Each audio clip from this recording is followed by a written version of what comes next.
The pressure's on OpTic Gaming. If they can't get the rotation cleanly, they're going to need to get a ton of time, but obviously it's going to be problematic. Brasini was actually able to fly in and get 2 kills and make it a little bit messy, but it looks like OpTic Gaming have stabilized because obviously Florida, they don't want to overextend themselves. And a strong start is so important for OpTic Gaming. Just to get their heads back in the game, and that's where you look at a player, for example, like JCap, to do just that. The veteran on the team, he'll keep his young guns cool, calm, and collected, as, well, maybe Slasher could as well in the middle of a series, but with 15 seconds left on the first hill, it is Florida still with control of the spawns here for the second hill, and it's one of those which is just so tough to break, gents. Yeah, and I really just want to see someone from OpTic Gaming just take their time and try to make the smart play. Like TJ tried to sprint through about 5 players on Florida when he's one shot. Doesn't really pay off. He gets killed, so he has to come back and try again. But once the hill pops, it's just about, can someone finally get that breakthrough, get a little bit of pressure, and then have a lot of luck to actually spawn a player out. Rush comes from TJ. He wins that fight. Trades, though, instant. And you can see Florida, they're willing to push further forward, forcing OpTic Gaming to spawn so far out. So the early OpTic Gaming lead, well, really just be nullified, if nothing else. Still 30 seconds left on this hill. And honestly, Florida may just take the lead here, Chance. Well, it may take the lead, or at least just bump it up by just a little bit. OpTic Gaming, again, if they can chip away anything at it, that's fine. But now that there's less than 30 seconds on the hill, OpTic Gaming are just going to be setting up for kills. And, well, if anyone's going to get kills, apparently it's going to be Havoc. The man was just on a 4 spree before he fell, but leading the lobby by quite a decent margin with 11 kills to his name. 11-5 is overall stat line.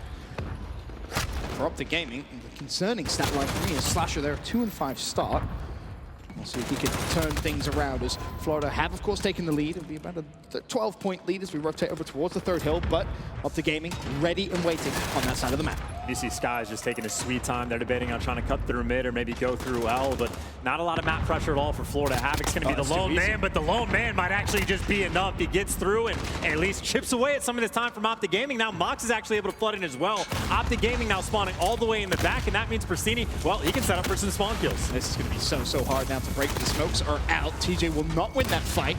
It's a nade. Now the pinch comes in from Slasher. There's one. That's about as free as you're ever going to get. The pre-fire towards bottom L, not enough to find the kill. And once again, Florida get inside the hill.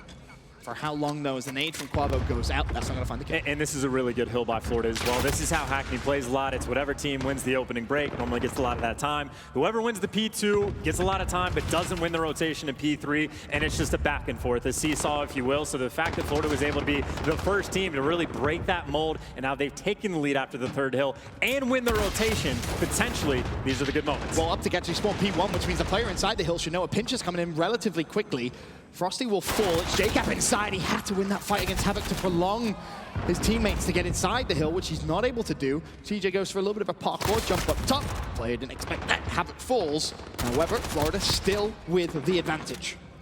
Hardcore game on point, but now you're going to win some gunfights. 2 players for OpTic Gaming waiting for all the nades and stuns to collapse. And actually, since the stun comes through, Frosty tries to make the play. TJ will take the freest kill. He's going to get this entire game and try to stabilize inside the point.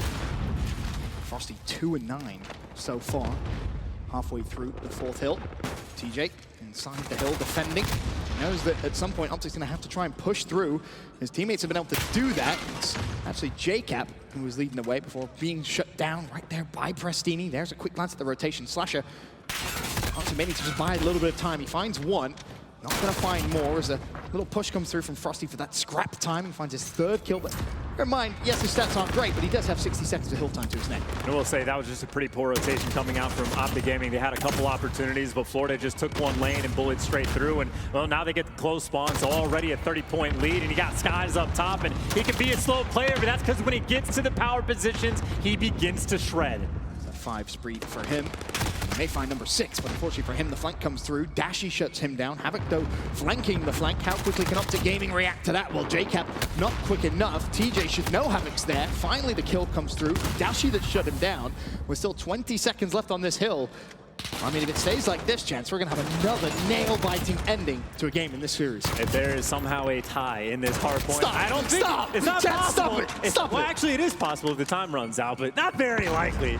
I don't think we're going to see one in this game. Why would you even put that into the universe? Why not? It's a fun time. But either way, OpTic Gaming, really nice job. Able to bounce back and retake the lead, but thinking in advance, this is basically exactly what we saw right at the opening break, except this time it's Florida inside the hill first, but they're also on the side of the map they want to be on. And it's so important here to OpTic Gaming manage to break through, not necessarily even on the hill, but the spawns for the second hill. It's going to be crucial for them, because that's where Florida picked up so much time, and as you expect, really, on this map. But OpTic start step one, break the hill, get control, so you at least limit the amount of overall damage that can be done. Florida still spawning P2 side. The flank comes through from Havoc. He's traded out. Now, where is OpTic Gaming going to spawn? Unfortunately for them, still P3. Someone has to push through, but Florida now doing work inside the hill as well. Florida putting on, and again, if they just come away with this, even with the rough tide, let alone a nice little lead, which Skies is trying to help him out as he was able to pick up 3 before Dashy takes him down. This might turn into a blowout a little bit quickly. And this is a much better game from Prestini as well, sitting at 18 and 17. No slow start from him. Very, very well, as Skies knows he has to drop back here for P2. No one from OpTic Gaming was able to break the Florida Mutineers lines, and that lead they have now is going to get much, much bigger. Unless OpTic Gaming can pull something off, they got a nice little spread across the map, and they're able to get the first 3 kills. Havoc that was able to find 2. Doesn't matter. Gets the 3rd on the cross as well, and 1 man for OpTic Gaming was able to get through. He got cut down immediately. The first push is stuffed. That's such a good reaction there from Havoc, and honestly, if you're OpTic Gaming, you should know exactly where Florida is going to spawn. Still close to P2. You're not going to spawn them out just by shutting them down once. You're going to have to at least full wipe them twice. If any chance of the spawns is Havoc putting on in Atlanta 28 and 18. His stats, Skies is 24 and 12. We talked about their abysmal KD overall in Hardpoint today. Well, Havoc alone is trying to turn that around. Yeah, I think that clip sums up TJ's year so far. It is a nice attempt, but not too great in the end. And again, we talked about how important P2 is. If they come in and even with a little bit of a tie, let alone a lead, then the score is just going to get out of control. Now they're going to be up by, well, just about 70. This, if OpTic Gaming isn't careful, could end here, or at least in the next hill. They need to start playing flawlessly, get themselves back into the game, and contest the next hill. And it rotates in 40 seconds, at least a 50-50 split, nothing else. And this is a really good setup right now for OpTic. Unfortunately, the player in the hill maybe got chopped down by a nade while he was inside. Maybe it was TJ, but they had a good setup just before that. Either way, still able to stabilize, and Florida is keeping him out of the hill, which is great for them, but at the same time, the game isn't quite out of control yet. OpTic Gaming absolutely still in this. Still 25 seconds, and Florida just goes straight through mid-map. That's going to be Havoc inside the hard point. And they're just looking for the kill. Slasher doesn't win that fight, and Florida, they may actually just get that entire scrap time. That is going to put them so close to closing this game out. And the problem OpTic Gaming has is no one's been able to rotate to the new hill either. Florida in the driving seat to close this series out. You're going to have to get a massive number of kills right here. Back-to-back, the teamwork needs to be on point. Quite a few players from OpTic Gaming going to be cutting through mid-map. But look at the body stack from Florida. They got 3 players just gunning them down. Mox and Havoc able to find 2 apiece, and now Skies up top is able to take down 1 and do some damage on Kenny. That's a huge win. A huge win indeed, but Florida are inside the hill, 15 seconds. All they need to close this one out 3-1 and keep OpTic LA on 0 CDL points for the season so far. Can OpTic, though, mount the comeback? In flies Prestini! There's a double! Can he find the triple? Not gonna happen, but Frosty's there to trade. In flies Dashy, he trades as well. OpTic have control, but for how long? This is when you need Dashy to just go up, be your superstar. You can give away 8, but you gotta get to the new hill, and you got Mox being annoying right now. Florida, they have the control on the new hill. 10 seconds left on this one. They're gonna be fine here. They can give away 8 before they have to break. You have to just rotate. There's no point even playing for that final scrap time. You have to push through, and you have to win the first round of gunfights. Dashy, has he been able to do that with 2 kills in his name? Florida, you need 5 more points. Can OpTic Gaming contest? They can through the back door. In flies TJ. OpTic break once again, but it's not over. The superstar Havoc almost being a chance to make the play. 38 and 24. He sits at an unbelievable game, but OpTic have broken. How long can they hold? And they got the power positions as well. Slasher up top. He can watch both sides. Players that try to crawl through. You go up to him. He's able to find 1. There's a flank as well coming through. It's going to be Jacob, I believe, who will be able to find at least 1. That's Skies. So OpTic are good. Bear in mind, they cannot win it here. They will need to rotate and break into the new hill to have any chance of making this comeback. They do have time, though, and at the same time, though, they can't let anyone from Florida slip through the cracks, so they have a lot lot at their plate, but now you can see Florida beginning to set up at the new hill. Last time, they could give away 8. This time, OpTic can only give away 4, and they have to get in. It will come down to P1. Oh, Quavo, the double. He finds Skies, and that's 3 players dead. There's only 2 players from Florida inside the hill, as Jacob goes for a pinch as well. Mox has to go huge, but in flies Slusher. He finds one Havoc for the trade. Dashi instantly trades that out. 246, 231. It's the Florida Mutineers in the hill. A double from Prestini again. And Florida close it out 3-1. An unbelievable series. An unbelievable series, Ben, and a bit of stress relief from Florida. They live to see another day. Talk about the bounce back in this series, but let's think about it. A blowout from OpTic Gaming in map number 1. Yep. A round 11 that required so many different little plays from Florida to stay alive in it. The draw of a win in the domination, and then a hard point that comes down to the wire.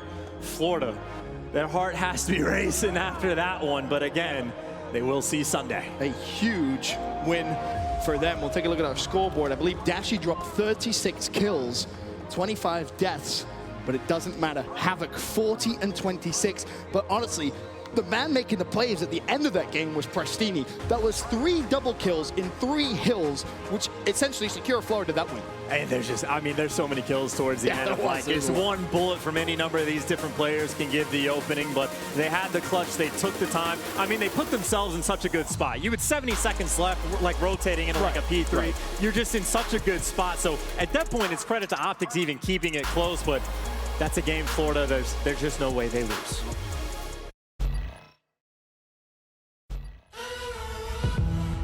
There is strength in numbers. When a group of people united by a common goal come together, by definition, it forms a league. And in the Call of Duty League, that goal is simple: to be the last team standing. With the lights at their brightest, the stakes never higher. A new era begins. Teams will rise. Superstars will shine. It's time to be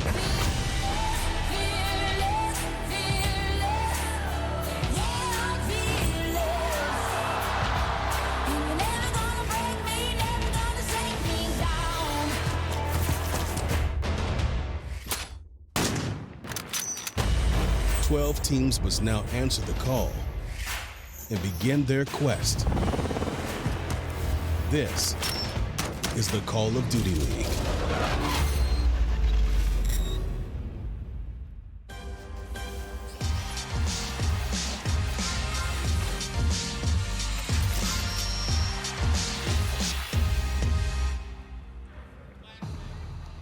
Hello everyone, and a warm welcome to day 2 of the Atlanta FaZe home series. I'm your host, Nottingham Park, and what a day it was yesterday in Hotlanta. We are, of course, live on YouTube. As you guys know, welcome friends, lovely to see you day 2. All competitions will be streamed live and be available on demand. Tune in to the official Call of Duty League channel at youtube.com/COD League. But before we get back into the action, I have to welcome my colleagues here on the desk. We've got renowned pro player and extraordinary analyst right here, Nameless with me. And then we also do have, I may say, the fashion extraordinaire, Rich Campbell. Look good I mean, today. they get up right now. Yeah, I like this. I think this is your best fit yet, I'll be honest. Nameless is giving you that gas that you need this morning, Rich. I definitely do need it, and I think some of the teams need it as well, especially after we roast them right now. Indeed. Well, talking about teams and roasting them, let's have a look at the bracket, shall we? Let's see where all of our teams are lying right now. It's day 2 here at Atlanta. And if you missed day 1, here you go. This is what's been happening, people. There we go. We've got Royal Ravens actually waiting in the wings here as well. And against FaZe, they did lose 3-1. FaZe are really coming up strong. I was really impressed with Royal Ravens and how they've been performing. But we do have them potentially taking on Mutineers as well later on, and see whether or not they will match up against FaZe in the semi-finals. And then, of course, waiting there, we got Huntsmen as well, right at the bottom of Group B. We got our CDL points presented by Gamefield on the board for you guys as well. Chicago Huntsmen right at the top. We know that one already. But is there anybody here right now that you think is maybe meeting in the middle a little bit and needs to bump up, or really just not doing a very good job? I think these points are, that graphic was a little bit off. Some of those teams have a little bit more points. But what was accurate there was OpTic Gaming with 0 points. And those guys, I think it's time that they need to make a change at this point. Honestly, they don't look good at all. You saw the players just looking like it was absolute pandemonium last night. That's a match that they should win based on talent alone, and they lost. So it's kind of pathetic at this point. I'm gonna to bounce off of what Nameless said here. I think it's very true that sometimes you can't just rely on numbers, right? You can have all of the stats. You can look at every single player. You can look at different things like KD. You can look at records that they have. You can look at all of that. But we're not dealing with spreadsheets, right? We're dealing with people. This team just doesn't work. The fact that you have Slasher and Kenny on a team, and it is undisputably the worst team in the league right now. Dashy and TJ. Right. You break up any of these players, on paper, they're fantastic. They can go to another team. And this league, it's a new reality. It's a new format. It moves way too fast. They can't durdle. They need to make a change. Surge is a better team just based off of the fact that they already made a change. Yeah, and the thing about this OpTic team is it reminds me a lot of the 100 Thieves roster from last year in the beginning of the year where they had all the talent. You're like, what is going on? Why can't they figure it out? Well, this might be one of those teams where if they make that one change, they sub out that one player who they think is their weakest link, and everything can just turn around on its axis. So I would expect them to make a change very soon. It is indeed. And do you know what? It's a new day, gents, as well. We're going to take a look at our US Army Sunday schedule for you to see all the action that we have in store for you today, of course. It's Sunday. What else would you want to be doing than watching the first game of the day? Paris Legion taking on Røkkr. We've also coming up next got Royal Ravens versus Mutineers. And guys, we do have that all-important game that we really hope we'll be seeing. FaZe versus Huntsmen, I'm sure, hopefully happening a little bit later today as well. But that is kind of the most anticipated game that we probably have this whole weekend. This is the game that people want to know, set in stone, who is the better team coming into this tournament right now? And that's what excites me, right? Like, so far in this game, there's like two heavy hitters where like those are the two best teams. Well, today we might very well see that matchup, and we'll know who is the best team in the world at this point in time. And I think that's just awesome that it could possibly happen today. I gotta say, though, if we see the Chicago team that was playing yesterday, if they play like they played yesterday, which I do not believe is to the fullest of their ability, even when I did get to interview Scump, he essentially said the same thing as well. Alec was saying the same thing. Arcides was saying the same thing. I think if we see that squad come out today, if they play like they did yesterday, there is no way they take down FaZe at all. Yeah, and to follow up on that, though, let's talk a little bit about FaZe versus Royal Ravens. Like, they looked human. They didn't look as dominant as they did before, and, you know, because Royal Ravens are a great team, but, like, you would just think, by the way everybody was talking about FaZe and by the matches that we've seen, they literally had only lost one map, and they looked absolutely dominant, just destroying everybody, like 6-0, 6-1 in Search, and winning all their hard points by a massive margin. Well, Celium had to go absolutely ham to win that hard point versus them last night, and, you know, they honestly looked human. So their matchup versus Chicago might be closer than some people anticipated, including myself. To jump off of that too, Lottie, I really feel like if the Chicago that we saw yesterday comes out, the only squad that has a chance against FaZe is the Ravens. I think that this is a squad that has the potential to break into the top teams as well. I think that that might be something that we do see. I don't think we're going to see the Chicago that we saw yesterday, though. I think Alec had a pretty good idea of what he felt like they needed to change. They have a great coaching staff. I think we might see them come out today as a completely reinvigorated team. I hope that we do. I think we've all wanted this matchup for a while. I want to see them play their best because I want to see what the best FaZe squad and the best Chicago squad can put forward. And they do have weaknesses. We have seen that, you know, London Royal Ravens taking a map off them. That says, you know, that speaks volumes for itself. So, you know, my hat's off to them. But talking about weaknesses, we need to talk about this new OpTic Gaming LA roster and what happened last night. Check this out. Do you stay? Well, the nade comes through again. 2 nades. It's Dashy this time that shuts him down. OpTic know they have to cap the home hill with 15 seconds left. 142 to 140. How many ticks will we see? Could it potentially tick over for Florida? All they have to do now is defend B with their lives. 143, 142. It will tick the tie. 144, 144. OpTic Gaming. They assault B, but there's no time. Or is there? Florida steal. They steal, but no. Draw. Benson. Oh my. He's like, but no. Yo, that is a heart-wrenching loss right there on that map, dude. They needed that so bad. I'm just laughing. If you've ever casted with Benson, that moment when Ben is just popping off, and Chance too. It's just when you watch Chance, he's the new official meme format of the CDL, and when you watch him, you can just hear the curb music playing every time. He's our Larry David, man. Benson was literally dipping below camera. He was so excited. He was just like under the table commentating that. I loved it. I mean, but when it comes to moments like this, gents, it's so hard. Those are like tables that have totally turned in a series. What did you expect from the rest of the series? If that had gone the way of OpTic Gaming, could you see them closing that out? I mean, the game was pretty close too as well, like the next one. So it's just, they needed to win that map. You know, they lost all momentum right there. They were down in the series, and they're just looking around like, we're really sitting down in a series to Florida. Like, we thought we made improvement. Well, we didn't, because Florida has not looked good at all, right? Like, I'm not even impressed by the win over OpTic just because OpTic is trash. Like, they're actual trash. And in that match, you know they were looking left and right like, yep, we're not going to be a team in the future. Do you think they're going to be considering, you know, taking that sub into account, the fact that we can sub players? Like, do you actually think they're heavily thinking about it? And who would you be subbing? I know it's a hard question, but I think first and foremost, you have to sub JCap out just for the simple fact of, like, I believe in practice he doesn't play that well, so you have to sub him out and put somebody else in. You have great subs in Gunjar and Chino who can come in, and they will put out a consistent performance across the board, but they'll have another issue because those are both AR players. So they're going to have an issue. They're going to have to make a trade for somebody along the lines, but they have some valuable players where they can maybe do a combo. I would need to see Gunjar play more, but as of right now, I'd put Sheen in 100%, and I'd try to trade for Enable. It's just a problem with Dashy. Dashy wants to run an AR, and you got Slasher running an MP5, and if you bring him in, you're going to have multiple ARs, so they'll just have trouble across the board. You got to make a combo trade, or even maybe trade a sub for a sub and sub them in. You get Enable. Listen, this is free advice. But Rich wants to buy Enable himself. They'll have to pay me for this. So. We got to keep our GMing to him. I mean, the thing is Enable. I actually called you the second that the trade happened with. Unfortunately, or when we saw. You call me every day, so. Yeah, sometimes you answer. This time Too you much. did. Too much. And basically, we were talking about the fact that the trade seemed good. Something, or the movement on the roster seemed good. Something needed to change. I think Pander's going to do a fantastic job. But how do we in the CDL have Ian not starting? How is Enable not starting? He's still such a good player, and he's only going to get better throughout the year. The problem with Ian going to another team is, like, he's getting paid a lot of money, right? Yeah. So, like, if I'm a GM of another team and you're like, oh, do you want Enable? I'm like, absolutely. And then you go, okay, you got to pay him this. And I go, well, no way. So, like it's just tough for the performance you're getting out of somebody for only 3 maps of a series, because in Search and Destroy, we know he's never going to be that dominant player. And it's tough to pay him that much. Let's just look at it this way.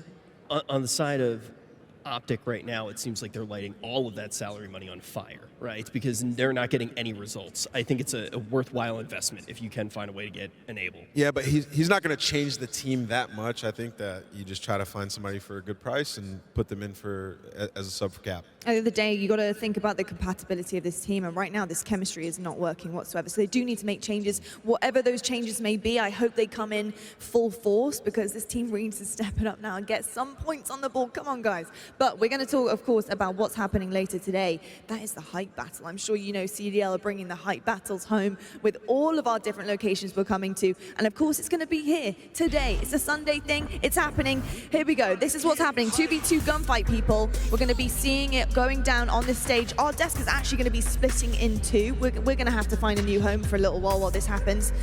But gents, talk to me about this 2v2 gunfight situation. Nameless, do you enjoy this game mode, dude? I'm rooting for my boy Scissors. He's going to win this, man. Jack's going to take this one. I played some COD with him before. He's actually pretty darn good, so I'm excited to see these guys. No little yoing, no offset. Well, yeah, so it was a little bit different than what we've seen from hype battles in the past. FaZe decided to kind of put their own spin on it, and basically what we had was a full tournament go down, a bunch of different duo squads, and these are the teams that actually made it out of that tournament to now perform on this desk. I saw you down there. You did a fantastic job reporting down there, Rich, honestly, I've got to say. And we're going to head to a quick break right now, but when we come back, we do have the Minnesota Røkkr taking on Paris Legion behind us.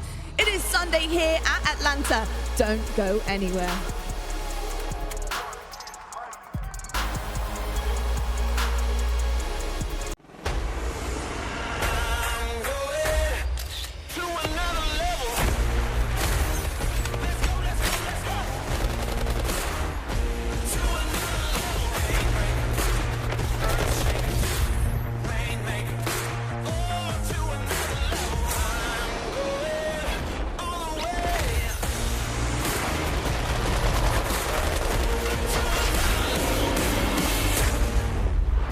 Download free now.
audio and team chat listen-ins are brought to you by Astro Gaming, the official headset and mix-amp of the Call of Duty League.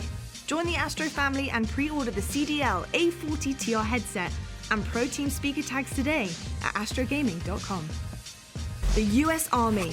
What's your warrior?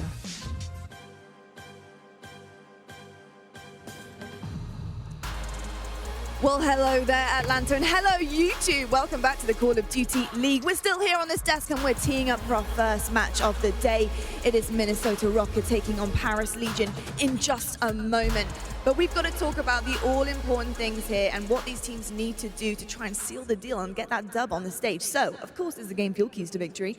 And who's talking more about this than my boy, my dude, Nameless? Talk to me about Minnesota. No, absolutely. They have to replicate that early performance. They already beat these guys. They have to win that first hard point, though. That'll turn the series around. They lost it last time. It'll just make it that much easier for them to win.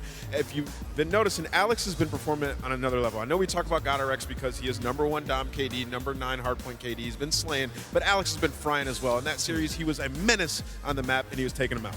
And then Nameless, game fuel keys to victory for Paris Legion. Of course, they had a fantastic game against Toronto Ultra. Yeah, I mean, we just talked about him, but they got to shut down GodRx and Alex. Those are the two guys that have been going off. GodRx has been the superstar, man. He's been really the shining light for their team, and they have to shut him down and keep that momentum because they've been good in hardpoint. So if they can start off and win that hardpoint and keep that momentum throughout the series, they'll be fine. I have been talking about GodRx for such a long time, and seeing it come to fruition, especially over the past 2 years, has been fantastic. And I just think that this lineup overall is such a good home for him. I feel like the synergy is already very quickly popping off. Yeah. Now, gents, we've got the US Air Force quick scope. Of course, let's take a look at side-by-side of our teams here. Direct comparison and see how they're both doing compared. Here we go, Paris Legion on the side, 40 CDL points right now, and Minnesota sitting with 20. And then we've got that match record. Paris Legion looking pretty dominant here, and in the game record too. I'm going to say this right now, and I think this is one of the points that I'm not going to have to bring up as much. Obviously, we have a little bit of a difference because Minnesota did take that. They didn't play in the last tournament in London, so the numbers are going to be a little bit skewed. I feel like these teams are incredibly equal. They also have 30 points, by the way. Yeah. We've got our US Air Force maps and modes as well here, gentlemen. Obviously, this is the veto system, so this is what has actually happened as a result of banning and picking as well. Nameless, anything here that's jumping up here? Yeah, and I just want to quickly note about this. This happened to Paris last tournament where they lost round 1 to New York. Then they went into losers bracket and they played New York again and they beat them. So sort of a similar situation here. Yeah, I also do want to say going into this one, I think that the support that we've seen even from outside of the team has been incredible. Like I'm on Asia's Twitter right now, Silly's significant other, just constantly saying the nicest stuff. Like I wish Justin looked at me the way that he looks at GodRx. Y'all see this man, I'm going to suck his toes, just everything. Right, while we confiscate Rich's phone, I'm going to take that. We're going to head over to Miles and Momo right now. They know something about that. Somebody do something about this guy. Gentlemen, let's get this game underway. All right. Hey, look. So, hey, anyone in the audience? We are looking for an analyst. Anyone want to be an analyst? Yeah? There's going to be a vacancy. You've got to be willing to wear that shirt, though, as well. No? Okay. Yeah, keep the... Hook it, get on the desk. Right, well, let's get into this. The funny business is over. Let's welcome the Paris Legion to the stage.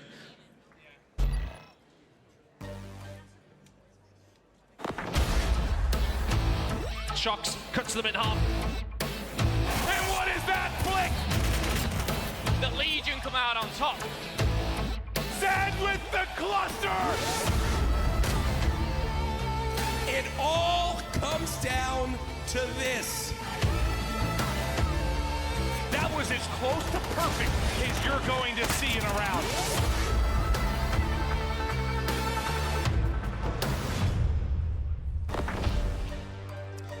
On the other side of the stage, they've done it once. Can they do it again versus Paris Legion? It's the Minnesota Røkkr.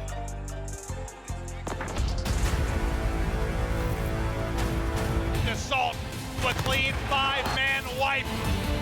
Here comes Silly. Get him, Silly! The seam making the play.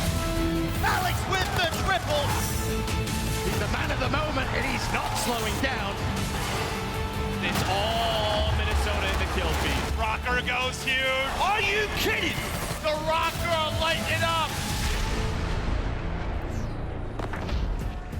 The Minnesota Røkkr. Again, Phil, you said it best, my friend. They've done it once before, and if they can do it again, then they will be advancing on to that semi-finals. This is, of course, an elimination matchup. My name is Miles Ross, and I'm joined by the, I'm going to say it's the birthday boy. It's Momo. Mate, happy birthday. You look a day over 21. All right, I'll take it. Can we get a happy birthday for Phil? I appreciate it. I appreciate it. Thank you very much for the warm welcome, Atlanta. However, two teams are going head-to-head, and they've met up before, and it was an interesting storyline, Miles. Paris got kind of one ahead. It was looking good. It was kind of going in the way of my predictions then. Minnesota, they turned the game on its head, won 3 back-to-back, shut them out, and they'll be looking to do the same. Now, interesting thing, Miles, Gunrunner, the first map once again, we're having a rerun. Minnesota, they must be feeling confident, and I tell you what, the way that Assault and Røkkr were playing yesterday, the Slay-heavy duo, I'm excited to jump into this. There's no reason not to be confident after the first performance, and again, let's see how we roll into this first match. Of course, an elimination matchup. The loser goes home, the winner advances it onwards. Here we go, friends. The first game of Sunday is now underway. Rip roaring into the first hard point. Both teams will go. You know the score by now on Gunrunner, but if you don't, you want to be looking for these players to battle over the hard point in the middle of the map, but also to take control of that lower right-hand portion of the mini-map. For that area, the back of Depot. And so far, so good for Silly before being taken down. The first points will go to the Røkkr. So far, so good. But again, rotation and spawns are very, very important. You see Assault just getting the high ground with the AR right now. And the reason he's doing this, just kind of setting up, making sure that no one's pushing around, flanking and taking spawns. And what he can do, of course, is get them off that hard point as well. Assault's going to find himself his second kill of the game. Silly, 3 to his name. And he's Asim's not going to find that one, but Assault, again, finds another off screen. But right now, the Røkkr, they're holding down the train tracks, and this is the right play. There we go. Got our X, the man from it. He's had a fantastic run thus far in Black Ops 4. Now in Modern Warfare, he's doing the same, already gearing up for the next hard point. However, on that minimap, got to watch out for Røkkr. He's managed to slip through the lines, right back in there, behind the depot.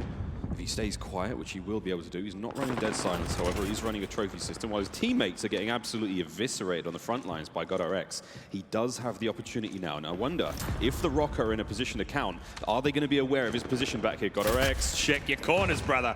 Røkkr stays alive. He's going to keep the play moving in the back now. That's an unfortunate one for GodRx. He was 6-0 at that time, and not that it would mean anything, but Røkkr slipped through the net. Shox now making his way across the train tracks. Tippy-toeing, but he's going to be taken down by GodRx, who's back in the action. He's got himself an MP5 as well. But when all said and done here, after that first hard point, 25-10, the score isn't that much of a large difference here. We've actually seen Paris break on through. I think Røkkr being a key factor in that. And one person I'm keeping my eyes out on, bit of a poor performance, I'll say it, was Kismet yesterday. I expected more, and we see him start a bit slow here, 2-7. I'm going to give him the benefit of the doubt of a first kind of poor rotation.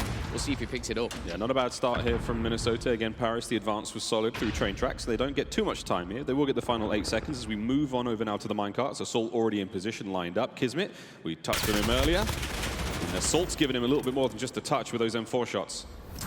Silly now watching the front end of the warehouse, trying to do everything they possibly can now to slow the advance from Paris. Paris have got a little bit of a journey through mid-map to take. They're going to be opting to go through pipes, but look at Zed. Once again, another sneaky Frenchman has managed to infiltrate the setup from Minnesota, and in from behind he comes. He's got to watch out though, completely surrounded. 1 kill's nice, 2 kills would be even better, and there's a third. His teammates have now shown up though. The battle ensues on point. Minnesota hold the line for the time being. Røkkr shots are out. He's trying to keep this fight going, and if he can, brilliant scenes for Paris, but the nades are coming through. Assault throwing them out. Alex up top there, big shots from him, and this is looking like a fine hold from Minnesota. They have not been phased by the play from Zed. But the battle ensues still here on minecart. 17 seconds remain. Yeah, and I'm really impressed with kind of the sneaky plays from Røkkr and Zed, but that can only last so long. The slaying power will overtake, and right now the slaying power is on the likes of Røkkr. GodRx hitting 10, Silly 8-4, Assault finding his 8th kill as well. But the kill feed, the majority of that is, of course, that Grey, that Røkkr, as we head over to the crate shortly. Maybe this is where Paris can get back into it. Judging by the minimap, they've got the preferred setup, they've got control of that boiler room and the bathroom, but Røkkr, they're going to try steamroll their way through. Silly finds one, GodRx shuts down another, Assault joins the club, and Røkkr, they're ready to take over control here. First time we've seen Paris get a hard point right off the rip. Can they hold it? Shots through the smoke. But MP5 doing a lot of work there. He finds one, the charge forward. We like to see this again. Aggression. Dens on his left flank. Shocks taking care of the right. This is a solid hold now from Paris. The advance from Minnesota has been halted for now. They have to turn their eyes to the middle of the map. The next wave of spawns for Minnesota as they make their way forward. Shocks M4 in hand now as he will look to take care of that forest side of the map.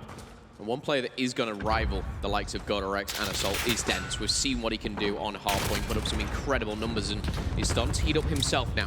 Dens finds his 9th kill there, as well as his 9th death, but just controlling the hardpoint. He's looking for the last 5. He's going to go down. The one thing I want to bring up in all of this entire fight there, the containers hardpoint, number 2 on the minimap, Alex has not moved since we left the minecart. He has been holding down that side of the map this entire time, and now he's just gone down. So he didn't help his teammates in that fight. He locked down this side of the map to make sure that his teammates got spawns, and here we go. The push is now on from Paris. They may have just found an open lane if anyone can get there in time to stop it. Otherwise, Silly's in a world of trouble. Well, again, it seems like rotation does favor Røkkr, and that seems to be the trend of the hardpoint so far.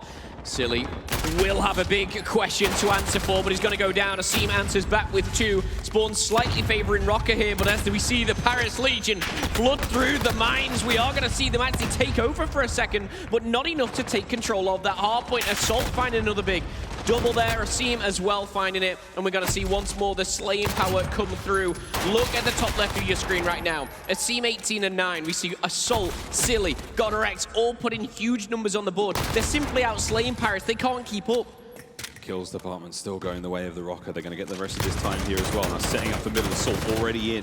He's going to find what he can now with the pistol. Won't get it done, but there's still the presence is being felt in mid-map now. Paris have got control for the time being, but the spawns on the right-hand side for the next hard point will be in the hands of Minnesota. Assault again up top.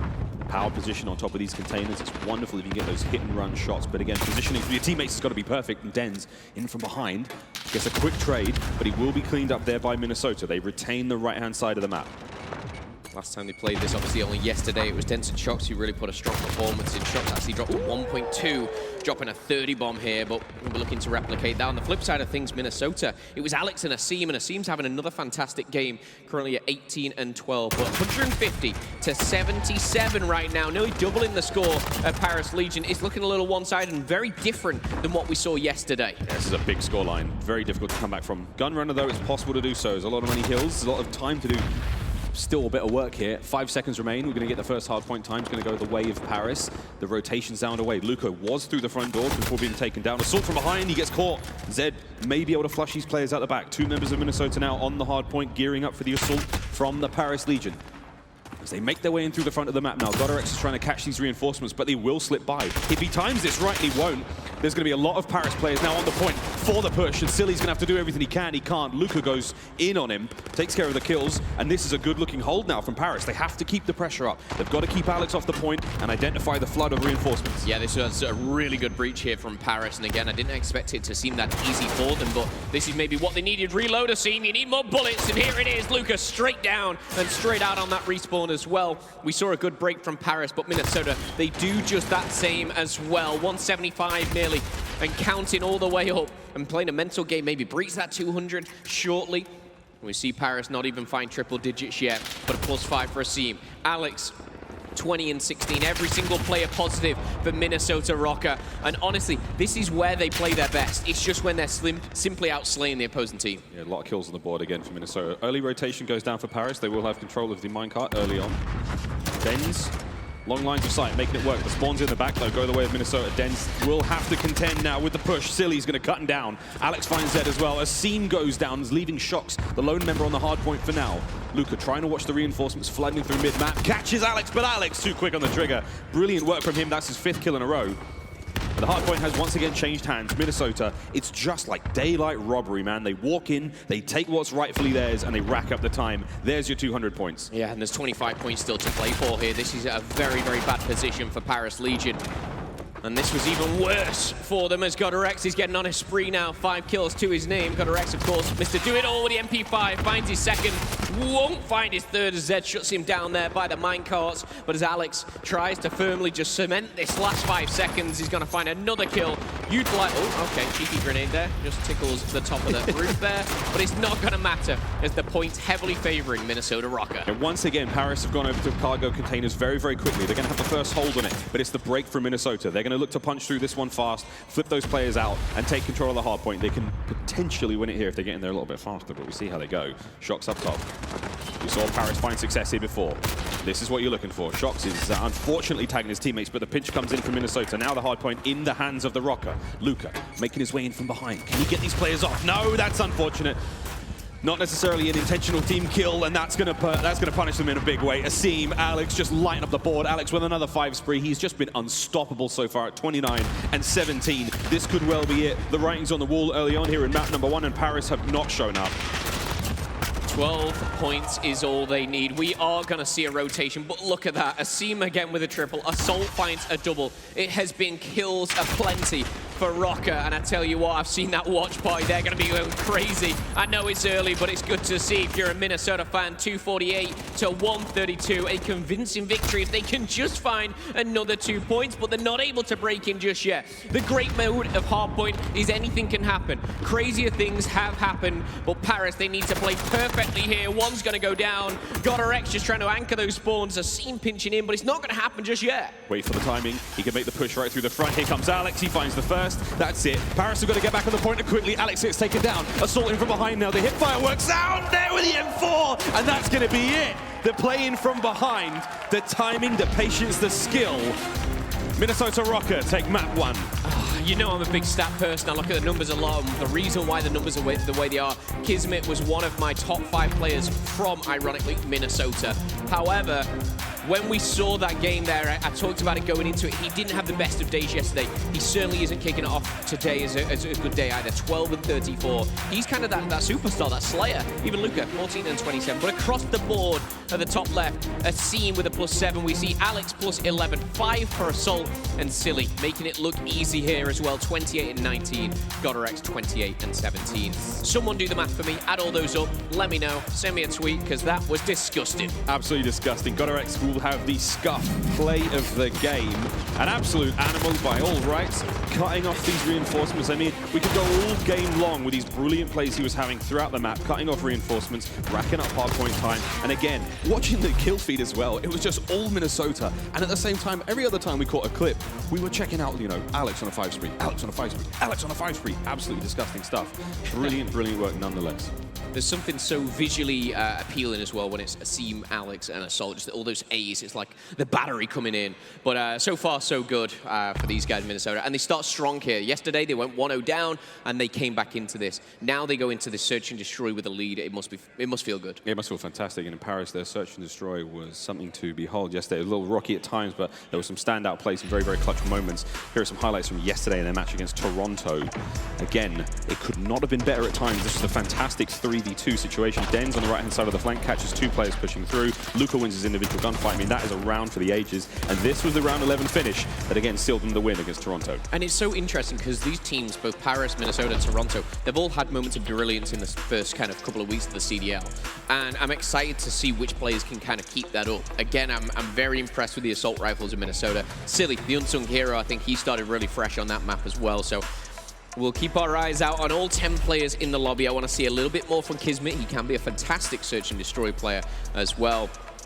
But across the board, I'd just say, at the moment, I'm just so impressed with Minnesota. They're a team that I think a lot of people dubbed as a dark horse. I think they might actually kind of step out of that dark horse zone, and people will take them as kind of, you know, a top 4, top 6 team or whatever it may be. They're definitely more of a serious contender than we anticipated. Again, the showing in the launch weekend was impressive enough, but we had the question of, you know, are these opponents really tough enough? Are they really being tested? And now we're starting to see more and more Minnesota coming into their own. And again, this is an elimination matchup, friends, so the losers will be going home. Paris will be looking to bounce back now in the search and destroy. It will be a St. Petrograd search. And the Røkkr, if they can get it done in 3, the first time these teams met yesterday, it was a 3-1 win to Minnesota. Already, things are off to a better start for them here. And you look at Minnesota and the quality that they have. I think one of the videos I was watching During London, actually, it was kind of like, which player is underrated? And a lot of people were talking Pristini, a lot of people were talking Asim. I think Scump himself said Asim, for me, is one of the most underrated players, and I think you see that it's a name that doesn't kind of get a lot of attention, but sometimes he pulls off some electric stuff with that MP5. Search and Destroy is going to be on Petro, and I'm excited to jump into this one, because again, that bomb site right there on your screen, we don't see it used often. We do see a bit of a 5v5 massacre go down over A. Yeah, we see a lot of love towards A again. 2 bomb sites, first to 6 rounds. Teams will take turns alternating attack and defend. Let's go. First up on offense is going to be Minnesota. Looking to continue the advance. If you've just joined us, they're up by 1 in the series. GodRx with a snipe. Haven't seen too many snipes thus far here in... Oh, wow. That could have not have been closer. I was going to say, we haven't seen too many snipes so far here in Minnesota, in Atlanta. Minnesota will be opening that one up. You see him backing on up. Close range engagement there from Zed. Interesting timing there as Alex manages to get taken out. First blood going the way of Paris. And this was a trend we saw Alex, and I think it was Asim was kind of flanking and pushing through the middle. A very predictable play, and I think it was actually Dens who read it last time, but these guys are running some of the same maps, and it's interesting to see. Are we going to see things turn on its head? It was a close game first time around, and Asim is going to kick things off, so he goes down, though. Now we have a 4v4. Dead Silence has been available for a couple of the players already.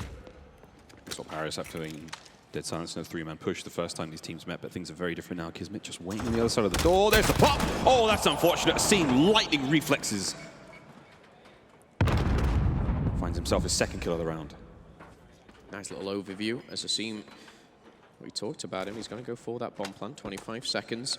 Players may start to check that window, but pushing down. Assault's got him covered, and now we start to see this favor the Minnesota Røkkr as one pushing in. Asim went for the second challenge. Assault has found himself a double, and right now it's all up to Røkkr. Assault rifle in hand. A lot to ask. He does connect with the concussion, and he'll connect with the cluster as well. That Simtech so deadly here, but GodRx playing that clock perfectly. You can see the positioning, but is it perfectly enough? Oh no, Røkkr, you disgust me. Don't. 13 seconds, Assault holds his ground, and the experience showed through. I actually didn't like that play from GodRx. It was very... I want to say it was just unnecessary. It would have been fine if it was sort of close by or hitting the other side of the truck with him, but... Maybe a bit of miscommunication there. Yeah, possibly. That got a little too hairy for Minnesota there. You don't want to give Røkkr a chance, because he'll take you. He's a little tiger, right? Little tiger. Assault, though, I will say, just consistency across the board. You put him behind any level of cover, an assault rifle, an aim down sight, and he's good to go. He really is. His shot is incredible. Røkkr on your screen, though, as he slides on through the bar. Sniper still in the hands of GodRx. Gotta watch out. We saw a little head there. That's enough. Oh, wow, that's unlucky. 2nd time. 3rd time's the charm. Nope, maybe not. Zed's gonna open this one up. Kismet now leading the charge, backing him up shoulder to shoulder as they run now through the bottom of the apartment. Let's check the mail real quick. Get upstairs. Warm the hands and prepare for conflict. However, Røkkr has managed to get on the site.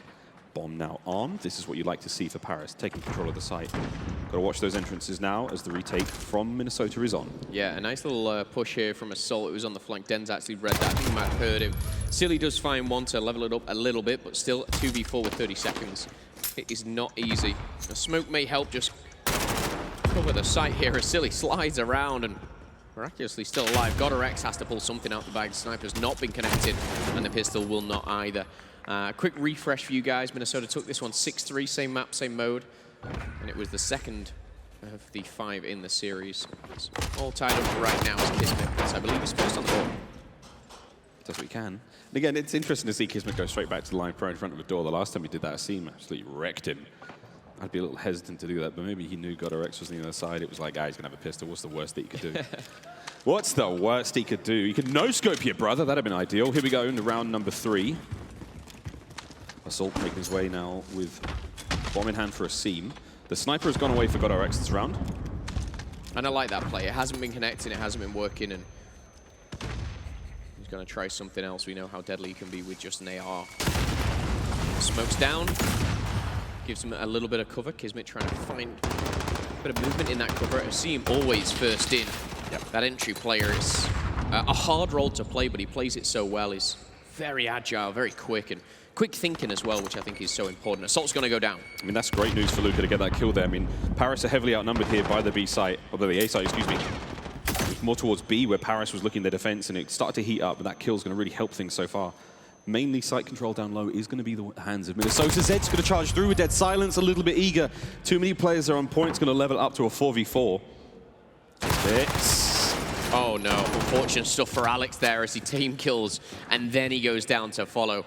It all started to crumble on the stairs. Røkkr just silly and GodorX, as GodorX does find 1, 2v3, 23 seconds left, and now the number advantage has got to show as GodorX trade things out. A 1v2 and a technical 1v3 is what he's going to need.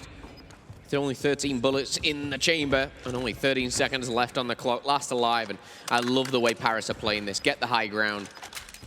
Force him to make the move. He doesn't even have the bomb, so he's got to kill all of them there. He does finally get the bomb in the end, but it's not going to be enough. Paris finds their second round, and not a bad play for them. They had 3 players stacked towards the B site. They were looking safe over there, waiting for something to happen. In the end, the overflow from Minnesota straight there onto A didn't really work out for them. Luka's opening kill really helped Paris there. Very back and forth as we go into round number 4.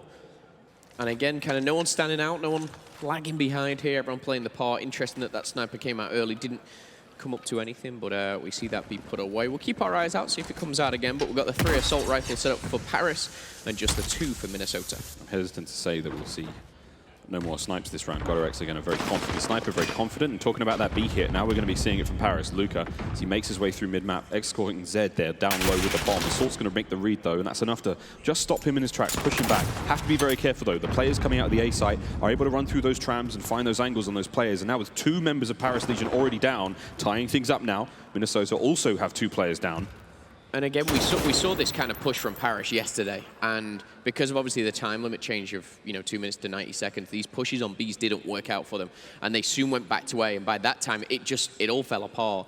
And really, the person to pick that apart was GodorX. He was dropping 8 kills, led the line for his team there, dropping a 2.0. But the rotation is going to come down. 1 player though, number 4, is Silly. He's been stunned, but he's aiming straight down the throat of Shox. And it's not even been traded. It finally will be traded. That's going to be Dens to come up. And Silly, he's done his job there. The bomb's going to be leaving, though. The trade comes through. And with that, the bomb's out. Alex gets caught in the transition. Asim, though, expecting the play towards A, not going to work out. He's all alone. The bomb's going to go down and B quite quickly. Get this done even faster. With 12 seconds remaining on the clock. Plenty of time to get the bomb down, but Asim's timing, oh boy, that's a nade. Dens better be wearing EOD, and he is. This could be huge. The timing, there's the cover fire from Luka. Bomb goes down, and the kill's going to finish the round. Ambitious attempt there to repeat that, but again, I think you pointed it out perfectly. EOD was the savior there, because that grenade was pretty much on top of him. What a perfect position from Luka, and we do see Paris make that bomb site work, which they couldn't do yesterday. Pixel perfect throw, and if he misses that, I mean, it's fine. But if he sticks Dens, it's over. You can't survive a stick, even with EOD. That perk 1 class lets you survive explosive damage. Paris came to play here on Sunday. This is not a bad look for them. Minnesota, though, looks like a heavy push towards B. 1 player is going to be Silly, making his way through the middle of the map. GodorX upstairs, snipes back. Out's what you love to see. Can he find much there? Oh, long shots. Asim finds 1, but he's going to be caught in the back. Zed, good positioning. Not 1, but 2. There's a buy 1, get 1 free in the middle here for Paris. There's Assault. Pops that Dead Silence. He's got a little bit left of it. You can see in the bottom right-hand corner that Dead Silence just going from white to gray. And when it's all been depleted, like now, he's got to crouch and chill out a second, because Zed is laying down, he's cleaning those floors in the restaurant. He's looking to get his 3rd kill this round here in the restaurant. Shox, a slight engagement towards the outside of the A site. And again, just watching these numbers start to go. Zed, he does find the kill on a GodorX. Quick trade, we like to see that. Now all falls down to Assault. And Silly now as they take care of Dens in the 1v2, making a 1v1. Dens, this is not bad positioning. Again, thinking about the position of the bomb though, mid-map, Assault's going to grab that one, try to make a play now, but Dens, the timing on this is not bad. He does have Dead Silence activated, so Assault will be quiet, but Dens is still aware that the play towards the B site, he's got something tingling. He heard a door, he heard something be picked up, some noise is giving it up for him in this 1v1. Is going to decide the round as the bomb goes down. If he checks this any faster, this is going to be the round in itself. Assault, bomb armed, here we go. 1 push is all it's going to take, and Dens is going to get it. He guesses right, and that's the 4th round now for Paris. And again, Dens coming up trumps in Search and Destroy. He's been really, really strong for his team in this game mode in particular. 5-1, that's a 5-kill streak as well. And you saw the impact that that can have, and that really will motivate them going forward. 4-1. It's just a funny way of looking at it. You know, less than 24 hours ago, these teams played the same hardpoint and Paris win. They play the Search and Destroy, same map, and Paris are now beating Røkkr, who won yesterday. It's just, how does this work out? And a lot of VOD review, a lot of time, and interestingly enough, you know, straight away when you lose a game, you're out of there and you're looking back, what went wrong? These guys are ready to rock and roll on Sunday, and with another 90 seconds left on the clock, Shox is going to be pushing towards the A-bomb. Look at the minimap though. We have got a bit of a different setup. It's not an all-out A push here from Paris. It's almost like a little bit of a bait with the smoke and nade. Nothing seems to be going right now for Minnesota. Kismet with the snipe down. For Paris, slow and steady as we creep our way through the mid-map. Assault, that top position of Hazmat building. Great spot to be in. Dens with the smoke trying to bait out a move.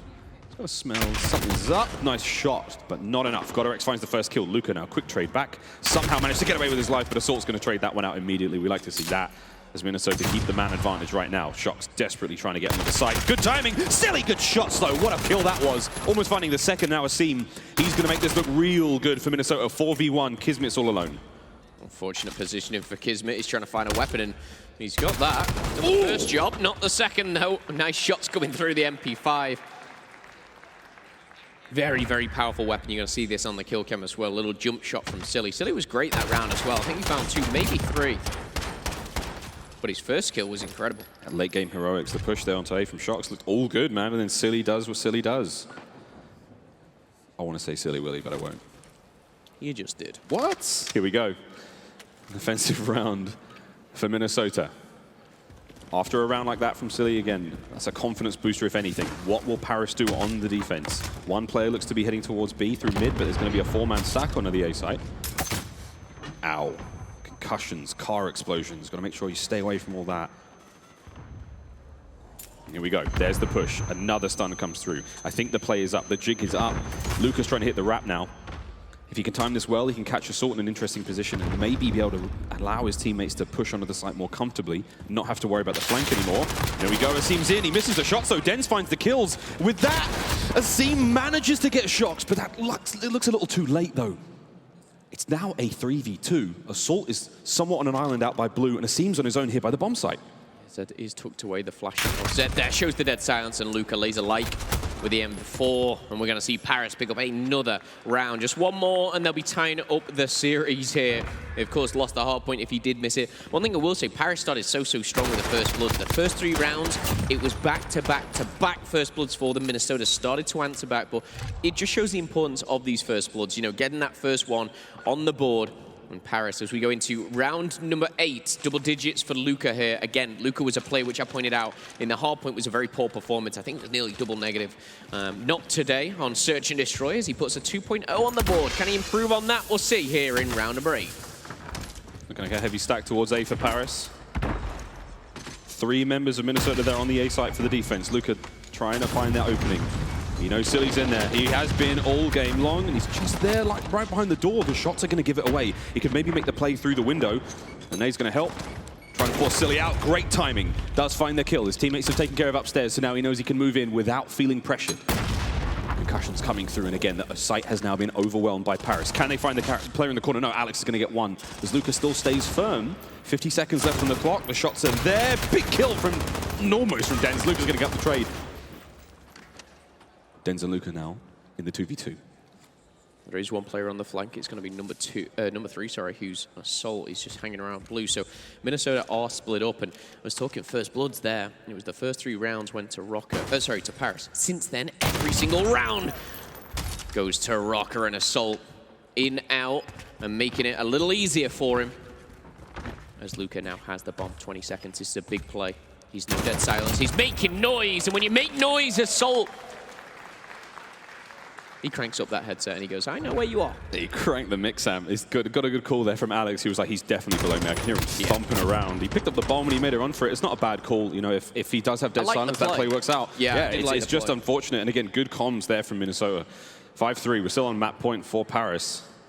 So it's a 3:30 a.m. I think it is right now in Australia. So we give a lot of love to those viewers who are tuning in to catch their brothers in arms. Yesterday, Paris took on Toronto, and we saw some... Oh, what? Oh, right. That is so unlucky. It would have been hilarious if someone stood up there. Sorry. Sorry, Minnesota. I do apologize. Thankfully, all his boys were That's a downstairs to grenade. the bar. The scene where we get singed eyebrows after that one.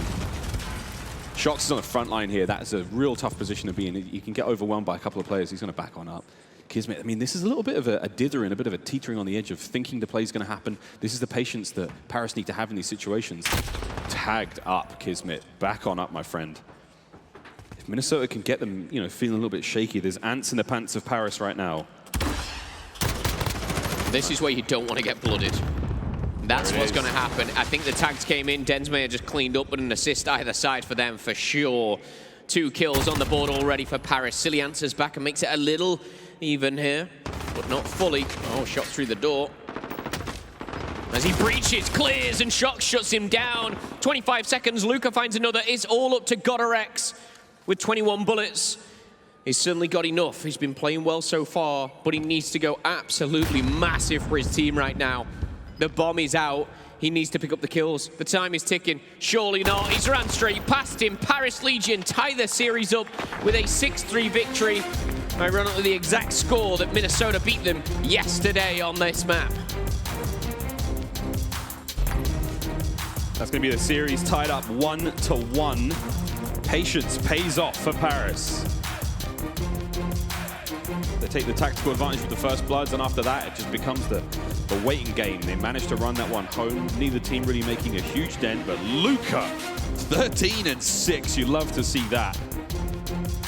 Great way to tie the series up. Yeah, and again, I want to go back to the 2 players that I pointed out in hardpoint. And yesterday, Røkkr did not have the best hardpoint. He's certainly redeemed himself now, Surge and Destroy. Kismet, you know I'm a big fan, but what is going on right now? The hardpoint isn't there, needs the search. Well, there we go. When we come back after the break, friends, we have a little bit more search and we have a bit more domination coming up. Excuse me. This is the COD League.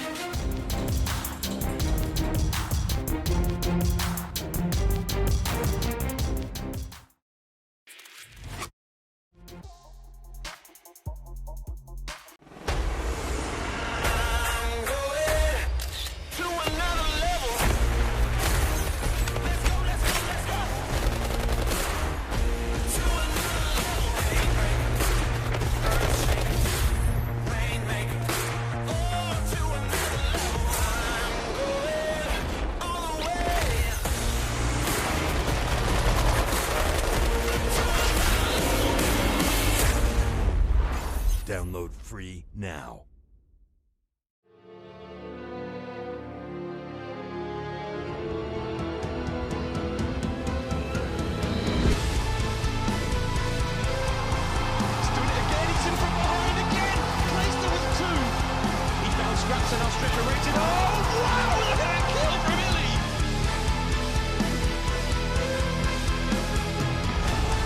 Flawless from the Dallas Empire.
Call of Duty League is brought to you by Metro by T-Mobile. Rule your day with the #1 brand in prepaid. Hello and welcome back to the Call of Duty League. This is your US tactical play. Brought to you by the US Army, excuse me. And this is a big two-piece from Dens and a bomb defuse to win a round for Paris. Yeah, beautiful. I will say a little bit of luck as he jumps straight into the M4 of Dens. But the important thing is clutching up when it matters. Is the 5 spree, it's the defuse. Dens, my goodness, he is a handsome man. However, talking of domination, we see Paris taking that S&D, and Paris, we've got a player there on the domination KD leaderboard. Dens 1.4, but we've also got Røkkr also on 1.4, joint 5th here, so it's going to be interesting to see these two teams butt heads once again. You might be asking, Phil, Miles, how did this go yesterday? Well, it went to Minnesota, and it was quite a convincing victory. For me, it was the assault rifles that really kind of stepped it up. You got Røkkr, your assault. These guys just destroyed. It was like the first hard point, a lot of slaying power. I hope Paris can take something from that and maybe adapt, learn, and give something back. Yeah, it seems to be a brand new day here on Sunday. You make it to Sunday, it's a whole, new kettle of fish. And at this point in time, Paris are looking quite strong. I will say the individual performances from Minnesota have been incredible. Silly's looking great. I think the only player I'm worried about is Asim. Asim seems to be missing a step right now. We saw a couple of windmills in the bathrooms on Gunrunner. There on Petrograd, we saw a few players managing to slip the net and not necessarily, get those crucial kills that he needs to be getting. So I want to be giving Asim some more love. I want to see him start to warm up, get a bit more comfortable here on stage, because the rest of his squad is playing brilliantly. But there's those few moments, man, where you're like, Asim, if you just get that kill, or if you didn't, right timing for him, the whole round looks different for Røkkr. But hey, man, it's easy to pick apart the dudes. If you're going to say there's a few holes in Asim's gameplay right now, Kismet has a cave. And honestly, the whole thing is just not working. Whatever happened to Kismet of 2 weeks ago, 1 week ago, I'm not seeing the same Kismet, and he'll know this himself. This is not a Kismet-like performance. He's the player usually doing 2-3 pieces, capping a flag as well. This guy has put incredible stats up over the past couple of weeks, even month. Not today, though. I need to see something more. Kismet hopefully will be able to turn it around. Luckily, he has 4 awesome players next to him, which can push him through, and right now it's all tied up. The best of 5 is down to, best of 3, basically, right now. You've got to start strong, though. There's domination coming up here, and Minnesota, they are not an easy team. And we have seen so many domination maps this week go, finish in the first round, like completely 70-point plus lead in the first round, and that's it. You can put your controls down. It's almost done, guys. Like, there's no way. I mean, it's almost impossible to come back, but it's a real slug. Still, Paris, they did fall prey to one of those maps. Minnesota had an exceptional run of the first time they met, and I believe it was also on Petrograd. So we're running this back, like map for map. And Paris have just done their homework. Minnesota have been caught off guard on the surge. The hard point definitely went their way. We'll see if they can't do the same here in the domination. And this is going to be a crucial map for either of these teams that tied up 1-1. Yeah, and of course Minnesota, they missed out on London. I just had a quick look at the stats there. 1.14 Kismet was dropping in the launch weekend. Right now he's under a 1 at a 0.95. It's just not the same, and I think it's showing for Paris. If he can step it up, I truly believe that Paris can do this. They can really show Minnesota what they're made of. But yesterday, top performer for me, Røkkr in Hackney domination, I believe it was. And again, that assault rifle, it is a force to be reckoned with. He's a player which is still so young. He's kind of been given a big chance on Røkkr, and he's certainly repaying the favor. But Miles, I know you're kind of like 43% Australian, so you do like Dens, Shocks, I'm a big fan. I'm a big fan. These guys are very, very good. We do like to see this. It's the best I've seen them play in a very long time. Yeah. Dens especially, incredible. Yeah, he's getting a lot of love right now. So we'll see if Minnesota can answer back after that difficult search and destroy loss. The man we talked about just a moment ago is now dead as Dens falls first. Mid-map presence already being felt there on the B flag. There's a couple of players, as you can see, from Minnesota now flood through, but it looks like Zed and Shocks have managed to keep alive there, and Shocks is still holding down that line, the left-hand side of the map. Brave as it may seem, it's a very difficult place to stay alive. So many angles to be hit from here. Nice crossfire comes through, keeps Shocks alive, and he bangs through the doors and gets straight on top of the restaurant. That's a power position to be in, if ever I've seen one, when it comes to taking control of B, especially because his teammates don't have that side of the map covered. So far, so good here. We do see a change in hand, so we're seeing a lot of these home flags kind of under pressure. We've got a couple of Paris Legion players actually sat back right there, just defending C, and it's a very different strategy. Assault's looking for him, he's like, oh, is this flag free? Absolutely not. There's 2 little Aussie boys sat in the corner waiting for you. B is going to go in the hands of Minnesota as we see the home flags go to Paris, but you expect that to change. It's very hard to hold both A and C. This isn't the like of Hackney. These flags are very far apart. Yeah, very, very far apart indeed. Now we're seeing the A flag taken control of by Minnesota. Minnesota's a little bit of a test coming through from Zed, and he's going to get it. Now Minnesota in a tough spot. They have to bounce back. Let's have a quick Astro Gaming listen in with the Minnesota Røkkr. Ever back performance? Got performance. Good shit, boys. Good shit. No performance. Comments. That's 20. Performance against, he's at the arch. Oh, just pyramid. Just pyramid. I need help. I need help. I need help. Get my push. Are you blocking bar? Where are they spawning? No way. I got naded, bro. I got naded. Dan's got me. Big Archie's. He's pushing out now. 2C. On A. 2A. 2A. B and T. There's 2A. Focus C. C tracks. He's not weak. He's playing cell spots. He's playing cell spots. Play for C. Try to get C here. South. Only one help, guys. Nice. 1B. Spawn back. B got me. There's 2B, I think. B dead. Top hazard. He hopped on top hazard. Top blue. Who's the hazard? Who is it? Dead. I just want to get. Yo, top train. I get water. That's all our top. Water shocks, weak. He's deep. Police car, micro ambulance. Hold on, help you. Top cage. Police car ambulance. Shock. Yo, we push. Toward. Yeah, one water. One weak. Nice. Zed's all our top. Clean comms from Minnesota as they now try to take the map back with the lead in hand for the time being. But Paris do what they can to bounce back in this one. Again, A flag in control of the Paris Legion. Mid-map presence certainly being felt right now. And again, it's hard to really call out exactly what's happening. Sometimes it's domination, but the important kills are going to be going down towards those home flags for the time being. Assault can't lock down mid.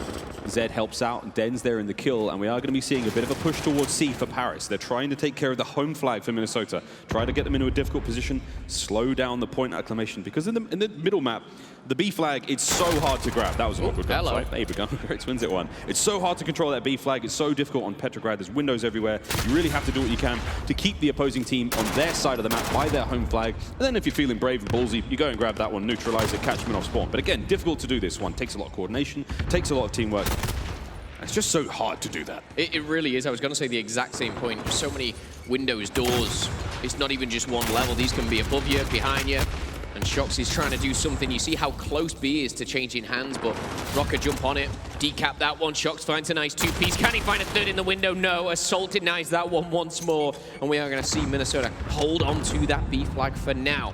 Points are adding up, though. 90 seconds left on the clock. And again, with a two-cap here, Minnesota can go in with a nice lead. What's going to happen? No, Assault just left-rights him. It's like Fury today, as Assault finally goes down to Zed. He does indeed. He gives him the Fury. Shots from Den's now to get 2 out of that one, but again, sometimes it helps to bring your fist to a gunfight, but why not? Alex Assault, GodRx, line up the kill feed. Kismet now in mid-map. A chance for a third. If he can get Assault, that's a great way to get onto B. Going for the secure, gets out with his life. Why not? And he's going to be able to get back in the fight again. Kismet almost finds another. But hey, does buy his teammates some time on mid-map. Shox is going to stay alive for now. Keep those reinforcements going. Paris, do what you can to get there on the point. Now, B's going to go back to Minnesota. You see how hard it is to capture flags? Very hard. It's hard. It's really difficult. Windows, doors, alleyways, trains. You've got to watch it all, and it's difficult. You've got to have all players firing on all cylinders, and one player right now is Silly. 3-kill streak is 6 and 7. GodRx, though, talked about it going into domination. He was an absolute superstar yesterday. He's putting 14 kills on the board. Incredible stuff. You look on the other side, no one's even hit double digits until now. Shox just finds his number 10, but Alex pushing forward maybe for a neutralization with 20 seconds left. This is where you kind of throw everything in the kitchen sink just to do something, even if you're winning. Look at the pressure that seems putting on him right now, but as the clock ticks down, we're seeing a 30-point lead here for Røkkr going into the second side. A very, very strong showing. And Miles, I've got to raise the point again. Luka and Kismet, it's just, I'm not seeing the same Luka and Kismet. We've got 4 and 8 for Luka, 12 interactions, not enough. Kismet, he was one of the best players at Minnesota. What the hell's happened? Dude, tell him the stat. Tell him the stat, Phil. Overall, so far in the series, Kismet's dropping a .34. Right now, he's dropping, I don't even know. That's maths on the fly, and that's difficult, Miles. But all I know is a big thumbs down. And the problem is, Kismet is that superstar. He is that amazing player that can change a game with a click of a finger. Right now, he's at about a .4 over the series. 0.4 doesn't sound perfectly balanced if you ask me. See if we can't get a click of the finger from Kismet to turn this map around for Paris. But again, right now, not a huge deficit to work with. The A and C flags, respectively, will be capped. The battle now for the middle of the map is about to begin. Silly's going to open that one up with a nade over the top. And here the hail of gunfire comes through, and it's a trade. Silly will lose the gunfight there in the bottom of the restaurant. Sim picks it up, finds himself 2. dirty Asim as he finds himself a nice 2, and he's managed to turn this map around for himself. He had a little bit of a struggle in the search and destroy. He wasn't looking super hot there in the hard point, but now he's great. And I will give the SMGs of Paris a little bit of slack. The likes of Kismet and Røkkr, they're going up against Assault and GutterX, and their assault rifle, it's just so hard. Every time you run around a corner, there's an M4 aiming at you, sat in a power position behind a van or an ambulance or a power position of some kind. It's so difficult to do, but they've got to find a way, and that is a way. Okay, use an MP5. Where there's a will, there's a way, and where there's a way, there's a loop. Top restaurant, ripping him with the MP5. He's not actually that comfortable with the MP5. We had this discussion yesterday. He's way more of an M4 player, but man, he can really do it all. Zed in the backline as well. This is a great set of kills. We are looking at, you know, a bit of progress towards B there for Paris. A is now gone, so with that piece of information, clean this one player out, grab yourself that C flag, do what you can there on B as well. Zed finds his 5th in a row, and Paris, vous allez, they're managing to turn this around now as Minnesota grab A. You're going to have C and B in control now for the Paris Legion, but for how long before that push comes through mid and we flip again? Yeah, and I was trying to think of exactly what Paris might be able to change, and rightly so, getting 2 flags, this is a great start, but even coming into this, they were 0 and 2 on Dom St. Petro. Minnesota have seen some success at it 1-on-1, but again, they just seem a little lost on it, and I think the pushes, you see them trying to smoke and almost jump onto these flags a little too urgent. We need to see the slaying side, and it's not there right now for Paris. However, with 2 flags, this is where they can come back, and talking 2, they're trying to get the neutralization, they will. It is still possible. They're down by 30 points right now, but with the neutralization coming in, they're going to get around 24 points a minute. Nothing changing just yet, but it's those AAAs coming back into the kill feed. Assault, Asim, and now GutterX finding one from behind. They're going to nullify anything Paris just did here. Can they get B back, though? Paris is making a real run for it. Straight in off spawn. Kismet's going to be first in. Røkkr tries to find something. MP5 for GutterX working at range. C now is being captured. This is a great turnaround here for Minnesota. This is to slow the progress that Paris has just worked so hard for, and it ain't working out. There it is. Assault on point. They have managed to stop it. They're going to capture C back, but in the meantime, B's in trouble, friends. You got to watch both sides of the street before you cross it.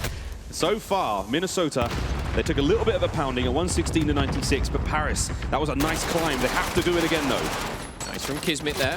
Just backs off. Kismet says he just found a triple. That's huge. Not the quad, though, that he wanted. He does make an impact here for Paris, and they're down by 20 with 2 minutes and 12 left on the clock. This is doable, but B is not in the hands of anyone. The top middle, it looks slightly orange, but it ain't going anyway. 20 points and counting. GutterX jumping around, and with the lead here, this is where you don't need to jump on flags. This is where you can just simply slay, find yourselves in better positions, and they're rewarded for that, but be changing hands. That's going to Minnesota here as Asim and Alex find the triple combined. A neutralization on A, it's all going out. Again, you're going to watch these sort of, it's like the scales of justice, you know? You've got C side is really heavy right now for the players of Paris. When you go towards A, it's actually been neutralized, so that means that it's a heavy skewed favoring the guys of Paris Legion right now. It does get flipped over onto its head, so now A back in the hands of Minnesota. They are going to be contesting B. It will be Paris, but GutterX, a nice spot to be in. The tags are there. Can he clean up these kills? His teammates are doing what they can as well. Now the pinch from Dens. Great teamwork from Røkkr as they get back onto B. The full secure now. There are 2 members on there. The point just flies away. And Minnesota, immaculate teamwork to take back the B point there. And now they're starting to push Paris to the edge. Yeah, they really are. And with only a minute left, it was doable for Paris here. But with 60 seconds, the slaying power is just... they can't keep up right now. Assault 22 and 15. GutterX with a +5 as well. Very, very hard as we do see the neutralization of C come through. It feels like the final nail in the coffin as the time starts to tick away. Røkkr, Zed, Shox, and Dens get that kill feed all orange. They need a triple cap. They need it now. I'm not sure if they can do it. Yeah, look at the arrows on Minnesota's side. The left-hand side of the minimap, they're just going to be setting up for the push. They know someone's coming through. Asim's going to get cut down by Kismet. Watch the play. You'd have to go, Paris. You got to go now and make all of it count. Shox cut down from behind. Silly now making his way forward into the gun of Zed. Watch the push on the right-hand side of the map. Desperately trying to make something work out. Røkkr, you got 28 seconds, mate. I don't think it's possible. I think Minnesota have slowed this down enough. They've ground the game down to a halt. And it was a valiant effort from Paris, but Minnesota just held so strong all game long. Signs of life indeed, but they will be taking the lead in the series 2-1 after this domination match. And if anything, Phil, it's just good signs all round for Minnesota. Everyone is starting to click. The wheels are turning. The cogs are turning. Assault, he's still that dominant AR player that he's always been. He's got a partner in crime in GutterX. And the other 3, Asim, Alex, Silly, they just seem like they're on the same page, and that's what's working for Røkkr. Røkkr, for me right now, if we're to make different power rankings, we're trying to put these guys somewhere. I'm looking near the top, that's for sure. Indeedy. Quick look at the stats after that last one. We know you stats guys out there love them. Oh boy. Not a great look for Paris. I think the only player to really go positive, Zed at 22 and 16, 21 and 20 for Dens. Difficult scenes, but you have to give it to Assault. 24 and 17, 20 and 15 for GodRx. Not an easy thing to do on Petrograd. It's very fast-paced gaming and a lot of movement. It comes to caps as well. 8 caps from Asim, 8 caps from Silly as well.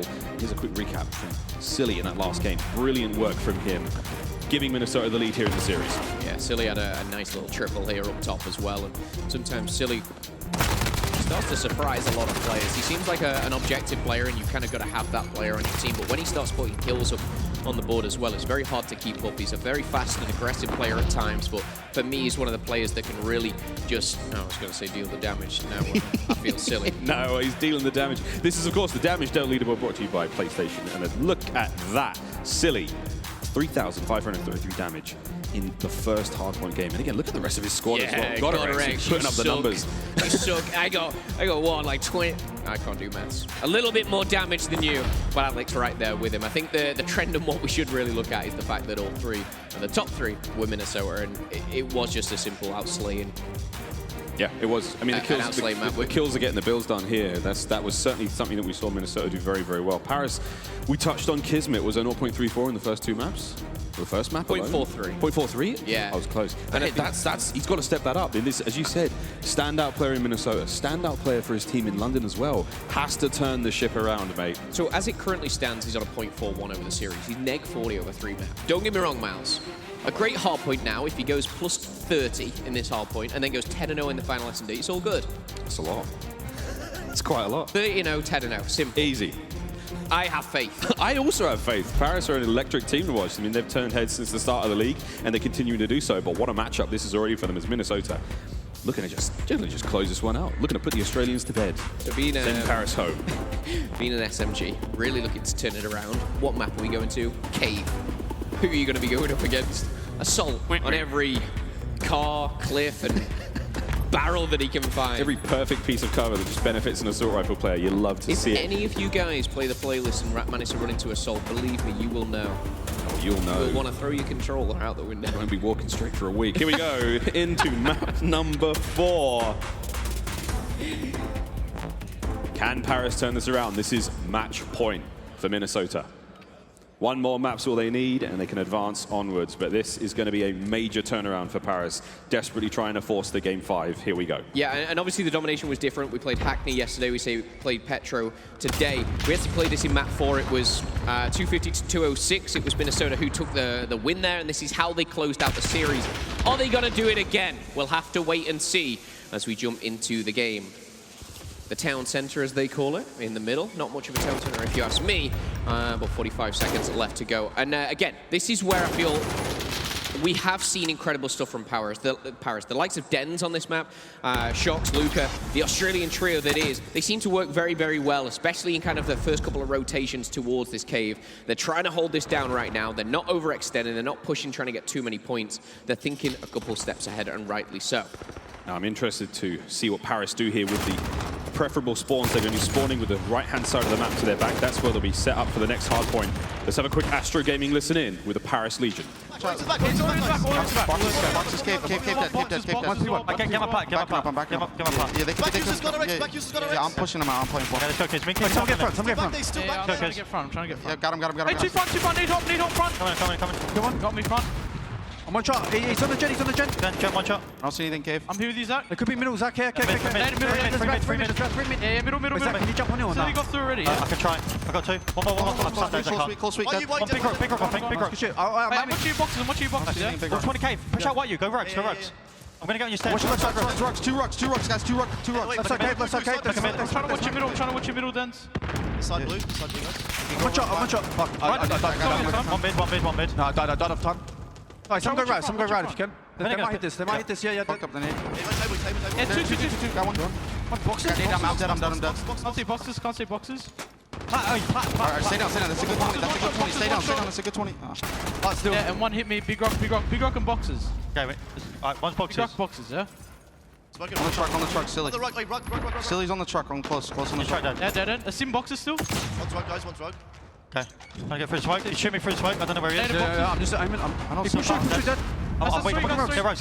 He's in one shot, mid cut, Sometimes it's quite a dangerous thing to do listening with some Australian players, but all things considered, that was pretty clean. That was pretty clean, and the gameplay was matched as well. We see 6 and 4 for Dens here. He's on a 1 streak. As I see him and Alex already rotated round as we jump back. Minnesota do find a couple kills as we go over to the field now. Minnesota already set up. Well, we're going to see Paris be able to break this. It'll be a perfect time to do so, but 35 seconds.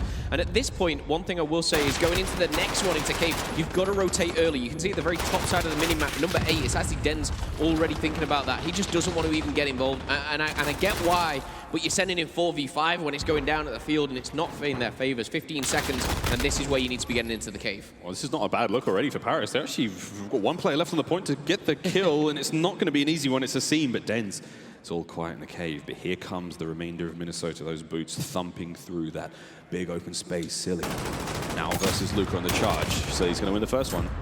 Assault's managed to come through, so Dens has given his teammates a decent spawn for the time being, but now they're just going to be pushing out through mid-Cave, so have to do what they can. Assault's already lined up, trophies are there, they're going to get the nades through. Here comes the break from Paris. They're going to take care of the player in the back. There's the opportunity now for a pinch. Kismet finding himself 2.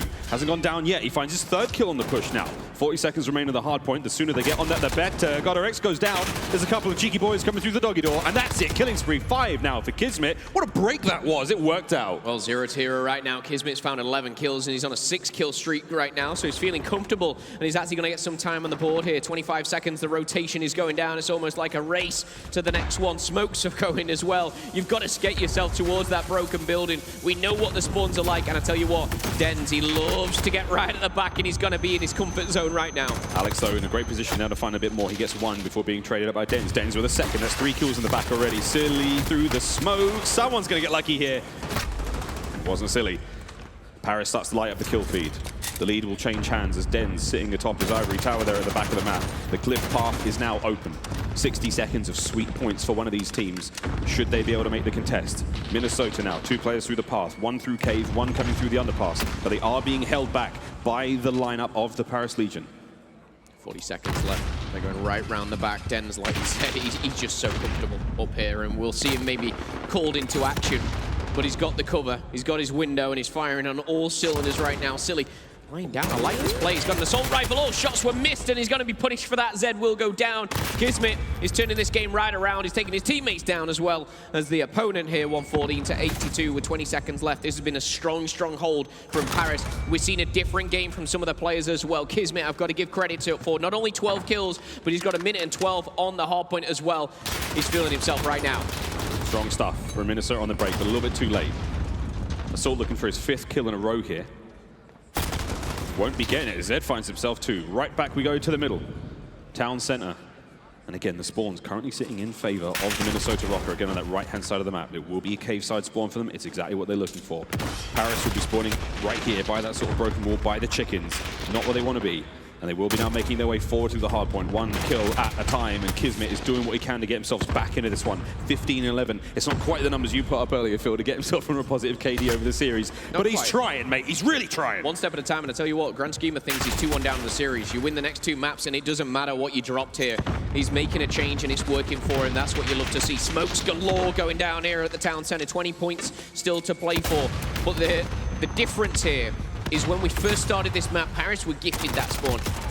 Minnesota, they've earned this spawn. They've rotated early. They've been given this now. Silly finds a double. GodRx finds 2 as well. And with 5 seconds left, a killing spree for Silly. 5 in a row now. Finally shut down as GodRx finds himself on a triple. Trophy system in there. He'll watch out behind you. It's Kismet.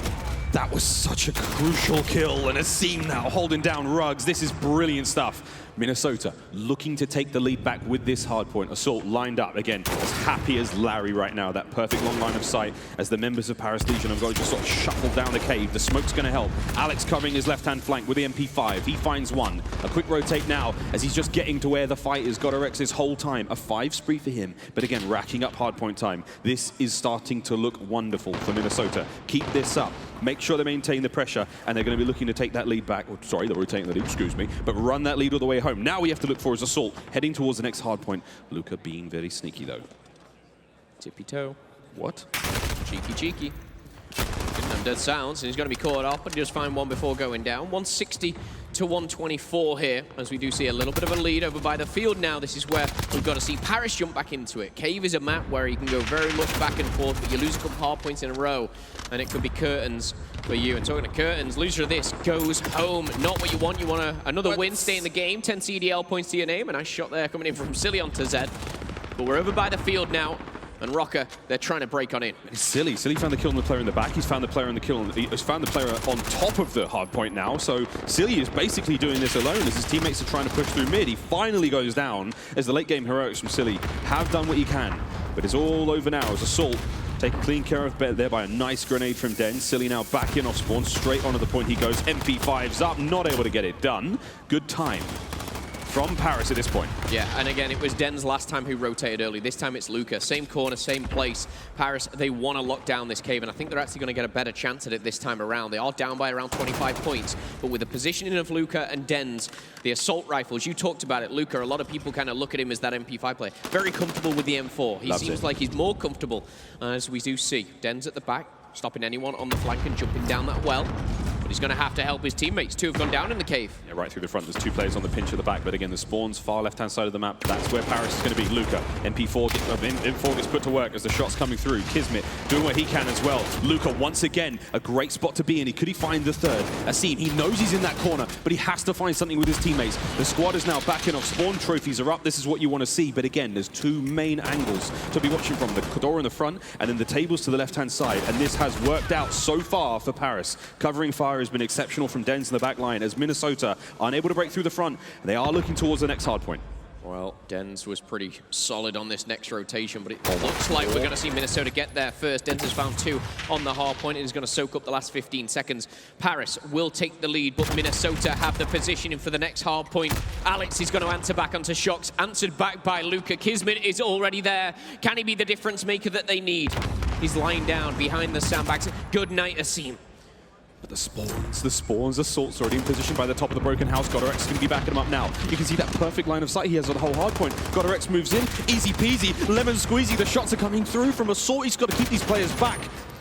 Paris may have the lead for now, but this is where Minnesota can break the back of this map. Great shots from Assault, and again, perfect position to be in. Look at this spot from an AR player. All he's got to do is just find these angles, keep the shots are coming. Even with smoke there, it's such a narrow funnel to run through for Paris. He's run out of bullets, get in there with a pistol. Is it going to work out? Godorex is being pressured. Kismet and Zed are coming through the front, 209 to 209. Paris take the lead, and Zed pushing them back. This could be bad for Minnesota here. We could see a spawn trap and a rotation come through. 20 seconds left, no one on the hill as we see one player jump on in, but he's going to be blown up, taken away. Another to trade out. It's Asim this time around. 12 seconds left. Rotating to the middle. We couldn't have a closer game if we tried. Dangerous scenes right now for Paris. Minnesota have got the spawns. They've got a little bit of time to work with here. Kismet has got to win this fight, and he won't do it. Godorex is going to get it. Now you go back to the town center. This can be won here for Paris, but they still have to be mindful that if the contests come through, we have to go to another hard point. This is do or die for both teams. Minnesota have got a break. They're trying to pinch this one from the left as well, but Kismet keeps the flank safe. Now through the rug shot, the push is coming. Røkkr, he's going to have to hold this one down. Good shots. Is it enough, though, to keep this play alive? Kismet keeping him backed up there in rugs as well. 10 points for the win. Paris, what have you got? Well, they've got to go now, and they've got to jump on in. You see Minnesota, they're not even jumping on the point, and rightly so at this point. You've just got to keep the spawns. 25 seconds left on the town center.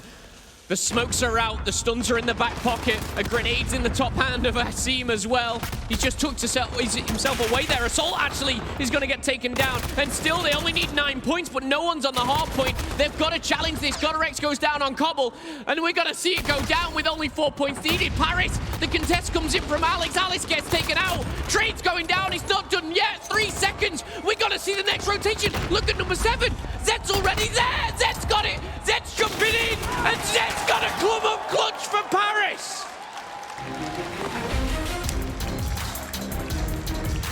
Oh boy, we're going to a game 5. Yeah, you gas up Zed, Josh. Heads up play. He tucked himself away, and I tell you what, that one gunfight right there, even though Minnesota needed another 17 points, that one gunfight goes the opposite way, and Minnesota can easily take that. We've seen that get locked down.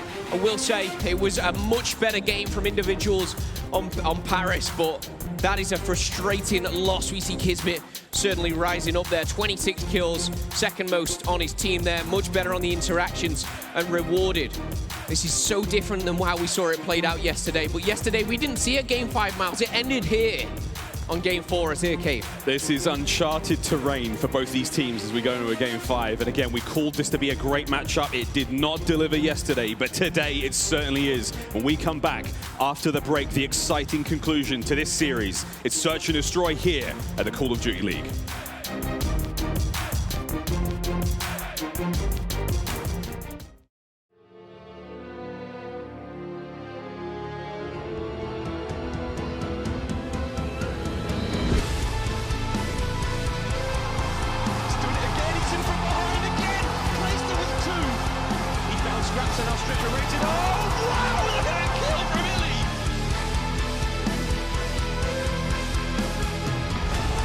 Flawless from the Dallas Empire.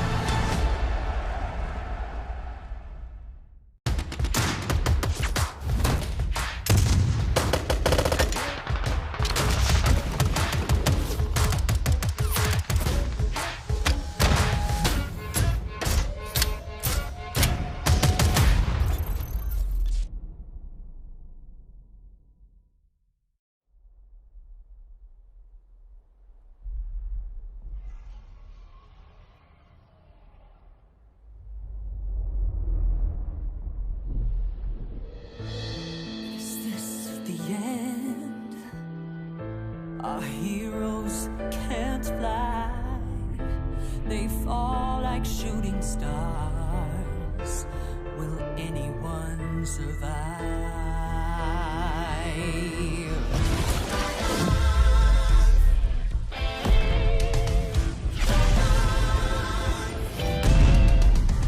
Dragons take flight above the ice and snow. High in the sky where the cold wind blows. Wings feet down as the feet back foes. Flaming hot fire over frozen bones. Good unites against evil they oppose. They ride or die as the legends grow. We must go to sense to the heroes. There are no silence in this combat zone. Beats mid-air, yeah, it's a chiller. Life and death, yeah, it's a killer. They go round and round as the beat down pounds. Aerial thrills, yeah, it's a thriller. The sky's filled with trauma and all of this drama. Pretending and impending it. Crash down. It's dragons and dragons descend.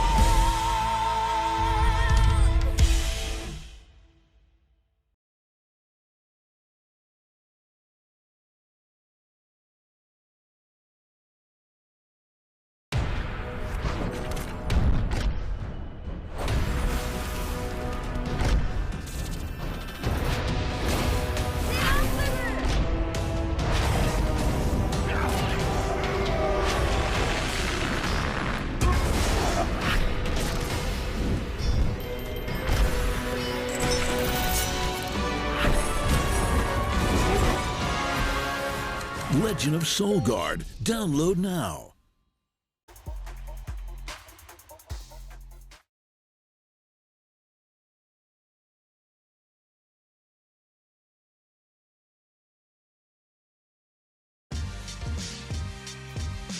The United States Air Force. Learn more at airforce.com. PlayStation 4, the official platform partner of the Call of Duty League. Grubhub, restaurants you love, delivered.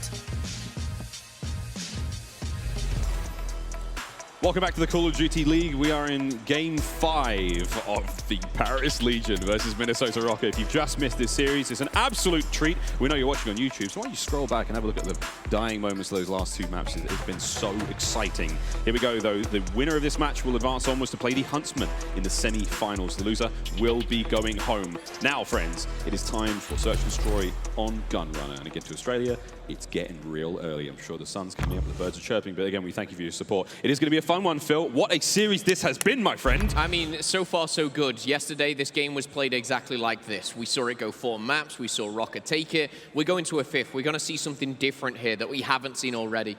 A huge clutch coming in from Zed and Paris. We see Paris stepping up in the slaying department. We see these players really kind of coming into their own. And that's the type of energy that you want to be taking into a Game 5. You kind of... after a game 4 like that, you take a 2-3 minute break, you go in the back, you talk to each other, you got Josh hyping you up as well. It's an incredible vibe that Legion will be going through. Røkkr, though, we know what they're capable of on the likes of Search and Destroy. Legion, not a team to be messed with. And like I said before, we talked about the likes of Kismet. He dropped some pretty poor numbers in the first 3 maps. It doesn't matter. He stepped it up in the 4th, and all that matters right now, he's dropped some good numbers in 5th, and you're good. You take your 10 CDL points, you move on, you fight the Huntsmen, and all right, that might be tough. What a great rematch, though, for them to have. I mean, this is something that, again, they had Paris had a game 5 against the Huntsmen in London, which went all the way. Sadly, I think they lost 6-0 in the end, so let's face it, the Search and Destroy chops have improved, but this matchup indeed is particularly impressive for me because, again, they've both taken maps off of each other. They've both taken Search and Destroys. I don't know where we sit on this one when it comes to Gunrunner. Again, quite early on in the season, neither of these teams have got, heavy stats to work with. We hope we can make a solid predicted call on this one, but let's see how we go. One more map to decide who advances into the semi-finals against the Huntsmen. I love finishing on Search and Destroy. Always fun. We got a game 5 round 11 yesterday. Are we going to be treated to it again? If you look at the minimap, quick check here. Alex, aggressive. Through the middle. He's just taking control of what the players will call you. Here, just outside of the boiler room, in between the bathrooms, but creeping on up the forest, it's going to be Røkkr. He's going to be trying to sniff out a couple of those Legion players. Bomb is down, 45 seconds. Zed's mantle there, he managed to get to the top of that crate without giving away his position. No little butt stuck out, the wagon was not on show there, so he will be relatively secret until he exposes himself. Shots trying to hit the right flank, smokes go through. In a great position to possibly catch that player there coming through. Oh, there you go, from Forest, but it's going to be a Seam who gets the first blood on the Zed, the aforementioned player atop of the crates, and here we have it. 20 seconds left on the defuse. Sneaky, but that's it. 4 dead for Paris. That's the round. Minnesota. What a decisive take. Yeah, Asim, great use of Dead Silence. That's how I sum that round up. The way he popped Dead Silence, picked up the burst, slid around and found that defuse. It was a cheeky effort, I'll say, to get that little ninja defuse going on. First round to Røkkr, though, and a very convincing one. I think it was a 5-0 on the kill department. With a bomb down as well. Double for Asim. That was a little too clean, wasn't it? Yeah, very clean. Can they do it on the defense, though, as well? We're seeing some strong stuff. We're going to see double trophies available for Paris. Of course, some Dead Silence was invested previously. Assault might be looking to get into a nice elevated spot. Shox is going to whiff the nade a little bit. Slow and steady, he's going to win this one. Silly loses the battle of the doors. Kismet finds that one. Røkkr takes care too! That was rancid. Luca and Zed, good night. That's the power that Røkkr can bring. Yesterday, he was a key factor in winning the first search. Dropped to 2.0 in that one with 60 seconds left here. I think bomb is down somewhere. Over by green. In Paris, you can see them, they're almost jumping around. It feels like they don't know if anyone's snuck through. Watching that mini-map, and I think it's Kismet, maybe Denzi's arrows just spinning around. Where is it? I can't find it. It's almost fear, isn't it? You're so worried that a player is hit the ramp. Again, that's the kind of the reputation Asim has. Right. For being such an aggressive player, and there it is. Asim finds the first. There's another one waiting for him around the corner. You love to see that. And the third won't be had. Shox manages to get the bomb and get away. No, too many members of Minnesota around him. A second round goes to Røkkr. 2-0. It sucks, but it ain't that bad. Come back from this. We've seen some crazy comebacks already in Paris' series, obviously against Toronto. I think it was on this map, actually. Came down to a round 11. But right now, Røkkr are leading the charge here. 2-0, round number 3. As they go back onto the offense, we saw what they could do on the offense already. Røkkr 3, Asim 4. Yeah, Asim 4 kills. Great start now on the offensive round for Minnesota as they're going to make their way through mid in towards B. Only one player is going to be sitting back, watching that cut across towards the A side. Alex trying to lead the charge. Sitting in his green room. Again, this set of stairs in the window that looks out over mid-map. A very, very important position. Large doors on the other side of it. Opportunity for some magic as Asim gets the bomb down. There's a lot of Paris players nearby. Smokes go through. Is the timing on this one good, or is the timing on this one great? Good nade from Assault up top. May have found its mark, but it did not get the confirmed kill. 35 seconds. Now, as Alex emerges from the smoke, finds Shox from behind. The first blood goes his way. 30 seconds now to defuse the bomb and find the Minnesota players. Paris have got to do some work, and it is not working out. The retakes have been ugly. Kismet's now finally made his way through, but it's just... Go, see ya! Oh, boy! Asim! Oh, okay. Røkkr does shut him down. Now it's a 1v2, but the time is against him. Asim was on an absolute tear there. And Assault's just going to play this clock perfectly. Røkkr will find 3 kills, but it doesn't matter as Røkkr finds 3 rounds. That was a disgusting round. Didn't even have the words. It was just sort of a fart from the mouth to describe the destructive nature of that bomb defense. Minnesota are looking to absolutely close this out. 3-0 so far. Paris can pull this back, but it just makes me think more and more about the situation Paris find themselves in these game 5s. Yeah. 6-0, 6-0. That's not a good look. And that's the situation they're in against the Huntsmen. I mean, Minnesota actually beat the Huntsmen 6-3 on this yesterday. Paris beat Toronto 6-5 on it. They've both seen success, and you've got to be going into this confident. But after these 3 rounds, not what you want to see. Røkkr does find the first blood, and that's onto Assault.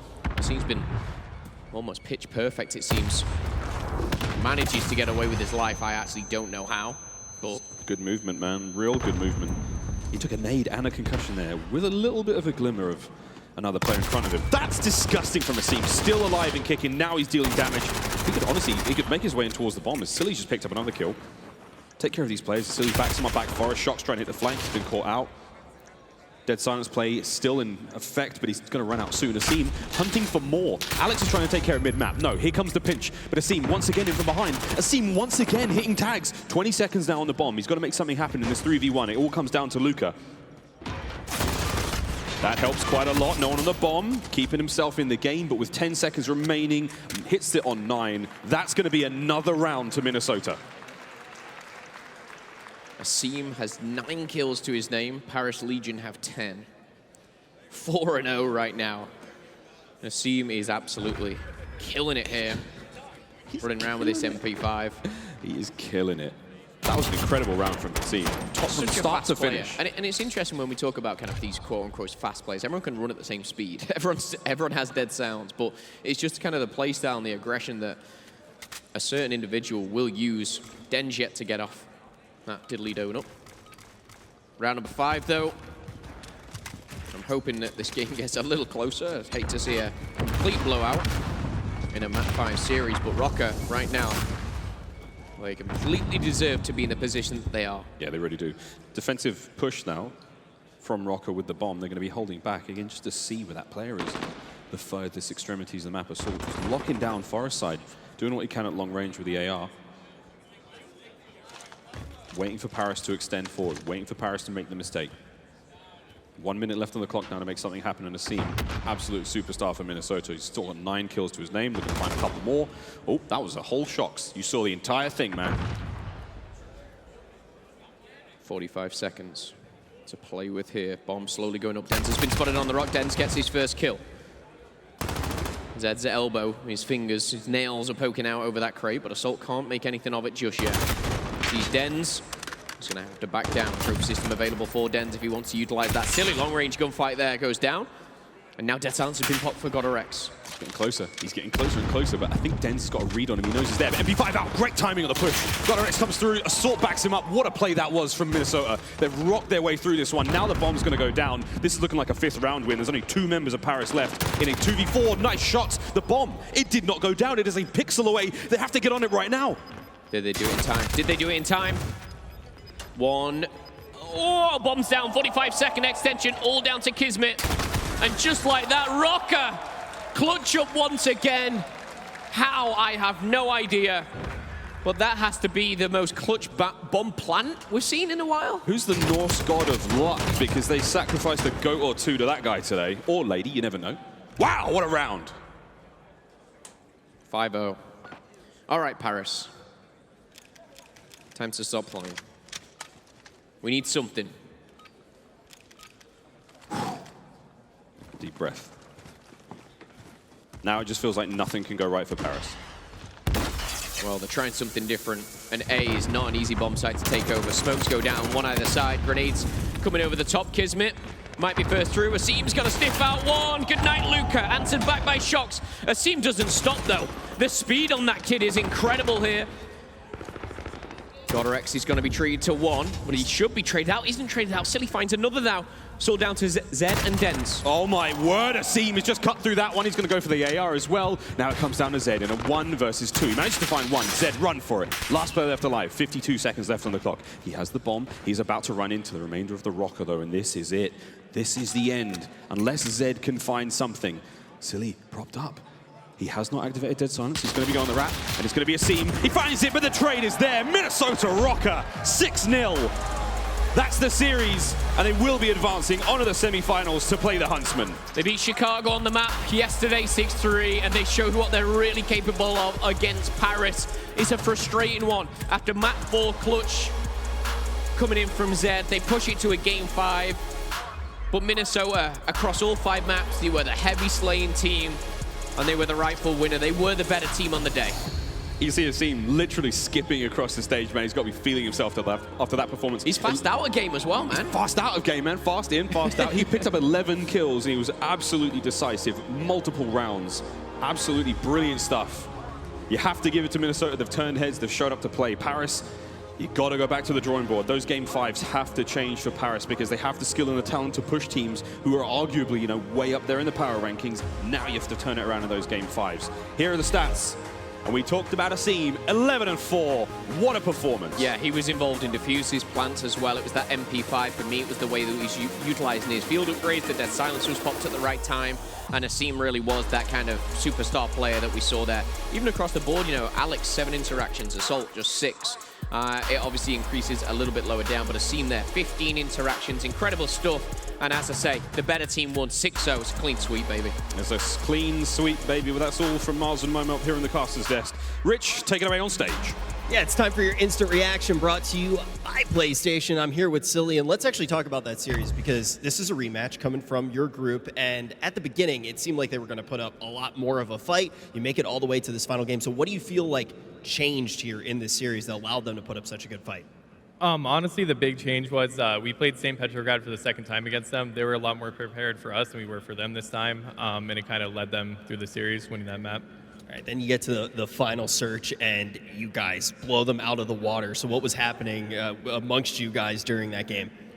We basically had a game plan of how they play Gunrunner and pretty much countered every single play they had, and they didn't have a chance hitting around.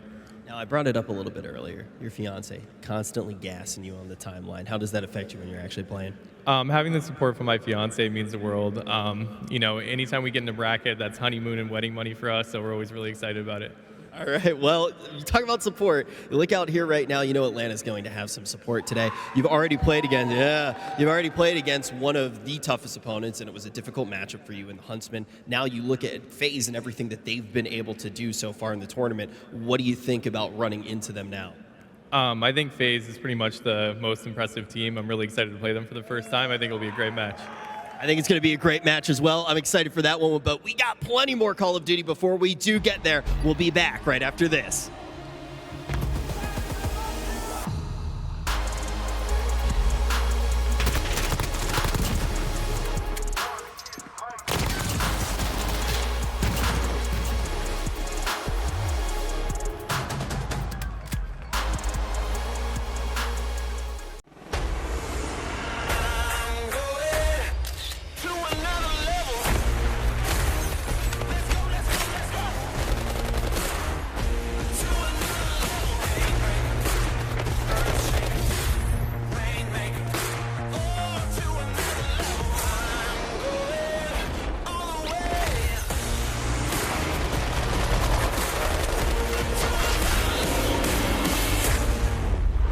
Download free now.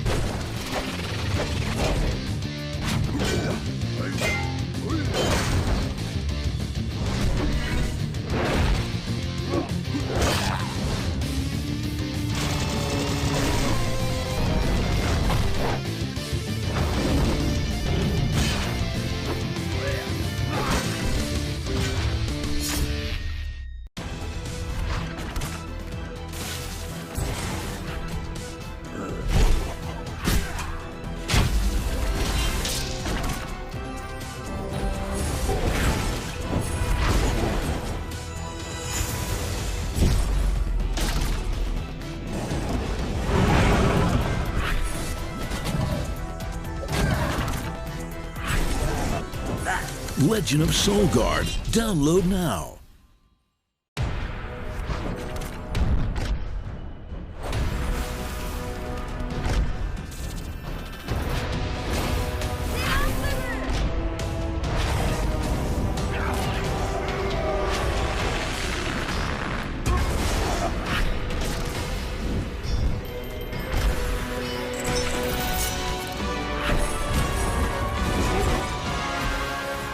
Legend of Soul Guard. Download now.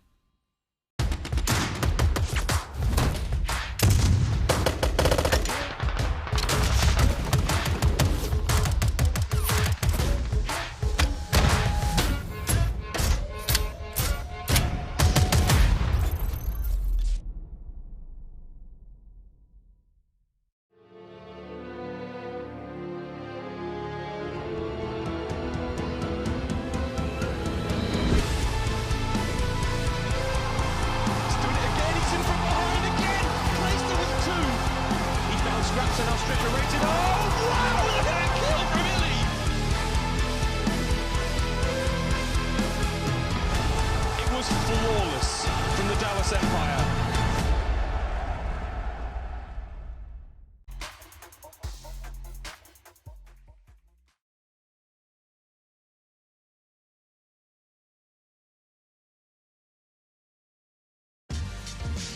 Call of Duty League is brought to you by Mountain Dew Amp Game Fuel, the official energy drink of the Call of Duty League.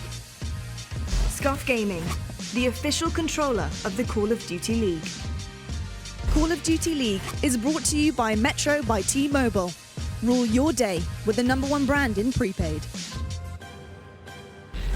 Hello friends and welcome back to your Sunday here at the Call of Duty League. As you can see on your screen, we have the bracket for today right now. Røkkr make it through after defeating Paris Legion. They're going to be facing FaZe in the semi-finals.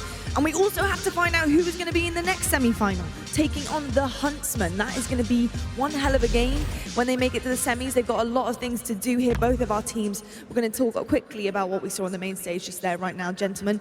But Paris Legion, so close yet so far. They kept the dream alive there. Zed in that hard point kept them in it to win it, going to the game 5. Could not get a bloomin' point on the board there in S&D. Just Paris on Sunday in game 5s. They can't seem to close it out. They got smoked right there. And I will say that Røkkr looked incredible in Search and Destroy right there. You know, that game 2, you know, they said that they had the film on them and they just countered everything. Well, game 5, they were super prepared. It was perfect. You saw Isam every time a player got close, he was getting that first blood. He was making those entries. It was just amazing all around. To take a step back as well, I think you look at Group B overall, this group impressed. I think a lot of people coming into this were saying, okay, Group A, this looks like the group that's going to be really tough. I think a lot of teams thought OpTic was going to look a little bit better coming into this week. But it's really Group B for me that everybody stepped up. Everybody has looked like a solid squad. I think if Røkkr bring that S&D magic, and honestly, the magic we saw all series long, to Atlanta FaZe later on in the semis, then we could have a pretty good game on our hands. I'm not going to put anything against them, but we need to talk about this next game that we're seeing for our following semi-final as well. We've got London Royal Ravens taking on the Florida Mutineers, of course. And I just really quickly want to start off with Havoc. This guy yesterday looking formidable against OpTic Gaming. You know, actually just to talk about it, 40 kills and 26 deaths in game 4. He was going off, guys. Yeah, and in the game for Keys to Victory, we talked about a little bit, like, he needed to be the guy to step up, and he did big time, right? Like, he had a 1.10 in the series. Sky's also had a 1.14, so we got to show him some love as well. But on the flip side of that, Pristini and Mox have been underperforming. If those guys can pick it up, their games can get a lot easier. But Havoc stepping up like this is huge for these guys. He has to be the guy that's going to be playing at that hyper speed, getting those entries, and picking up those kills. There have been some slight deviations, but I feel like you go all the way back.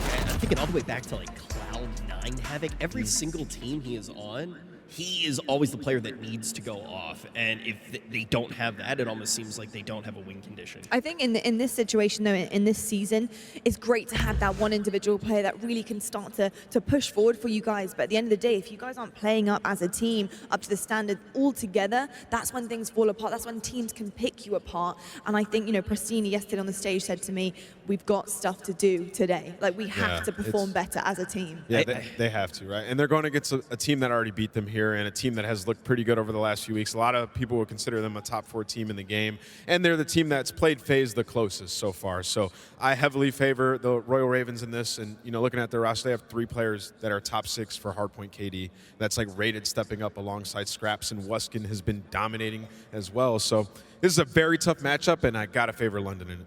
Yeah, I definitely do favor London coming into this one as well. It's interesting, though, when you start to think about some of the dynamics that are actually going on with teams, and I feel like it's almost how the teams came together, right? You have so many of this roster mania type feeling going into this league. Obviously, it's a lot different than what we've seen before, and you just go off of individual power, and some of those players just don't match up well together, and that's why FaZe actually looks so good. FaZe as a squad, just everybody checks the boxes that they need to check. They play the role that they need to play, and it's not, the whole is greater than the parts on a team like that. Indeed. It was great to see London go up against some powerhouses too. Atlanta, they took a map from them, and that speaks bounds for me in terms of their gameplay and their strategy here. And if they can keep that up and start to read that team even more, who knows what they're capable of.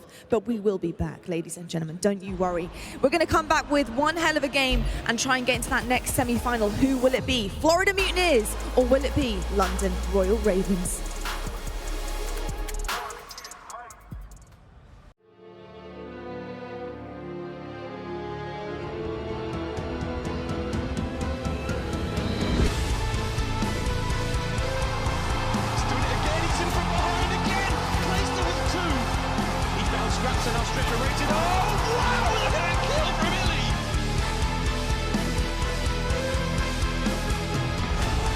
Flawless from the Dallas Empire.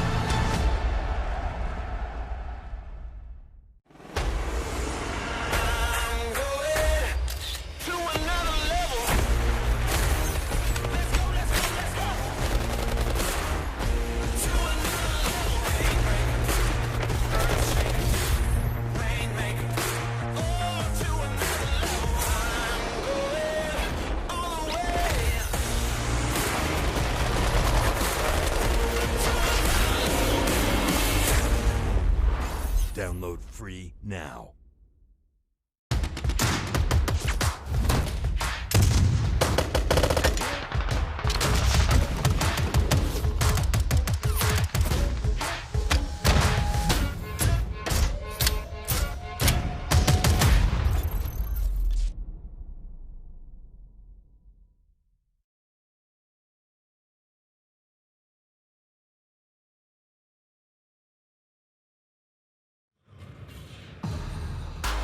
Hello folks, welcome back to the Call of Duty League. Where else would you be on your Sunday, of course, but on your couch, tuning into YouTube and watching all the action here at CDL. Now, you probably know that our casters are quite a funny bunch. They do say some funny things in their time when they're up in that caster booth, but what do they say when they're not on air, when they don't think they're actually being watched by all of you guys on YouTube? Oh no. Yeah, I know. Tell me about it. Scary stuff. Scary stuff. Well, we actually do have caster comms presented by Astro, so check this out. Here comes the overwhelm. 1, 2, 3. Oh my goodness! What just happened? If they can get a little closer, and there's Envoy. Oh my! No! What was that from Looney? But Dead Silence is there, and Arseny's able to win the 1-on-2. Are you kidding me? 143, 142, it will take the tie. 144, 144, OpTic Gaming, they assault B, but there's no time, or is there? Florida steal, they steal, but no, draw. That's my favorite. He looked like his head was gonna explode, dude. I know. Dude, but that's just Chance. I can never state it enough. It's just, he's the GOAT, man. He doesn't jump in, he tells Ben. No, he was like Ben, no, look. Yeah, Chance is the GOAT. I love that, I love that. Let's take a look at the bracket, gents, shall we? Because we want to know exactly where our teams are sitting right now. There's a lot to play for on the line on Sunday. Everyone knows Sunday's the day that you've got to perform at your A game, at your best. So we've got Huntsmen waiting right now for the winner of this match on the stage. Let's talk about Florida, though. Game fuel keys to victory for the Mutineers. Nameless, talk to me. Yeah, they got to use that momentum from last night. They got a big win. We talked about Havoc, how he needed to step up. He absolutely did, and he was applying a lot of pressure. He dropped like 40 kills, and he had like 20-something deaths. So this guy was just all over the map, and that's what they need to do. They need to keep applying that pressure and bring it to London early on in the series. They do indeed. And talking about bringing it to London, let's talk about the game fuel keys to victory for the Royal Ravens. Yeah, keep up the consistency in Hardpoint. They've been fantastic. They've been lights out in it, and they have 3 players in the top 10, actually in the top 6 KD for Hardpoint. Rated has stepped up big time for these guys. You know, he hasn't been bad, but he's just ascended to another level in his last few Hardpoints that he's played, and I'm excited to watch these guys go up against Mutineers again. We're going to go straight to the quick scope presented by US Air Force right now. Look at these two teams back to back. Rich, talk to me about this. What are we seeing from here? Obviously, London Royal Ravens 15-13, 9-9 Florida Mutineers haven't had as many games as the Royal Ravens. Yeah, but overall, I think the big idea that we're going to see is I don't like to necessarily just look at wins that you have in the tournament and not talk about different things like stylistic matchups. But when you look at the Ravens and what they were able to do with taking a game off of FaZe, FaZe has no style. They are right. They are correct with how they play. They are fantastic. And the fact that you see the Ravens take a win off of them, I think Ravens have a pretty convincing argument for being the 3rd best team in the entirety of the league as of right now. Yep. Indeed, and you've got your US Air Force maps and modes there just for your absolute honor to have and see what we're going to be having on the main stage. Now, Jess, actually, I was thinking, I had a thought there, talking about the amount of matches played and having a look at that ratio against each other. It's difficult. How does it feel to be Florida Mutineers when you haven't got as many reps in as maybe the London Royal Ravens? You can see that they have a lot of games under their belt, but does that affect any of these teams? Probably not at this point. They've had a few games under their belt by now. They got a big win last night, so you know they have a win here in Atlanta, and now going up against this team, they can prove a point. But just looking at that bracket, Royal Ravens already beat these guys, and if you look at it outside of Empire, it's probably your top 4 teams that we're seeing in the semifinals here. If Ravens were to win this, you'd have Ravens, Huntsmen, FaZe, Røkkr. Like those are the teams that are top 4 right now, outside of Empire. We had a lot of housekeeping to get through, but I totally was like, I agree with that wholeheartedly. I think we're going to see a repeat of what we saw, and I also think we're going to see Ravens make a pretty good push throughout the remainder of this tournament. I want to see them versus Huntsmen. That'd be nuts. That would be nuts. We'll see. We'll see. If Mutineers can bring their A game to this and bring the best to the table, we'll see what happens. But I'm going to throw over to Benson and Chance right now. I'm hoping for more of those caster comms that we saw earlier from you boys.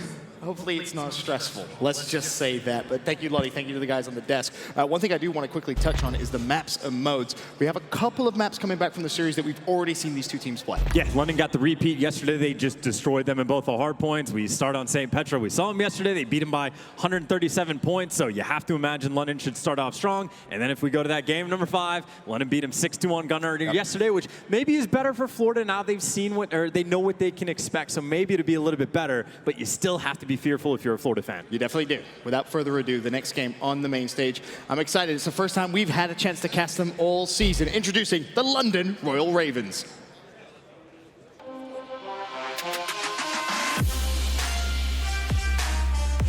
Get it! He's too bloody strong!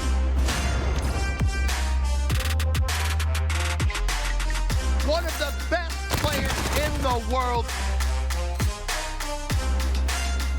Again, Scraps has got his number. Beautiful reads from what's good.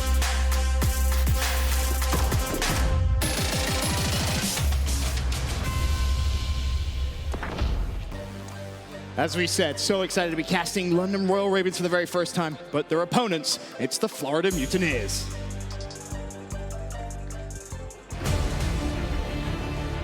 Thousands and thousands of hours of hard work lead to this moment.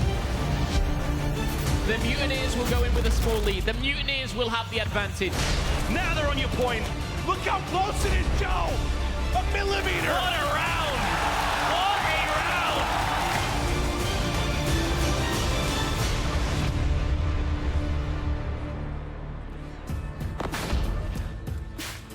Could not be more excited. As we said, a repeat of a game we saw yesterday. Will the outcome be the same? Or maybe that late night victory for Florida Mutineers, is that enough to maybe give them momentum and the belief that they can win here and advance into the semifinals? I certainly hope so. I mean, especially for the Mutineers right now. We've already talked about the game plan. The hard points have been a struggle point for them. So yes, it's going to be a tough map one, but for them looking forward, that means when they are game planning for the day, it is you are pouring your heart and soul, everything into those search and destroys, making sure that, like, we saw some cheese strats, if you want to call them that, from Havoc yesterday, pulling out some creative stuff on Arc Lob. We're going to need even more of that then. Definitely will. St. Petro, map number 1. For London Royal Ravens, they've had a very interesting season so far. Wuskin, the star performer, without any doubt. He really has been that good. The MVP chants that we heard in London, and just the love and affection he had for all those fans. I know London wants to come out strong here in Atlanta. And Wuskin deserves all the credit in the world because he has kept up the same pace he's put on, but Scraps has really stepped it up from this weekend, it seems, as well. He's been pumping the numbers up, and then Dylan as well has been right there with him. So the supporting cast right now for Wuskins has been doing quite a bit better. Obviously, this is the time where they have to kick it up another notch as well. On the other side of the story here for Florida Mutineers is Prestini. Obviously, he makes massive plays at the end of the OpTic Gaming LA series yesterday in the halfway, but he's had a couple of slow starts. And interestingly enough, he himself has gone out on Twitter and said, I'm not playing at my full potential. I know I can improve. I know I need to step up. So look for that kind of performance really here against London Royal Ravens. And Prestini really has been the difference maker for his team. You can actually go and look at all his stats. When he's performing well, the team is getting the wins. When he's not performing, at least in the respawns, when he's not doing well, the team is taking the L. So keep just an eye on the back pocket. See how Prestini's doing. Keep track of him throughout the game, and that should be a metric of success for the team. And actually, this is a really important rotation going down for the second hill. Havoc does spot Dylan, but little does he know he's going to have a couple of London players hunting him down. They were not going to let him get anything out of that early rotation. Of course, it is Florida with the sizable advantage, but London ready and waiting on the rotation to the second hill. You got all the Ravens in the back having a little bird party, but now it's going to be Florida that's forced to cut through the middle of the map, try to push up through the left side. That's why Havoc is using the smokes to make it as confusing as possible. Not the smokes, the hip fire too. Good Lord, what a kill. And it's worth mentioning he was a playmaker yesterday for Florida Mutineers. He kicks things up here at 3-3. It's Mox with the hot start at 5-2 as Florida try and break into the second hill. The contest comes through. It's led by Frosty. There's one. There's two. Rated will fall. Florida break the hill. And that was really just beautiful work we just saw. We took the time to see the smokes come in from Havoc. He works his way to start blocking those spawns. As soon as those spawns are blocked, that makes Frosty's job easier. He knows he only has to look one direction, and now he can go and pick up all the kills. Keep your eye on that minimap. Number 9. That's going to be Rated. He says, no, don't even want to fight for the final 30 seconds of this hill. I'm going to rotate for P3, get deep at the back of the map, make sure we're ready and waiting for the new hill. And as you can see, London Royal Ravens have all control. They just need to make sure they're watching that rotation through P1 on the bottom side of the map. A couple of red arrows. We'll have to make sure they don't allow anyone from Florida to sneak through. And Jerd may actually be the first player from London to have that fight. If he turns around quick enough, there's going to be the first, but he should know that there's many, many more players there. Prestini turns, he finds that fight. Rated could be in a spot of bother. And this is actually potentially a bit problematic for the Ravens. Not only is Frosty and Prestini in the back, but you see the Ravens, every single player is going to spawn there, which, yes, it's a close spawn, but they got to worry about just getting spawn killed relentlessly because now they're going to be spawning in the back. But if you have Florida Mutineers in control of this hill, this is going to set the Mutineers up for the rotation anew. So this is a big moment for Florida. They can get a ton of time and a massive lead for themselves. Still inside the hill, Havoc contested. Skies wants to try and rotate back. Prestini will find one. Turns and burns Rated, but the spawns eventually pay dividends. London retake control of the hill with 17 seconds left. Still the lead in Florida's favor, 76-30 as things stand. And this is a hill. I don't think a lot of teams have really figured out the best way to play it yet, because again, the Ravens went out of their way to try to secure those back spawns, but when it turns into the hill itself, about the 50-50 split, but unless Dylan does something crazy, Florida, they're going to be poised up in pool hall, and this is a hill where you can get a real full 60 on it, so Dylan's going to have to wait for his teammates to start picking up a couple kills to make a play. But again, Florida in a fantastic spot right now. Love this from Dylan, though. Being sneaky. His rotation around. He'll find the first. Now can he find anything else? He's waiting for his teammates to pinch in on the hill. Where will Florida spawn? Well, I think that kill came in quick enough to allow Florida to still spawn deep. Meanwhile, Ravens, they're going to spawn over towards P1. The pinch again comes through. Havoc shut down. It's still enough spawn. Flew straight inside. Skies will drop. And London Yes, they're inside the hill, but they don't really have much control, and the score for Florida is starting to get a little out of hand, Chet. 107-37.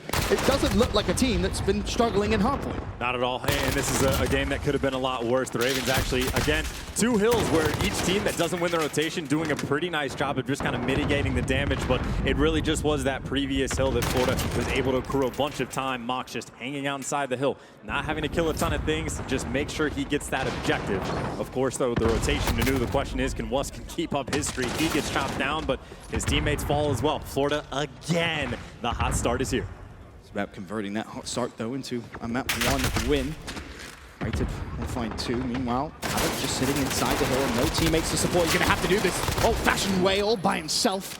Tagged up multiple players, but couldn't get the kills. Prastini, though, looking for the trade. A double for him as he springs into life. Mox not able to trade. Jared with 2, and Jared almost with 3 before Frosty finds the kill. Rated there to support. But for London, it's about maybe just doing a little bit of damage, mitigation damage, kind of reduction, if you will, because Florida's first rotation chance has been very, very good. It's been on point, and Florida still being annoying in and around the hill. Anytime the London Ravens might be able to get a bit of on, Florida, again, they're just being annoying this entire game. And they'll have an 80-point lead, which is pretty sizable. It'll take at least 2 or 3 hills for the Ravens to even potentially get back into this. The good news for them, they have the full spread across this new hard point. They have a ton of focus over towards Pool Hall, because you can see Florida already thinking in advance, trying to go on these massive flanks. And of course, well, Mox on the flip side. Now the flank did not pan out. You're going to have to go to the hill from the front. I mean, I think it's actually Skies who's fighting from behind, and unfortunately for him, Dylan does hunt him down. But look at the spawn that comes through. Florida gifted the P2 spawn, and because of that, London have no idea. They're trying to push forward, thinking that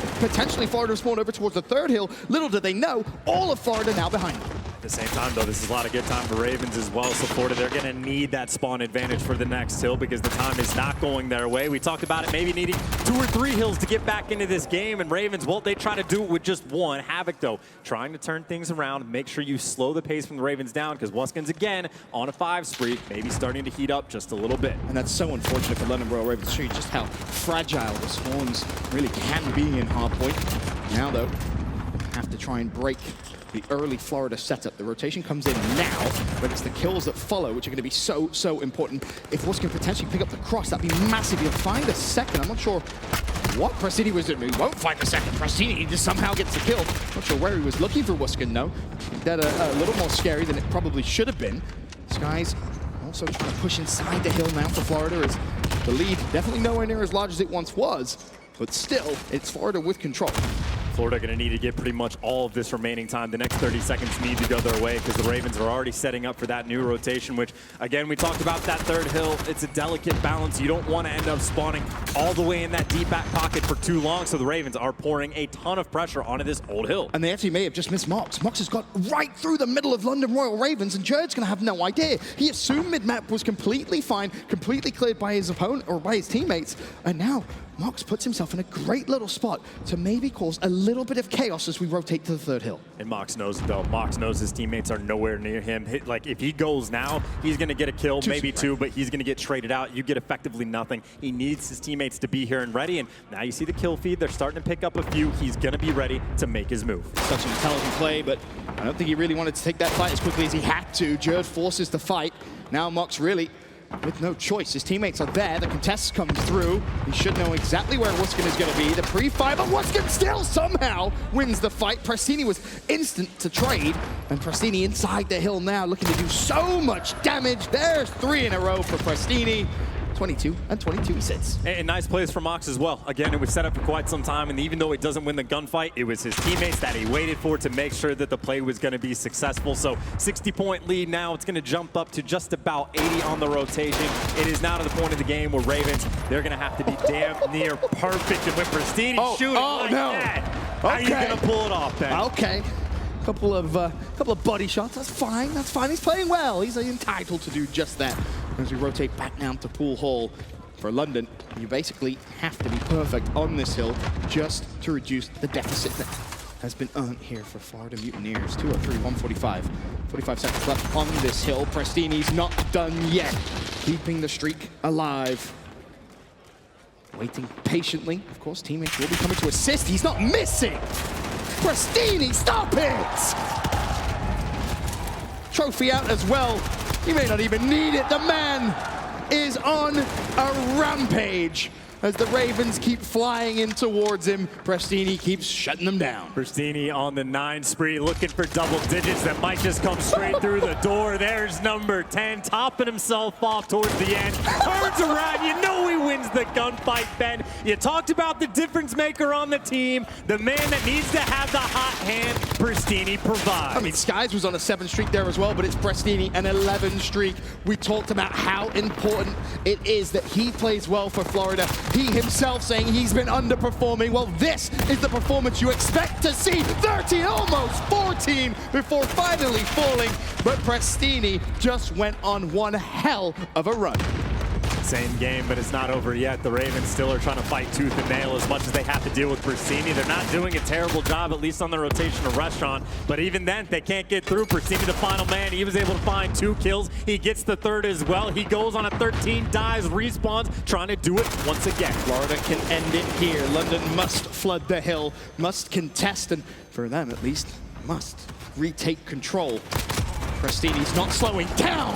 Another double, but teammates not in a position to trade, or are they? Mox will fall as well. Jurg just trying to be a nuisance. Still, Florida in the hill. They can no longer win it here. We will at least see another rotation. As you can see, London Royal Ravens ready and waiting.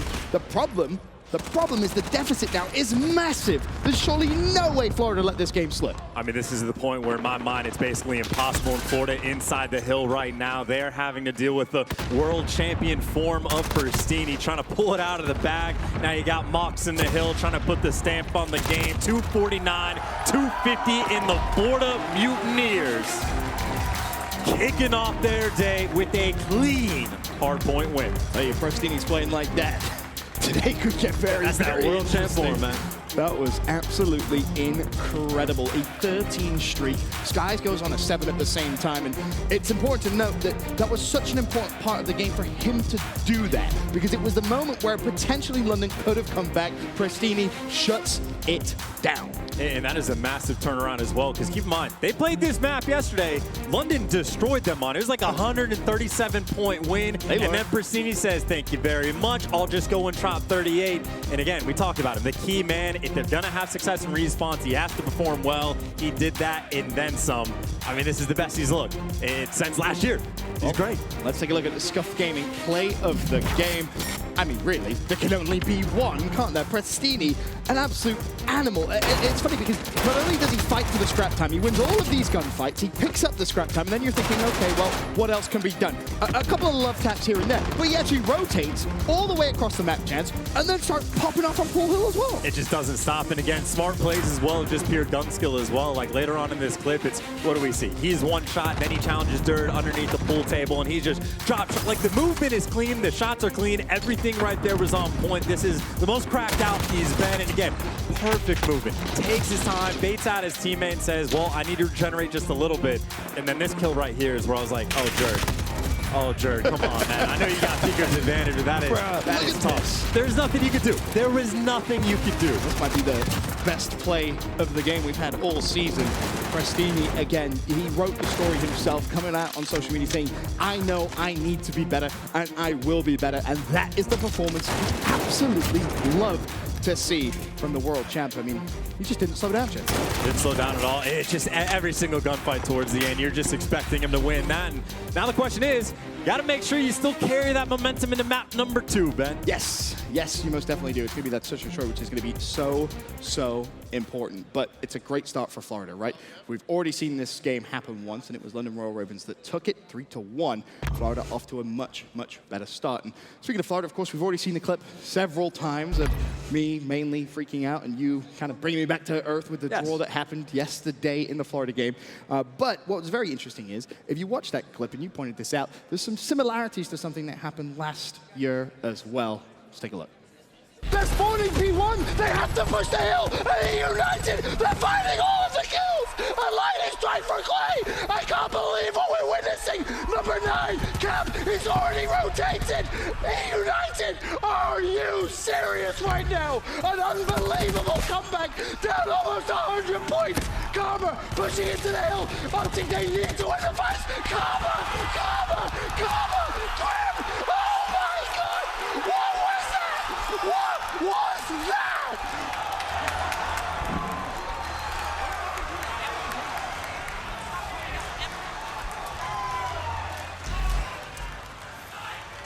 We've been known to have some moments, Chance. Yeah. Just a few. It's a smile that gets me, man. It's a smile. The best part is, if you actually played that clip and the clip from yesterday at the same time, you smile at exactly the same. It syncs up perfectly. It's just a majestic. It's a beautiful smile. The part about I hate the zoom on that, because I think when you match up those two clips, your movement is the exact same as well. When you're casting, just freaking out, spinning in circles, like hands on the knees, going the whole 9 yards. Like, there's more than that. I hate the zoom on my face, man. I never want to see that clip again. Well, you're gonna have to though at some point. Almost 1 million views, so I know. Unlucky. Either way, it's a fun time. We have a blast calling all of the action here at the Call of Duty League. We have for quite some time, and nothing has changed this year. We've had some fantastic games already, but we move on. Onwards in the series, we now head to an Arklov Peak Search and Destroy. Game 2, and Florida give themselves a big cushion. And again, they just played out of their minds in the map number 1, but in my mind, their focus should have been on the search and destroys coming into the series based on how they did against London yesterday. This is an Arklov Peak where London, they're 0-2 on. Like, this is a great map for Florida to get right out of the gate, because obviously Florida, are 1-1. We saw them play yesterday against OpTic Gaming. A ton of great plays coming in from Havoc, just an overall dominant performance coming in from Frosty. They need to keep that pace up. So I'm actually curious to see, in Florida's first defensive round, do they try and repeat that again? Is that maybe just a round 1? I mean, in case you don't know what we're talking about, Havoc just threw a smoke into pit, ran straight through it, and stood behind the entire team of OpTic. I don't think we'll see a strat like that come in again, at least for a few more months, if we see it again this year. Or potentially, do they have something else cooked up that maybe they could do? Either way, first blood comes in, and it's Prestini. He's continuing with the hot start. So already the advantage for Florida Mutineers. And something actually we've seen the Ravens try on this map before is the double sniper setup where, well, we saw Dylan off the rip. Prestini again just continues, says thank you very much. He's not losing these gunfights even to the snipe. Nice and easy first blood for him. Now the smokes, they might be thinking about a little wrap towards B. Well, they still have some time. 40 seconds on the clock, and yep, that wrap is going to come through, and I think Wuskin is going to get all the information. He's missed 2 snipes though, but Scraps is there. He'll find 1, he actually finds 2. Finally, he will fall. Prestini left to trade. He spotted out Jerd, and in current form, you'd fancy his chances to win that, but Jerd shuts him down. Now you have yourself 2 versus 3.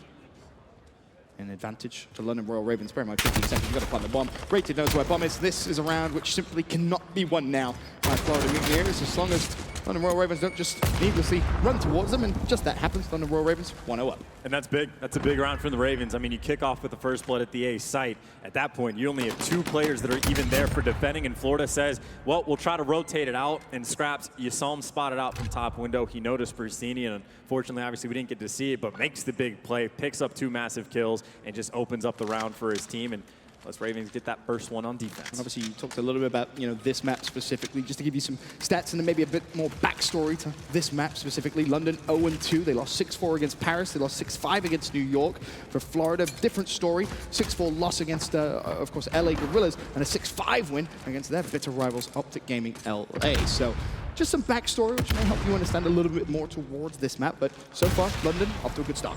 Off to a good start. Now they got a bunch of players bunched up in the trenches, and Mox, he's going to spot their entire team at the same time. There's the first, and where's the trade? Dylan did manage to slide across, and Mox did not spot him. And Dylan, luckily for it, is going to be able to take him down and even things out.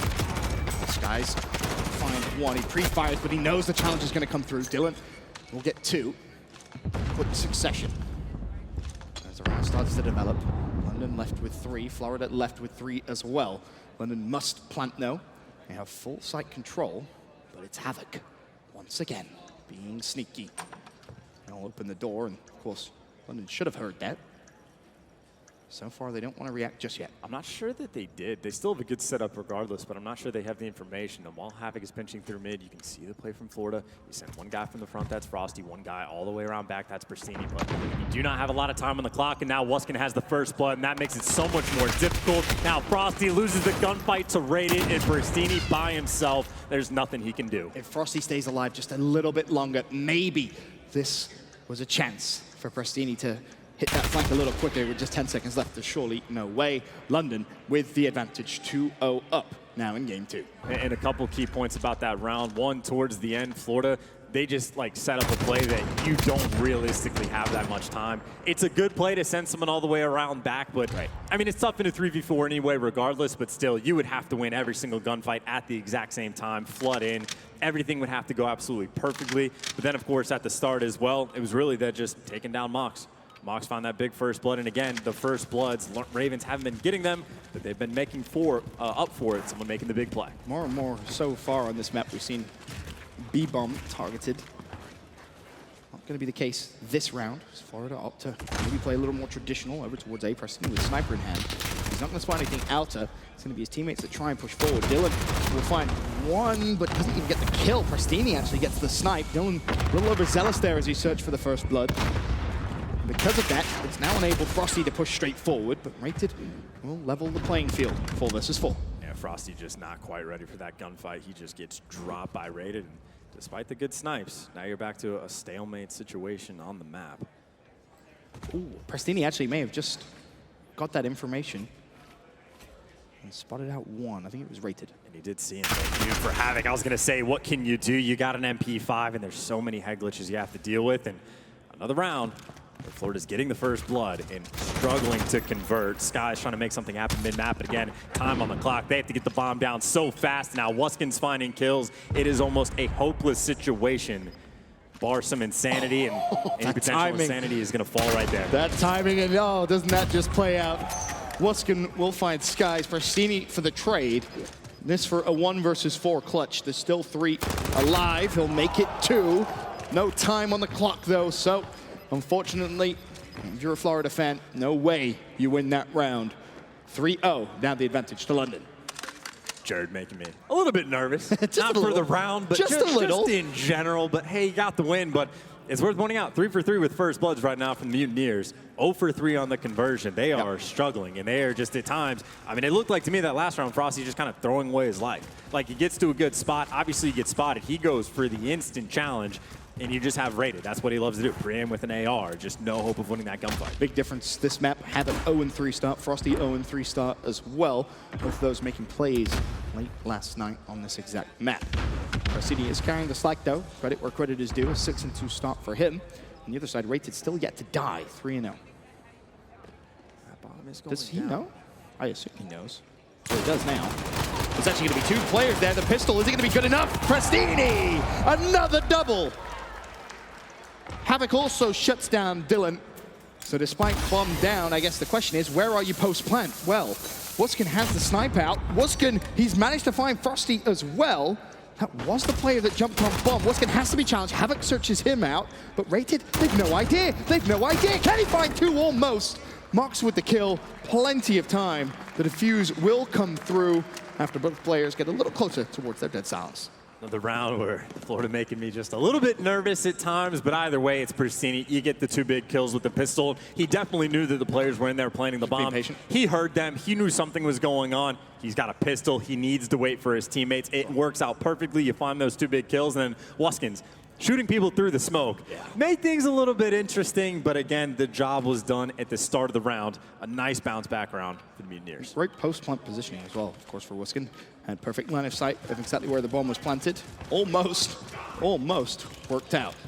Still, Frosty 0-4 to start, but Prestini, the man of the moment, the man of the morning for me. 8-3 after that very important double last round. Frosty, as we currently watch Donut Cam, not really going to be up to much. It's going to be Prestini once again, who might find first blood. No, he'll pass up on that opportunity. Rotate maybe over towards his teammates. Yeah, that player, as soon as he sees that sniper rifle, never going to peek that angle again. You see the light, you're like, no. No, thank you. I'm okay. I'm good. I got other things to do. I can defend B from everywhere, but now the push is coming in. You hear the smokes out, Rated, trying to keep him at bay. Meanwhile, Wuskins is wrapping back to try to get some snipes. Yeah, Wuskin's going to find a great line of sight, but Dylan actually finds himself 2. He hit mid-cut. Jared will also find 1, so the push from Florida has just been completely shut down. Skies is going to be left in a horrible little spot. You know, there's players all around him. Wuskin's up top. He's not going to miss that snipe. Frosty, well, can you at least maybe find a kill? No. No, you can't. Pretty quick round. It was slow until it wasn't. Florida decided to make move, and they gave London Ravens just enough time to get everyone in the positions they wanted to be in, and then the Ravens chopped them down and make it look easy. Mutineers are struggling to get anything going. They've been getting dominated so far in this game. They have not been pretty at all. Even when they have those advantages, you kind of called out earlier on, First Bloods, not converting that into round wins as you would hope if you're a Florida Mutineer fan. Quick glance at our overhead map, and once again, you'll see the strategy. Seems like it's going to be another A push. Very A-dominant so far this game. A-dominant indeed, and Wuskins, well, he's been on point with the sniper rifle so far, 7-3. Nothing coming down the alley yet. It's going to be Dylan. There's the aggression coming in from the Mutineers, but the kills might just be for the Ravens. Wuskins, though, doesn't connect with the snipe, but regardless, they still have the man advantage. And it was a nice attempt by Florida, but it's just going to get stuffed, and now Wuskin finds the next snipe, and now this is just falling apart at the seams for Florida.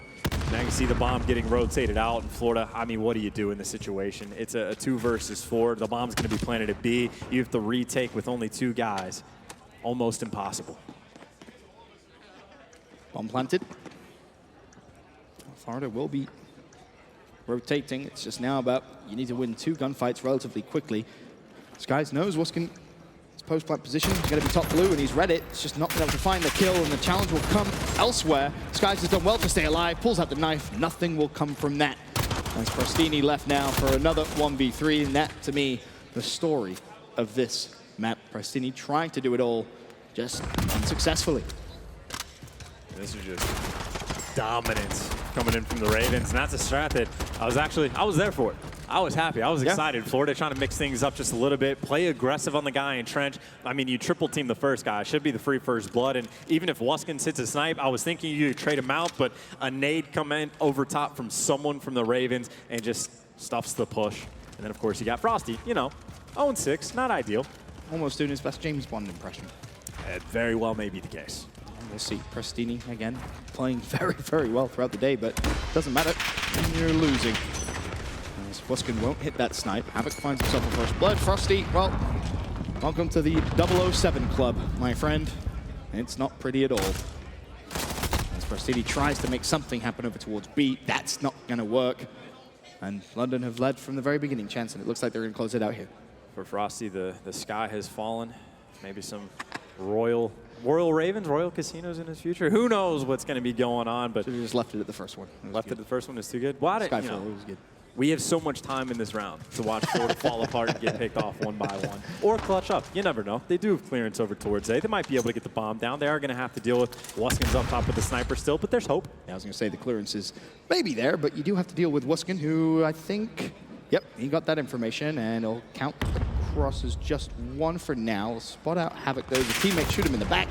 Skies trying to find the kill with just 20 seconds left. Skies and Havoc need a miracle.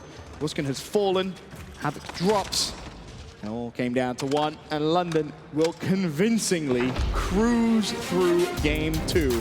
If you had any doubts after game 1, there's a hell of a way to respond. Yeah, I'll take hopeless situations for 1,000, Ben. That was as good as it could possibly get from the Ravens. It was, what, the double pistol kill from Prestini at the bottom. Like, how many times is something like that going to happen? But a great first game from Florida, an amazing bounce-back game for the Ravens, Ben.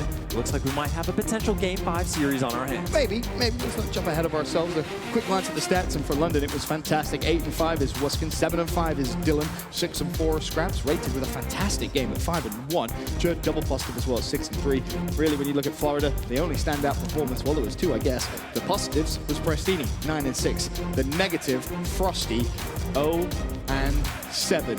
Series currently tied at 1-1. London Royal Ravens versus Florida Mutineers. We'll be back with game number 3 after this.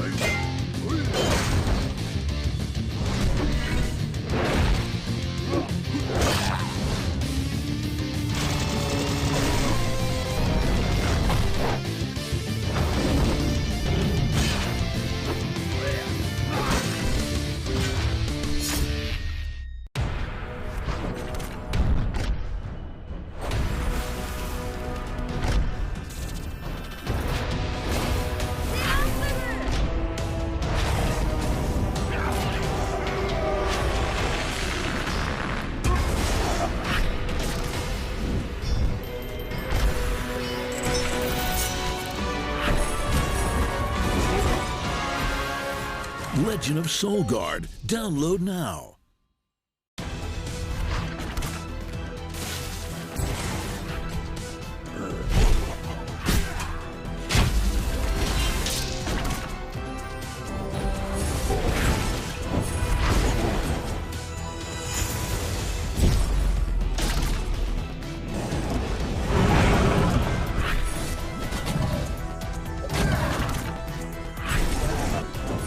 Legend of Soul Guard. Download now.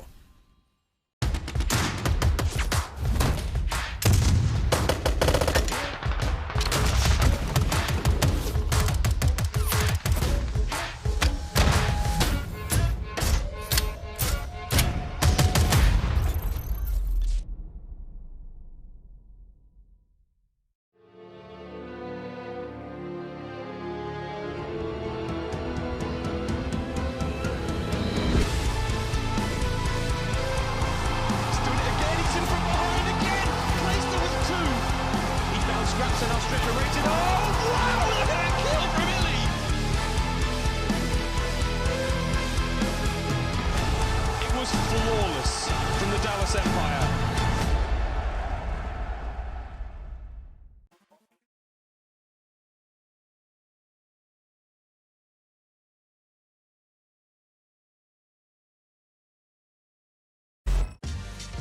Call of Duty League is brought to you by Metro by T-Mobile.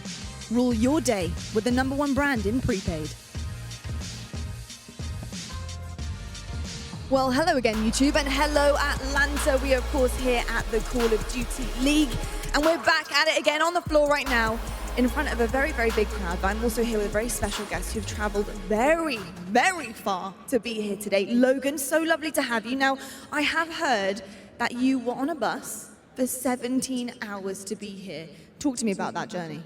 It wasn't fun, but it was worth it, and I got to wake up at 6:30 to leave on Monday for another 17-hour journey home, but I love being here, and it's a blast. Oh my goodness, come on guys, we need to give this guy a round of applause. That is unbelievable stuff. You might be the most committed guy right now in this audience here, and I'm obviously having a little look at the merch you're repping and your hat, so talk to me about your team and who you're here to support. Definitely FaZe Clan. I met them all yesterday, and they're all super good people, and they're very good, and I think it's a 3-1 finals for Chicago. Amazing stuff. Now, talk to me about FaZe and how they've been performing. Have you been really happy with what they've been doing on the stage? They've been pretty dominant, right? Yes, they have. I think they're just the best team in the league, without a doubt. They learn the game the fastest, and they're just going to dominate everyone for now. Amazing stuff. Now, I've just got to ask you a question. So who knows you're here today? Do your parents know you're here? Do they know you traveled all the way here? Yes, they weren't very happy, but I said I've been waiting for 4 years to come to an event, so I had to come. There we go. Mum, Dad, he's made it. He's made it onto YouTube, by the way, and he's definitely got a massive round of applause. One more time, guys. Come on. For Logan. For Logan. Now, here at CDL and Atlanta FaZe really appreciate the effort you've gone through to be here today. So they put together a swag bag for you so that you can add to your collection and to keep supporting FaZe as much as you want to. But we really appreciate you, Logan, for coming here today. So guys, one more round of applause, please, for this incredible man. We're actually going to talk right now to Benson and to Chance. Let's talk about this next game. I'm going to be honest. We love that type of support here at the COD League, that's for sure. 17 hours, but that's a long drive. That's a long drive. Hey, at least you have some new clothes. That's across like 4 Englands. Some new swag to wear on the way back, at least, right? It's a very, very long journey. But again, shout out Logan. We appreciate that support. And kind of moving forward, I want to just take a quick look back at exactly what we saw in Game 2. We'll take a look at our U.S. Army tactical play. Really, it was a very, very simple search and destroy for London. There was a lot of rounds where, yes, maybe you could say First Bloods went for Florida, but London just closed it out. I was going to say, if anything, it would be like an untactical play, right? Or at least like an untactical game. I think it was 6-1 for the First Bloods in favor of Florida, who, if you paid attention, lost 6-1. So like they're getting all the First Bloods, they're having no success with it, and that is vastly different from what they looked like yesterday against OpTic. So I guess Ravens, again, sometimes they're on the double sniper setup. I think we only saw one round, but they just brought something different to the table that Florida was was not prepared for. A concerning game too. I think that's fair to say for Florida Mutineers. But looking forward now, heading into game number 3, we go to Domination once again. Chance, any jump out numbers for you? I mean, it's one of the repeat maps we've had. Obviously, like map number 1, St. Pedro Hardpoint, London actually smoked Florida on it yesterday. Difference maker in the first map we saw this series was Pristini. Just to put it shortly, dropped 38 kills, had a massive performance. But yesterday, they beat him by about 20 points on it. Nice little win against London, but still, Pristini needs to keep up that production and maybe even more if Frosty's not really going to help him out too much. Yeah, 0-7 performance from him in that game too, as we wait for game number 3 to get underway. Again, if you are just tuning in, the series currently tied 1 map apiece between London Royal Ravens and the Florida Mutineers. And when you talk about players to really stand out in Domination, is there anyone specifically you look for in this series? Well, so, okay, you mentioned standout players, and there's a lot of, like, obvious answers. Like, Dylan's not a terrible one, obviously, with the 9 captures per game from the side of Ravens. Obviously, you can talk about Wuskins all day, every day, because he's been fantastic. But I'm actually having my eye on Rated. We watched Rated yesterday on St. Pedro. He was actually going off at times. I think he was against the Atlanta FaZe as well. That's the one win right now that the Ravens have on St. Petrograd Domination is against Atlanta of all teams. So Dylan's a great guy to look at. Pretty good. In the back of my mind, it's got to be Rated as well. Okay, I mean, yeah, it's a pretty good team to beat, right? If you're going to beat anyone, Atlanta FaZe, we know how good they could be, but it definitely seems like their weak point is Domination. So for London, can they come out and give themselves the advantage once again in this series? Of course, you're playing here for your lives. Win and you stay and advance into the winner's bracket. You lose and you go home, Chance. Lose and you go home, and this would be a bitter defeat because you think about like the CDL points for these teams as well. Ravens, not in a bad spot, completely respectable, but obviously they're going to want more because they want to be at minimum in that top 4 range for them to be comfortable. And the Mutineers, still, they started at the bottom, obviously because they were not at this past event. Yeah, only 20 points now, but if you get that next jump, you get those extra 10 points, and you're well on your way to even more, and that'll be a nice surge for them in the series. Could be worse. Could be OpTic Gaming LA, still 0 points to Not ideal. Not ideal. Yeah, not been good. And we'll take a quick glance at our bracket to see how things have played out. Of course, our top semi-final will be FaZe versus Røkkr. Huntsmen, while they await the winner of this next game, Royal Ravens versus Mutineers. I honestly don't know which one I kind of prefer. Probably Royal Ravens. I think that could be a great game against the Huntsmen. I will say, though, I mean, the Mutineers have been on a tier. You have a world champ on this team who's been looking pretty good. As long as he plays like that, right? Yeah, if he keeps his level up and Frosty, again, just maybe finds 1 or 2 kills and search and destroy, like, there is absolutely potential. I will say, like, Ravens overall, in my mind, have looked like a more consistently, like, good team in comparison to Florida. That's fair. But Florida also seemed to be, like, a little bit on the climb. Like, we had a break week for them. We've watched Ravens play, like, twice as much Call of Duty because they have an extra 4 matches that they've played. So Florida, we're still trying to feel this team out. We're still waiting for that dust to sort of settle so we know exactly where they're going to fall. Of course, late last night, this was the same map that we saw Florida Mutineers basically win a draw. Right? They won the draw. Very, very close game. The extra tick counts. Florida won it. Will we have another close game on our hands? Well, we sure hope so. Game underway. Map number 3. And we're going to start off. The man on fire this series has to be Pristini. He's taking the long route as well, which means if you're going the long route, you need to be able to find some kills. Fortunately for him, there's going to be some ARs in the back. He makes the read, but Wuskin wins the gunfight, and that was the second one Wuskins picks up as well, so very quick and early advantage to the Ravens. And that just shows you the intent Florida had there on just trying to flip the map. C-Flag definitely the more favorable home hill to hold. He still remains neutral. Both teams just capping up their respective home flags. Florida do have control of B for now, but they're in a position to maybe jump it. Still, the decap comes through. Tied game, everyone fighting for control of the mid-neutral. There's a ton of Ravens players right now coming through the train tracks, and they're going to be able to double and maybe even triple stack this flag, so B should just outright go their way. They're going to secure it, and they just got all the kills as well, and this is a big moment for the Ravens. Now you can get all the map control in the world. You're going to have right now Wuskins on the map. He's going to play on the far left side just to keep those back home spawns for as long as possible. It is all the MP5's job. Get in this top building, roam around, and slay. Oh, a good start for London Royal Ravens. They lock in the 2-1 flag advantage and a small lead to go as well. I want to head over to an Astro Gaming listening with the London Royal Ravens. You got an aid. In a B. Can be flag. Top down. We can B. Ambo. One more B. Ambo, one shot. Line. He's front house, guys. Line down front house, man. Lay down line. Stop left. RB. Push up on the stairs. Marky one. Get to left. Drop off C. Beg it. Oh, two beat on. One beat on to front Asma. I've got C. Someone's on the right, maybe. Two mid trash. Mid-trash. He's cutting C. He's cutting P1. C cut. Have it, Vinny. Don't see him, C cut. He's in the back of C. Mox. He went deep roof. Go drink it, Røkkr. Mox. Come on, Hazmat in the corner. It's on anything at the back. I spawn back. Mid-tunnel. He went front Hazmat, right side. Right side for Hazmat. He's in that room, you in. He's not in the room. Line. 20 P1 still. Deep in bridge. One shot. He's front Hazmat, Pristini, front Hazmat. He's up on the C. Push the wall. Behind you. Weak, man. Two there. One's got back wall. You've got stun back. He dead. Back wall. Prestigi's on the back wall. Back to the action. Luskin had a great start, 5-0, and we were just kind of laughing between ourselves there. The kills really came in the first few seconds of the round, and since then he just kind of parked the bus. But now we find ourselves in a situation where London control nothing. Florida have the lead as well, 10 points as it stands. But with AB locked in, this is looking like it could be a good half here for Florida Mutineers. It is very strange to watch a team that has a player that's 4-0 deep into the game, not a ton of production, but that's just because he was basically responsible for C the entire time. And Florida, well, eventually, as soon as they got the B flag back, they haven't really let up. This is the one moment where Rated has gone for the neutralization of the flag. Not convinced they'll be able to get it, but actually the double stack will come in. The player in the top window didn't make a move quite fast enough. So the Ravens, nice little bounce back, down by 13 with 2 minutes left. They have enough time to retake the lead. Judd was trying to put the pressure on the spawn for Florida.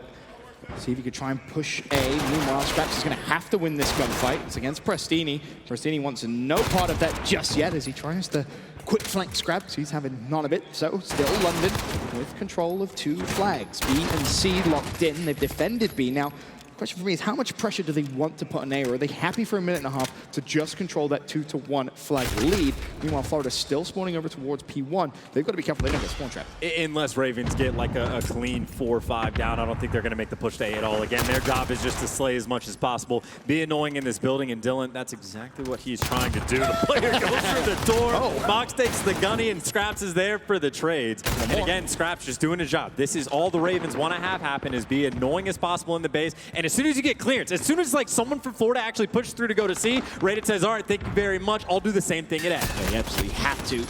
And, well, the neutral almost came through. C's being neutral as well now.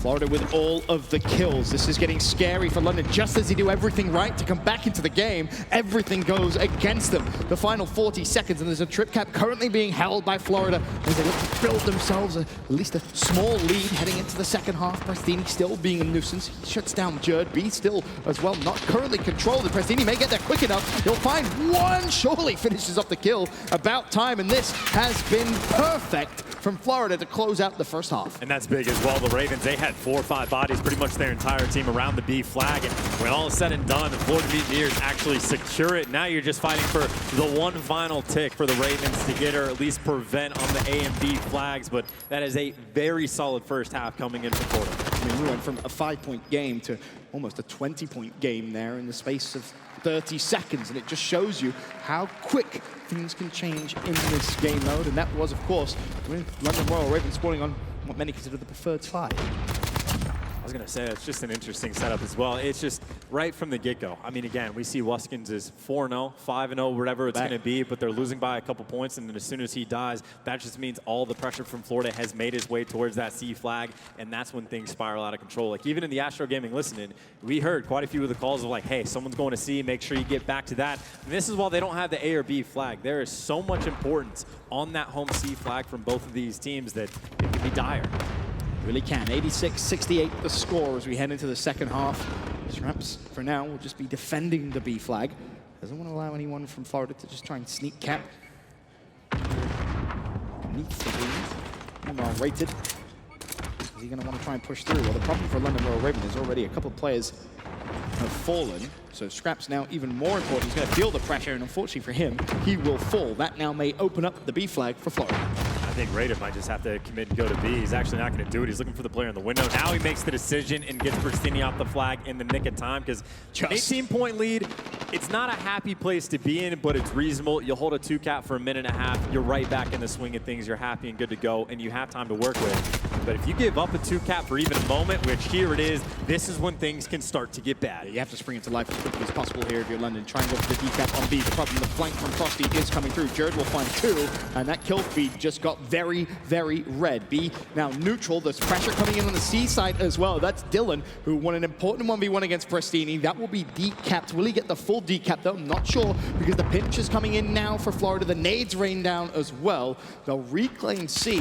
B's still neutral. And this is interesting. While C's actually being maintained by Florida, you see Rated. He can sniff something out. Mox is behind him on A, and as soon as that player makes the move, now the Ravens have to turn their attention. But Mox wins the first gunfight. Yes, he does fall, but that's just going to bring the Ravens player. Like, Scraps has to sit there and decap that A flag. That just gives Florida the pressure game towards the B flag. A couple of players small B1 for London, and then they can instantly now put pressure back over towards C. So a lot of pressure here on Mox to try and win at least one fight. Rated is still alive. Scraps can apply pressure over towards B. Now Florida's spawning over towards A. They may have to just really just deal with it, essentially, and just decap A and now make that their home hill. And now Rated is going to be spawning these players out. They are spawning deep at A. They don't even get the mid-map P1 spawn out, so Rated, they'll be able to neutralize and cap this C flag, so the Ravens are successful with flipping sides, but either way, they came into this half down by about 20 points. We've been 2 minutes. They're still down by about 20 points. Yes, they're in a good situation, but Florida have repeatedly dealt with it.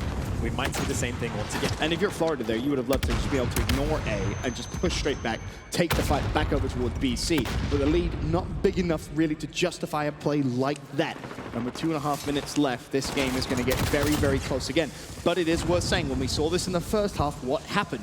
Florida flick a switch, they get 4 down, and instantly flip the map. They get a trip cap for about 30 seconds, and the close game, all of a sudden, wasn't close at all. And already we saw Dylan placing so much importance on backing up to keep the C spawn. He actually does let up mid-map just a little bit, and that's where Mox and the rest of his team have tried to go through. Now, granted, these players are one-shot, but they're being a little bit annoying, but nice little stabilization from the Ravens. It pays dividends, and still close. Just chipping away at that lead. Oh, boy. Is this going to be another one of those games? Another nail-biter as you head into the final 60 seconds. London doing everything they can to stay in this game, led by Dylan. 20 and 17, his current stat line. Wiskin may seem slow, but he's doing the role that he needs to do at 14 and 9.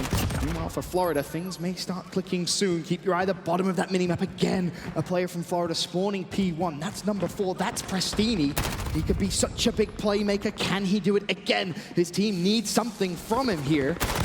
And he's producing the goods as well. The neutral and C could be massive. He's not gonna get it. B is now being hopped as well by Havoc. Surely London should be able to get there quick enough. I think he recognizes he can't hang around for long. And look at the score chance, 131, 129. I think he could have. I think he could have actually just sat on the B flag there. He had a bit of an opening, and now Mox is gonna have to find a couple kills. Only gets 1, but the flag is neutral. The flag is secure from Florida. The Ravens, though, they strike right back. It's only Skies they have to deal with. Well, see, your Skies here, you may just leave that and just try and overextend towards C. There's still a couple of players over towards B. Instead, he's trying to reach the spawns. 137, 134. Oh, baby, here we go again.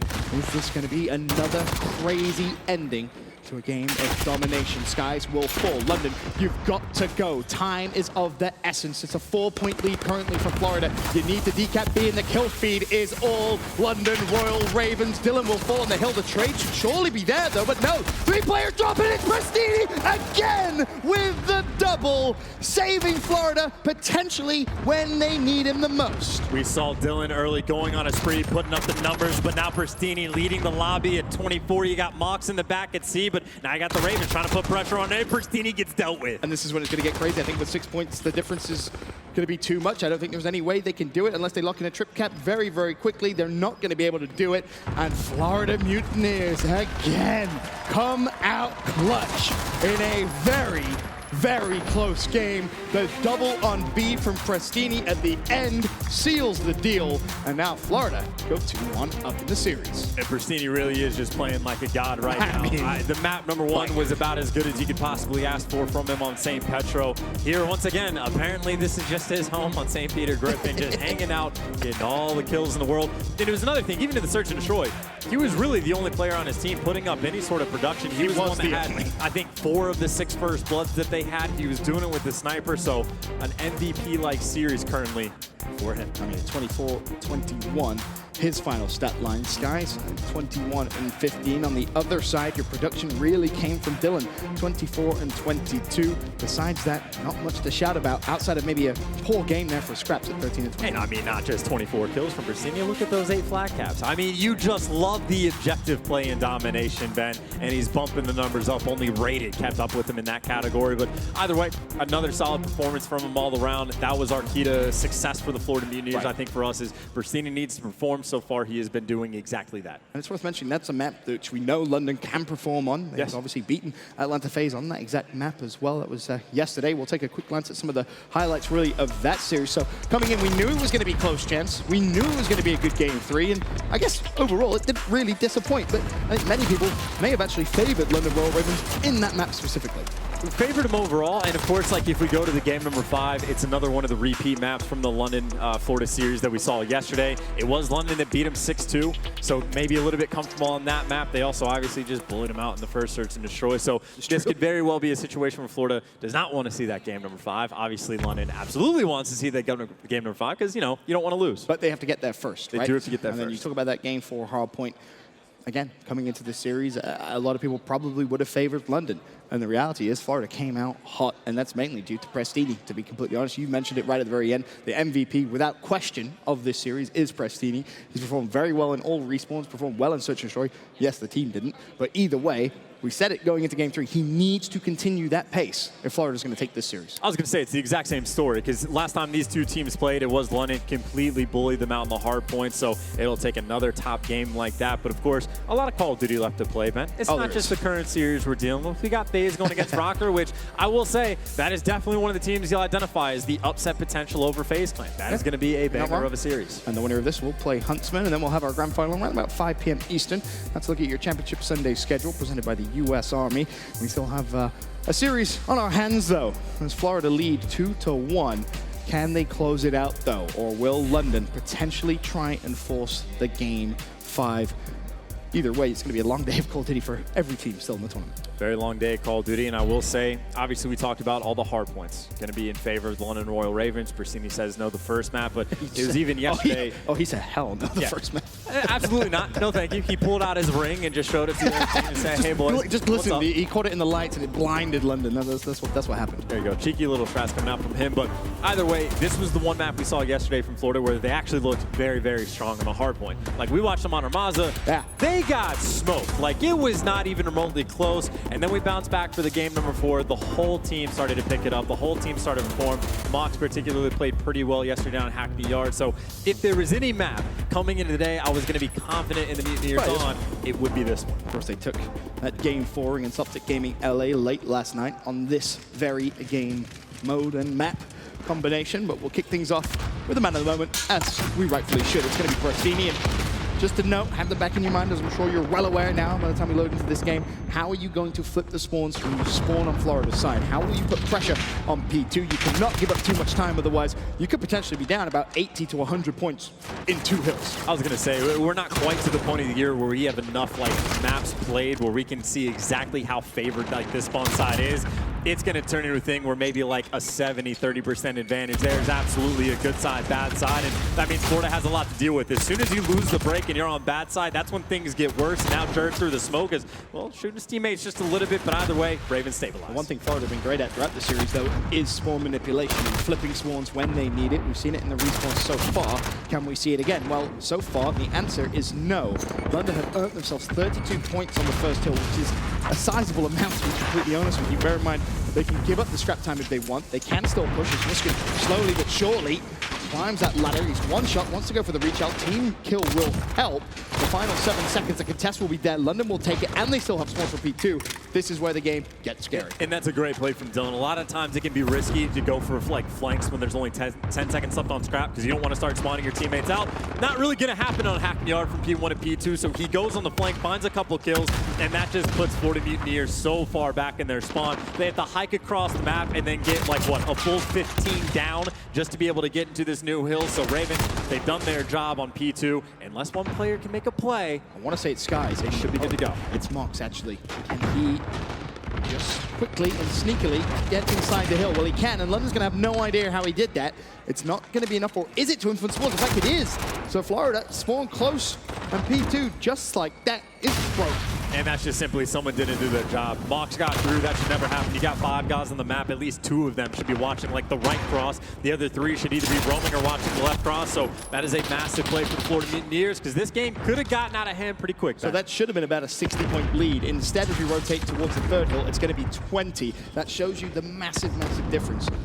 Really making sure no one sneaks behind and just locking down that second hill.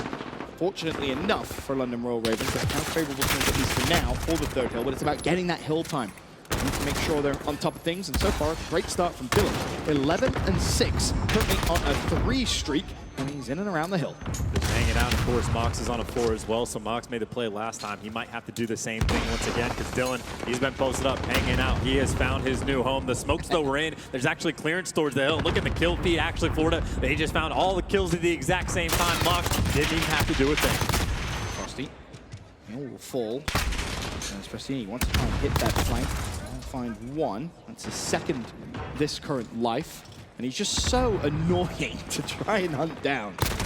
He's so frustrating. Just when you think you have him trapped in a corner, all of a sudden he's shooting you in the back. What a phenomenal play. He's actually got Mox watching his back. Like, that is generally one of the better plays. So many players, when they're one shot, they're happy to just take the gunfight. He does the smart thing, gets out of dodge, heals up just a little bit. And that's the second play we've seen like from him like that in this series. Again, it can't be said enough. Frostini's been playing out of his mind. Still currently on a 4 streak, I believe, as he hangs up 1, flies over towards the hill, knows his teammate's going to need some assistance, and Frostini is not falling. That's 5 in a row now, as Dylan drops, and he recognizes, well, I probably can't make that play again. Is he going to read the presence over the wall? Probably not. Frostini falls. London back inside the hill to contest. Nice job coming in. The Ravens trying to bump up this lead as much as possible. Rated playing cleanup crew inside the hill. Now he's the front man. Just gets shredded by Havoc. The headshot coming through, and still just getting traded back and forth, fighting for every bit of this scrap.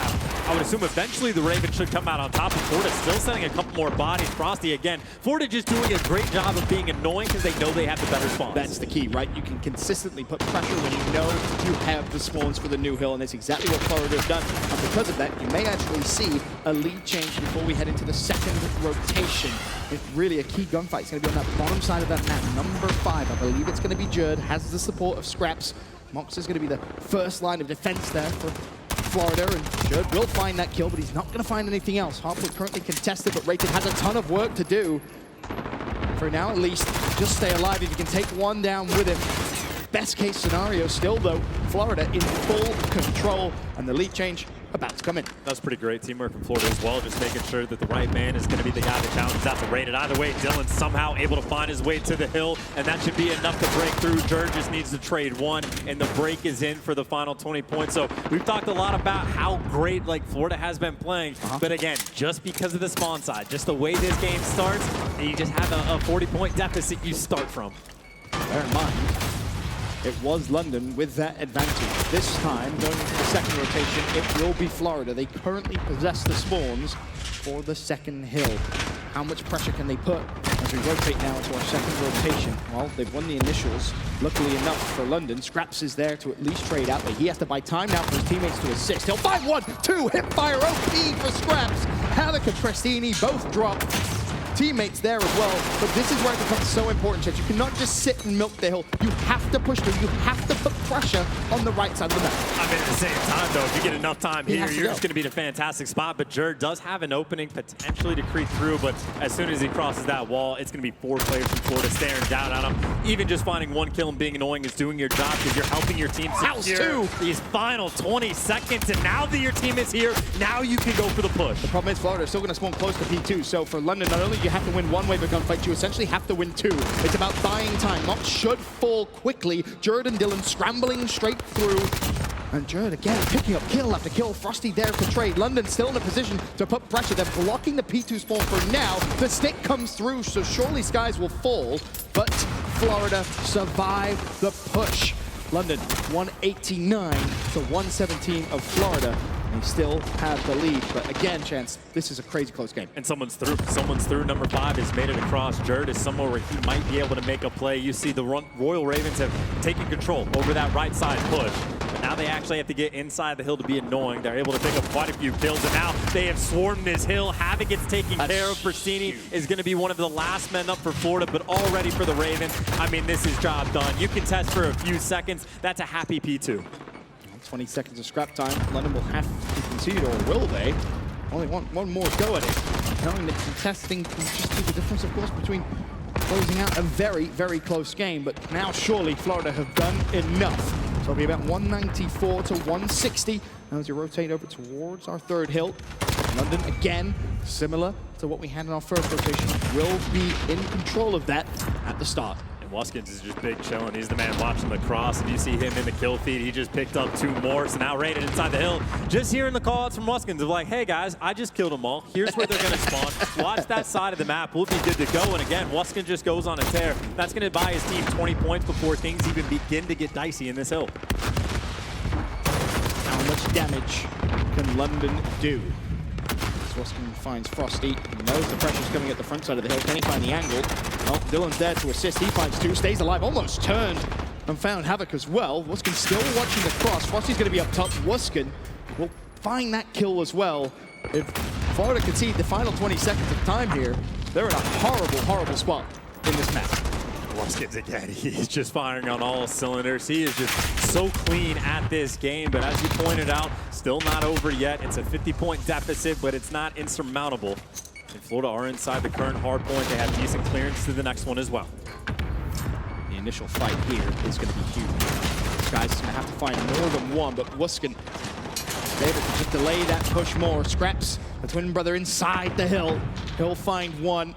There's the pressure now starting to mount for Florida. They need a break, and they need it quickly. Is that the break they so desperately desired? I think maybe. Rayton, who's had a pretty slow game, if we're honest, at 11 and 20. He may have to spring into life here as he's watching the push come through, the reinforcements, the cavalry from Florida, and he's not going to let them get there. Just 15 more points, and London force a game 5. And Florida gotta go. They gotta go nice and quick. Havoc is the lone man from one end. Dylan's trying to watch him. And on the other, it's rated. He's able to find 2, but 3 bodies in lower office, but they don't get a single kill in the Ravens. Put the stamp on the game. 250, 171. London down in the series, not out. They will force a game number 5. And I mentioned it right at the very end. Rated by his standards, a slow game, but right at the very end, the setup from London was perfect. Rated, I think he went on like a 6 streak toward the end of the game. A fantastic performance overall from London. And there is a quick glance at the stats. Wuskin, 30 and 18. Dylan, 30 and 29. Judd, 28 and 21.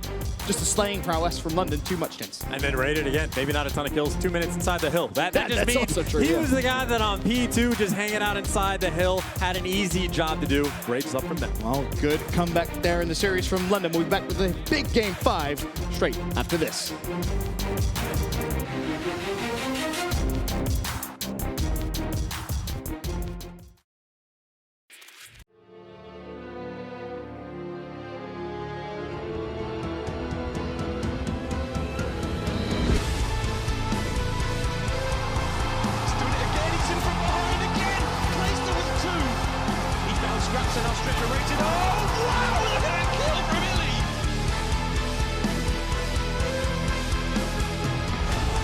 Flawless from the Dallas Empire.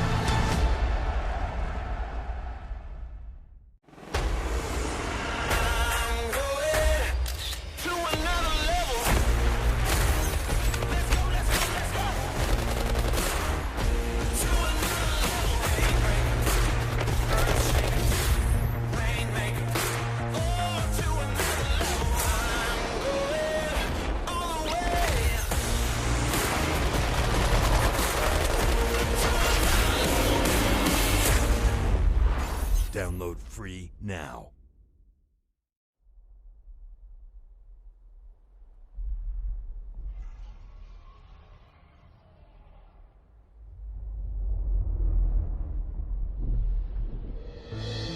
Is this the end?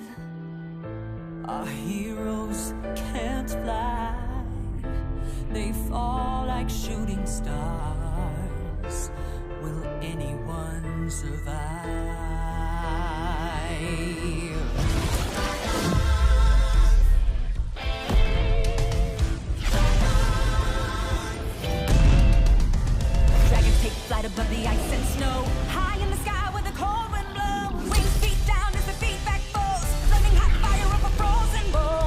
unites against people they oppose. They ride or die as the legends grow. We must not just stand still as our heroes. There are no silence in this combat zone. Beats mid-air, yeah, it's a chiller.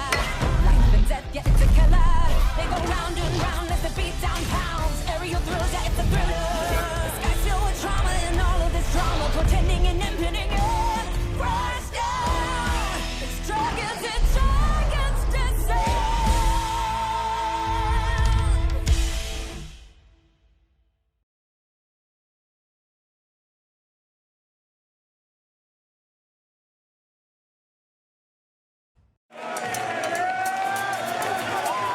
This time for the hype battle.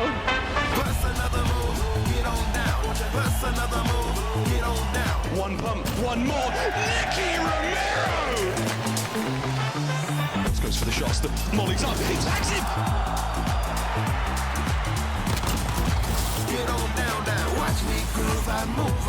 I get so loose. I lose my cool. Watch me groove. I move.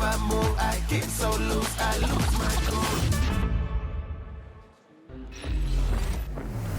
Our first hype battle was one to remember. Definitely had some fun moments. Hopefully this one does not disappoint either. We'll have that a little bit later on in the day. But before that, of course, we have to finish out what has been a fantastic series. We're going the distance, a Game 5 search and destroy on the horizon for us. And one thing that we haven't really touched on here is what necessarily Florida, specifically Pristini, is playing for. I had a little think about this, and shout out to Maven, because he sent me a quick message.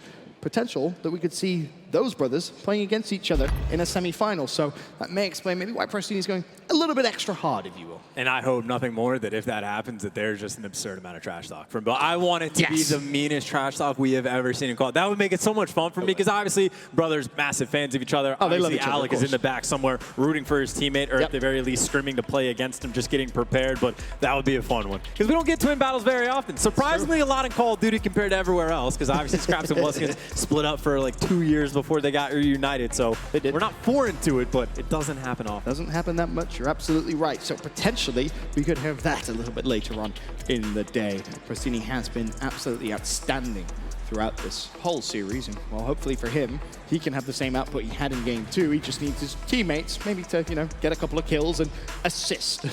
Yeah, and then of course, like, just to give love to the other side, the Ravens, their storyline is maybe not battling twins. The twins are on the same team this time, but they just want revenge at trying to win a chip. Like, they had an opportunity where they were 2-0 up against the Empire back in London to see that grand finals and potentially get that win on home soil. They fall short there. Now they want that bounce back, that revenge. They want to have that same progression. They want to see that grand finals and get that dub back. That's, of course, what they're playing for. As we wait for that Game 5 situation to get underway, I believe we're going to Gunrunner as that map for. Any interesting things stand out to you there, Chance? They played yesterday. And London beat him 6-2. There you go. It's like, it was a thing for me on Arklov Peak. We were actually saying Florida's looked pretty good on it. They've actually taken a couple wins. And of course, the Ravens were 0-2 on that map. And then the Ravens completely bullied them out. So now we go into a map where the Ravens have already gotten the win. We already know they're going to be feeling confident. And again, 6-2 is pretty convincing at that. If you're going to favor a team, maybe you pick them. But at the same time, now that the Florida Mutineers have seen it, now they know what they can expect, maybe the adjustments are going to come into effect. You'd hope so. They'd sit down late last night, I guess, and go over exactly what they want to try and get through into the pick and man process and adjust anything that needs adjusting. Which, I mean, if you're losing 6-2, that's probably a fair amount that you want to try and change up. But either way, Game 5 underway. London Royal Ravens, Florida Mutineers. And we're going to start off on board with Scraps. And of course, two of the brothers for London as we switch over to his twin. It's going to be Wuskins with a sniper rifle, and Sky says, ha ha ha, no sniping today. That is doing your research, because that is exactly what Wuskins did all throughout yesterday to terrorize them on this map. And Jerry's going to get traded out as well. This is a much nicer conversion coming in. Frosty wins a gunfight. His first kill and search in this series, Ben, which is nice to see. And Pristini, well, the lone man to fall, but Scraps the lone man for the Ravens on the map, and he'll be nice and loud. Now everyone on the planet knows where he's at. You can know where he is. It doesn't matter. You'll find one, but the instant trade does come through. Florida off to a much better start. Frosty's got me a little bit nervous. I'll just get that out of the way. I will say, all right, so a better storyline, non-Frosty related, was just the first bloods that we saw from the ArcLive, right? Florida gets 6 of them. They lost 6 rounds, like 6-1 in first bloods, and you go 1-6, and like round count, terrible. This time, Skies is like, okay, so the first blood is great. Let's make sure we get the second blood as well and make sure we convert. But I will say Gunrunner is definitely more of a map where the first bloods are going to have more of an impact than ArcLive. For Florida. Back on the attack here in search. Skies, who started off strong in that first round. For that first blood. First blood, though, comes for Prestini. He finds Jared. Wuskin is able to respond, though, as he shuts down Skies. So, 4v4 for now. Domo just gets dropped immediately by Mox. Now the bomb does have coverage over to site. Persini, again, his job is just to stay alive and let this bomb get planted. It goes down. Now he can back up. As long as he's alive, he can make a play late in the round. And that's the key, just stay alive, right? Because now you know London have to deal with him. They know he's there, bomb planted, so it's about wasting time, if nothing else, and Scraps may just get the best timing in the world, and he does. Prestini falls. He's going to hate that when he watches that one back, but Mox defending the bomb. Wuskin drops as well. So Scraps and Rated now need to make the play. It's a 2v3 with 20 seconds on the clock. And I think Havoc has the information of exactly where Scraps is. He'll find that kill. Rated left for a 1v3. It's just not going to happen. Florida, where was this in game 2? Now with a 2-0 lead. And again, I think first bloods are coming into effect, right? Like yesterday when they played this map, it was actually the Ravens that got 6 first bloods when they won 6-2. So I'd imagine they converted almost every single one of them, if not all of them. So far, it's 2 for 2 for the first bloods. Florida doing a very nice job. And again, on ArcLive, you have so many different things going on the A site. You have snipers, people playing up aggressively. This is more of a map that as soon as you get the first blood, most of your teammates are going to be grouped up together, and it opens up a portion of the map. It makes it so much easier. Well, London back on the attack. Seems like the initial push is going to come on the B side. Of course, for Florida, they read exactly what London was going to do in their first attacking round. Well, we have something similar here. Well, Prestini, sneaky little man, has found himself in a pretty good spot as he slow peeks the door. Scraps may actually be in some trouble here. Prestini gets the information. Scraps says, not today. I'm just going to shut that door. I want absolutely none of it. But this is the play from Prestini as he does hit the flank. Scraps was able to at least cook the nade and trade out that kill. So still a 4 versus 4. Those exploding barrels hit hard, but with that bomb down again, Scraps just needs to stay alive. Wuskin's in the back of the map, just needs to stay alive. You can oversee the bomb forever. It's just about staying alive and getting support for Wuskin, right? We've seen him hit those snipes, post-plant positioning. He's so good at it. The smokes are going to make it a little interesting. Skies, of course, does have some control. With 15 seconds left, if you're Wuskin here, you cannot die, but hitting that shot makes things a little easier. Frosty, he's been hunted down, and he's been found. London win their first round in the game 5. And it can just be such an easy bomb site to defend as long as you're not massively down on numbers. So like, as soon as I think it was Havoc picks up the kill on Dylan up top, you think there might be a bit of an opening, and that man advantage could be enough that they could swarm the bomb site. As soon as Scraps gets that trade with the nade, you take down the one player, even up the odds. It just makes your job so clean, so easy. And again, Wuskin just sits in the back of the sniper. He is the easiest job in the world. And the problem is, even if you save your utility, even if you save your smokes and you smoke out so Wuskin can't see it, he knows where the bomb has gone down. We saw him do it exactly the same thing in game 2. There could be smokes. He's still going to hit the shot. Doesn't matter. He's hitting shots with or without the smokes. Havoc just gets dropped for the first blood. The headshot coming through. Now Florida, they have to stop in their tracks, and Dylan is well behind enemy lines. And this is where Dylan could potentially find his first kill. And never mind, both him and Jared fall. Jared was able to at least find one, but that's 0-4, 1-4. And it leaves Scraps and Rated now for the 2 versus 3. Scraps makes it a 2v2, as Prestini does drop as well. For a round which started off so well for London Royal Ravens, it got a little scary. Potentially, Scraps and Rated can salvage the round themselves. This is a good S&D round, 2v2, and well, both teams just rapping straight into each other. I hear no dead silences popped. Frosty's loud.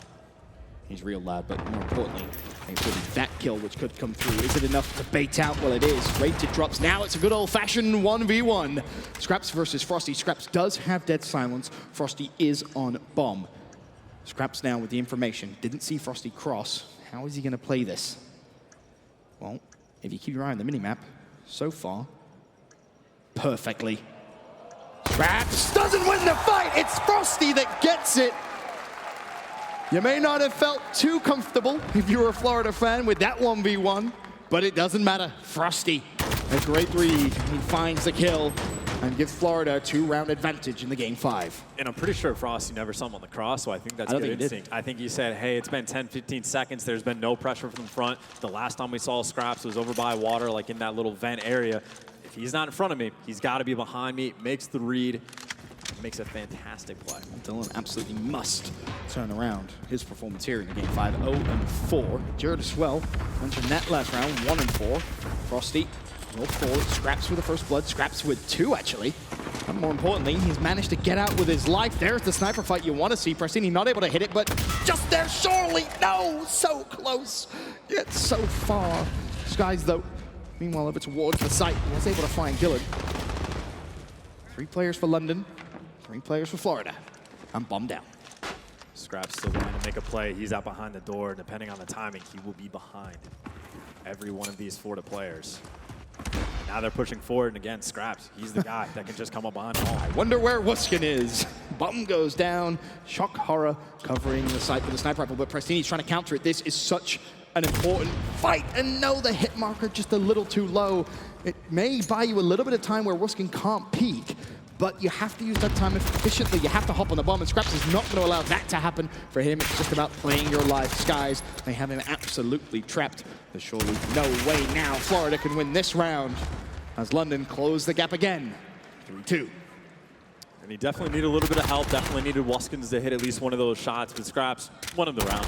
You get the first blood straight away. You pick up the second blood straight away. And then he just goes and sits and showers the entire time. Florida never tried to clear it out, never tried to deal with him. He lets him go far enough past that they're not going to be able to hear him when he comes through the door. He waits for his teammates to start dealing with some action, and then he just blows right through. So Scraps, 11-4.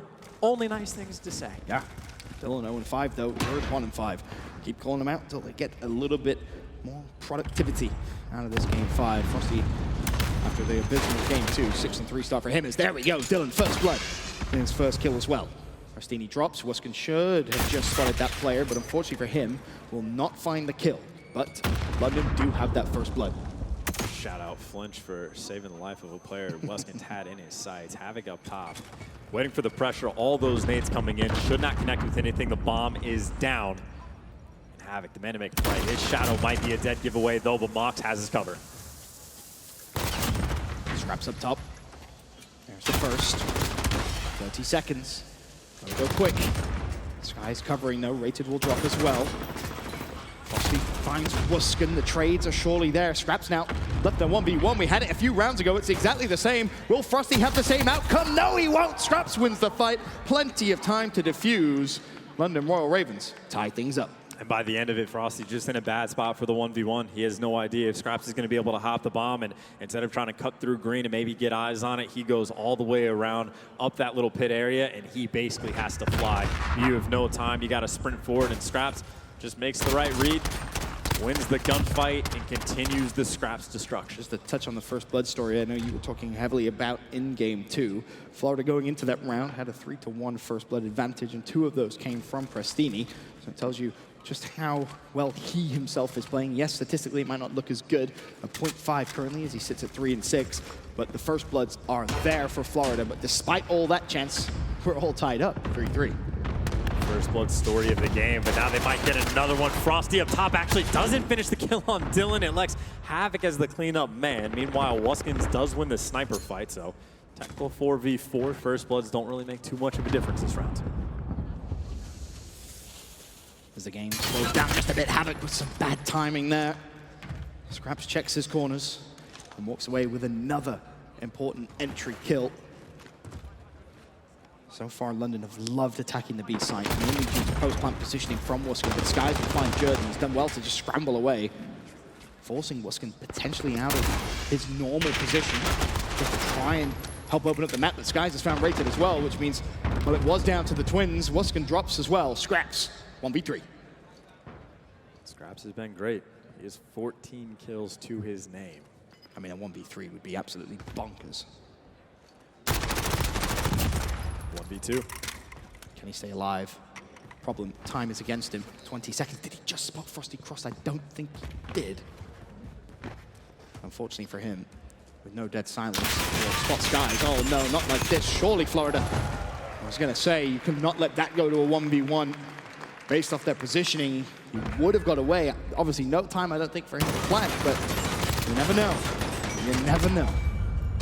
Florida stressed me out, too. Frosty almost gave it away, man. He could have just sat in water to watch the exact same cross. Technically, he was going to a better angle, but he was very close to making that a 1v1. Timing, yeah. Florida making me nervous, but they are up 4-3. I guess they don't even really have to deal with scraps. If they just kill everyone else first, like, I suppose it's not a problem. I mean, 15-5. I suppose. Scraps, he's having a great game, but again, needs some help here from his teammates. Desperate need of it. Florida on the attack. Dude, I don't even know. He might not need help. Just need him to stay alive. I guess, right? Just don't peek and fall. Weston has put the sniper rifle away this round. Opt for the assault rifle instead.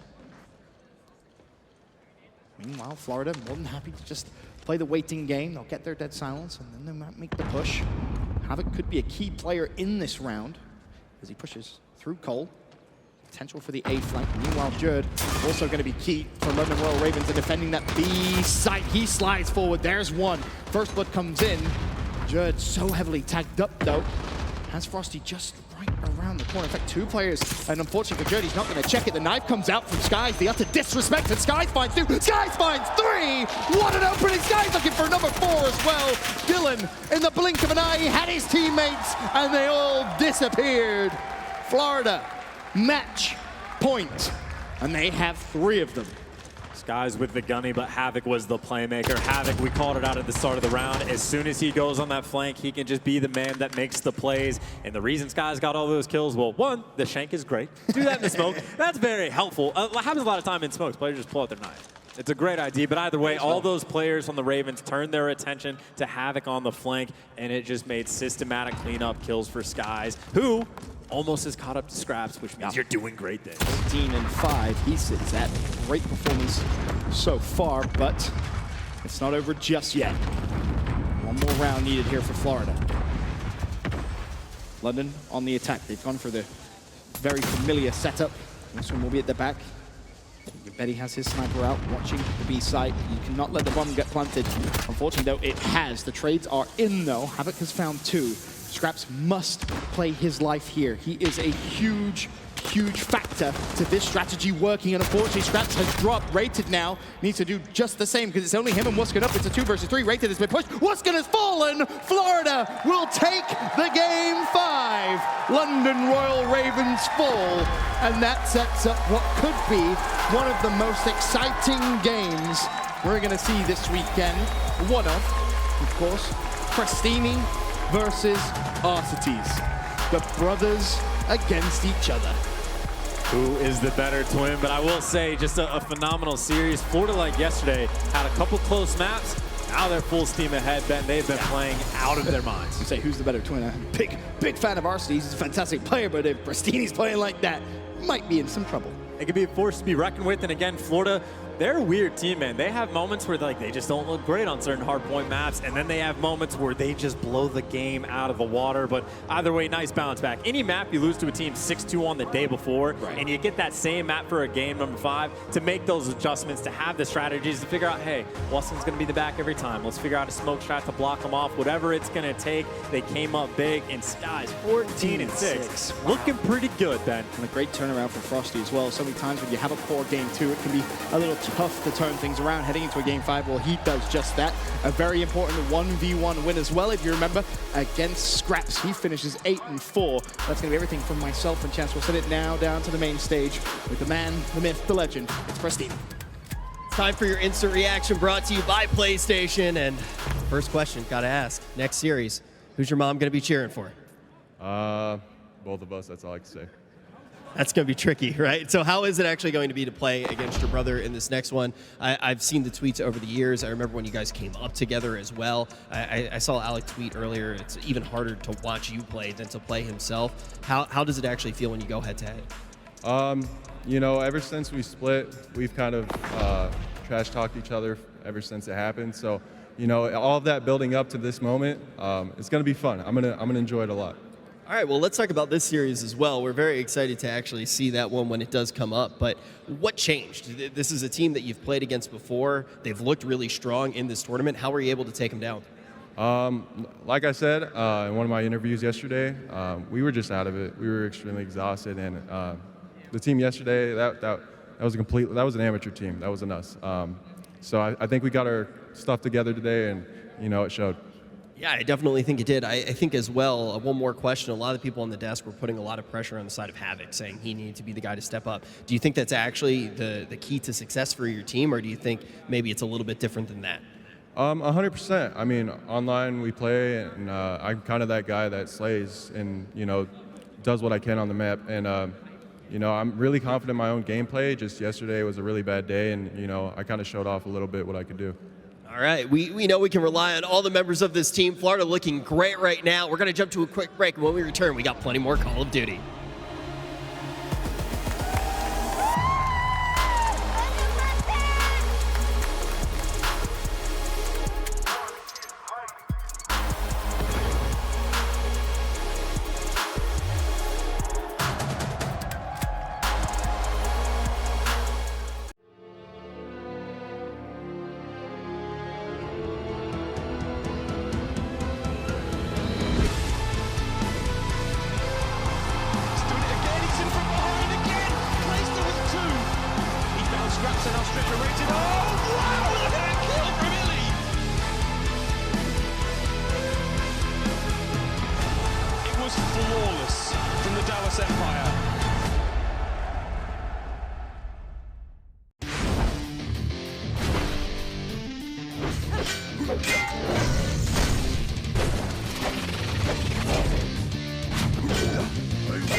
Our heroes can't fly.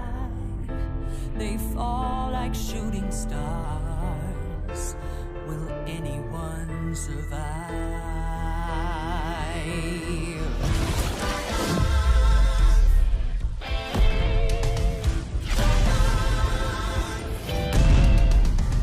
Dragons take flight above the ice and snow. High in the sky where the cold wind blows. Wings feet down as the feet back foes. Flaming hot fire over frozen bones. Good unites against evil they oppose. They ride or die as the legends grow. We must go to sense to the heroes. There are no silence in this combat zone. Beats mid-air, yeah, it's a chiller.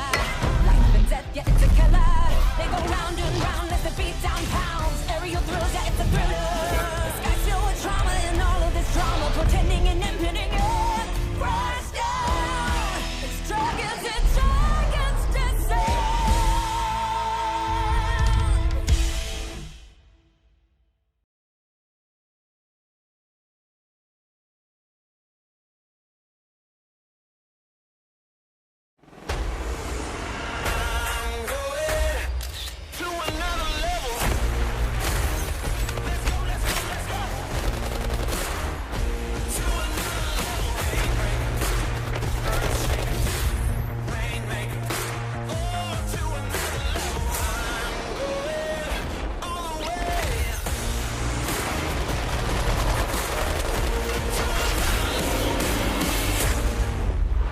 Download free now.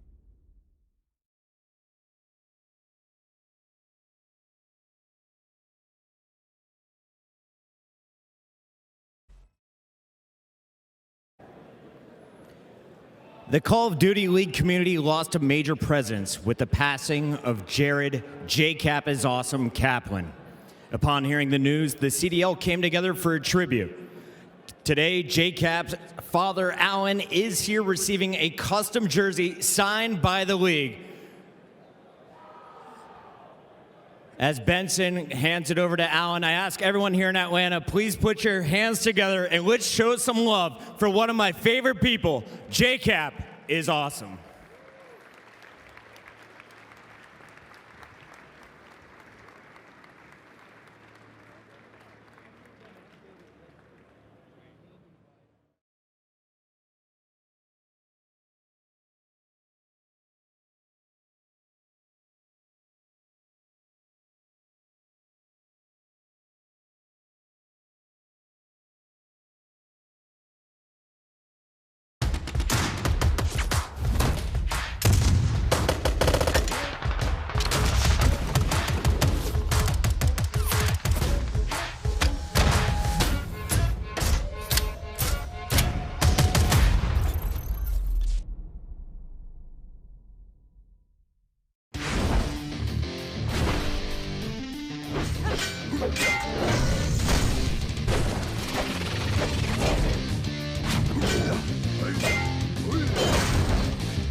Download free now.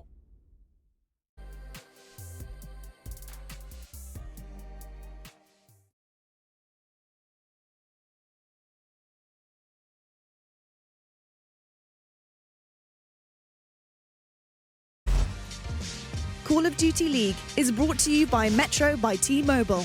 Rule your day with the #1 brand in prepaid.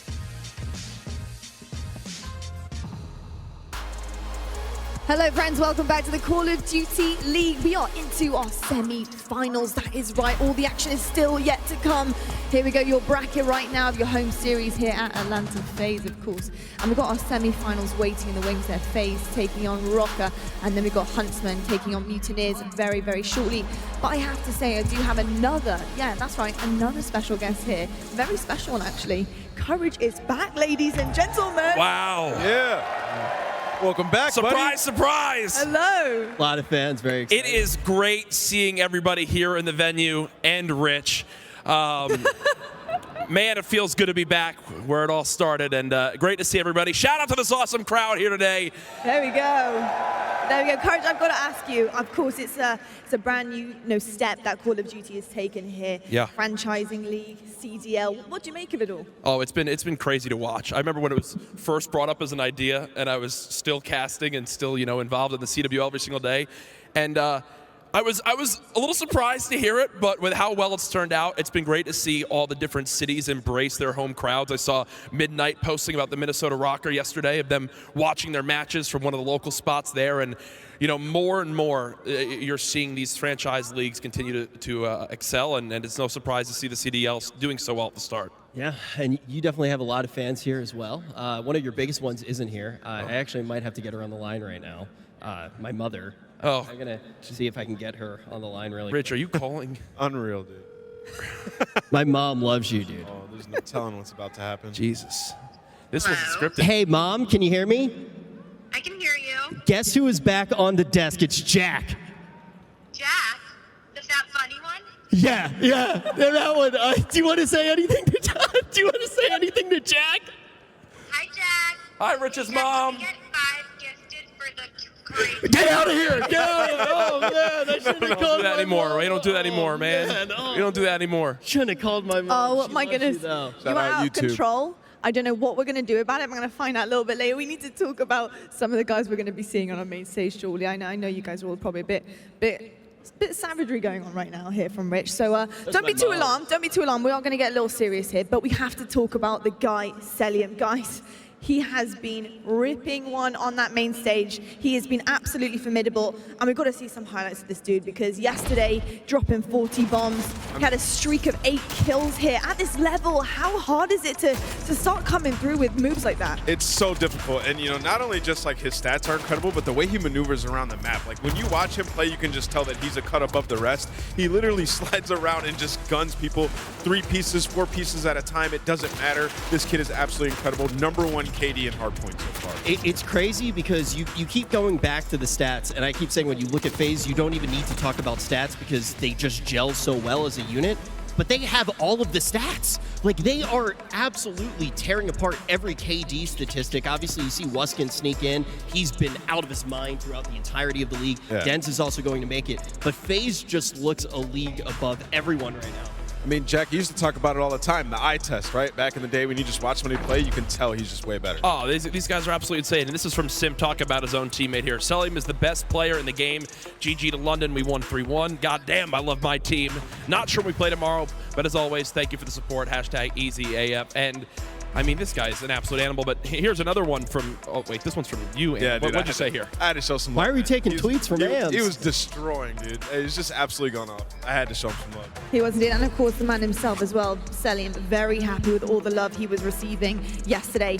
I mean, having that crowd watching these guys and kind of rooting you on, we've seen it happen twice now, Minnesota, London, it really does make the difference. But Jack, I just want to know from you, these are young guns. Yeah. They're young. They're quite brand new to the scene when you think about it against who they're playing as well, some veterans here. I mean, how are they so good? I give so much credit as well to their coach and Crowder. I mean, I think at this point, he's more than making a case for being the greatest coach of all time in Call of Duty, He is. and continues to prove that. He got Celium custom made shoes with his favorite anime on them, which I give full credit to why he's playing so well this weekend. He was the talk of all social media. But what's crazy about this team, and I know everyone always says it, but where's the weak point? I know the FaZe, social media has been bringing up that quote from Neslo that he posted the other day. Where's the weak point in this lineup? We were talking about keys to victory. Yeah, you saw that tweet. Your squad, it's like, you just need to all play really well and hope they make mistakes. So I had to do the keys to victory for FaZe yesterday, and it was like, don't try anything new, just keep playing your game. And Simp tweeted out a picture of it, and he goes, I find this hilarious. And I replied, I was like, yeah, I mean, I don't know what to say. Like, you guys literally are doing everything perfect. That's how good they are. So if they just keep on doing what they're doing, they're fine. It is. It's flawless gameplay across the board here that we're seeing from these guys. And the question is whether or not they do have a weakness. We have seen them drop a couple in Dom. Yes, only, in that's Dom, the one thing you could say is like maybe in Dom, but Dom can be a little wonky at times, so I cut him some slack. They've lost 2 Doms. One was to New York as well, and we know New York's not necessarily like the team that's coming out and blowing anybody's doors off. So I think it comes down to Dom, but to sneak and rely on that swing game mode, I think is a dangerous strat. Indeed. Well, you know what? It's been an absolute pleasure having you on the desk here, Courage. Thank you. I hope you're sticking around a little bit longer. We will be back very shortly, ladies and gentlemen. We have our first semi-final of the day happening here in Atlanta. We have the incredible Atlanta FaZe home team taking on Minnesota Røkkr.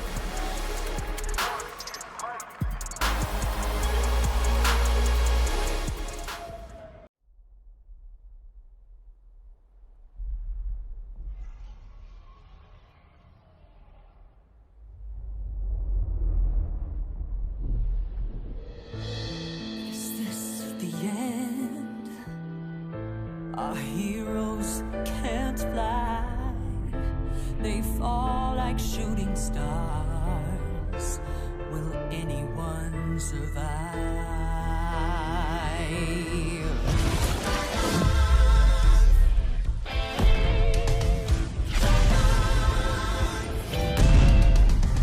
Dragons take flight above the ice and snow. High in the sky where the cold wind blows. Wings beat down as the feedback falls. Flaming hot fire over frozen bones. Good unites against people they oppose. They ride or die as the legends grow. We must go to sense, doing our heroes. There are no silence in this combat zone. Beats mid-air, yeah, it's a chiller. Life and death, yeah, it's a killer. They go round and round as the beat down pounds. Aerial thrills, yeah, it's a thriller. The sky's filled with trauma and all of this drama. Pretending and impending, yeah. Crash down. It's dragons descend.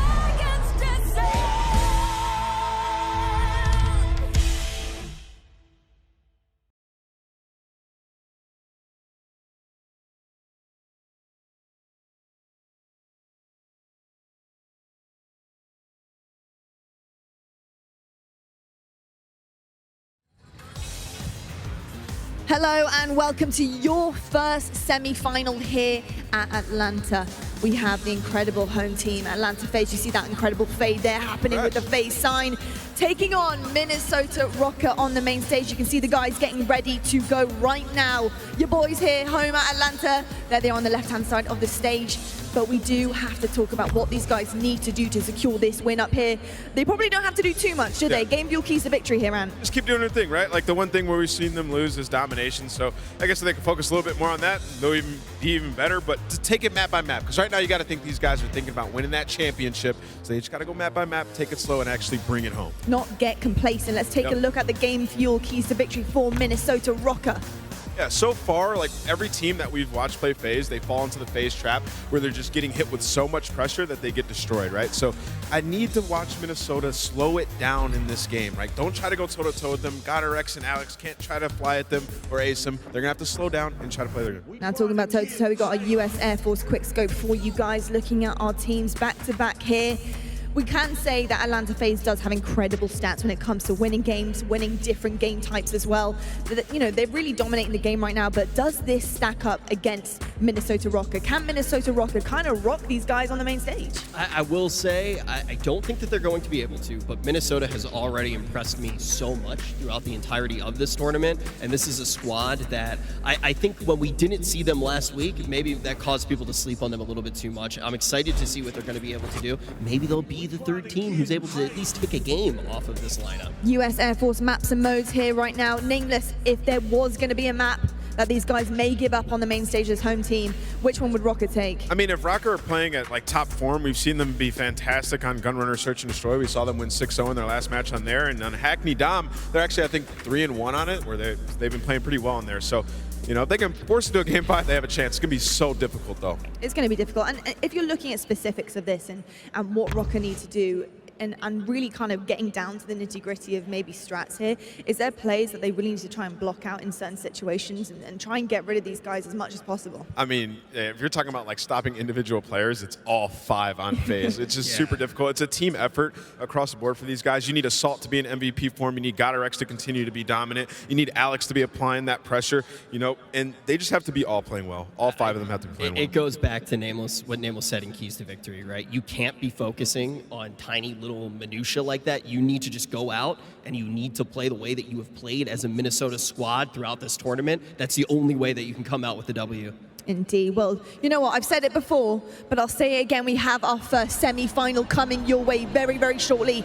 Atlanta FaZe takes on Minnesota Røkkr in just a moment. Don't go anywhere.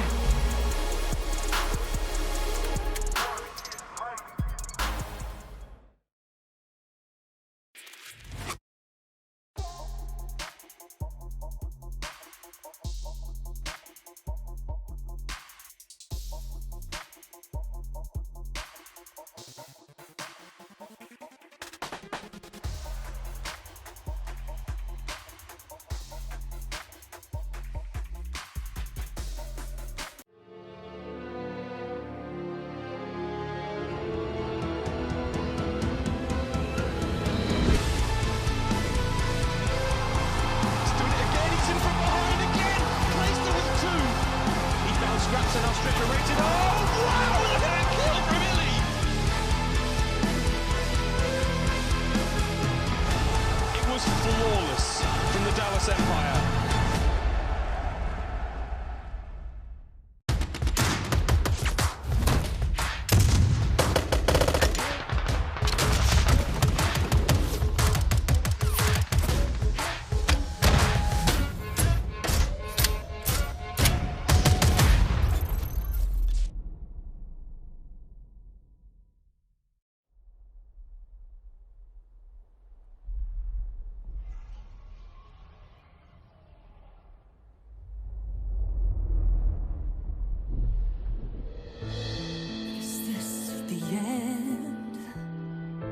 Our heroes can't fly, they fall like shooting stars. Will anyone survive?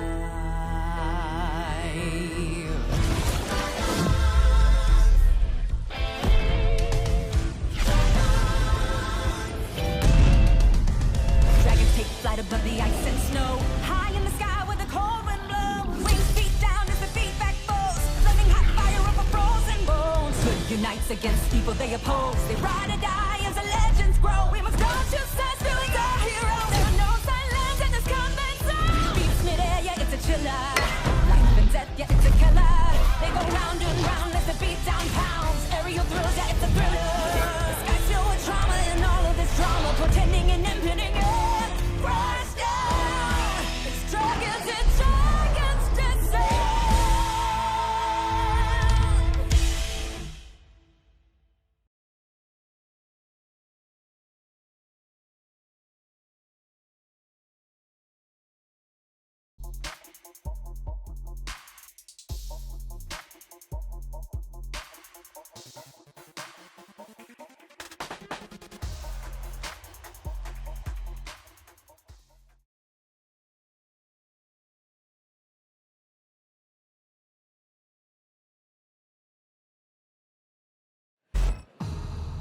Ladies and gentlemen, welcome back to Championship Sunday, live from the CDL Atlanta FaZe home stand. The matchups this weekend have been great, but we're down to our top 4 teams. And guess what? Who's ready to introduce your home team, the Atlanta FaZe?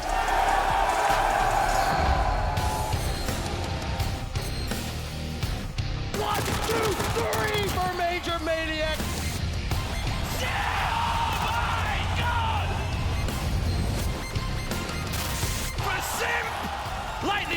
Missed twice. Abeezy. He bites one. He bites two. What an individual play from Priest.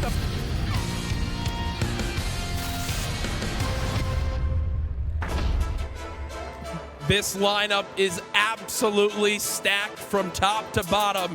Many believe they are the favorites here this weekend to take it home. They have some formidable opponents here, but let's introduce our players. Up first, he's the S&D specialist, Major Maniac.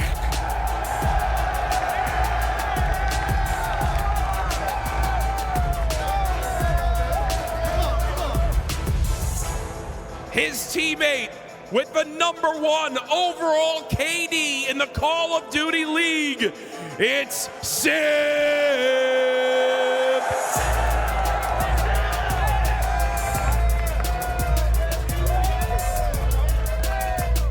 Up next, he is a Call of Duty World League champion, Abeezy.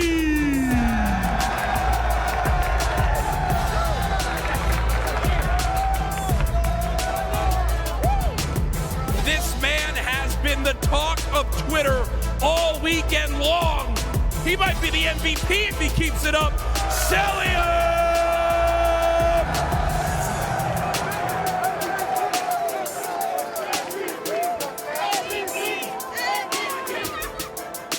This man is an absolute savage all over the map. It is Priesta!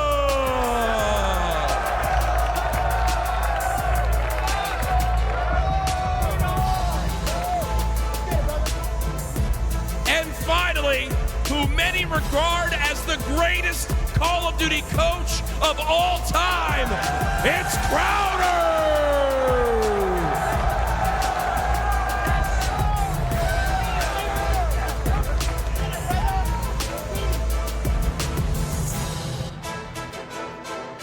And up next, their opponents, the Minnesota Røkkr.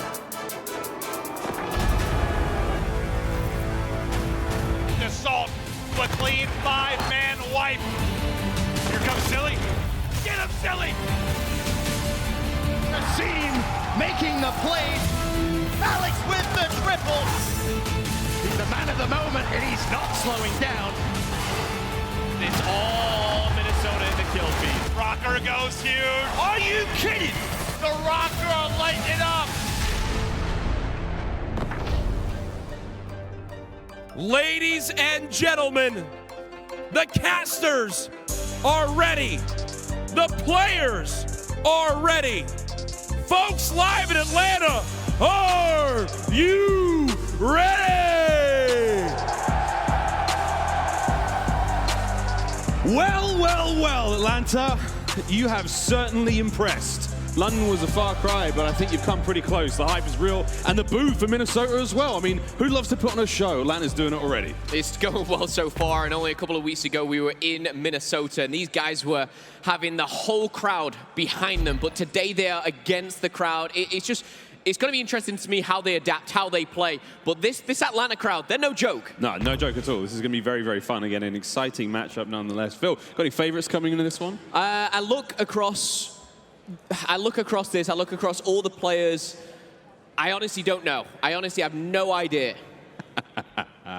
Excited to get into this one, friends. Of course, Minnesota have fought their way through the Group B, and much to my mistake earlier on, it was, of course, 2 matches against Paris, and they lost to the Huntsmen. But now they are here against definitely the toughest opponent they will face thus far in the COD League. It is going to be an absolute matchup for the ages for them. But again, they have impressed all weekend long. We've seen time and time again. Again, a 3-1 against Paris. They went down 3-1 against the Huntsmen, and then they managed to get here with a 3-2 over the Paris Legion again. For FaZe, it seems like an easier journey. 3-0 versus OpTic, but the 3-1 against London was a bit more of a challenge for him. It certainly was, and I think you then look towards the semi-finals, and two teams on either side you expect to be here, FaZe, Huntsmen.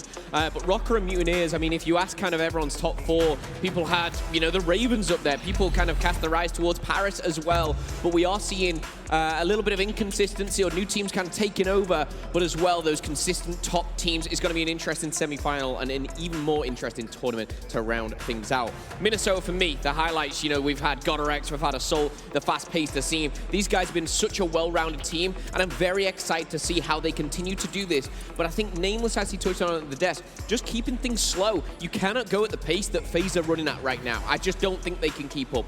If they focus on their game, I think they can do some damage, but for FaZe, don't change anything. Don't change a thing. It's one thing we talk about more and more is the crowd, the effect that the homestand has on these players when they're in game, which is exciting to see. In London, we saw the effect it had on the London players. We saw the tweets afterwards. We saw everything. You know, in Minnesota, we saw the same thing for the Røkkr. Now we're seeing the same thing here for Atlanta. The home series, it just gives such an advantage to that team on stage. Whether you're cheering for them, whether you're booing for them, we absolutely love it.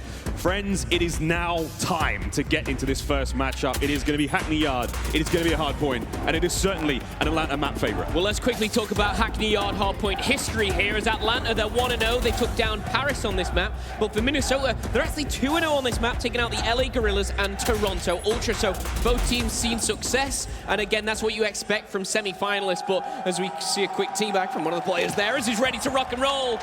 He's off the marks, and here we go. We're on board with potentially the MVP. It's Salim. Yeah, Salim has not disappointed all weekend long. Yesterday's stellar performance induced tweets out, I think, almost everyone in the community. Abizi starts the kills. Cell on your screen, what a read. It does get a nice drop there, and again, I will say, impressive stuff from Røkkr, not to be phased immediately. Number 9, that's going to be Silly, has made his way through. Abizi on the assassination mission. He and Major Maniac backing him up, a little bit of friendly fire, not a problem. Silly taken care of. The threat has been eliminated from the first hardpoint. Yeah, a little bit of a tickle in the back, but it's done no harm here. They're going to retain those spawns, and FaZe may have to get a little bit of time up here on the warehouse, but Simp will be looking to break on in, and he's going to knock on the doors of Assault and say, hello, I'm here. Get out of my warehouse. However, for now, we might have to back on up. Cell's found 2, Priest has found 1, but Assault and Asim, they're finding kills as well, and we had the privilege of casting over Minnesota, and these guys can't fight, but Abizi and Sim, oh, I can feel a very tough competition going on right now. Yeah, while watching Sim fly around the map and pick up kills, the spawns have flipped in favor of Minnesota. They have the right-hand side of the map. They have the tire shop in control. 8 seconds remaining. We are going to have to see Atlanta make a break and push on through, try to take control. Priest is going to help out, clearing out the office there. Silly on the front lines as Alex takes care of those players as they move out of the existing hardpoint. And we're just going to be rolling on forward now as Assault puts that Assault rifle to work. We've seen him do it time and time again this weekend. A standout player for the Minnesota Røkkr. And here comes the push from Atlanta. Timing from Asim somewhat off as the 4-man push now developing through the bottom of the map. It's going to come to Assault, and it's going to come to those players downstairs to keep Atlanta at bay. I will say, when Atlanta FaZe plays Hackney, they played against London, and they pushed them. They tested them. It wasn't a complete steamroll like we've seen them do on K. So I think Minnesota have done really well to get this in the rotation and get it first as well. Major Maniac struggling a little bit. Not a second of hill time and not a kill to his name, but I'm sure he'll be looking to change that as we jump on board with Silly. Finds number 5 as he does 4. But Minnesota, great in the warehouse, flips the spawn, holds this one as well. Very, very strong start from Røkkr. Yeah, great start from Røkkr. And now they have to make their way across map. They're going to be trying to take control of green, that top section of the map, which is currently all in the hands of Atlanta's. Røkkr, a couple shots out there as he picks up the final seconds of this hard point. This is not a bad look right now for the Røkkr. Priest with 2. Over towards smokestacks we go, and it is going to be in the hands of Celian. Map control looking very much like FaZe right now, but they have got quite the spread. If there is a solid push from Minnesota together, a concerted effort to break through one side of the map, we could see this flip open. 76 to the 50 now, climbing Atlanta FaZe, and so far, so good for the Røkkr. Well, leading the line is Celian once again. He's got 9 kills. He has the number 1 KD on day 1, and that was a 1.39. Whether he can improve on it or just continue it, that'll surely help FaZe out. But right now, they're down by around 10 points, nothing to worry about. They've got the smokestack under control. And with 20 seconds left in Mouse, you want to start rotating towards that office. You want to start thinking about the map itself. And that's what Priest is doing. Getting in and amongst the action here. You can see him bombing, weaving, and taking names as well. This has been almost a perfect 60 for the Atlanta FaZe here on smokestacks. They have just managed to let go of it, and they will be getting a little bit more time. But again, the rotation towards next is going underway. And I say rotation, you cross the street, basically. They're in bottom offices already. already, and that's going to be Atlanta FaZe in pretty much full control. Watch for the breach and clear now from Minnesota. They're going to have to break through. Sim's going to slow him with that stun, but the close range engagement begins, and Sim, he rips that one off, and now Priest are watching the back door as well. This is a solid looking setup for Atlanta FaZe. Watch the 4-man push now, make his way through. Priest had no right to win that fight, but he does. Now we're looking at the 100-point mark for FaZe. One of the most talented thing about FaZe, and we talk about them a lot so far, is just how good they can kind of hold all the slack. One player doesn't have the best of starts, much like Major Mania, but right now everyone else steps it up. Sim's dropping a 2.0 at 13-6, but on the other side of things, Røkkr, they're holding their own. Assault has had 22 interactions, and the guy's not slowing down. He finds a double. Cell answers back with a double, and down by the offices here, Contest is going down. 15 seconds, everyone round the corner. It's gonna be a bloodbath, and who's gonna take it? FaZe so far. It must be so hard to be on the Minnesota side of the side office there. It's like trying to shoot shadows. They're moving in and out so quickly, they bait and switch so effectively, and the kills go the way of FaZe there in the office. Next rotation underway toward the docks building, far left-hand side of the minimap. Look at that, all Minnesota lined up. They have got control. The parking lot, the car park, if you will, is going to be all theirs right now. That blue van important, but Celium, he's broken through the right-hand side. There's an opening in the armor, and they've just punched right on through. That's going to be the ground floor covered. Can they clean out the parking lot? Can they flip the spawns? FaZe looking fantastic. And this is such a hard one to break, and they make it look effortless here. Sim finds one, Sim finds two. Oh no, don't you dare. Sim's gonna have to be taken down. A quick reload, and he's gonna find himself on the respawn, but the multi-kill comes in for Sim, and the slave power is starting to really ramp up. Sim 17-9, Celium 18-9. Across the board, it's all positive. Bar Major Mania, if he steps it up a gear, this could be a dangerous place for Røkkr, but Røkkr, they're holding their own, and they're only down by about 10 points here. That's impressive from Røkkr right now. It's very impressive, but I mean, worried about Atlanta FaZe, the little engines that could, and once they get going, there is no stopping that pain train.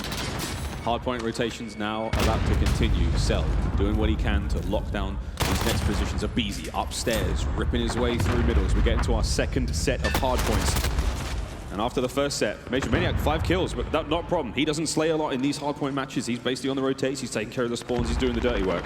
Thus far, not a bad look for FaZe, but has landed, for Minnesota now to bounce back into this one, to start to get a little bit closer to the hard point. A 3-man push through the front door, and they're still battling for next. Yeah, and Røkkr have held their own that first set of rotations. The problem right now is FaZe have actually learned from their mistakes here. They're not letting Røkkr kind of penetrate the defense of the next hard point, but they're actually holding the warehouse themselves very, very well. So they're gaining points, but they're collecting that spawn as well. Strong stuff from FaZe, 30 points in the lead. There's only 20 points left. Expect that mini-map just to kind of slow down a little bit now. Those red arrows may just hold this line, as you can see by the camera. Cell up top, in the middle it's Priester. Everyone roaming around and just trying to keep Røkkr off this hard point right now. But with 5 seconds left, again, we have such a close game on our hands, but the spawns are heavily in the favor of Atlanta FaZe. Yeah, Atlanta, they're willing to hit those hard points in the final seconds just to try to stop that lead getting even closer. But right now, Atlanta with control of the tire shop. Now they're going to keep it pinned in the warehouse. But that's a big kill from Asim. He finds 2 straight away there, and that's going to be Assault on the right-hand side of the flank now as well. There is an opening, a small window now for the Røkkr to punch through. Assault continues to have those strong kills. He finds 3 now, and that's going to be it. They're knocking on the door of the hard point. Priester says, no thank you, my friends. I'll have none of what you're selling.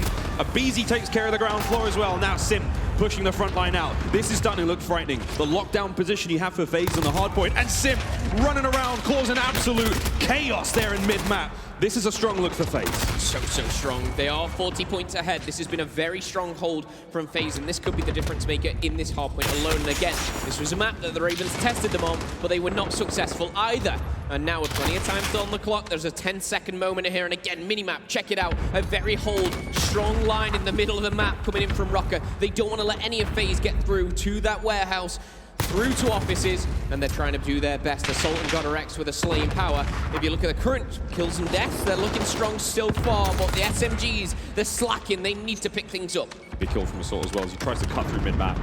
Do what he can now to try to slow the advance of FaZe. FaZe are isolated there in the warehouse. They're going to have to push out 1 or 2 ways. They're going to run straight into the guns right now. Silly and Assault. Røkkr with a nice nade. And again, mid-map control looking very solid right now for the Minnesota Røkkr. Look for Celium now to try to break in from behind. Finds 1, but unable to do too much more. Major Maniac now in this high position, no trophy.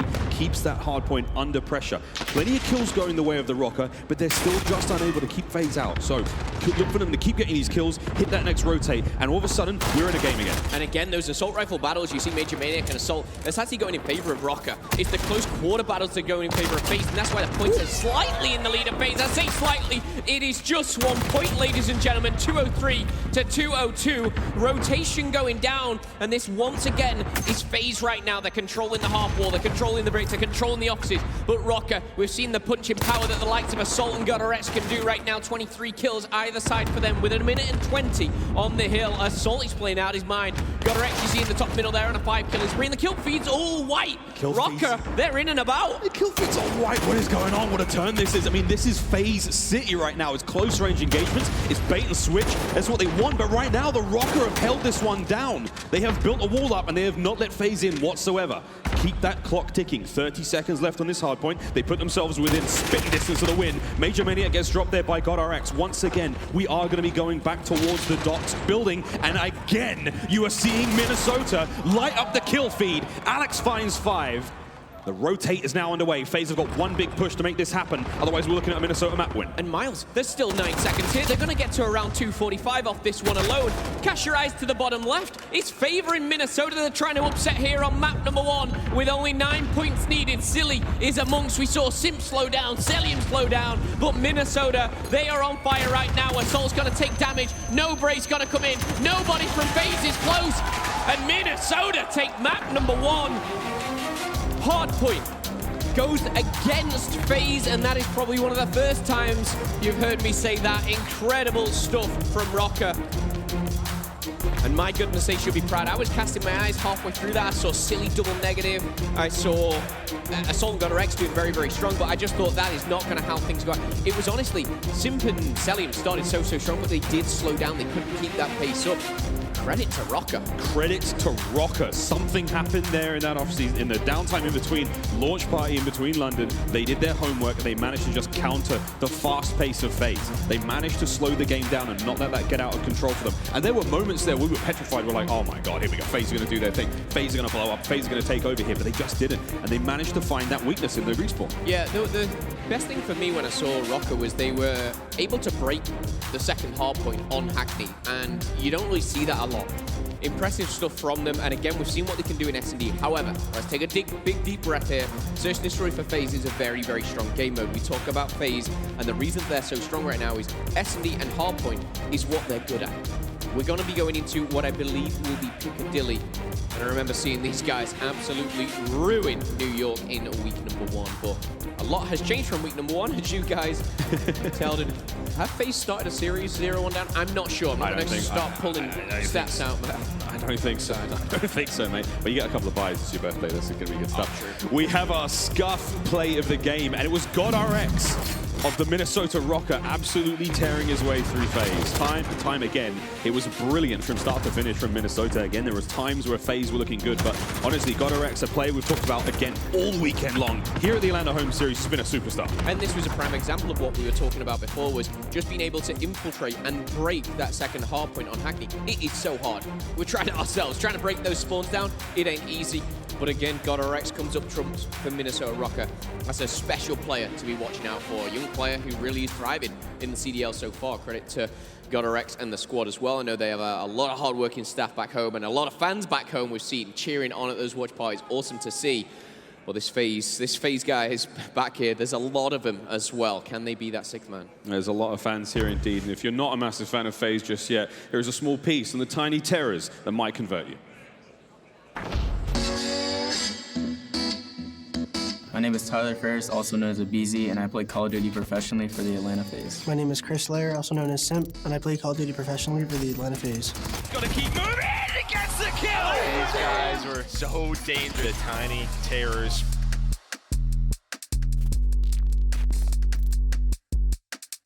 We are the Tiny Terrors. Oh, well, now is Sip.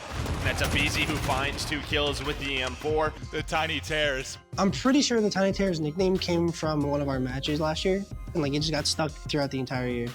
I mean, the nickname literally fits perfectly, honestly. I mean, we're both obviously super short, and we're both just disgusting at the game.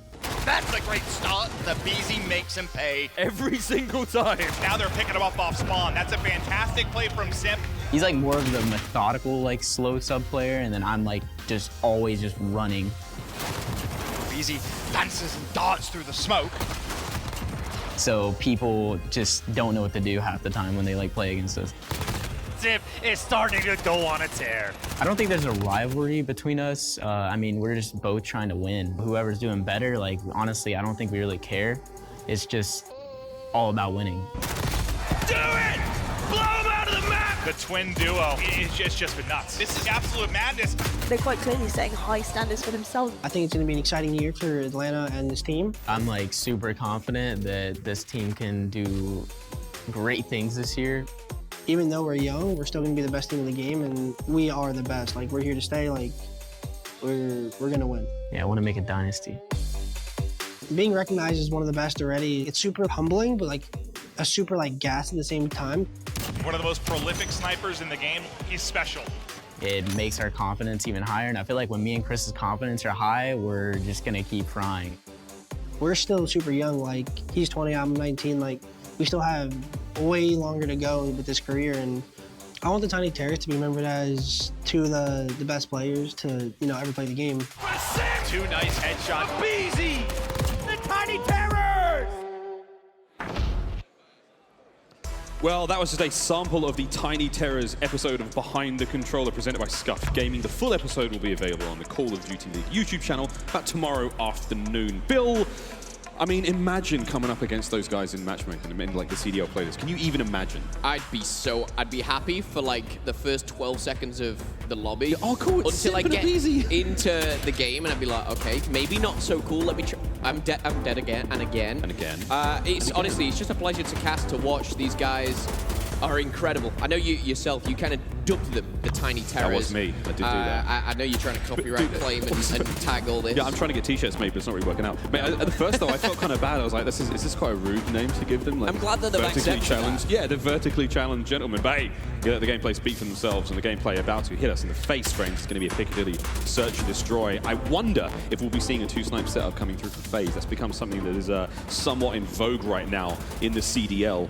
Here we go, off to the races immediately, and it is going to be a snipe for either side. Simp immediately missing this one out, but again, close enough. It's not a problem. On the other side of the board, it is going to be GodRx running that snipe for the Minnesota Røkkr. Yeah, and FaZe have got 4 assault rifle, 1 snipe. Same goes for Røkkr. So far, so good for both squads. Everyone's alive. No one has dropped just yet. Priester has that bomb, looking like they're trying to edge their way. Oh my goodness. He didn't even mean to hit that guy. It was just silly and bad timing. Right. That's okay. GodRx will take it. Could have got 2 for the price of 1 there. But as the time ticks away, of course, these short around times are going to put the pressure on. Talking of pressure here, Alex shuts down a BZ Sim. Wrong person! Uh-oh. What are you doing? Uh-oh, round number 1. Chalk it up. It's over. I don't think it's over just yet. You can't count out Simp in this situation. That's a nice shot. The first is going to go down, and that's, I mean, it's a 1v4. They know exactly where he is. But who will be brave enough to step up to the plate? He's got 25 seconds, right? I'd be sat in a corner, feet up, chilling. Hold on. He's going to find another one. He's definitely going to get one more before this round ends. Whoa, so close. Come on, Assault. Put on the show for the fans at home. Minnesota Røkkr, a comfortable round to open this up. Yeah. Unfortunate, we saw Simp take out one of his own teammates there, but a clinical round, and it all started with GodRx. And the sniper is going to end with GodRx as well. And I think that's a statement. When you go up against, you know, the likes of FaZe, everyone is talking about Simp. Everyone is talking about that sniper. GodRx is here to make a statement himself, you know, cement his name in the history books. A long way before he can do that. But, of course, you've got to start somewhere. 1-0, both in map count and round count here, as GodRx is going to hop on board. Take a wild shot in the dark. Ain't going to connect this time. You got to try. Minnesota now on offense, making their way in towards the A site. They're pretty close. Those nades and smokes helping cover the advance. Simp on screen, cut down immediately from a nice flank by Silly. Major Maniac and a BZ find kills apiece. Priester now getting him into the mix. This is big, though, as Atlanta have just opened this map up fantastically. 2 members of Minnesota left. Better make it 1 as Celium finds his own. Alex now in a world of hurt. What can he do? There's 30 seconds left on the bomb. And he is dead.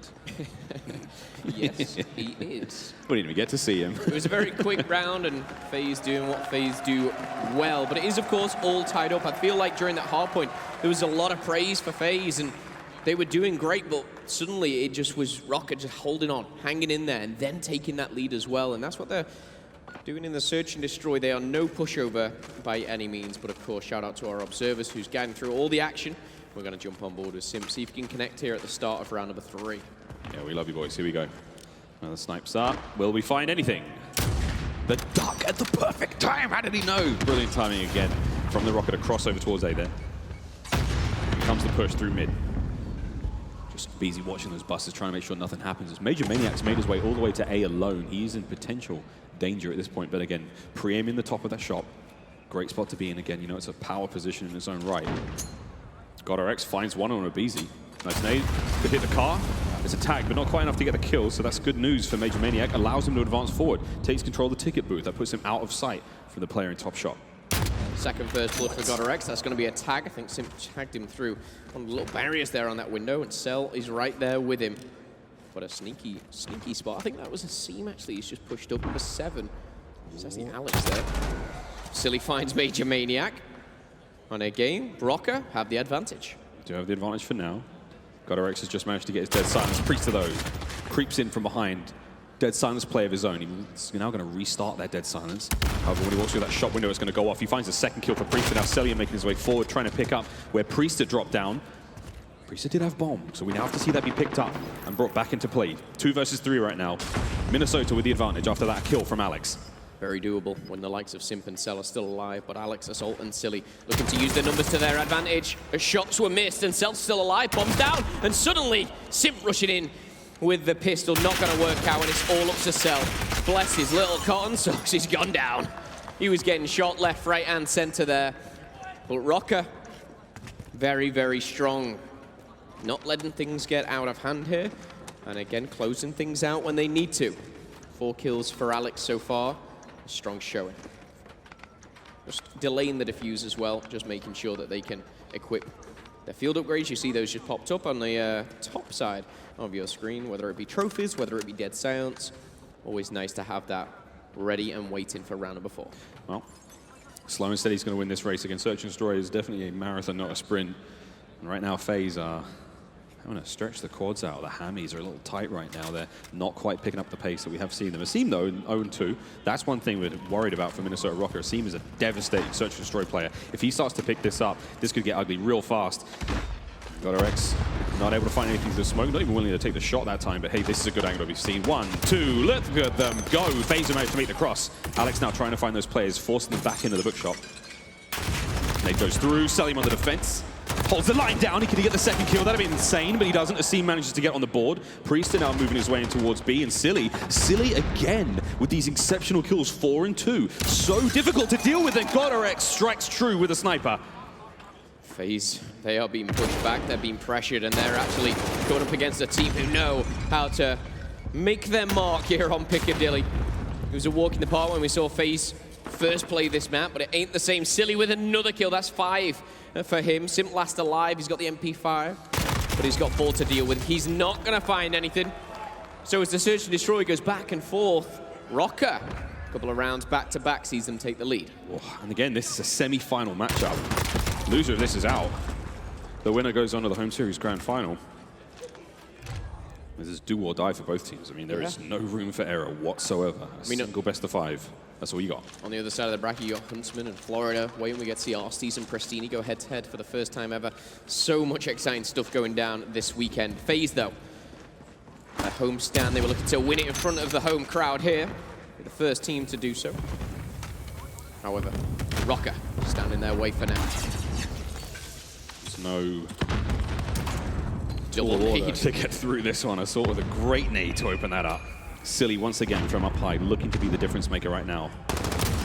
Simp unfortunately missing that sitter. Asim finds 2.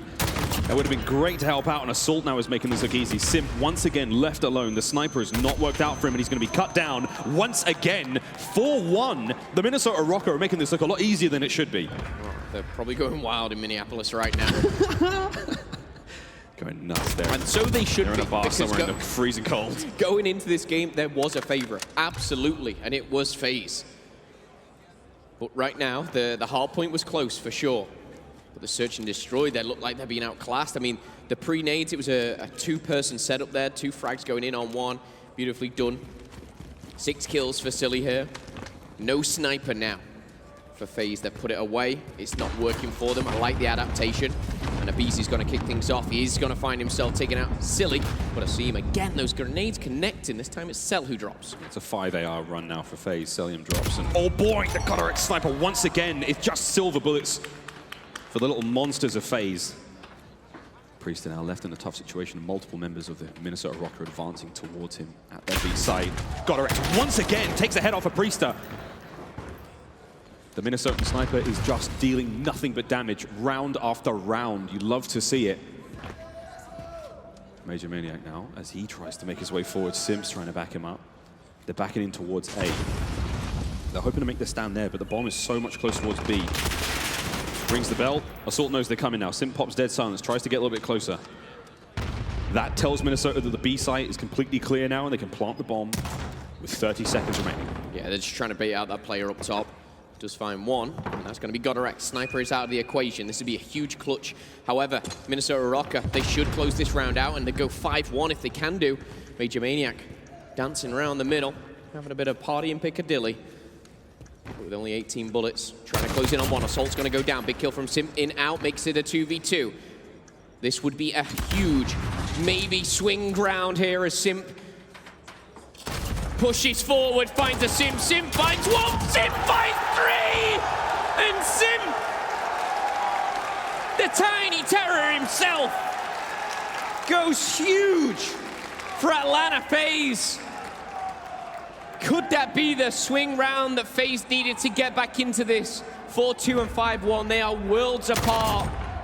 But as he pushes forward, asserts his dominance, Alex caught off guard and Simp shutting it down. There's a Minnesotan fan right behind us. He's really loving the show. Here we go, another round. Atlanta on offense. A big win in the defensive round there from Sim.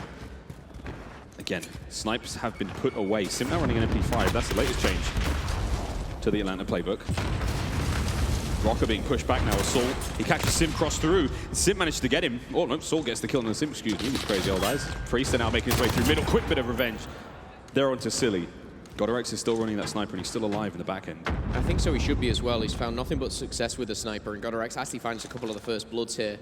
I think it currently stands 3-3, but Røkkr 4-2 in round count, and that is all that matters. Looking for that one player up top. It is going to be Assault. They've retrieved the bomb now. But again, and I was kind of questioning, Simp to push straight through mid-map. It didn't work out for him. Major Maniac has that availability on the dead silence, so maybe uses that. But Priest has been taken out. It's a 2v4 once again. They've got to go huge, they've got to go big, and it's all up to Cell in a technical 1v4. He finds the first, he will not find the second. Røkkr just one round away. Whew. Map point to take themselves 2-0 up in the series. What a shocking turn of events that is. Truly an unexpected situation to be in, especially for Atlanta FaZe. I mean, we've talked them up online, we've seen the hype videos, we've heard the fans. Really, the expectations are there for Atlanta FaZe to have walked through this series. This is unprecedented for the COD League. We've seen, you know, them go into search and destroys online, whatever it is. It doesn't really matter. And they've destroyed teams. But they've been caught off guard multiple times here. Whether it's the sniper from Godorek, whether it's the slow pressure of Assault. Who's going to get the first blood? It's Cell. Big, big plays. Priester up top on the buses. Trying to get a free ride there. Nice positioning. One player just on construction there, near the scaffolding. Bullets going here, there, and everywhere. It seems taking out Simp. All tied up, 4v4. Alex will get away with his life now as Priester drops down. He's going to reposition. The bomb edging towards B. My heart is racing even looking at this right now. So just holding that bookshop. Here comes the approach on a B. Asim's going to lead the charge. No dead silence, a little bit of noise. The A's going to really give it away, but here we go. No reposition right now from the players of FaZe. They're going to hold the line as they will. Godorek is sniped though. That could be very devastating in this situation. Just the top of the head. Major Maniac. Go away from the light, my son. That's going to be a lot of damage dealt. And aBeZy now even closer. What a nice sight that was. He managed to catch Assault in the transition. The dead silence plays there. aBeZy, he goes in. He goes all the way and he gets the kill. That's massive. Asim levels it up. 3 versus 3. 12 seconds remain on the bomb. They have to get the plant down now, and the kills are starting to come through. It's now a 1 versus 3, all onto aBeZy. He has to make this go on his own, and he can't do it. It just fell to pieces towards the end. 6-2 is the final score of the S&D.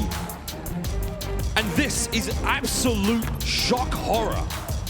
Predictions out the window. Minnesota are up 2-0 against Atlanta FaZe. I'll tell you what, these guys are looking so impressive. You can see the smiles on their faces. Yes, they are confident in their own ability. Did they expect to come in and win the 2 maps like that? I don't think so. Maybe they did. However, Minnesota, look at that scoreboard right there. 9 kills for Røkkr. I think sniping, of course, was the key there. He was picking up first bloods. Major Maniac only finds 2 throughout.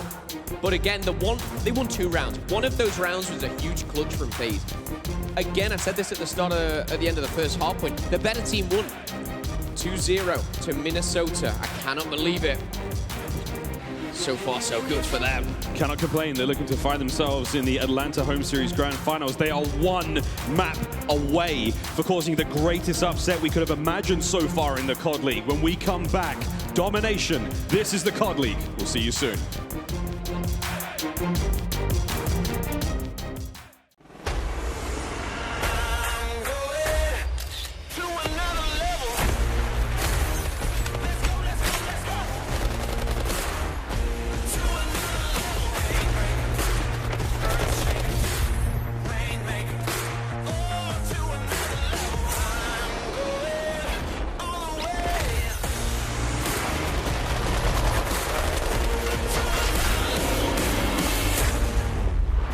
Download free now.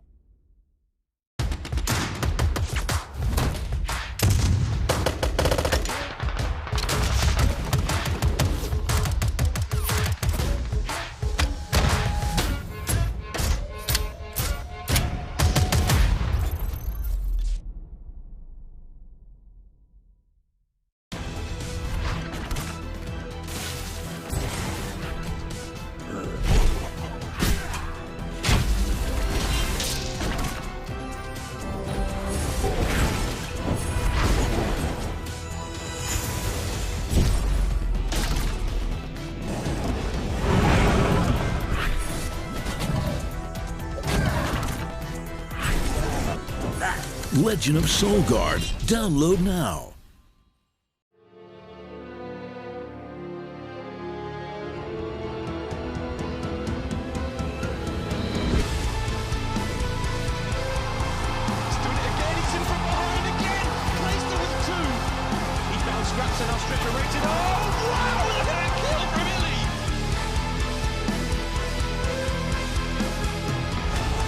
Flawless from the Dallas Empire.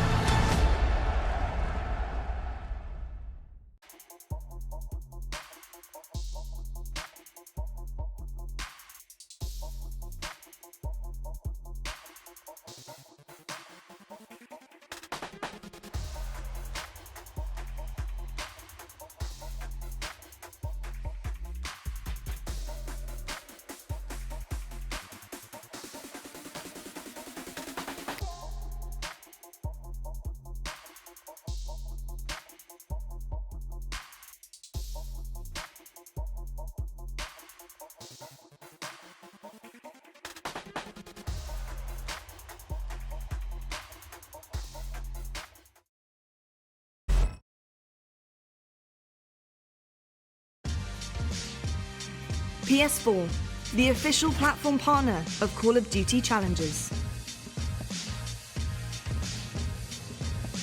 We are very close to potentially seeing one of the biggest upsets that this tournament could even house. But while that game is getting ready and we're about to jump into that map, I want to show you guys something a little bit special. At every single tournament, we are going to be having challengers. This is where teams can really rise up to try to fight their way in with the big leagues very soon. And none of these teams actually attended London. We got some surprise squads actually cutting through so far. And a lot of these teams also have academy teams. So we actually have the Minnesota Academy team getting out in 5th place. They were one of the squads that a lot of people expected to go deep. They were the 2nd seed here.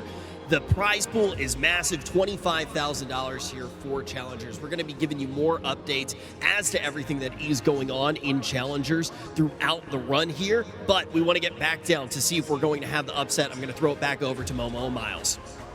Thank you very, very much, Rich. Exciting to see how the challenges develops again. A brand new thing we're doing here in the COD League. Love challenges. We love it. It's the middle column of the 3-column thing we've got going on the logo. I love it. Hey, the biggest upset we could have possibly imagined could unfold before us. Atlanta are looking a little dead. We cannot see if they maybe rise from the dead. A reverse route would be great. They love putting on a show. But Minnesota, Phil, what are they doing right? So far, we look at the hard point and we see the assault rifles. We knew how good assault and Gunner X. I feel like I'm just saying the same thing. We've had a privilege casting Røkkr quite a few times, both this weekend and a couple, but those assault rifles are so strong, and it's not to take anything away from their SMGs. Silly's been playing great, Asim, Alex as well, but for me, assault and Gunner X, they slowed the game down. They just kind of dug their heels in, and we're getting kills which FaZe were probably unaware that they were going to be running into. And again, it seems so simple, but when you have two players so strong and putting such strong numbers up, they're just kind of picking away at FaZe bit by bit, and they weren't always in the lead of that hard point, but they take it, and that search and destroy, Gunner X's sniper. It's a team effort, but I am a bit of a Gunner X fan. It does help. Our US Army tactical play. This is a Minnesota round 5, and again, we touched upon Gunner X. He was absolutely slain at this point, but Silly as well, a player that cannot be overlooked whatsoever. No, absolutely not, and again, Silly, we talk about this game mode to game mode. Just someone who doesn't get like the flashy 3 pieces or the clutch snipers or the crazy plays. Is someone which will just put maybe a kill or 2 every round on the board for search and destroy. Even right now, we're in round number 5. He's got 6 kills. He's leading the charge in the whole lobby. A player which we've seen obviously on the stage being interviewed, and he is here to win. He's a world champion in his own right, and he's looking to make his mark with the Røkkr. He's recruited a Brit in Alex. He's got himself a spicy lineup, and he's looking to take down what a lot of people consider the favorite, what I consider the favorite going into this tournament. A lot of us did consider them the favorite, and now they face the greatest challenge yet, the prospect of elimination at their home series event. They are 1 map away from ducking out of the tournament early. Atlanta FaZe, the truest test to their composure. Questions around experience, whether they were going to choke when it came to the big matches. Well, this is the big match now. 1 at a time is going to be the only way they claw themselves back into this series, and it begins here on Hackney Yard. Yeah, I gave you a bit of Hackney Yard hardpoint history. We've got some domination history for you. Atlanta, they played it once. They lost to New York, not great. Minnesota, though, they beat LA Gorillas, they beat Toronto, they beat Paris. They did lose to Chicago, but only by 8 points. So for me, again, you go into this, and then you look at these stats, and Røkkr, they are ready to take the 3-0 sweep, but here we go, jumping on board with Silly as he explodes in a ball of flames there. Simp lands that grenade. They'll land that grenade. Alex doing a nice job. Hold down low. Celium now as he hits in towards B, and Asim's managed to go straight in towards the C flag, flip that over. A is now in control of Minnesota as well, and if not for B, Atlanta don't really have any presence on the map right now. Right now, jumping onto B, we see Asim on the flank. B does go to Atlanta. However, Asim finds 2, a trophy. And he's going to find himself a neutralization. Can he secure the point? Assault's going to find himself 1 as well. Can he find the double? This would be absolutely huge. Not going to happen. Denied by a BZ, but traded out once more. And again, we start to have a look at this, and both home flags are in the hand of FaZe for now, but A is changing hands. Asim backing up his teammate Silly in the warehouse, maybe under pressure soon. So far, so good. Minnesota starting to walk away with this one very slowly. Early days still, but sitting at 2-0 in the series. I think it's now time to do a quick Astro Gaming listen in with the Minnesota Røkkr. One jumped in Røkkr. Tyler dead. Right's open for a sec. Apple dead. Nice. I'm hitting top bell. They could have crossed. One C right now. I'm third. He's already hit bottom hallway. A and make it. Fuck. He's top eight. P2. You want to win? Top eight. Hold across him. One shot. Rest is on enemy. He's bottom stairs. Another one got me outside yellow. In the hallway. Got me. One more cross, I think. Yellow cross. There another one? Yeah, one cross. Yeah, it's one C. I'm reaching C. Is that him or no? Maybe. Yeah, I think it is. No. Stop it. He's going to A now. Come back there. One shot going bottom L. They spawn yellow. They all spawn yellow. On it, Tyler. He's still on it. They went straight to B. Alright, we're good. Take us out. Yo, come B. I'm gonna go top. One shot on A, Tyler. Go B out. Well, I got one. They cross left. Left's open, guys. No, top of C, go Røkkr, Simp. Waiting. First up, Røkkr, jump down, he's at the barrel. Bottom out. The barrel. Middle. Barrel, push up, close bottom bell. On bottom dead. You went second green. You might go towards A, or C. I'll watch it. He's so far now. Oh, he came back. Full. Honestly, very, very calm, very much in control. does the Minnesota Røkkr look right now? In Atlanta, it is certainly shaky legs. They've taken a couple of big heavy hits to the head. We'll see if they can't harness the fury and bounce back into this one. And BZ finds that 5 spree, and that's what you want to be seeing before just taken down. Still, A and B in control right now for FaZe. This is what you want to see. And Silly, Alec, Røkkr, they've just ruined this one. The villains right now as Minnesota surge forward. I tell you what, they're looking so strong. And again, it's every single player playing their part. Røkkr on another killing spree. 5 kills in a row. 9 and 5 for him as he finally does go down. But the man's on a mission right now, and it is to upset everyone in this venue cheering on FaZe. However, ANC in the hands of FaZe. FaZe are taking over B! Major Maniac getting into the action as well. A triple cap is on, and with 2 minutes, there's plenty of points to play for. It does look like C will be changing hands very, very fast, but what a way to answer back. FaZe, they're going to take the lead very shortly. Take the lead shortly, but now they have to identify where the push is coming from Minnesota. Again, they know they're coming out of C. Is it going to be from green where Priest is, or is it going to be here where Major Maniac is? He wins the 2. That's his 3rd kill in a row. What a way to hold it. Push Minnesota back, hold the line, keep the clock ticking, keep the points flowing. That's the goal right now. Sim finds his kills, 2 now in a row. And look at this top position they've got by L. They're going to lock this one down while the remainder of Minnesota make their way through green now, and they're going to try to keep this play going. I need to see Major Maniac. He's on a 9 streak. God damn, look at him go. Incredible stuff for Major Maniac as he finally falls after 10 kills in a row. He started off 1 and 6. He is now 11 and 6 as FaZe are starting to dominate here. Not 1, not 2, but as they collect C, it looks like they're collecting rent here as we are living free. Sim finds another.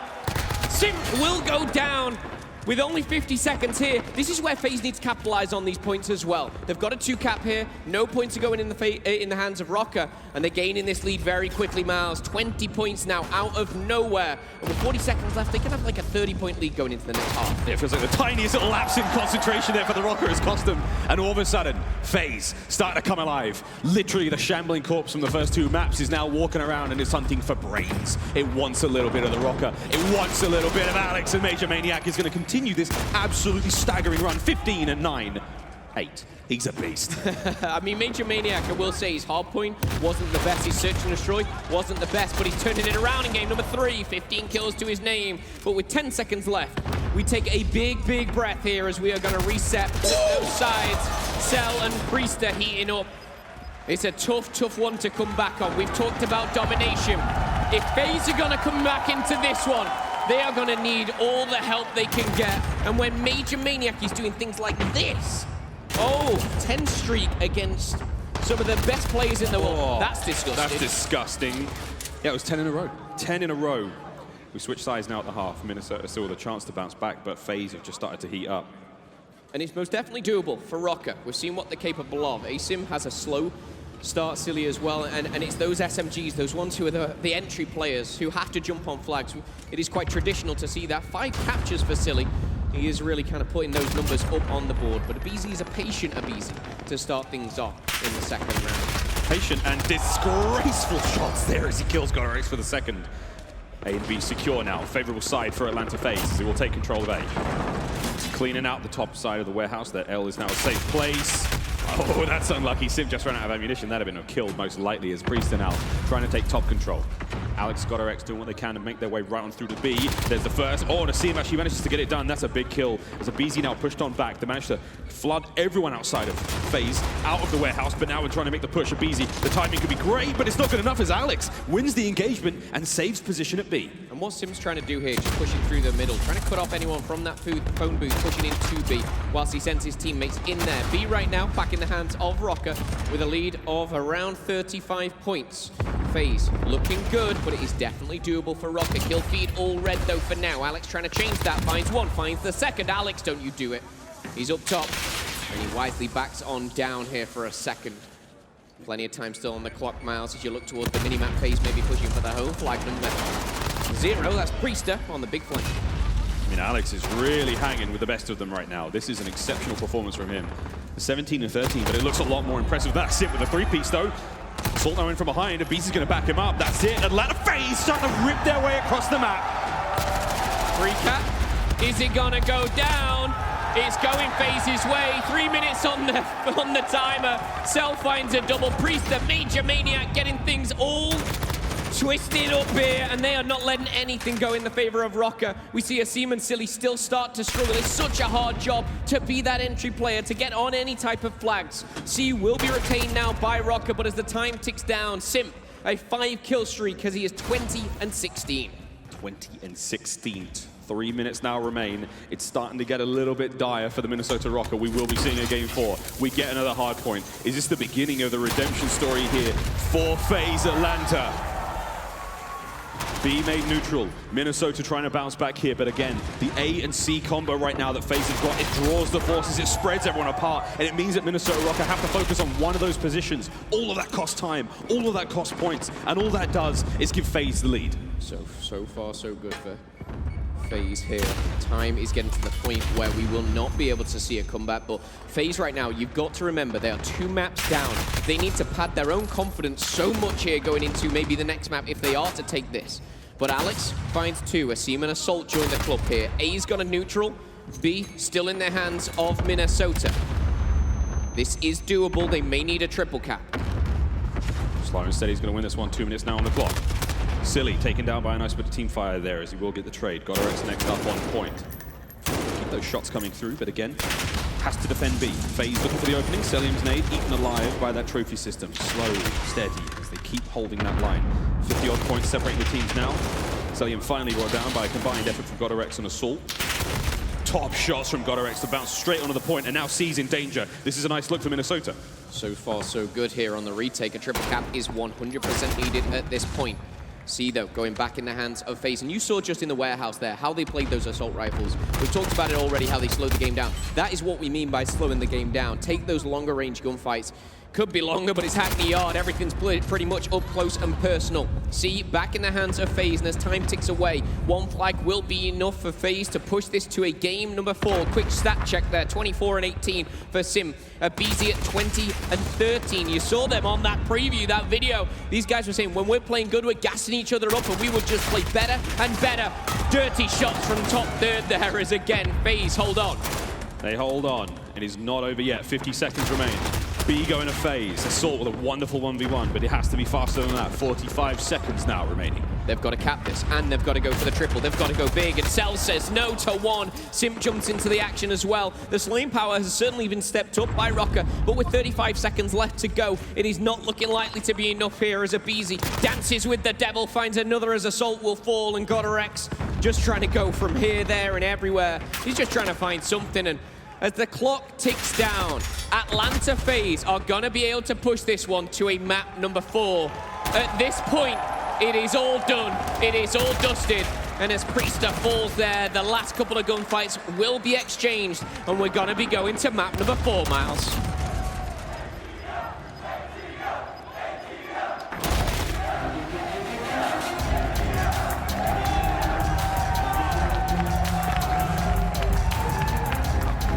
Can Atlanta do this? Can they go all the way?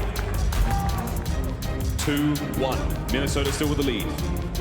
It is still match point. Can Atlanta go all the way after that domination win on Hackney Yard?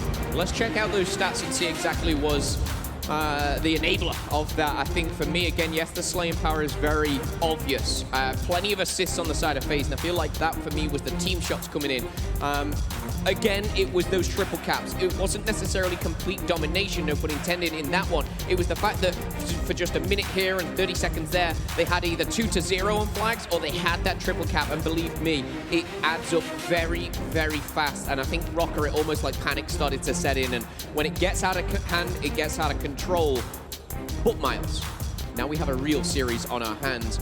For me, Røkkr, you needed to end it there. You needed to just put the nail in the coffin, because now we're going to hardpoint. We know what FaZe can do on hardpoint. We do. And this is the question for me now, is FaZe, the walk-in, you know, the crowd screaming. Maybe they were just a little bit too excited, maybe a little too eager to get into this one. The first map, you know, the nerves were there, the adrenaline was still pumping. Reality kicked in hard. It was a sucker punch right to the gut, especially with the search and destroy. Do you think now they've managed to calm themselves down on stage? A couple of quick words of advice from the crowd or the coach there, keeping them together.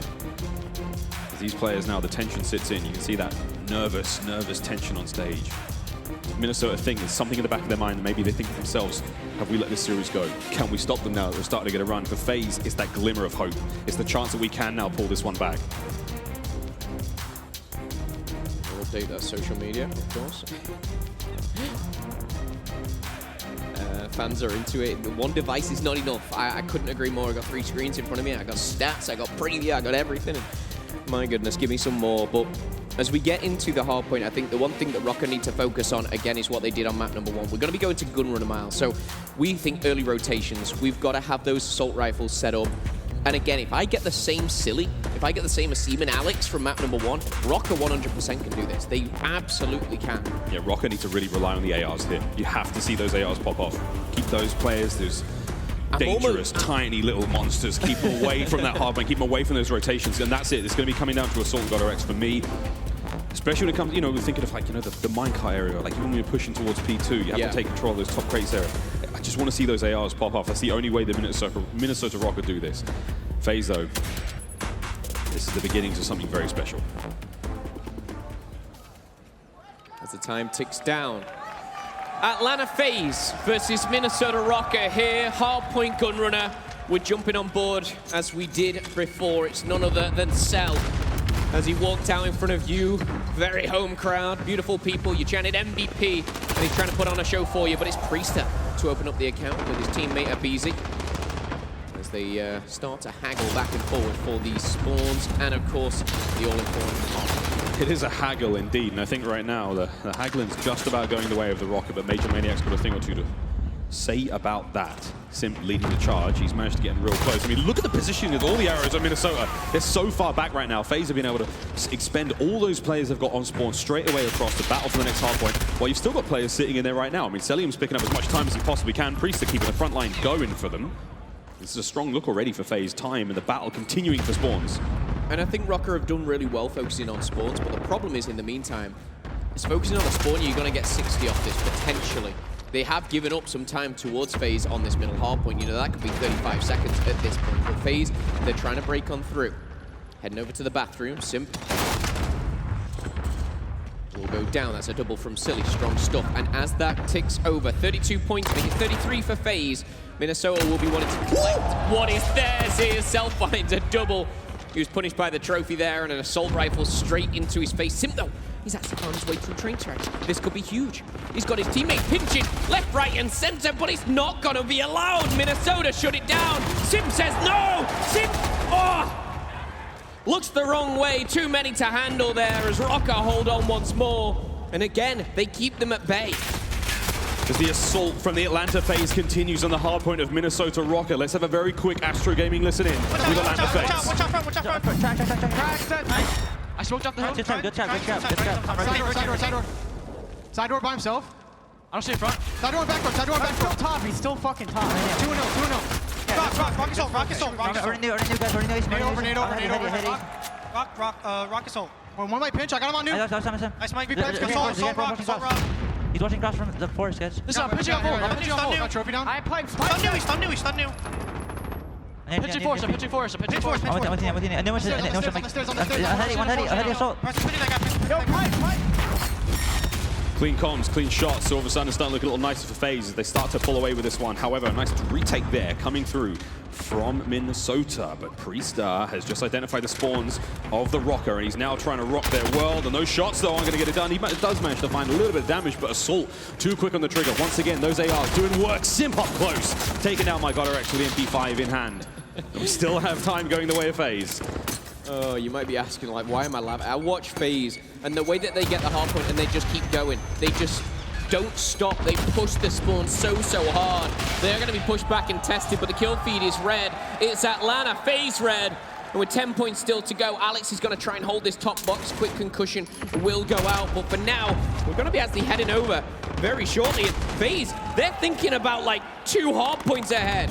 Oh, it's all We're going to theirs. get one player spawn out, so this is a little bit of a mess when you look at the mini-map, but the next couple of kills could be crucial. Over by the crates, though, FaZe will get those first couple of points, but the spawns for next will be favoring Røkkr. Right now, 35-point lead for FaZe, looking good. Yeah, looking good. Major Mayo trying to lock down the back, take care of the players coming out of old, but still, the gunfights are actually working out, and Assault, once again, the M4 ringing true. as he cleans up FaZe from the containers. Oh, Cell, that's unfortunate. He slip slides right into that one.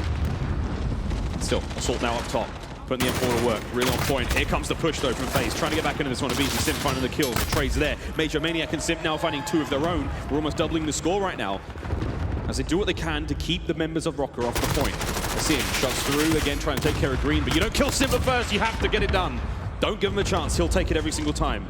In the final 10 seconds now of this hard point, we will see the rotations come through, and you see that long white line right down the middle of the map, and it seems to be those arrows from Røkkr they've got control of next. Yeah, this is actually really well played from Røkkr here, and going into this, Røkkr, he seems a little bit slower, he's been shut down more, and it is, of course, those MP5s getting up close. Assault's actually putting up some heavy numbers, which is great, but right now, 104 to 49, this is a hard point, which we need to see Røkkr really take advantage of. Priest around the back. It's a sneaky play, a technical one-on-one, but with an MP5, you want to get up close and personal. Denied, it's Assault, and that is what we talk about. Give yourself the position, give yourself the cover. Assault's going to get pressured, and I tell you what, you kill one Tiny Terror, they're going to come biting back.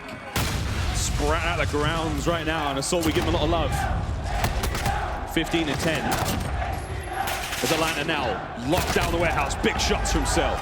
Keeping the play going through the front door. Silly manages to get the opening kill. Now with Beezy on the reinforcement push, in from behind. He will be cut down again, but the damage is done. The clock is no longer on the side of Minnesota. The rotation is already underway. We're back towards the middle of the map, and it looks to be FaZe territory for now. Sim taking control of the right-hand side of the map alongside the remainder of his teammates. They've got to get rid of Alex there in mid-map. Once they flush him out, they're in a much stronger position to take care of the first and second hard points in the next rotation. Yeah, it's almost a battle for the train tracks now. Silly's going to be spotted, but so is Simp. It feels like you're just almost tagging every single player up. Kill feeds going back and forward. Assault and Alex combined for a triple here. As again, one player. Quick check, number 2 is Alex right at the back. Not that we need to watch him, but he's the one trying to follow things and really change the spawns, but he's just been hunted. It's like a prey and a predator, but it's Alex with the double. Cell finally finds that all-important kill. 30 seconds left on this middle hard point, and roles reversed this time around. This time it's Minnesota who's taking those points away from this middle hard point. He's not going to be able to do anything, but it's a constant push, a constant try for the spawn flip. Number 5 is going to have an engagement with number 6. It's Røkkr going up against Major Maniac here. They are literally on opposite sides of the walls. Shadow. Major Maniac's made the move. The shots are out. This is a 1v1. He's got to win this one. You've got to maintain control. The reinforcements have shown up, and now FaZe is all over the hard point. But so is Minnesota. Asim's now on point, trying to clean these players out. Cell with a nice 2, trying to keep the hard point in the hands of FaZe. But Asim cleaned out from the back. Celian finds 3. Sim gets one of them. Now Silly's trying to get them through the front door, but Priester says no. And it's an absolute nade fest there on point. A little bit of unfriendly fire, but that's not a problem. As FaZe keep holding the doors, as Beezy keeps the kills flowing. This is a solid hold from FaZe. A brilliant bit of work now as the attack from the rear starts to develop there. The Røkkr cleaned up 1. The second's still alive at the back there. They're going to keep that play happening as long as possible. The contest now, as we try to see some damage there on the hard point, but FaZe have held down this container so well. You have to start thinking about the rotation, man. I mean, you've spent so many lives trying to get in there. It has not worked. And there's still 20 seconds left here. FaZe are accumulating so many points so fast. I mean, going into this, Celium at a 1.4 hardpoint KD, Sim at a 1.31, and they're showing why they are so strong. Yes, Minnesota, it was a huge upset to get, of course, that first map hardpoint victory. But if this starts to keep getting out of hand, we've got a double point score at 185 to 94 right now. And FaZe are looking so strong. They've got to break through the mines. Kill feed is white right here, as Røkkr will be looking for that comeback. It's a hard one to hold, especially when you got the Maniacs running at them. There we go. Røkkr, he's a big boy. He's looking like Snow White right now, and here come the 7 dwarves as they charge on through, making their way straight through the mines. Hi-ho, hi-ho. Silly, what have you got? You got to keep firing, Silly. Keep shooting. Don't let him through. Don't let him get to your hard point. He's doing everything he can. Assault backs him up, and that's great work. The score line is starting to get closer. The Røkkr are not out of this yet. Certainly are. They're holding this so well. And FaZe, they might actually have to start thinking about next with 20 seconds. They actually did much better on the first rotation. As Beezy and Cell, they try and utilize the smokes, but it's Assault once more in that power position. Shout out to Assault right now. 9 kills to the good. 1 minute and 25 of kill time. He's really dragging his team through it here with the slaying side of things. But Asim trying to change what's going on with the SMG department. Shoots Cell in the back, waiting for that push. Sniffs out one behind him. And it is such a fast-paced game with the players on that main stage right here. It's going to be hard to break over by the crates. FaZe, they're looking to break 200. They're about to break 200 now. That's good signs at this point because, again, that last hard one was getting a little bit ropey for them. as the Røkkr. We're not out of this yet. Once again, match point for Minneapolis. For Minnesota, if they win this, it is over for FaZe. Keep the hold of that hard point. Priestess shots. He can only do so much as GodRx finds his second. Trophies up. Gets eliminated from an enemy trophy. So now he's on point essentially alone. Alex trying to watch the back as he pushes forward, tries to get involved in the fight. And it's on Silly as he finds one, almost two, but Priestess says nay. As Celium now answers back. And once again, FaZe with a commanding presence. There are bodies literally all over the hard point. You can barely tell who Alex was shooting at there. Beautiful stuff from FaZe here to hold on, but they are going to have these weak spawns pushing into that back warehouse now. aBeZy and Simp are trying to wiggle their way through. We're going to see a team kill come through. Simp dispatches of Assault, but Alex and Simp will back him up. Cell now has his turn, but he might want to actually wait for his teammates. There's a shot in the back from Assault. Check out that minimap. We've got a one-player entering from the front. It's going to be Priester. But here we go. Priester with a chance. He's just going to hold that. He's going to slam the door in his face. He's going to kick him and go, I've got a little toy figure with Celium. Feet up. Punch back, it's Asim. Contest goes down, and we are going to see Røkkr hold on. Beautiful stuff from Assault. Asim helps him out as well, and Silly locking down those spawns. 35 seconds. Røkkr can get back in it here. They need to hold on. They can break 200. It's working beautifully. They're actually spawning out, so this is a potential break coming up through the forest. One final push now for FaZe on this half point. They're going to do the damage as best they possibly can, but the kills have been so incredible now from Minnesota. They've just been slaying their hearts out. Silly almost finds another one. Alex gets his third on the point, and there are 10 seconds left in this hard point. They're going to get all that time, and again, it pushes them closer to the 200 mark, but you have to consider the next rotation. You have to move out across the map, and somehow Alex wins that engagement. Major Maniac, tried and true, taking control of the back. You've got to watch out for GodRx, though. He's managed to infiltrate the warehouse, and he's here now, able to do a little bit of damage by that top of the depot. Alex is on a 6-kill streak. He's trying to flip spawns as well. 200 to 230. The time is ticking. FaZe are on this hard point. Minnesota, you need to challenge this. You cannot give all these points up. I know you're thinking about the next spawns, but FaZe don't care about spawns with 9 seconds left. Priester's on it. He's soaking it up like the sponge that he is. But Asim, Alex, and Assault break on through. aBeZy will be shut down. They need 3 points. Simp nullifies that one. Now the problem here, if they cannot break it, FaZe have weak spawns. They need to see pitch-perfect gameplay from Minnesota. As they start to fall, 3 go down, FaZe jump on, FaZe get their kills, and FaZe make it a series, a 5-map series. They focused so well on the points they needed to. I think Minnesota were too heavy on that rotation. They needed to dedicate more resources to that middle hard point. But boy, oh boy, what a series we have had. A potential reverse sweep to go 0-2 and answer back the way they are. But this is not a walk in the park through FaZe. The crowd is certainly helping them out here. But Search and Destroy is up next. I need to take a break. Let's have a quick look at the stats from that last one. Absolutely disgusting performances. Simp 33 and 27. 36 and 29 for Celium, the absolute superstar for his squad. 26-22 for Priester. Unbelievable stuff. And on the other side of the board, it was not bad for Alex at 33 and 25. 33 and 22 for Assault as well. We're playing some very, very good Call of Duty right now. A very big Game 5 coming up next, friends. The potential for the reverse sweep here in front of a home crowd for Atlanta. Or can Minnesota do the unthinkable? Find out after the break.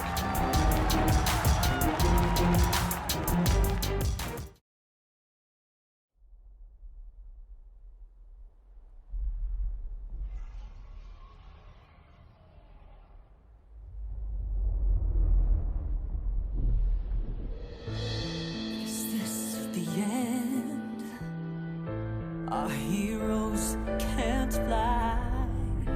They fall like shooting stars. Will anyone survive?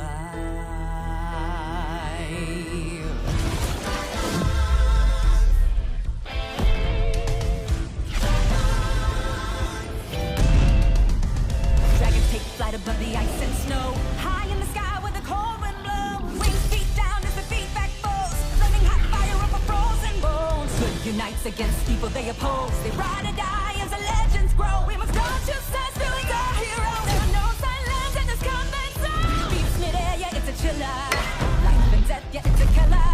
They go round and round as the beat down pounds. Aerial thrills, yeah, it's a thriller.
free now. 2-2 up. Get that tweet out, brother. It's a big one. Hit the retweet on that one. Hashtag FaZe up. Hashtag ECAF. Hashtag CDL 2020. We're going to a game 5, and we could not be more excited about this one. FaZe were getting the hands. They were being taken to the cleaners by the Minnesota Røkkr. And when the end was in sight, they turned it around on a Hackney Yard domination, and now we're in game 5. Really, Phil? Happy birthday, man. You got a cracker of a series for your birthday. Sim wished me happy birthday on Twitter. I was like, wow, I made it. I said, your gameplay is you know, a big enough gift. However, this is more than I could ever wish for. A game 5, I didn't see this one coming. Again, you cannot rule Røkkr out of it. The search and destroy on Piccadilly was clinical. The sniper from GodRx was beautiful. We're going to be going to Gunrunner, S&D. So again, it's going to be very, very different, but the momentum has certainly been shifted. FaZe have that homestand advantage. They've got the crowd behind them. But more importantly, they've just won the last 2 maps. So they're looking at each other now like, all right, let's finish this. Let's put that nail in the coffin, send Røkkr home, and head to the finals because I know who they want to match up against. It's a little case of amnesia, I think, in the first half of the series. We were like, who are we again? Oh, that's right, we're the Atlanta FaZe. Now they're back. But hey, at the end of this series, the one thing we can take away, if not anything, is that the Røkkr are a real team to be contended with. I mean, these guys have been playing unbelievable. Standout performances from everyone on that roster at some moment during this weekend. Very, very impressed. I'm a fan. I don't know about you back at home. And I know there's 3 dudes here, right here, the Minnesota guys. I mean, I'm going to point at them. I might get them in trouble, but they have been very vocal. They have been very, very vocal all weekend long. And we love to see that kind of passion here in the COD League. And it's going to be a long year, dude. It's going to be a very, very long year of Call of Duty. This is only the beginning, the 3rd week of the entire league. It's going to be running all year long here on the YouTube /COD League. Right, it's time, Atlanta. Game 5 awaits.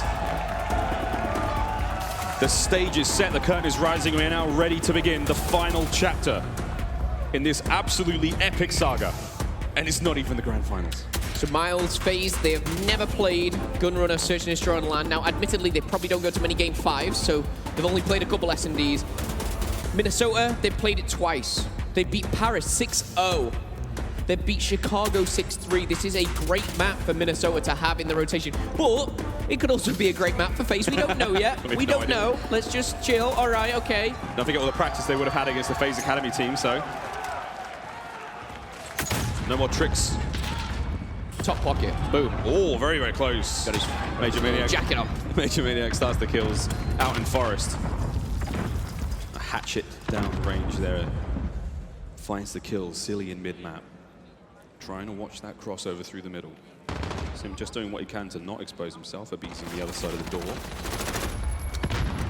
Trying to make that play happen. Yeah, this like Simp and BZ combo right in the middle there. Simp in you and BZ just on the other side of this door. Hello! Knock, knock. Good night, silly. My green now says a BZ assault has answered back though. No snipers on the map. Just a key point for you in the hands of GodRx, who will be seeing an assault rifle. 45 seconds left on the clock. FaZe are controlling that mid-map. And whoa, BZ, okay. What? Jumping out like that, baiting for Cell, all right, okay. Don't think that was on purpose, but Cell is getting up close, aggressive. Doesn't even need to find the kill, but GodRx last alive. Oh my goodness, GodRx finds 2. A technical 1v4 available here, but with 23 seconds left. The bomb, I have no idea where it is. There's just bodies everywhere. He's collected it. Now he needs to go for the plant, and it looks like it's double trouble. FaZe Atlanta, take 1.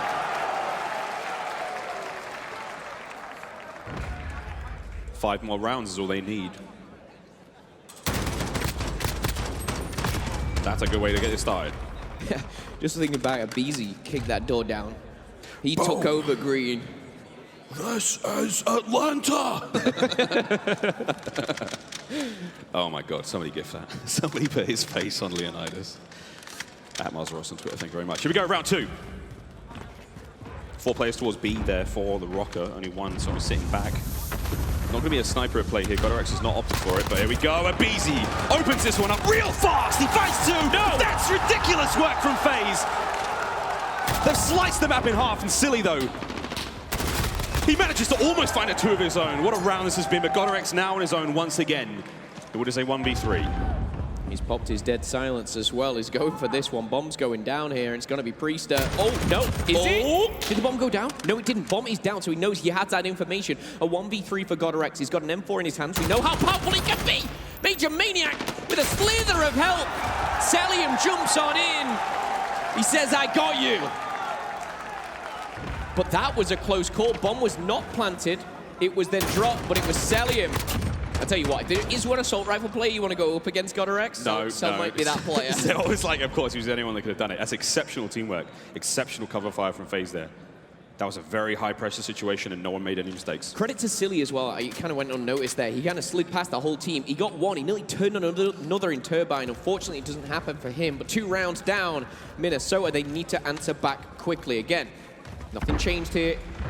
No snipers, but we are going to see some smoke. Assault, looking for those early pushes. And one thing that a lot of teams will want to do is get that map control over by B and push almost past the bomb site, get control of that rock. But talking about pushing past the bomb site, Asim does that, and again, Silly.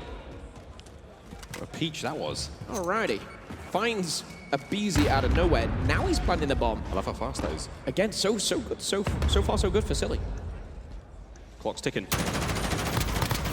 Oh, that's unfortunate shots for Priester. Team does shut down Assault. In all the confusion, just shutdown comes through, and Nasim comes back for more. 3v3. Alex, Lee, and Røkkr on defense. Alex there, trying to watch mid from Forest. Great position to be in. He peeks up again, though he's in trouble. Don't peek twice. FaZe are going to be watching it every single time. Priester, though, on the wrap.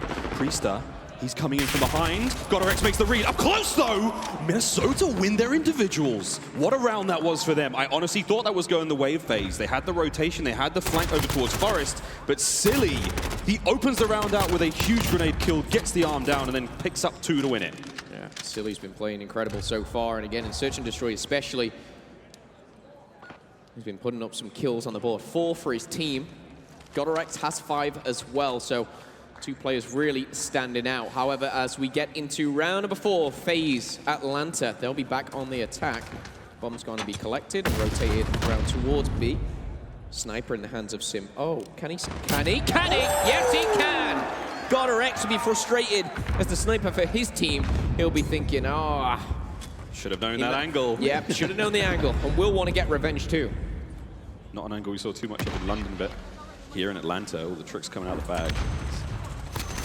Great position to be in, a seam cut down. Celium finds his as well. Breezy finds his kill. Assault. A valiant effort.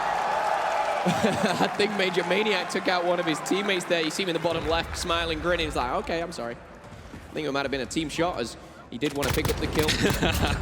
Sorry, brother. It was gonna happen. Had in the stats, bro. Like, get out my way. Come on, man. It's like that pub when there's only one alive. And you're like, no, it's my kill. My kill. I got him. I wonder if we'll see any finishing moves here in the COD League. I'm not sure if that's disabled in the rules. I do it all the time. I hope. Come on, somebody, please. I ain't risking that. Not in a CDL game. Might join you on the playlist, but right now, 3-1 up, FaZe Atlanta.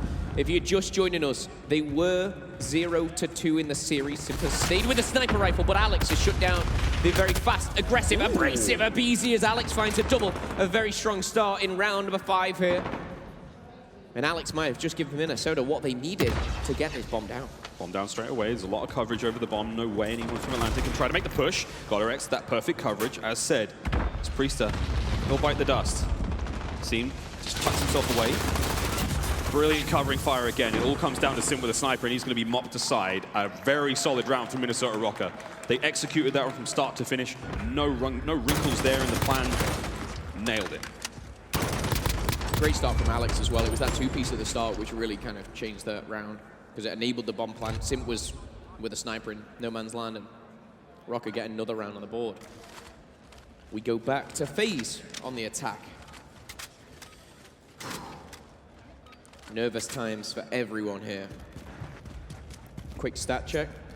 Sim lowest at 2, Abizi highest at 6. However, Røkkr has already found 7. Abizi, though, is going to find another one here. Ooh, Abizi. That's naughty. Holds the door. Silly now gets involved. And it's 2 for Abizi. Røkkr can't quite finish his meal. Not food you want to be playing with. And I imagine Abizi's quite chewy. He now goes for the wrap. Got some backup from the form of Major Maniac. Røkkr, though, lying in wait, preparing for the play. There it is. He can't find the second again as Abizi. Brilliant work this round. Gets his 3rd kill. Dead sounds available. Just regeneration on that health now. And you see a quick check on the minimap. Everything going down by the boiler room. It is going to be a 3v2. Alex and Assault. Alex is lying down waiting here. Abizi's just legging it around. He's like, guys, can't find anything. Pop my dead silence everywhere. It's like these kids sliding around. They're having some fun for sure. And a quick rotation over to B. Alex is lying in wait, and just that sound of footsteps, that terror that he'd be hearing, knowing they're around him as soon as that dead silence wears off. Has to make a play. Clock ticking, 23 seconds remain. Bomb's got to go down somewhere. Alex making a peek. Did he see him? I don't think he saw him. Now he's gone away. He went to check A. Assault though, he's in position. Assault's in a position to maybe make something happen here. The trade comes through. Assault goes down. Alex is going to have the fight. Now it's a 1v2. Simp and Cell versus Alex. 35 seconds on the clock to get both kills and the defuse. Simp and Cell as well. These two absolute maniacs. Dipping, diving around the box. That's a grenade, my friend. Oh, slide away, slide in, slide out. Oh, shake it all about. Come behind you. And he's going to get pinched. What did Sim just do? Sim just oiled up his boots and slid around for like 20 seconds. But then moves like Jagger. Look at him go. Wee, wee. Smashing the paddles. With his controller. Smashing the paddles, man. I will say, it was actually a very good play. The grenade went out, it lured Simp out. He just couldn't connect with those bullets. He makes that a 1v1 and be a different story. It could be tied up 3-3 here, but round number 7. I mean, one thing we've seen FaZe do so many times now is be the bait for each other. They're so good at putting their own lives at risk in order to give their teammates the advantage, and that's another example of FaZe brilliant bait and switch game. Selfless play from such brilliant superstars who receive so much love on social media. Not an ego in the bunch right now, and that is an amazing thing to say. This round, though, has slowed down. Again, Minnesota starting to feel that real pressure.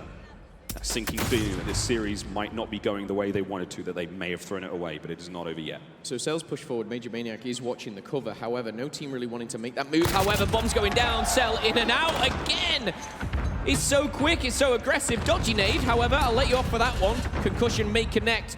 But now in a 5v4, Major Maniac took damage, but he's okay. He's all right, and he's back better than ever. GodderX goes down, Priest is on the flank. Priest is actually going to get caught off, and suddenly as the kill feed lights up, it gets a little closer. 2v3. Cellium. Silly with a 1v3. Now down to just 2, I believe. It's Cell.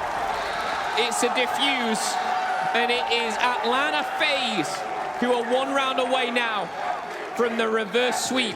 As the MVP chants come in, Cellium. What a player that young kid is.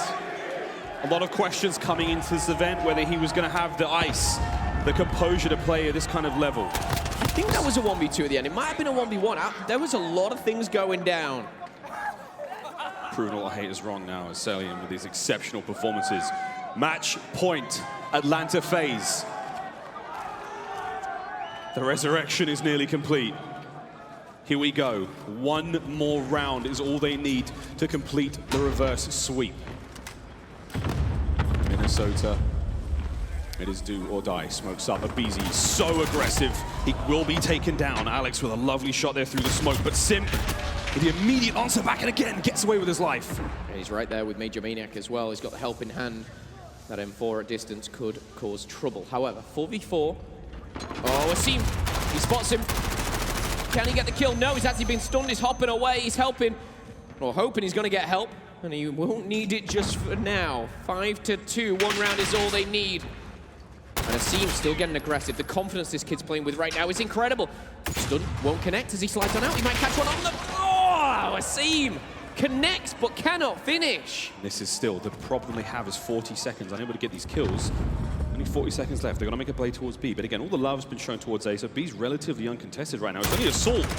And with good reason, what a shot that is to take down Priest. A bomb down.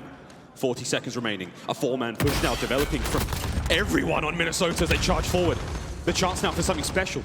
Alex finds his kills. Asim finds his kills. Major Maniac trying to catch those players in the push, but again, the bomb is now being defused. He's got to check that one. The shots come through, and the Røkkr stay alive to fight another day. 5-3 after this defusal. And the important thing there as well was it was Assault's kill on Priester from top train to Turbine, which really just gave them the number advantage to then push, outnumber.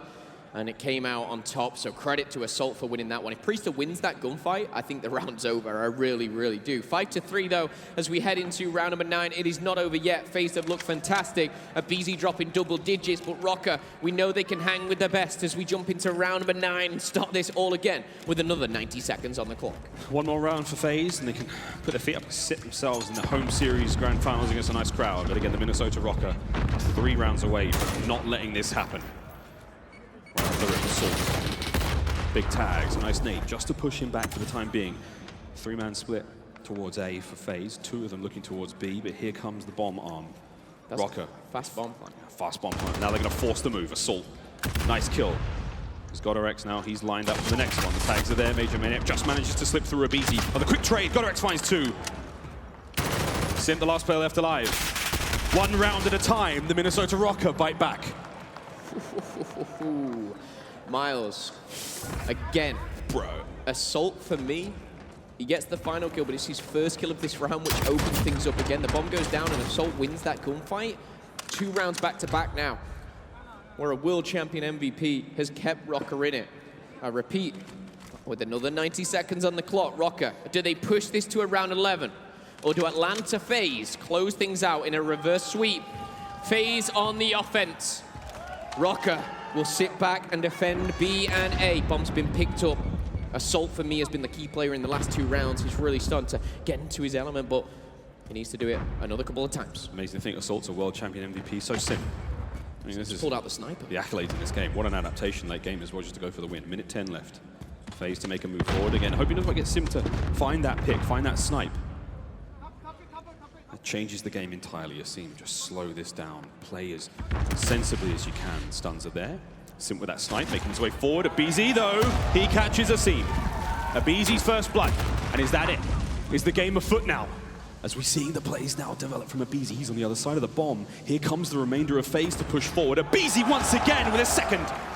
It's a quick trade immediately, but he's good for now. BZ actually finds 2, but after going down, the bomb starts to edge their way towards the bomb site. Silly's in a perfect position, though, to stop anything. M4 in hand. However, behind the bomb, Priester's going to be screaming, yelling, help me!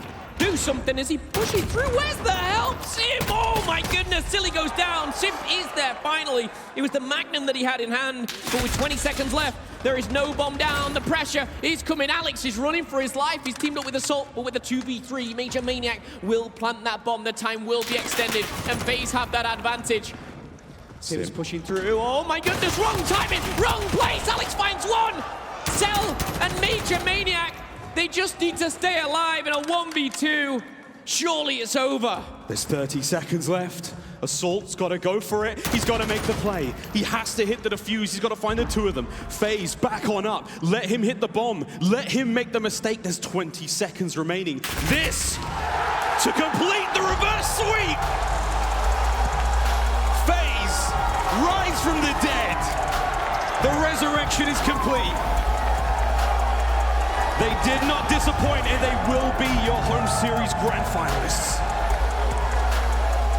Such a formidable opponent in Røkkr. Doing Minnesota proud again. A lot of people, including myself, I didn't have them even getting this far. These guys have turned up. They missed out on London. They are the real deal. They have a powerhouse assault rifle duo. They have some very fast, aggressive SMGs, and they have the brains to match as well. Røkkr are a team to watch out for. But FaZe Atlanta,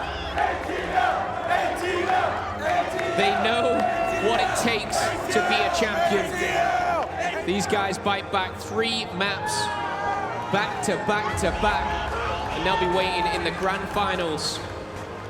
And I think we all know who they want to play. However, more Call of Duty to come. This was the stats from game number 5.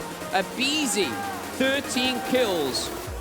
Incredible stuff. RX put 11 on the board, but when all said and done, FaZe, they come out on top. Celium with 10 and 5. Everyone had come into this tournament thinking he didn't have the resolve to hang at this kind of level, that it was going to get too much for him, but I think we can safely say that's all good. Cell's an absolute beast. Let's hear a word from him now. He's on stage with Courage. Jack, take it away, mate. Thank you very much, Miles and Momo. Fantastic job as always. This is the PlayStation Instant Reaction. I want to ask you questions, but I can barely hear. The MVP chants come on out. Celium, you've been playing lights out so far this weekend. What has been clicking for you? Honestly, it's my teammates just setting me up to the right positions. Like, I'm just like so happy to be playing with these guys, and they're just setting me up to like play like how I am. Hey, well, it's been working. Now, looking at that series, I think you could even say probably a little bit closer than you guys would have liked. What was going wrong in games 1 and 2? I just think we got like a little bit unlucky, like on Hackney Yard first map, and they flipped us off rip, and then like he smoked it out and just like got through somehow. But on second map, I think we just like just played bad as need. But after this match, like our team's gonna for sure go back and just watch our VODs for sure.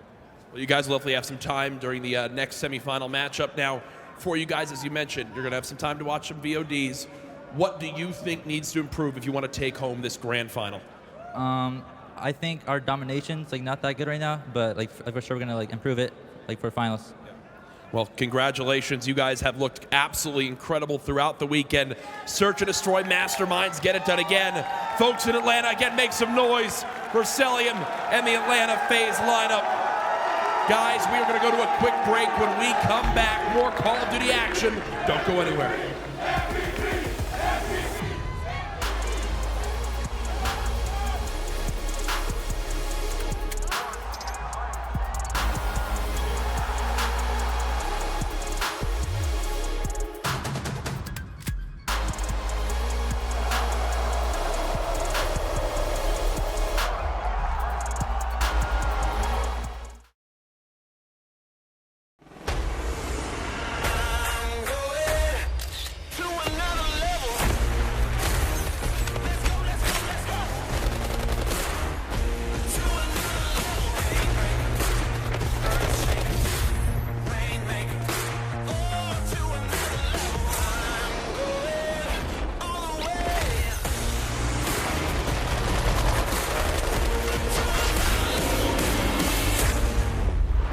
Download free now.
Our heroes can't fly. They fall like shooting stars. Will anyone survive?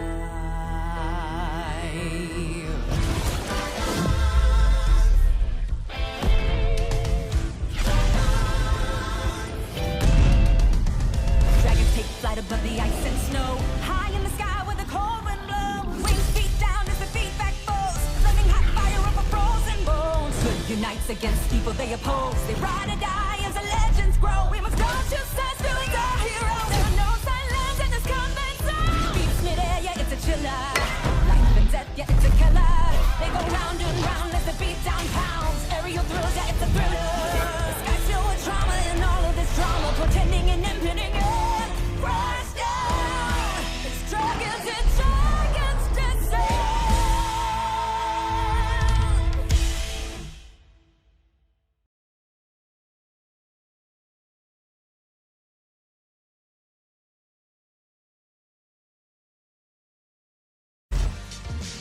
Call of Duty League is brought to you by Metro by T-Mobile. Rule your day with the #1 brand in prepaid. Hello and welcome back to the Call of Duty League. Of course, we are here in Atlanta and we just saw the home team, Atlanta FaZe, take a dominant reverse sweep on the main stage to find themselves in the final. What more could you ask for if you're an Atlanta fan? Well, that's to see Simp for one more time right now on the desk. Simp, thank you so much for joining us. I gotta ask you straight off the bat, a reverse sweep from you guys. Kind of not the normal performance. You're pretty pristine with your gameplay from what we've seen so far this season. Talk to me about your mindset, the mentality. How did it feel to be, so far gone against Røkkr and then have to bring that back? I mean, honestly, the first two maps, our energy wasn't there. We weren't really bringing much. Our comms were super slow too.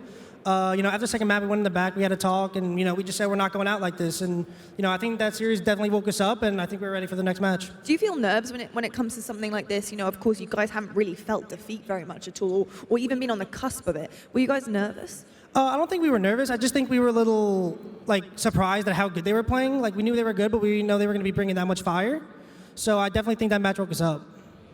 Yeah, it's a pretty crazy scenario, right? I mean, you go into that one and you lose more maps, well, the same amount of maps that you've lost the entirety of the league so far, now only 4 maps. You get the expected result, but not in the expected fashion. It's like waking up and saying, oh, I'm going to wear orange today, and then getting arrested. Yeah, you achieve what you set out to do, but you do it in a roundabout way. Does that affect you when you move into a future series? Are those 2 maps in the back of your mind at all, or do you just drop them? I think they're in our mind in a good way. Like I said, I think those maps put us in a place where we know we have to step up to be the best. Yeah, so I have a question as well. So how do you prepare Major Maniac and Celium for a championship? Because these guys haven't won before, and when Major Maniac got to a final every time, it kind of didn't go his way. So you're the veteran now with these guys. You've been there before, you've won it before, so how do you prepare them for it? I mean, honestly, Celium's already ready, man. He's the best player in the game. He's ready for the championship. I think he knows what it takes. I don't think he needs a veteran to tell him what it needs. There we go. Major Maniac, him also, I've been on him for 3-4 years. He's one of my best friends. I think he's ready for a championship too. I think he knows what it takes. I think that's the gas you need when you have a team like yours. Obviously, it is totally and utterly transparent when it comes to you guys being on stage. That chemistry is right there, and your teamwork is formidable. But I've got to ask you about your potential next opponent. We'll see how the next game goes. But I want to talk to you about Chicago. It's one of the most anticipated matches we've seen on social media. And in London, they did take that series. They took that entire weekend to them, and you obviously weren't there in London. But how do you feel about these guys? How do you feel about this opponent?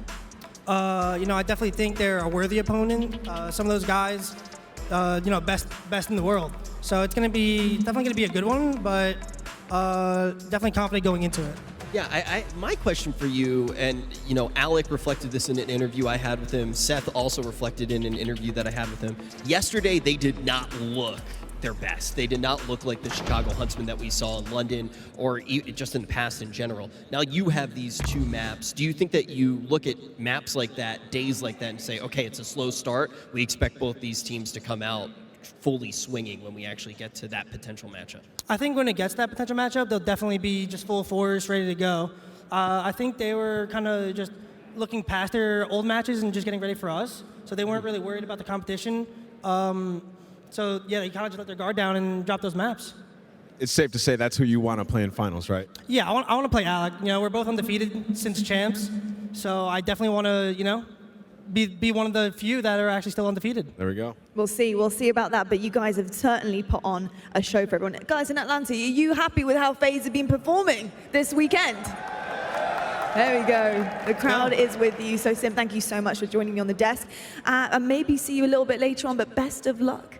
So we're going to head to a break right now, guys. But when we come back, we do have our second semi-final on the way. We have Chicago Huntsmen taking on the Florida Mutineers. It's one you do not want to miss. We'll see you guys right after the break.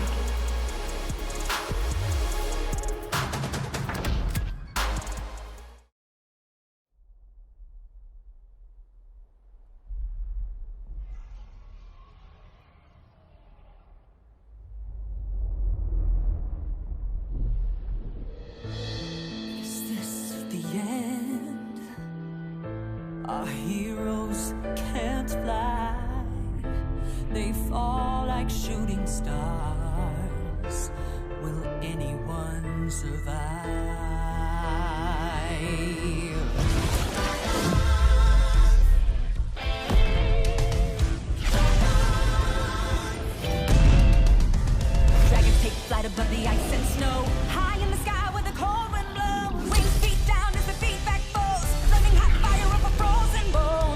unites against people they oppose. They ride or die as the legends grow. We must go to sense, doing our hero. There are no silence in this combat zone. Beats mid-air, yeah, it's a chiller. Life and death, yeah, it's a killer. They go round and round as the beat down pounds. Aerial thrills, yeah, it's a thriller. The sky's filled with trauma and all of this drama, pretending and impending, yeah. Crash down. It's dragons and dragons descend.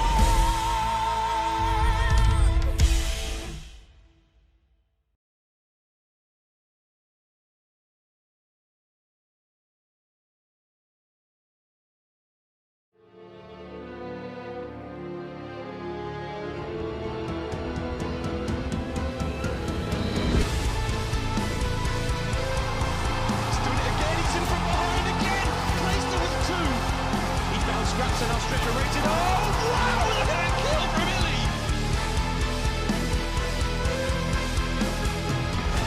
It was flawless from the Dallas Empire.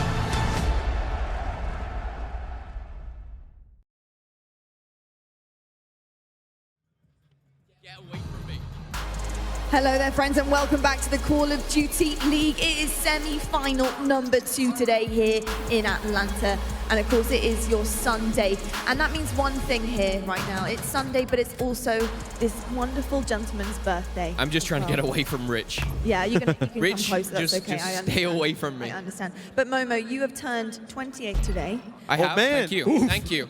Congratulations. It's Yeah. wonderful to have you here on the day of your birth. Happy birthday. Everyone in Atlanta, come on, we've got to wish this guy a happy birthday. Listen. Can I hear Thank you? you. Thank you. Hey. You got to get louder than that. There we go. But we wanted to celebrate in style, of course, and it's so far been in tradition to provide a cake to the desk, which hopefully will stay on the desk. Oh, and Courage to have a little quick bite of that as well. I was going to say, this is a bad idea to have Courage bring up the cake. Away from Rich. I'm surprised that much of the cake made it here. Good job, Jack. Jack's had a little nibble of that in the corner, but happy birthday, mate. Rich, get away. Rich, get away from my cake. Rich, stay away. Rich. Okay? Not today. Oh, look. Oh my goodness. Oh my goodness. Thank you, Jack. Look oh at that. no. That's Oh, I was scared then. I was scared then. half my cake's gone, but it's I fine. nearly I'll let it dipped go. off stage. I nearly dipped off stage. But, you know, we do need to celebrate your birthday, and I'm sure you wouldn't want it any other way than to talk about Call of Duty and probably have a little show of our cake. Oh, I thought you were about well. to slap that in Beautiful Rich's stuff. face again. It's like, nah. I was getting so worried. It's a beautiful cake. It's gorgeous. It's absolutely gorgeous. It's nice. Thank you. But shall we, gentlemen, talk about our semi-final number 2 as well? Because I think so. know that Yeah, you let's wanna- do I it. know that Who's you do playing? want to mention it. It's actually Chicago versus Mutineers. Who's that? Chicago? Who's Huntsmen? Don't worry, you'll find out in just a moment. We do have the game fuel keys to victory as well. Your boy Nameless has got you here with first team coming up, Florida Mutineers. Yeah, Prasini, he's got to be elite again. He dominated in the last series. He's playing absolutely lights out. You know, he's pretty hard on himself. Last night we saw him tweeting about how he can be a great player like he was last year, and I think we saw it in their very last match in the Royal Ravens. And if he can do that again, these guys can put up a big fight. Indeed they can. And of course, on the other side of the stage, game fuel keys to victories for Chicago Huntsmen. I got to say it again. Don't rely on Scump and S&D. So far in the game 5s that they've went to where it's gotten a little bit scary, it's been Scump. He's been going off in every single search and destroy, but you can't rely on that. And our cities and Formo are both top 10 for hardpoint KD. And it's important to keep in mind that they are 2-4 in their last 6 hardpoints. They were undefeated at some point during the last tournament. So these guys are going to have to turn around their hardpoint, and it's going to start with Formo and RCs being consistently dominant in hardpoint. Indeed, and back to back we have our 2 teams, US Air Force quick scope for you on your screen. Here we go. It's hard to sometimes read into some of these stats because we have seen that it doesn't matter how you're doing, how you've been doing, it depends on how you perform on that stage right there and then. And we've seen a reverse sweep come through from Atlanta. We saw Røkkr nearly take it, but what is going to be happening here with the Mutineers? Wait, I'm sorry, Lottie. I know this is going to derail things a little bit, but I just noticed it when I looked at the cake. I saw Momo's name. I don't want to talk about numbers. I want to talk about words. Momo, it's his birthday today. Momo in Japanese means peach. Georgia, peach. Georgia, peaches. Georgia. Atlanta is winning the entire event. Oh, wow. Okay. What a great analyst. Here. Amazing analyst here I got next to me. So what you're saying is this is fate. This is absolute fate that's happening right Your now. Call of Duty mind is unmatched. Honestly, I feel privileged to be up here with such a great analyst. A renowned the Mutineers, analyst, sports. I'm just like, they have to forget who they're playing against. I think they have to put the names out of their head. I think Mutineers are capable of it. They're going to cause an upset potentially, but I actually think they test the Huntsmen. And I think what they need to do is shut down kind of the SMGs in the S&D. That's my go-to. I think they're going to get 3-0'd. You know, you never know. You never know. But I want to hear from two gentlemen who are the narrative here for this game, this matchup. Maven, Mert, what do you think about this one? I think I got dumber listening to Rich. Yeah, no, he is an idiot. Yeah, no, that is what I'm thinking going into this. But no, we're excited for this because if we learned anything in the last series, you would have thought FaZe were the heavy favorite. That goes 5 games. That was highly competitive. Here, I think we're thinking the same thing. Like, Huntsmen should dominate. But I don't know, man. Florida been coming alive. They've been improving over the course of the weekend. Yeah, it's, they were my pick to get top 4, so I'm excited to see Florida improve because the first match we watched with them against London, it was boring at times, right? They were just being outslayed, but they woken up, and now we saw the potential of Florida. Well, let's introduce these teams to kick it off. Your Florida Mutineers. Thousands and thousands of hours of hard work lead to this moment. The Mutineers will go in with a small lead. The Mutineers will have the advantage. Now they're on your point. Look how close it is, Joe! A millimeter! What a round! What a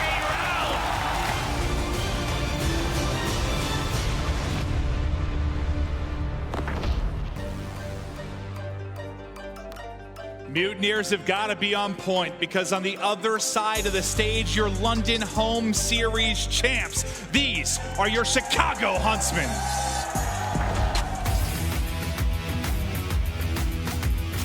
He's going to get caught, but they line up for Scup, and Scup, the king. This is dangerous.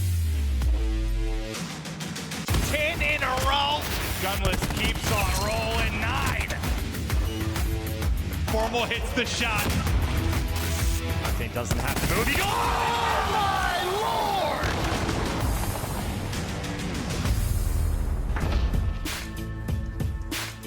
lord! You saw the tweets, Joe.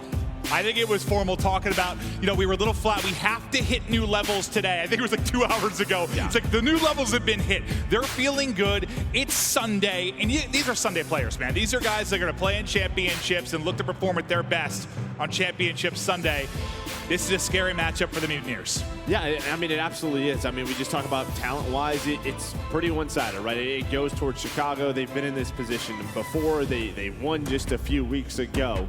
But as we're loading up here on Azir Cave, map number 1, this is where Chicago has been so darn good. And one of the big things we haven't even touched on, it's the battle of the brothers, right? You've got Arcitys going up against Pristini, longtime teammates, world champs together, now for the first time this year, fighting against each other on the main stage. And with all the props that Arcitys gets on Huntsman, with them being the tournament winners, Pristini is wanting to come out and dominate within this particular matchup. But you sort of alluded to it. Cave is very, very good for Huntsman. They're 3-0 on it.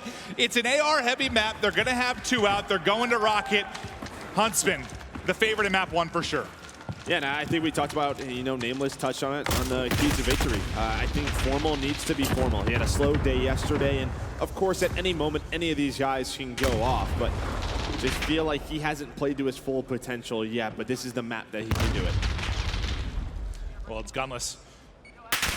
Inside of yellow, looking for any angle he can find. Time thus far, 2 Mutineers. Who will be able to control that right side of the cave for the upcoming hard point will be the question we'll look at throughout the course of this, but the kill feed lights up white. Envoy picks up 2, but look at that spawn in back right for the Mutineers. I think Envoy went a little bit too deep. He goes a little bit too far inside of that broken building, and that flips the spawn, so that's going to work out brilliantly for Florida, and they will take that all day. Plus, they're earning some time.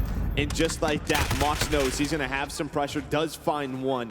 Havoc will be here for the trade. And yeah, we know that can happen at times. So it doesn't happen too often. Did you think that was a blessing or a mistake? That was a blessing.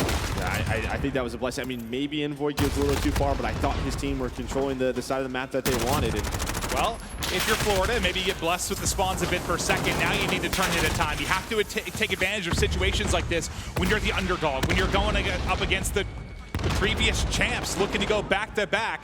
And so far, so good inside of the hard point. Havoc locking it down the back. On the truck is Pristini.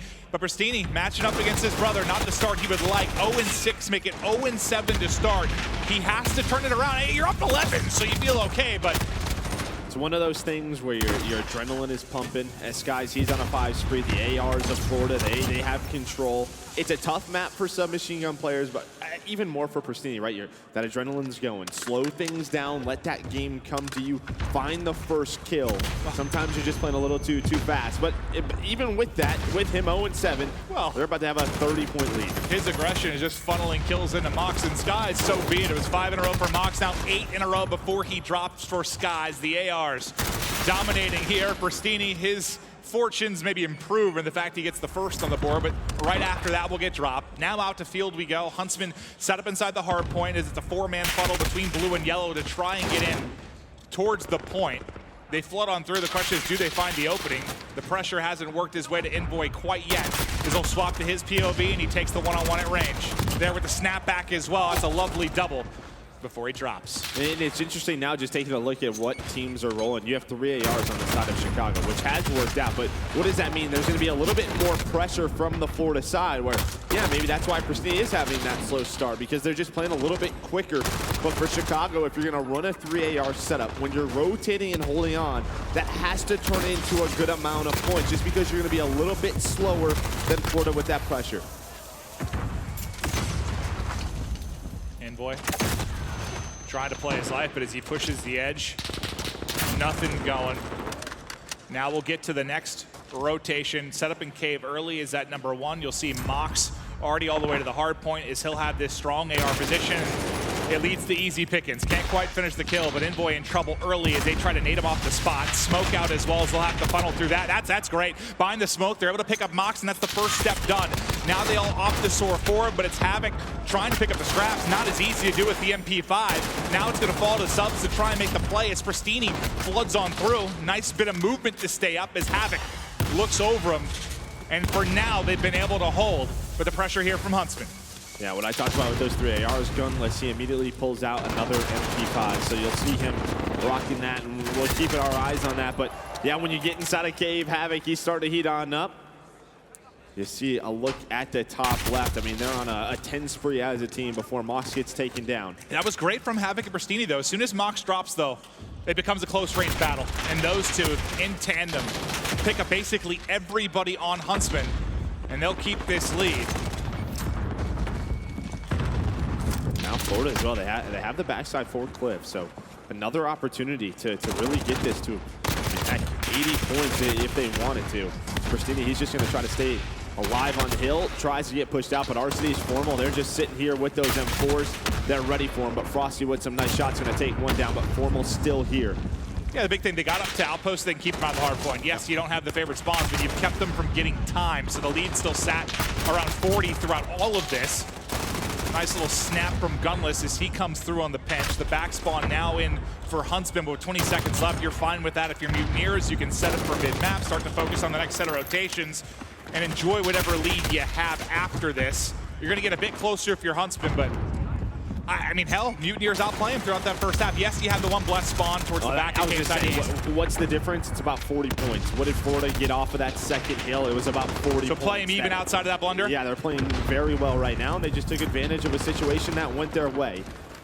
Chicago all the way towards the right side. This should be some free time for Pristini.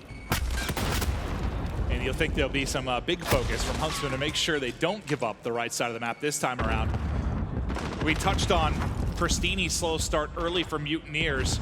The same could be said for Scump on the other side for Huntsman. He's 7-17 currently. Hasn't really been able to get anything going. And you see Havoc. We're going to have to keep our eyes on that arrow.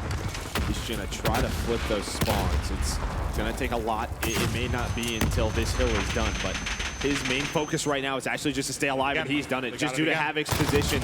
Havoc gets through. They aren't ready for it. The spawns flip. They're probably thinking to themselves, how the hell does this keep happening? And it's happened once again. Havoc is playing this the way we've seen Envoy play it, right? Just getting around, getting into a sneaky position. But now can Havoc stay alive because he's got 3 Chicago members pushing him. Yeah, they get the kills, though. They kill everybody but Havoc, so look how far out the team spawns due to the fact that the old hardpoint was still up. Those kills come 5 seconds later. Maybe you're all right to hold the back, but Huntsmen are there. They get the numbers, and they still hold on. So that is a crucial moment. What looked to be a disaster for Huntsmen once again at Cave Side East. has mellowed down for now as they look to answer back, and this could be, when this hard point is done, the first lead we've seen for Huntsmen really since the get-go. Smokes are coming in. Those MP5s trying to fly on in. Yeah, it's just going to be tough. They're trying to just flood behind these smokes. We know how hard it is to get inside this cave hill. Trophy going down from Arcides. His brother takes down 2 of his teammates, and this could be a nice little chunk of time for Florida. The problem is they actually flip the spawns. That's exactly what Chicago wants. You take a look at the mini-map. They're controlling this third hill towards field.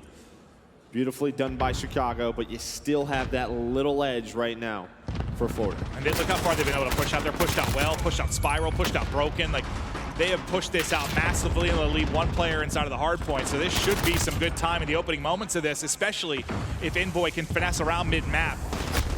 He's going to get caught by Skies as soon as he tries to get to the smoke. 3 will fall, and now Mutineers will collapse. Arcides, the lone man, really in a position to make the play at Spiral as his teammates come off spawn. He gets laser beamed through a smoke, it looked like, from Frosty as he hits some clean shots, but it's Envoy with a nice 2-piece there to open up the Spiral side of the point and move on towards the hard point. And just taking a look at the ARs, I mean, Skies and Mox really doing a ton of work for the Florida side. Arcides, it's really him and Envoy. T2P right now, struggling a bit, but when they turn it on, that'll be scary for Florida because Chicago, with this scrap time, they're about to tie up this game. Yeah, Pristini since slow start's basically gone even, right? What was he, like 0-8? Yeah, 0-9, 0-8. Right around even since that point, so he has stepped it up. 3 points separate these squads. We get back inside a cave. Frosty, that's brilliant that he can take 2 down, well 3 down with the nade as well before he falls. That'll delay the collapse even more from Huntsman and stop any kind of pinch attack. But now the flood comes on in through tunnels. Havoc, again, it's a double. 1 player being able to pick up 2 is what's really going to stagger this push for Huntsman. First it was Frosty, then it was Havoc, right back to Frosty. These multi-kills so big for the Mutineers to hold on to this point. They've just kept that numbers advantage on every push.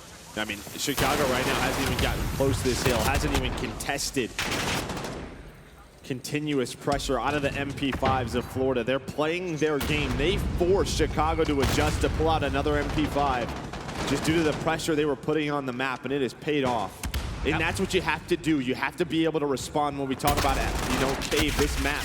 Just making sure to lock down these big hills. That's probably the best hardpoint hold we've had on this particular map. What was it, 3 points separating them? Now up to 50. What a job by the Mutineers. Now Huntsmen in a world of trouble, but for them, at least they've got the setup inside Outpost. Skies is going to go on a 5 spree during this. He's at 33 and 18 as his hot start hasn't stopped. Havoc gets in from behind. Shots everywhere results in a gunless kill as Mox hit every ounce of dirt. Just not gunless.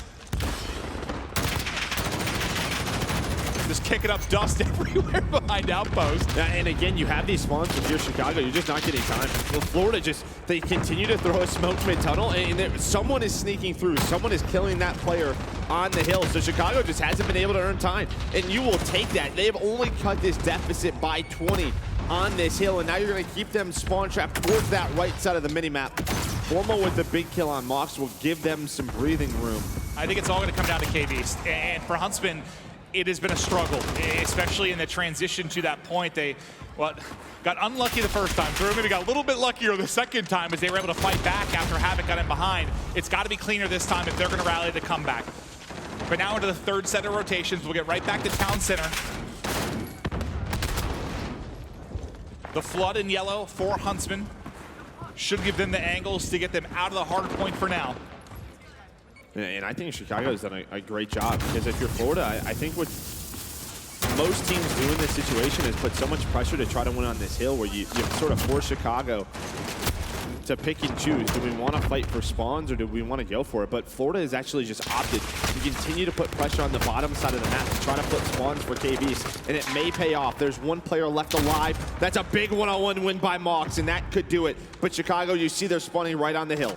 Yeah, they had a huge 2v2 backside of Cave to try and fight for this, but Huntsman can still rally. They can still do it here. Down 35 with 50 seconds to hold here on Cave East.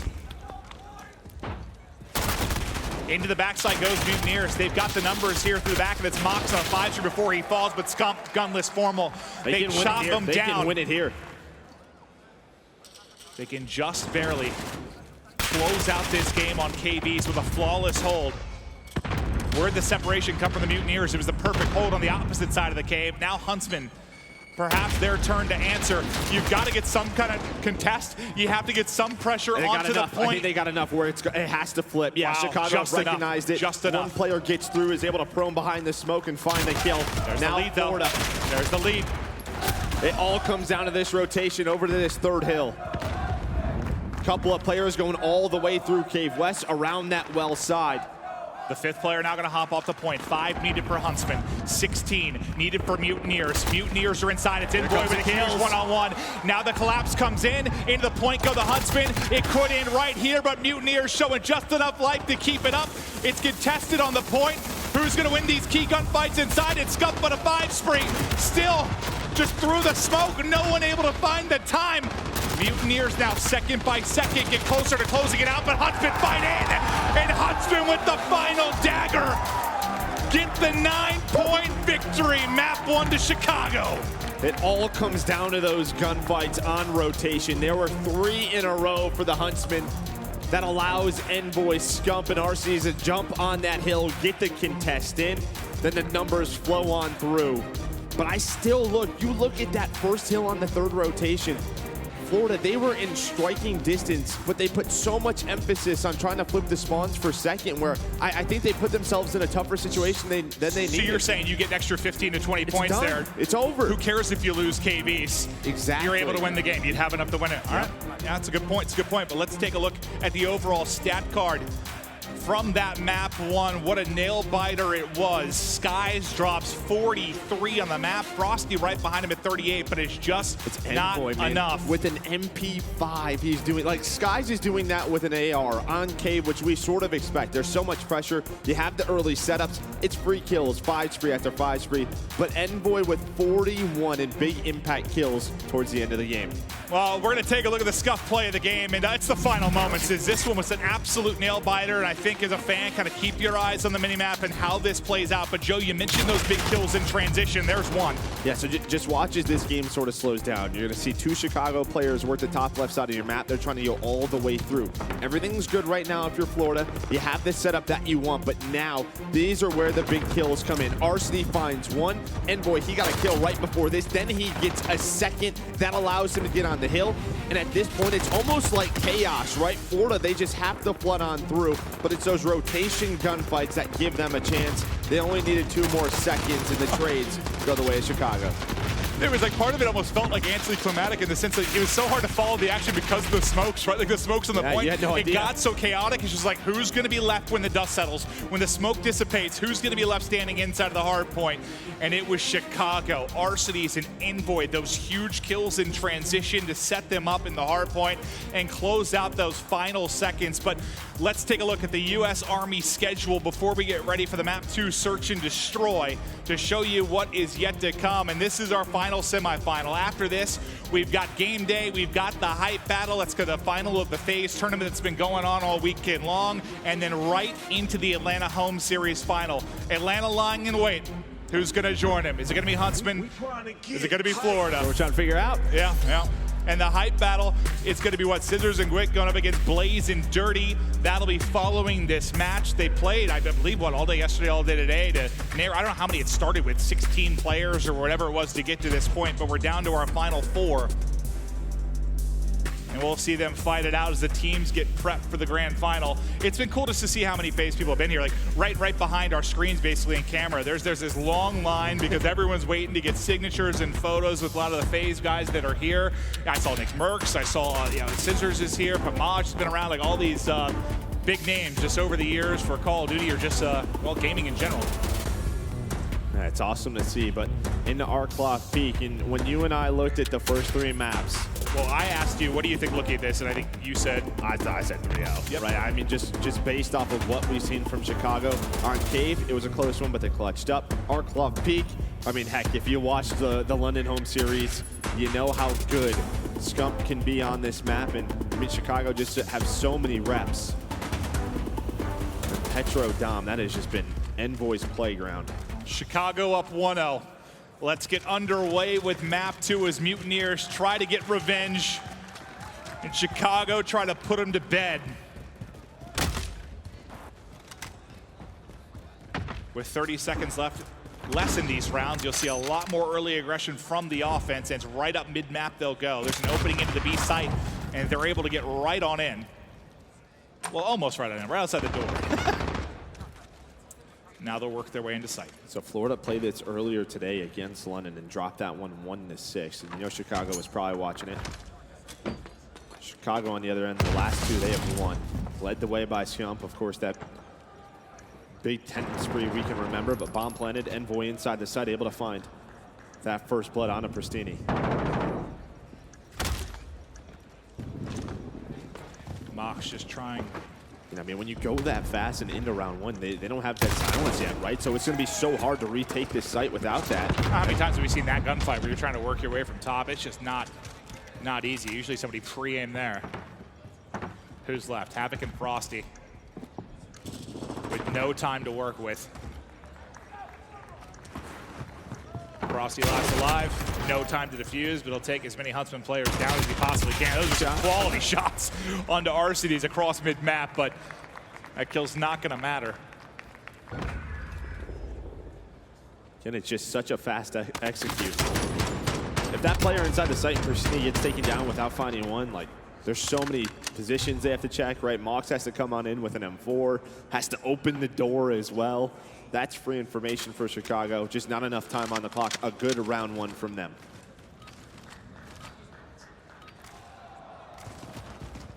Have you seen any really big differences in how the teams have been playing it, offensive or defensively, since the round timer change? Yeah, it feels like earlier commits to sites, right? Just not a lot of play around mid-map, trying to out-rotate the defense. Anything for the defense, really, or really just all the pressure to the offense? I think it all just comes down to that offensive side.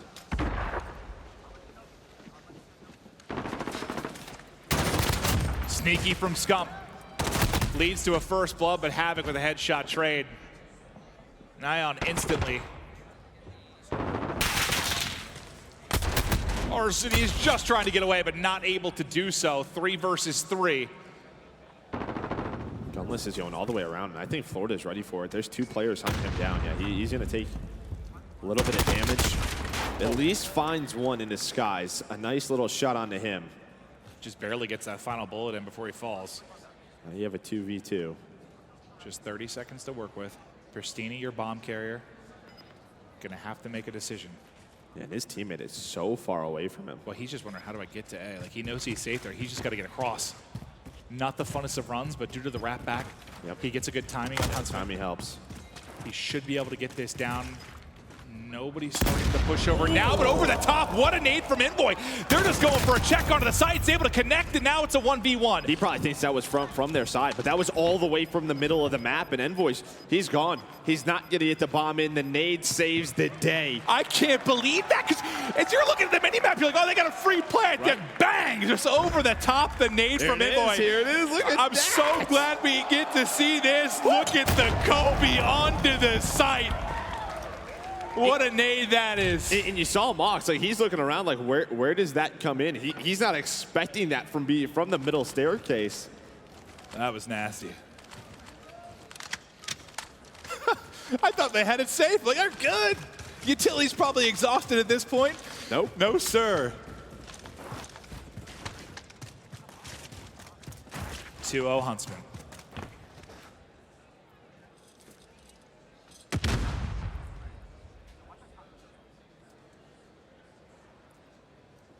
Doesn't look like they're going to give up that angle as Arcity's patiently holding it. But this will be the big difference in the round count. Like, yes, you can play slow here, but not for long. Just not for long.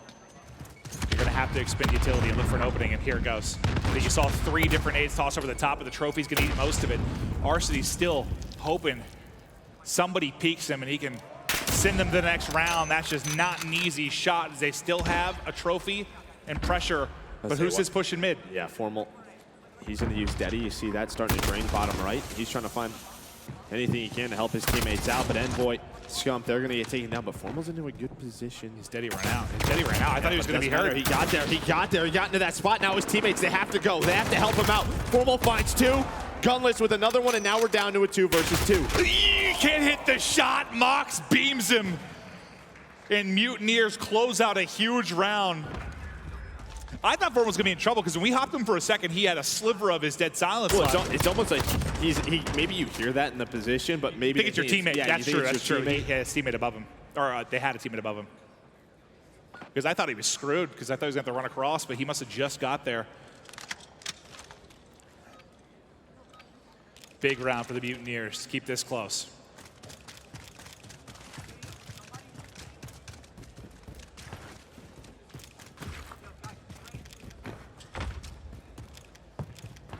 You have a player for Huntsmen inside the B site this time around, and one watching outskirts as well. He uses Deddy, works his way up the middle alley, but his brother takes down his teammate Havoc. It's just, when is Pristini gonna go? That's the question. How patient can he be?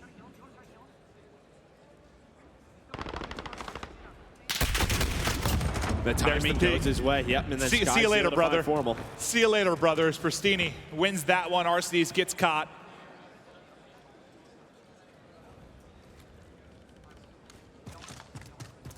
$40 seconds to go and still have to work this plant. He's that peeking mid. That's Inboy that's going to peek up, and Inboy gets the kill, turns it into a 3 versus 3. And now with Dead Silence popped, he's got a big flank opportunity. They've lost him, and he might get an angle up. Can he get there in time? They actually all push directly forward into B, so by the time he gets there, I don't think he's going to have the angle. But they should have a pinch attack as Scump peeks in through the window. Numbers now to Huntsman. The challenge in, the pre-fire there is Scump. Might have closed out the round. Mox has to go for the plant with only 10 seconds remaining. But he hops off to take the gun, but he's able to win it, and he's still able to get it down. Shot time. Here he comes, here he comes, he's close. got to Here he comes, he can't get the peek. Oh, she's able to get away! He gets away, but not far enough as Envoy hunts it down and gets the defuse, but Mox almost with a remarkable play.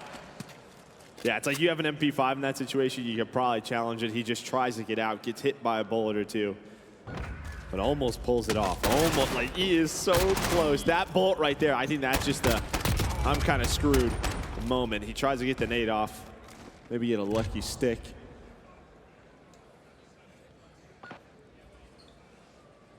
I thought he lost it when he didn't plant the first time, but he had just enough time. What a one-on-one win that was for him, but couldn't close it out.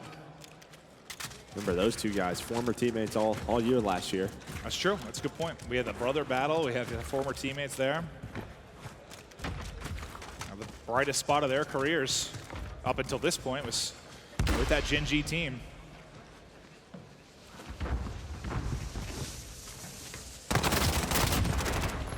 Havoc lying in wait, but unfortunate for him, it's a two-man hit. But the big thing is he gets one. Yeah, nice trade, man. You see what's going on. This was so fast that they have time to rotate out. There's only one player left at A well, not Gen G, Florida. Let's talk about that. And it's Mox. Nearly the hero of the previous round. He's going to have to be a hero here. Two players that can quickly rotate to help him. And they do that. You see how fast that rotation comes in. But Gunless takes Mox off the site. Now Skies has to rally in with Frosty. Skies just deep enough that the grenade doesn't connect. As RCs continues to look for the angle, and Huntsmen get that bomb plant through. Gunless wins another fight at sight, but it's Skies that's getting the trades. 2 That's it. will fall everybody down for Huntsmen, and another round win for Mutineers. I mean, great shots by Skies because Arcades was all the way in his base with the sniper, right? I was trying to see if they had a smoke to deal with Arcades, but he's able to take 2 down, and a nice retake from Florida. I think you nailed it. That's all Skies. Hitting those shots. Not only the long-range shots, but then the trade as well onto Gunless. And they're keeping it within a round.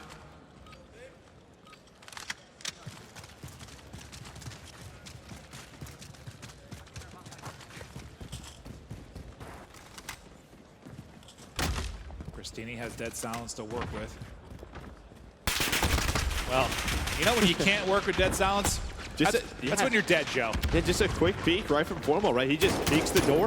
And Formal is still stuck in that corner. They don't know, but now they do. As he closes the door, they try to find him. But he gets away and he finds his second. Finally, a trade is there for Florida. It's a huge opening from Formal, though, to put them in a 4v3. That is one thing. I mean, for London, it just felt like time and time again. But maybe with the time change, teams are really trying to execute as much as possible towards this B site. Mox should be dead sooner than later. The closer he works up towards B, there are two tucked away all in the back cliff.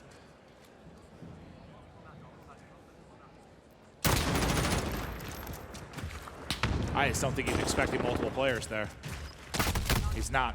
Envoy's able to get the kill. Nice positioning from Huntsman. Keep the edge, but just for a second. Now a 2v2.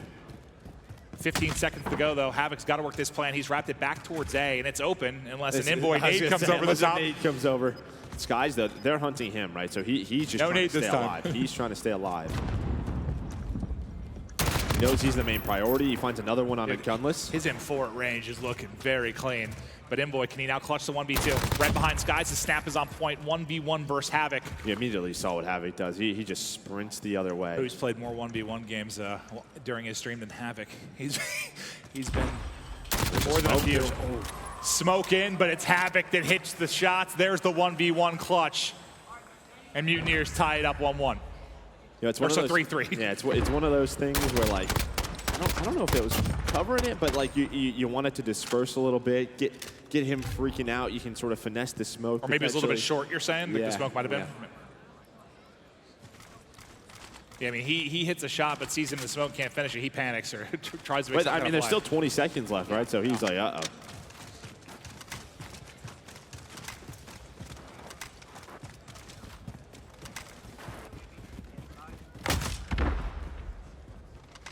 Right up the gut again from Chicago.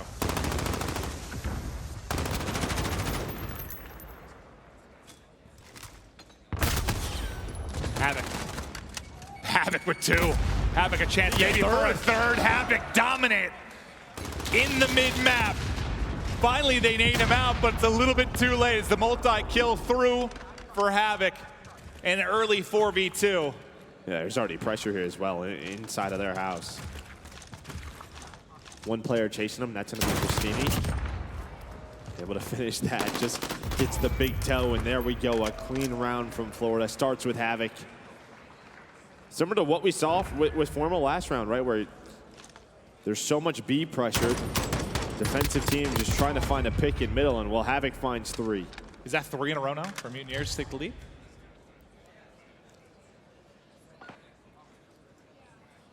Havoc has been so huge, the 1v1 clutch. The 3 kills at mid. Now out to 9 and 6.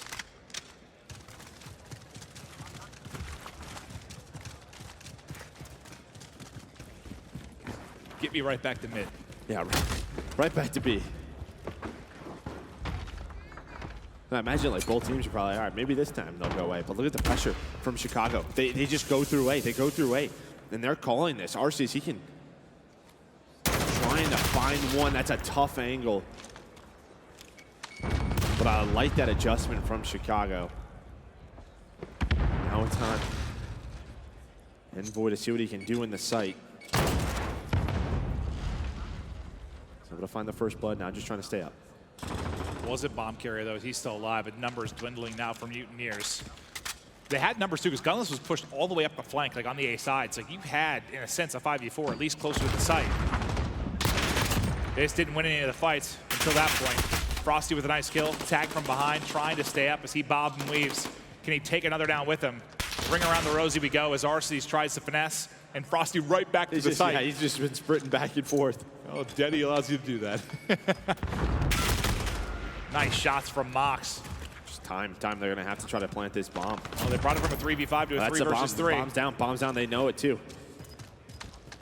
I just don't think they have time to get there. Yeah, they take so long inside the middle of the map. Gunless, he has A on lock. Envoy, he's got B on lock, and that's it. Is that a good example of where the 30 less seconds can hurt you? Yeah, that time difference, that's where it comes in. We talked about which map would it probably have the biggest impact on. It's absolutely Arclaw Peak.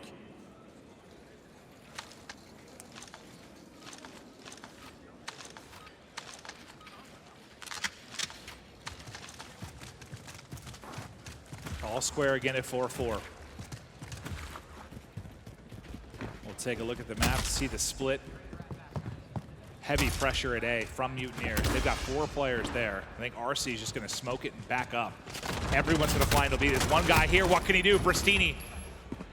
2 huge ones. That's all he has to do. I mean, you're hoping for one. The fact that he gets gifted a second's great. And you see how fast Florida's going towards the backside, but Envoy's up top, and he's able to play his life, finessing around the site. Now Arcides takes down Havoc, and those 2 kills from Pristini. I thought he was just going to try and get it down, but he's still so worried about the presence from Mutineers. Now getting the plant in for Huntsmen. 3v2. Oh, formal cross.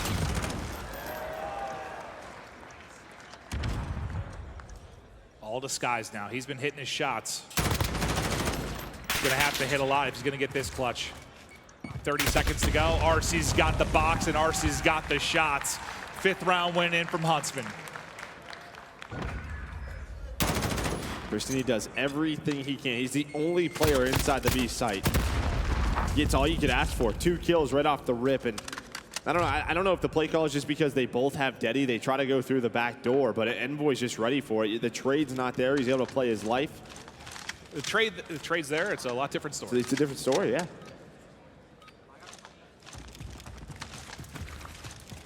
Huntsman looking to close it out, take a 2-0 edge. Getting closer. Just setting up for the date I think everybody has expected, everybody has wanted a matchup against the home series Atlanta FaZe squad.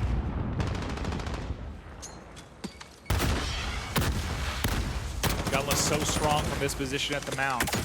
All his utility exhausted now though. How did Mutineers get him out of this spot?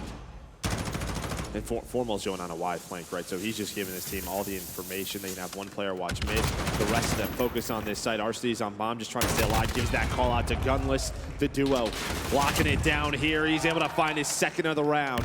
And you gotta love that reposition. And they're just waiting for Formal too. Like Formal is ready to pounce on the flank. He's gonna find Skies, and it is all up to Mox. 3 for Gunless in the round. Mox able to win 1 one-on-one, but he's last alive, and the only hopes for the Mutineers lie with him. Simply too tall in order. Huntsmen go up 2-0.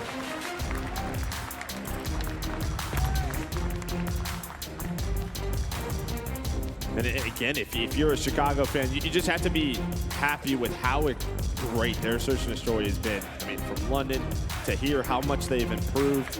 It's these big games, right? It used to be their weakness, you know, those formal scump teams. It's what we talked about. If you were going to beat them, it had to be, you know, through 2 searches. Nowadays, it's just not. But taking a look, double digits from both Formal and Gunless.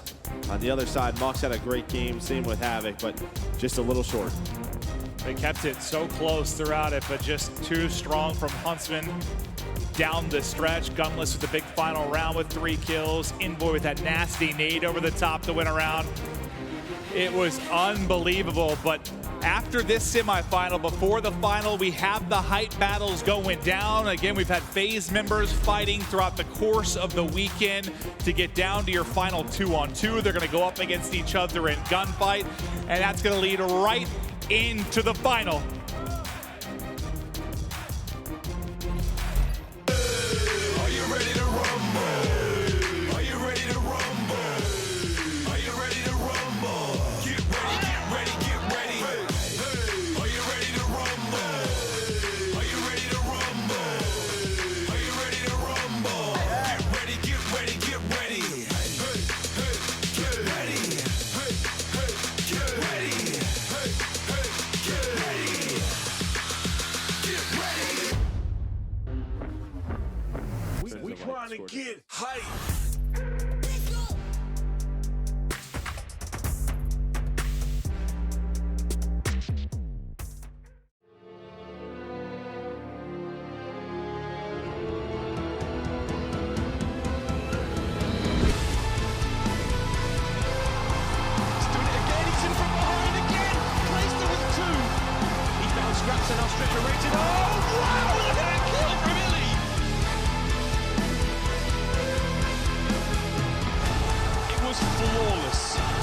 Chaos Empire.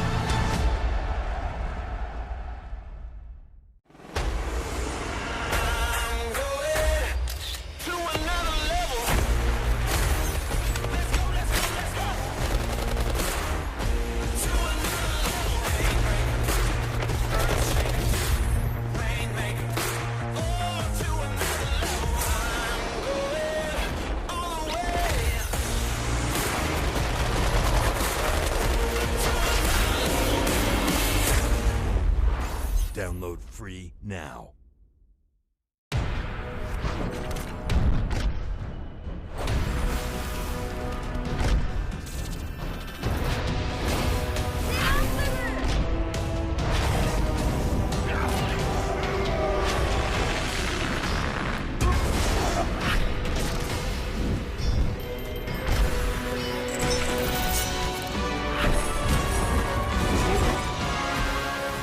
Legend of Soul Guard. Download now.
Call of Duty League is brought to you by Metro by T-Mobile. Rule your day with the #1 brand in prepaid.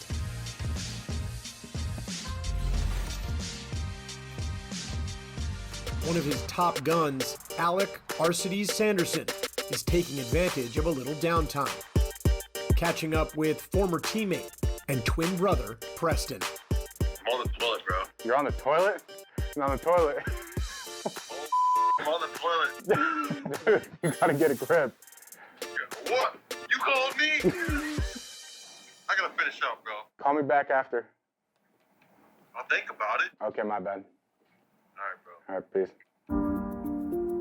peace. Since the beginning of their careers, Alec and Preston have always fought side by side. That is, until now. While Alec signed with the Huntsmen, Preston joined the Florida Mutineers. This is the first time me and my brother have not been on a professional team together. I've never been very good in uncomfortable situations, but he always made me more comfortable because it's someone I knew, I grew up with. Like, I've always had fun with him. It's very different. I'm killing you, and if I win, I'm making it personal. I'm coming over and screaming in your face. All right, noted. I'm gonna do the same thing then. Wait, bring mom in this. I want to say hi. Mom! Like, do you like us being on separate teams now, better or worse? She doesn't like it. She's not a fan. You break your mom's heart. I know. He abandoned me. Having a twin brother, especially one that plays Call of Duty with me, it's so cool because he's always made life easier. I've probably made his life easier. It's just someone you could always get along with. She's making a jersey that's half and half. Our team. If I have a problem, I'm gonna tell him before anybody else because he knows more about me than pretty much anybody on this planet. Mom, love you. Preston, you still suck. Peace. It's wild, Joe, because we've touched on the fact that sometimes teams have stuck together too long due to friendships and, you know, not want to leave their boys behind. But this is brothers, man. It had to be so difficult to make this type of decision, and it's incredible to see them on the main stage playing against each other. But I can't even imagine for their mom how difficult that is to attend this. Yeah, I mean, obviously the best thing though, you know, if you want to put a bow on it, they won a world championship together last year. I don't think you could ask for anything better to bring two together. There's but literally nothing better. Yeah, no, there's nothing better for these two. But yeah, I mean, it's obviously with the CDL, different signings, that go separate ways, but I'm sure they're both very happy right now. Well, right now, Huntsmen, though, up 2-0, and I do want to take a look at the U.S. Army tactical play before we get into the map 3 domination, and I believe it's the Kobe over the top. It's the nade from Envoy to get them off a bomb, stop the plant on it. Of course, it's Pristini on the receiving end of it, but what a nade it was to close out that round and give him a 2-0 edge. Yeah, I mean, there's this round that sticks out. There's the one as well where Pristini, he peeks out the door and finds those first 2 kills. I mean, it's a 6-4 game. 1 or 2 rounds go differently for Florida. This could be a map 2 win for them. But it's those little decisions, it's those small plays, and that's one of them. Now, we go to Petro, and we've seen how good Huntsmen have been here. Envoy making the plays around the caps, the boys stepping it up. I mean, their wins, they're averaging, like, it feels like by 100, right? Yeah, I mean, both teams the past 3 games are 3-0. Okay. But Chicago, they have a 105-point win, they have a 37-point win, and they have a 90-point win. Florida, yes, they've won, but it has been different. It's a 19-point win versus London. It's a 1-point win last night versus OpTic, and then today a 5-point win. So I don't even know if those add up to equal 1 of Chicago's wins on this map. But always the key player that we love to talk about is Envoy. Just the smart decisions, the way he finesses, especially around this C flag. Well, it feels like if Mutineers are going to win this, it's going to be a nail-biter. That's how they're going to get it done. Can they keep it scrappy? Can they close it out in the late moments of the game? Pushing through B immediately is Envoy, as there's multiple players inside a restaurant he's got to worry about, but he's just going to wrap out and hit tracks as Gunless and Promo pick up kills on the outside. Promo takes a second one with him, and that might be the opening to get the cap. It's just Envoy having to dodge nades, find the smoke. 5 are going to fall. That is a perfect opening from Huntsmen, just picking apart the Mutineers and getting the 2 cap early. Yeah, he's dodging nades on that B flag. He's also helping Formal on the C Street. Right, we've seen this all weekend long. This is the down we've watched a lot. You know the main focus from both teams going to be on that C flag. You're going to have a player like Formal just sitting all the way back. Well, Huntsmen find themselves 1 map away from back-to-back grand finals if they can close it out here. Let's go to an Astro Gaming listen-in with the Chicago Huntsmen. Someone fill in tracks, I'll get it. Beat on 1 shot. Beat on absolute. Trying to get track. Big up has looking left. Beat on dead. One more time. No, Mox. He got me. He jumped out. He jumped out. See you guys. I'm gonna. I haven't jumped out. Push up gate. Push up gate. Push up gate. Get down. Get down. He's gonna try to clear this shit. Actually, I got it back up. I got it back up. Top Frosty got me, Preston. Or no, Frosty top Preston on. Arch spawn's open. He's still top pressure. I'm kidding. Going bottom blue. Yeah, I knew Another one. Should be spawning tracks, guys. I'm looking at it. Yeah, there's 2 on A, guys. One shot. One hitting river. Absolute dump. Yeah, I'm trying to get left right now. I don't see anything arch spawn. Circling no. I spawned arch. River dead. One on B, One bullet B. On. Outside of B. Mid arch. Mid tracks. I'll be. I'll be Absolute. There's 2. Absolute B. There's one yellow van. Laying back right. Not yellow van. We go gate. Gate fast. I spawn C. I'm going top out. Hang on. Yeah, we have that. I'll spawn. One is still here. River dead. Another one. Yellow van. Got me an egg. I needed to kill for now. Don't see anything corners. Trying to get top restaurant. Work side together. I spawn C. Frosty. One shot C. Frosty. Top restaurant. Frosty. One shot C. But one hit, guys. I might be able to go neutral. Track. Top restaurant. Preston. Preston up there. I'm 1 shot. Right. I had 1 grenade. One is top restaurant. Watch your left. What is beat down? I have L. Two left. Died. He's yellow van. Top pass. I'm engaged. Middle. He's hitting river. Right back into where you go. And Joe, we were kind of talking back and forth about, I thought the comps were great. I mean, between the small talk and just to the point comms, it's great. Yeah, I mean, you love to hear in those listen-ins, right? You spawn up, where did I spawn, right? That gives your team a lot of information where your opponents could be on the map. But during that listen-in, as it started, it was great for Huntsmen. It was a CB hold with an A neutral. You thought they were going to really run the score up the way they have been. Since then, it's been an AB hold by Florida. They've gotten this lead down to 3. Now pressure here at C. A big one-on-one. Can Havoc win it against Formal?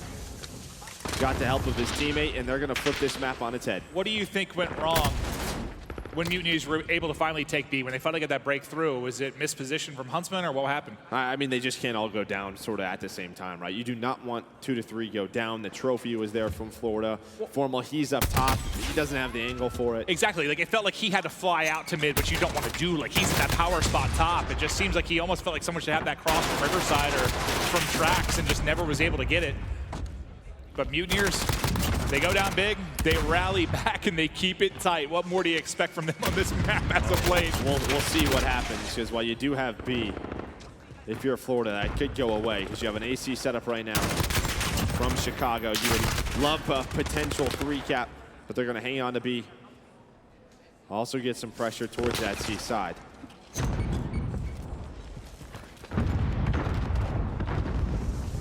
Lead back to Huntsmen. Only minimally.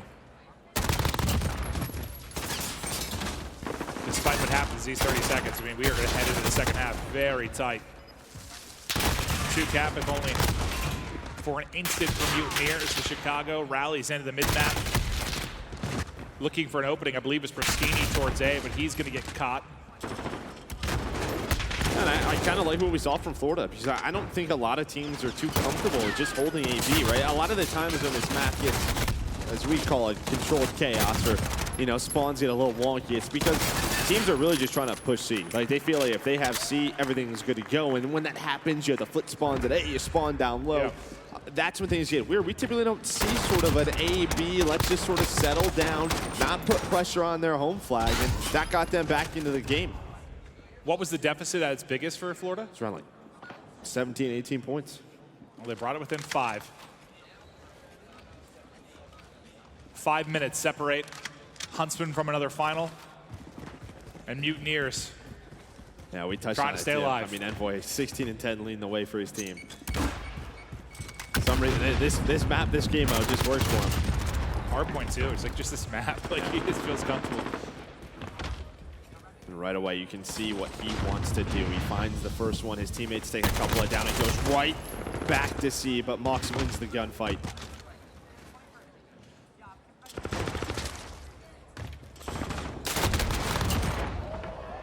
Nice shots there from Arcides to apply pressure now to Hazmat. They got to wrap back to A though, as one is there. That'll get cleaned up.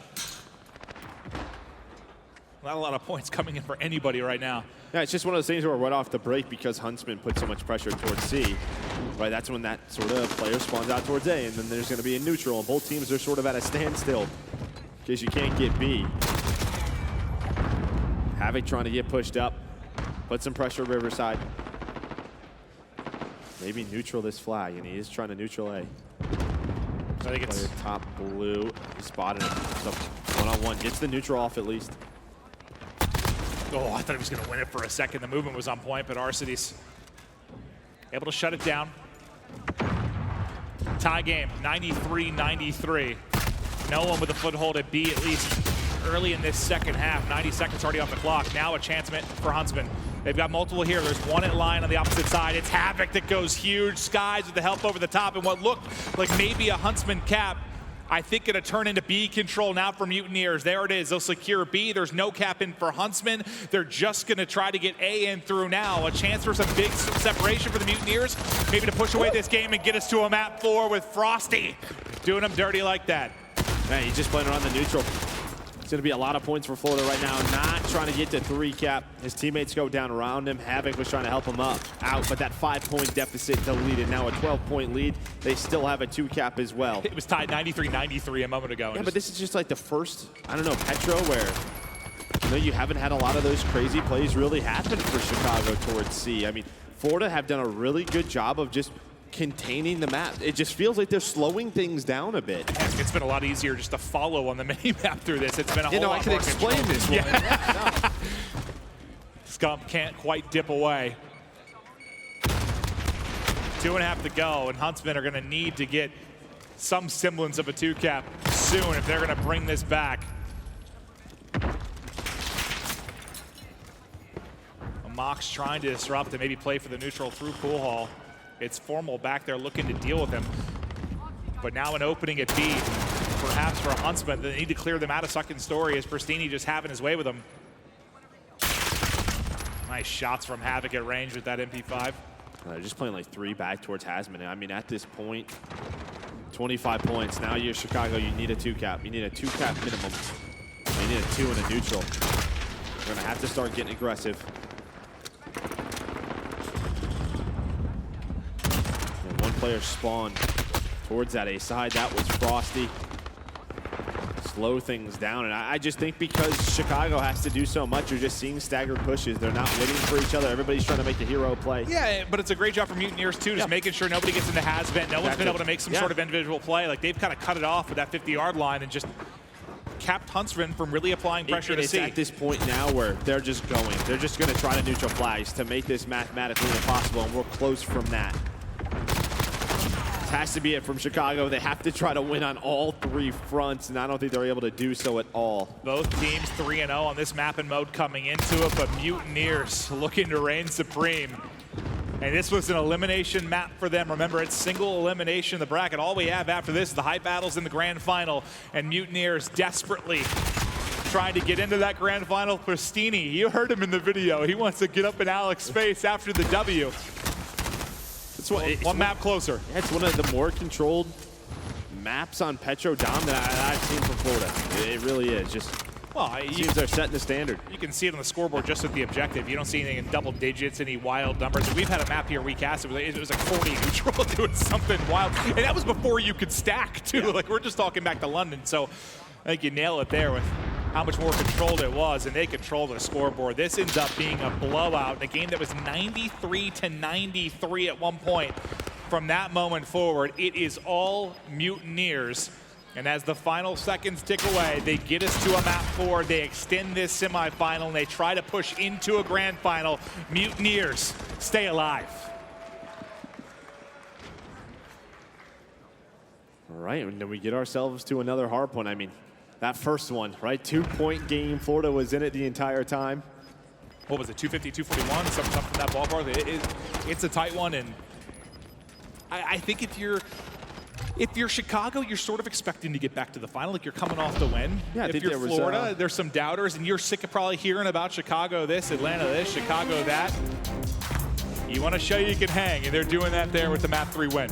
All right, so we're headed to Hackney next. So we'll have to obviously see who spawns on that coalition side. It's something we always talk about. Well, it's huge. I mean, it's huge. It usually leads to about an 80-point advantage. If you're spawning on the right side of the minimap when you go to Hackney, it's why we don't see it played a ton, maybe as some of the other maps in the hardpoint rotation. But let's now check out the final stats. Nothing crazy, right? I mean, nothing too crazy. Obviously, Envoy had about 50 engagements, goes 26 and 24. But on both sides, I just think because it felt like the game was slowed down, quite a bit. You didn't have too much on either side. Pristini, a big game from him, 25 and 20. Just pretty equal all around.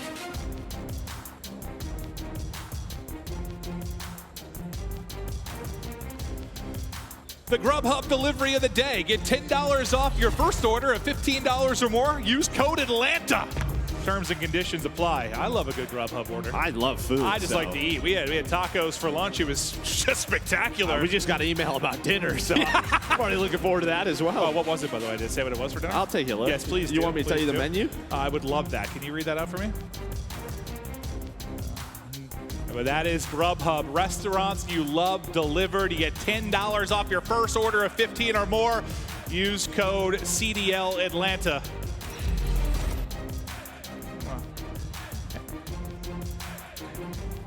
And another thing we love, the brother duo, the rivalry created instantly when these two players separated. We'll take a look at how we've got here thus far, what the statistics look like for both teams. And I guess not too shocked when you think about the dud from Pristini map 1, but wow, did he step it up in map 3 to keep them alive also in the just series. the roles, right? I mean, obviously it's so difficult to run MP5 on Azir Cave, where Arcides, he runs the M4. He had a much better game, but the rest of the way, it's Pristini and Search and Destroy. It was Pristini right there for Florida in that domination, having a great game from him. And Pristini tweeted last night, I think it was like, he really feels like he is one of the best players in this game. He thinks he has that potential to be in the combos, one of the top players in the game.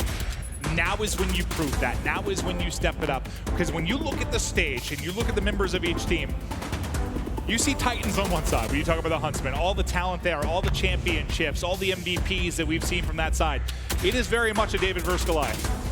It absolutely is, but here we go. Map 4, Hackney Yard loaded on in.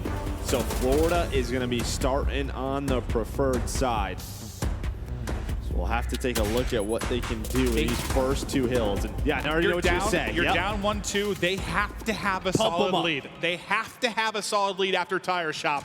After 2 hard points, Mutineers need to be in control. They can't get broken. That right side of the map for the next 2 minutes is their home. They have to protect it at all costs if they're going to take this map 4 and get us to a 50 final map. I love this from Chicago. They just 5-hit the first hill. They don't send any pressure towards the top side of the map. It's what we always talk about. If you're not going to pick, if you're going to pick Hackney, you have to get a lot of points on this first hill. And they put all their resources into it, already 10 on the board. They're not worried about that Tire Shop just quite yet. They want those early points. Florida, it is desperation time. You need this map win. You are fighting for your tournament lives. Let's go to an Astro Gaming listen-in with the Florida Mutineers. I'll kill him. Right there. He's double T on me, guys. Double T's on me, guys. Yo, stay alive. Three. Yeah, there's 2 there, 2 here. One's on me, double T's, guys. Yep, back in point, Charles. They're gonna be one heavy. I'm looking top. Yo, make sure you hold. Yeah, make sure we hold right. We got right. You press. I'm going right. Back it. Another one. Yo, right. Send him. Yo, can we kill him? I think there's 2 people on hill. Hill, one shot. Hill, one shot. I got time. I got play my life. 3 people. Back in. Oh, yo, yeah, it's right. Our crates. One shot. White car. Where's white car? It's mini. He's our cop car. Yo, he's our front dead. No one. He's going bottom hill. Yeah, Scap going mid. All of them. Good job. Play my life. They're gonna be Q1 pushing out. Keep pushing heavy, guys. I got one. I have Scaps, guys. Hold my door. To our door. I needed it. I'm looking at our door. Smoke. They smoked it. Nice, good shit. They smoked it. They're gonna be tires, guys. Heavy. Yeah, watch off. Yo, watch your low door. Watch your low door. Top car. One shot. 2 there. 2. I got one. Go bottom door. Yeah, hill. Somebody's Bottom door of hill. Yeah, he's here. He's here. Formal low. Let's go. Bottom garage. Make sure we get this time.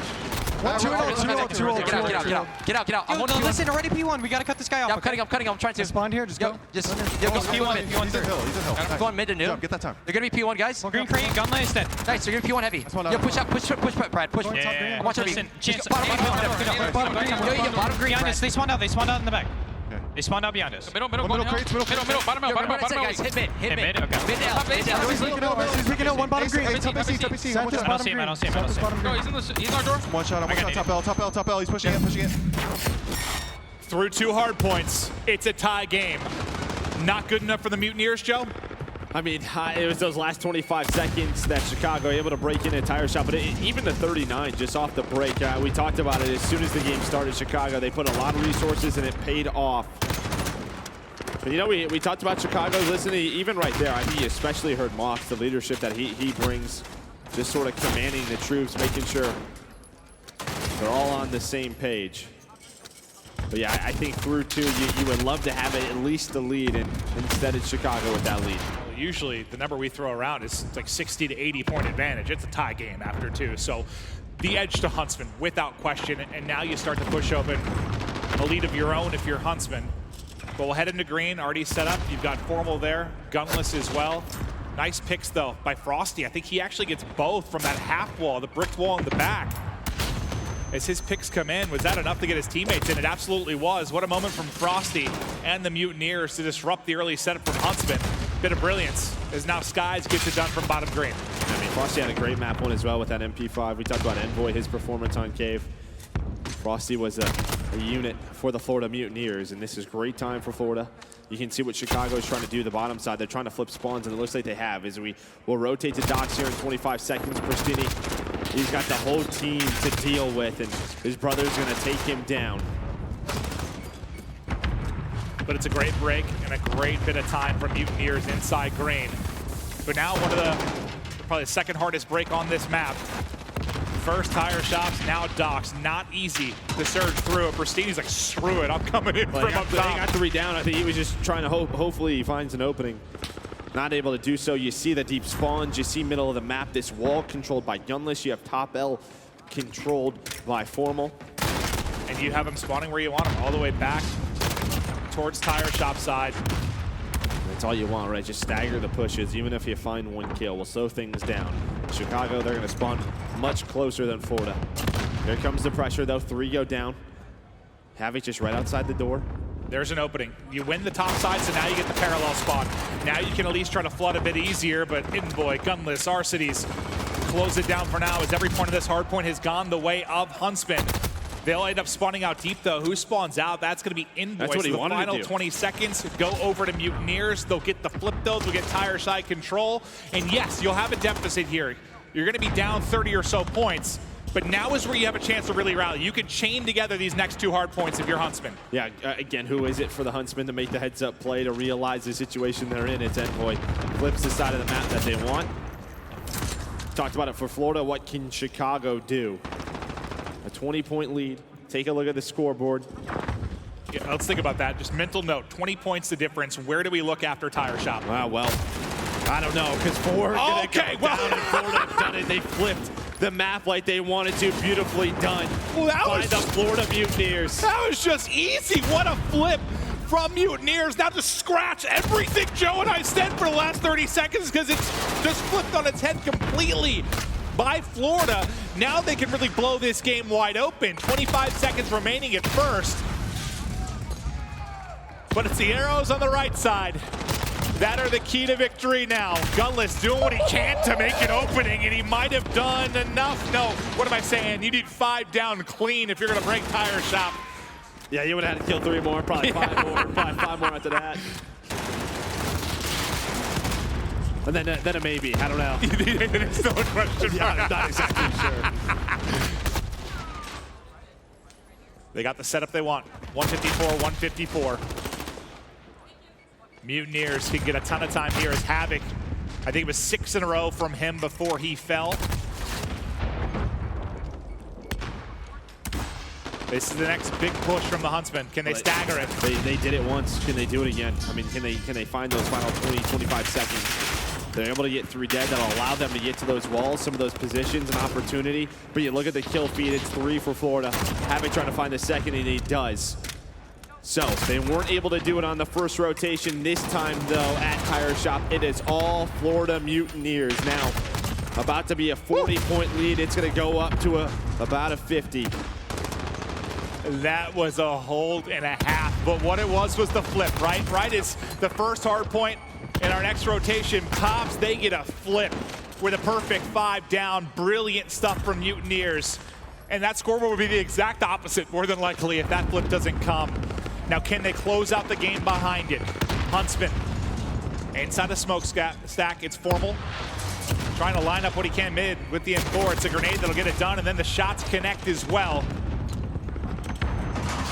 Over to Skunk towards mid-map. They haven't even got Formal out of it. They have not even got Formal out of it. Pristini, he's trying to go on a flank, but he has the whole team to deal with. Yeah. He's able to find one. I like this. Don't repeat.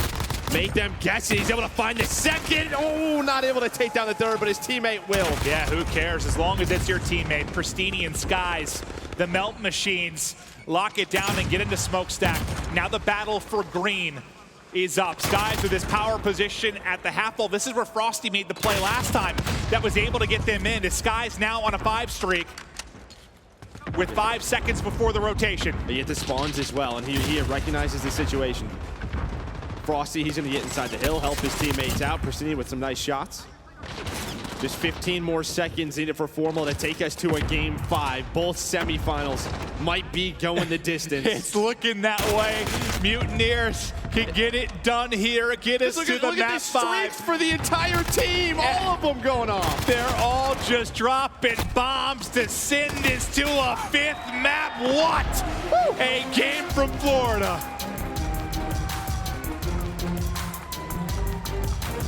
Well, we had 2 game 5s in the semifinal in London. It is a repeat here, and I know everybody's been talking about FaZe versus the Huntsmen. Well, they're not getting there easy if they're getting there at all. Yeah, not getting there easy. It's that one moment. Yeah, it's just great because we spent, what, a good 15 to 20 seconds highlighting how this is going to be the swing for Huntsmen, how they had the proper setup. And then what a break it was from the Mutineers. Unreal. As we now take a look at the stats. Joe, what's popping for you? Everybody positive on the side of Florida. Pristini with 54 engagements. You talk about the talent and the slaying power that the Huntsmen have, but they just got beat to hell on that Hackney yard. Well, Joe, we had a reverse sweep in our last series. Huntsmen go up 2-0. Now at risk is Mutineers getting it done. They keep on rocking. Map 5 up next.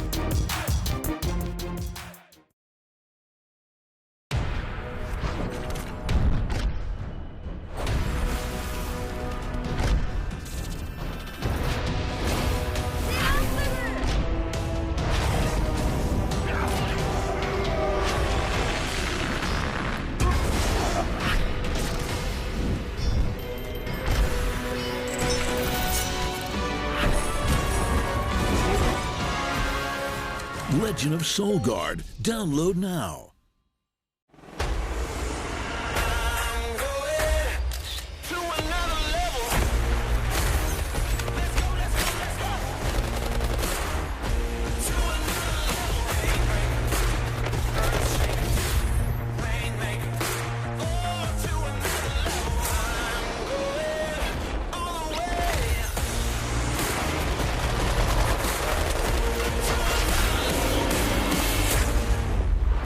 Download free now.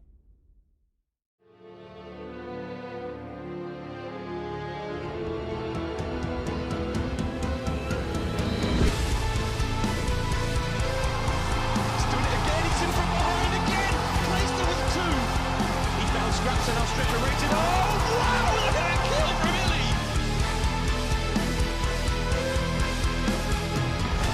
It was flawless from the Dallas Empire.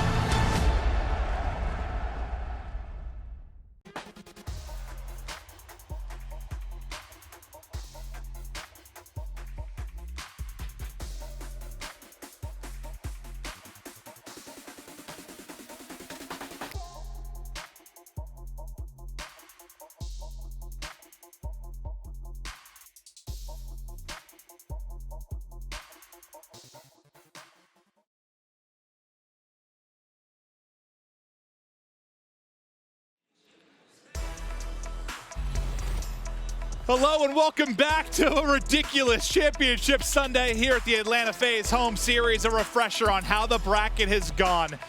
Everyone thought it was going to be FaZe versus Huntsmen to close it out, but Røkkr made it tough on FaZe.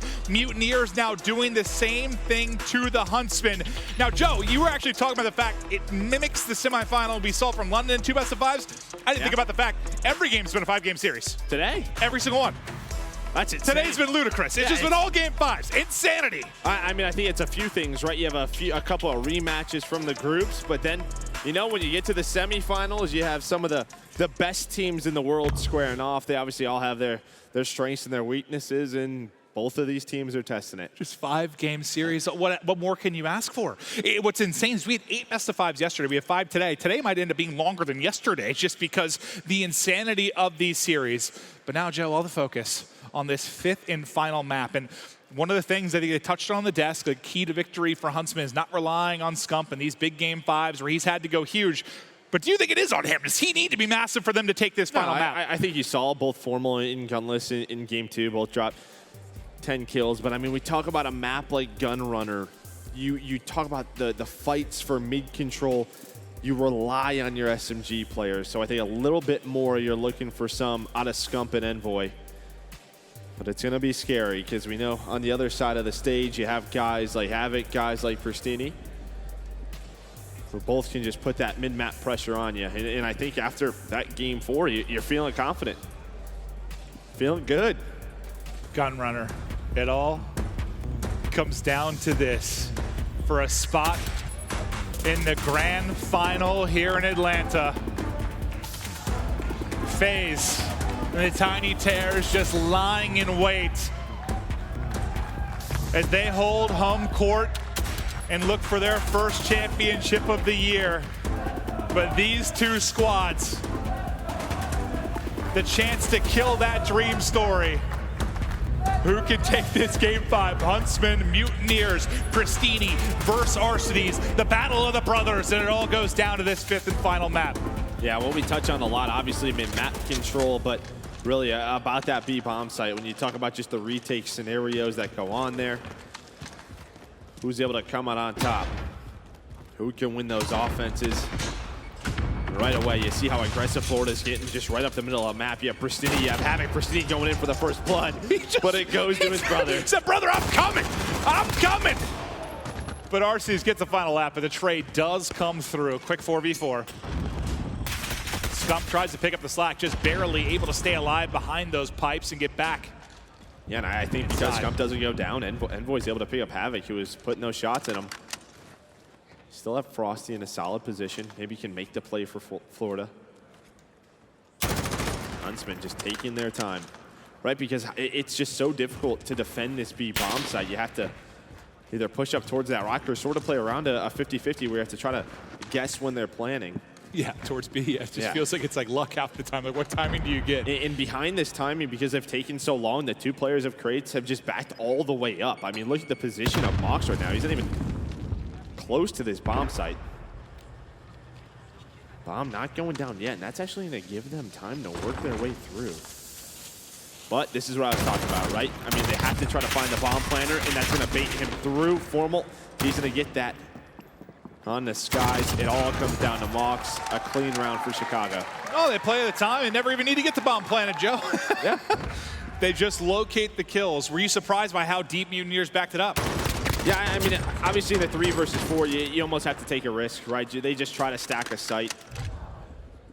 You know, they're thinking maybe Chicago rotates it. But I think it just comes down to that first blood, right? And a big first round out of Envoy. 3 kills already.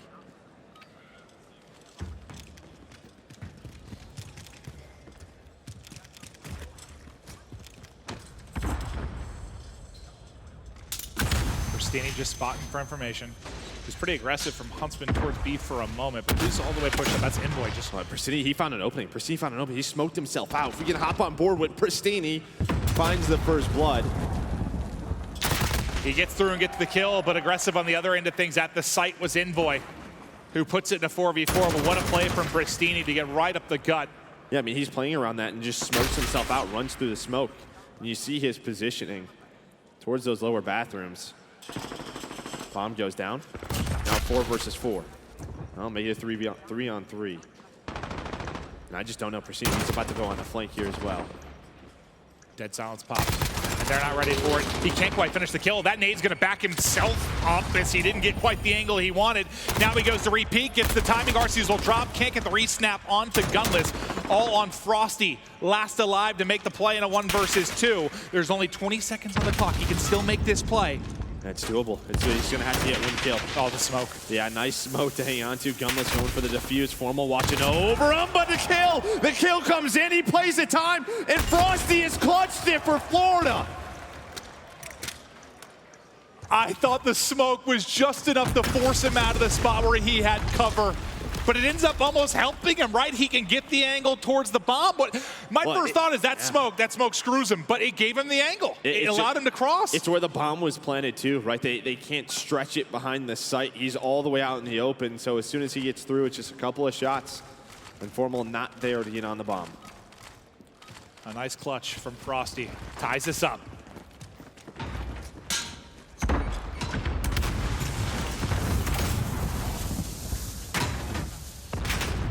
Boy, right up the middle of the bathrooms. Oh, that nade, oh no, no. That's a second bad nade. Just put the nades away.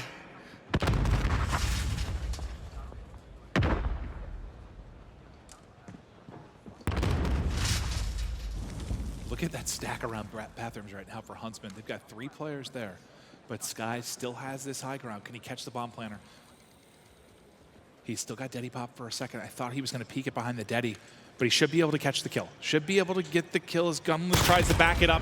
Nice patience by Skies. Yeah, but it's the bathroom stack from the Huntsmen. I mean, it's a urinal for each right now.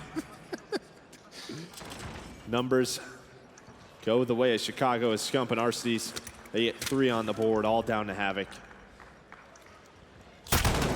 Scump's got the angle.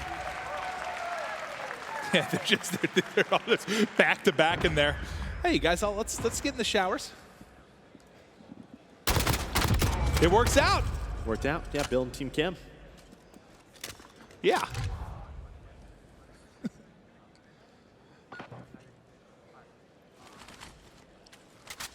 But what, 1 offensive round, you get 3 from Envoy. That one, you get 3 from Scump.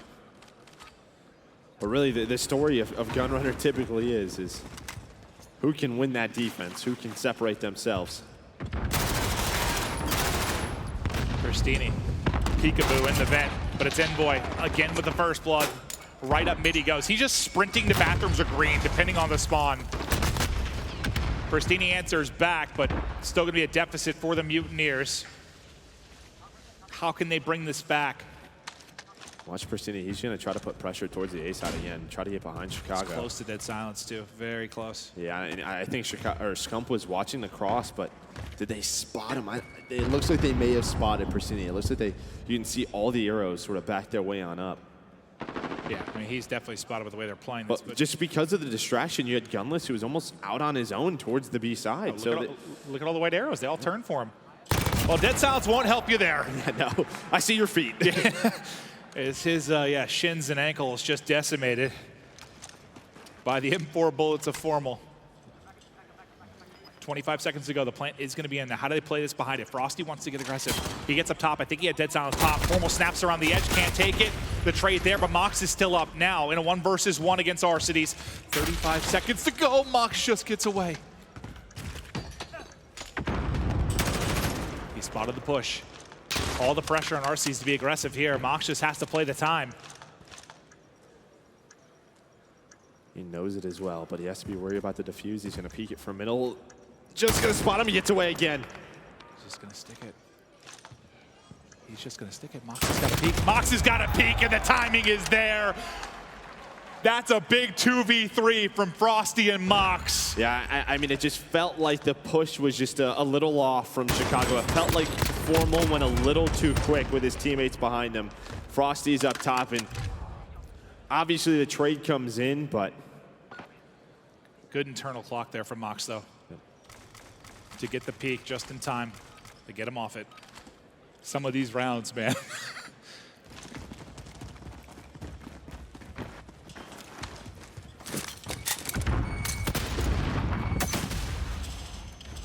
Mayhem. All across the map is the nades flying on through. Envoy, who we've seen fly more often than not, playing a little bit slower this round. Yeah, Chicago have done this a few times on defense, right? You know that, or on offense, you know the defensive team is trying to get aggressive, and sometimes they get a little too aggressive, giving you a free pick. A lot of presence around green. One player worried about the flank. Formal has dead silence. Arcides has it ready to go. Arcides is gonna pop it. Dead silence in, but he might be dead. Gonna get caught, trapped between 2 players. Formal drops as well. Mutineers clutching up. Gunless may be the nade enough to give him a chance in this round, but it's just gonna be a 1 versus 3 now with 25 seconds to go. He's got to work the plan. Another big one-on-one win. Can it be the ace in the clutch from Gunless? It cannot. Swiftly shut down by Mutineers.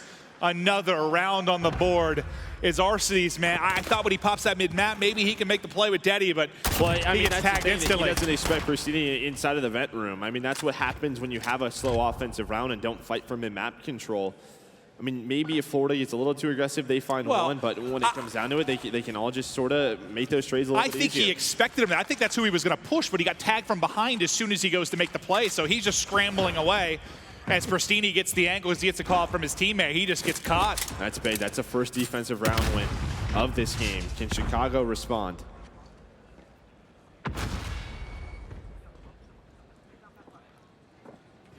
Pristini, he uses dead silence as he's pushing out the crates. He might get the first blood. He's able to do just that. The dead silence pop, the push top crates, the kill. The bomb's planted as well. I mean, I just love this from Pristini. He is just pushing. He just doesn't care. I mean, we've seen it a few times hurt them, but he is stuck to his guns. finding those first bloods. Numbers, the Mutineers still. The odds increase ever more. Gunless again trying to be the hero, but Frosty finds him from behind. Back-to-back rounds now for Mutineers. Well, 3 in a row, right, for Mutineers. 4-2 edge. I'm just curious if they win this, what Pristini's gonna do on stage. I'm sure on both sides you'll see a lot of love. A lot of respect, yeah, a lot of respect. But I'd love to see him do what he said, though. I'm screaming in your face. He's doing it for the show. It's just for the show.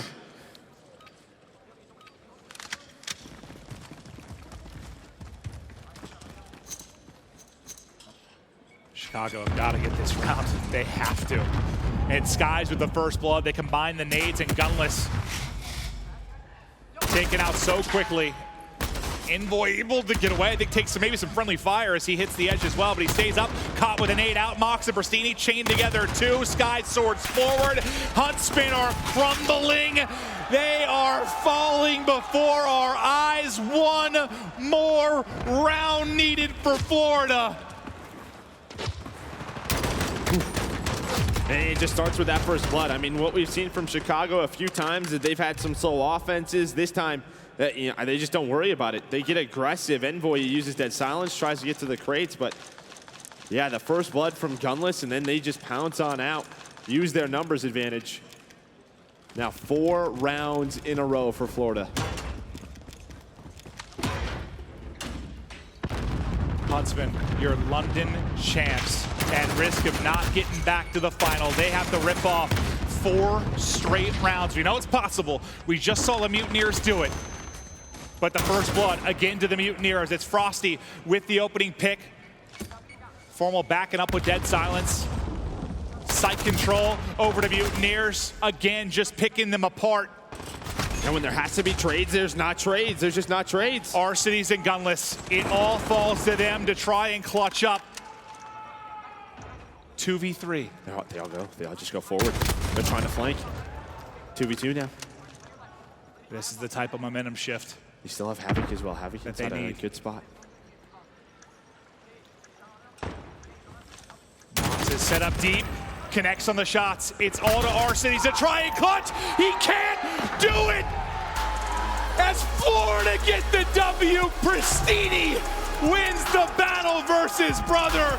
And there's the hype.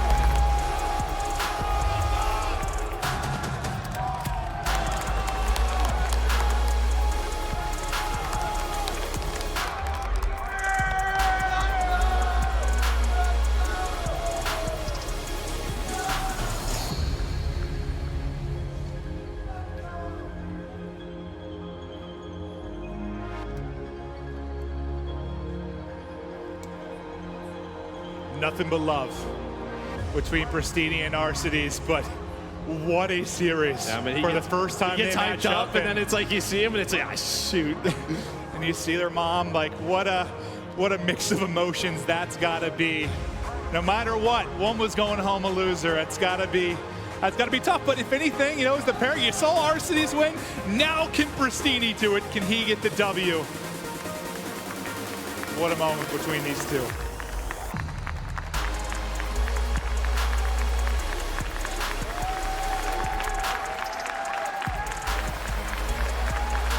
Well, we're going to take a look at Game 5 stats. And Pristini, I mean, we talked about it. He was just imposing his will on the map. He was just so fast. He stuck to his guns, 9 kills. It felt like Florida just had such a massive lead in those first bloods, and they take advantage of it.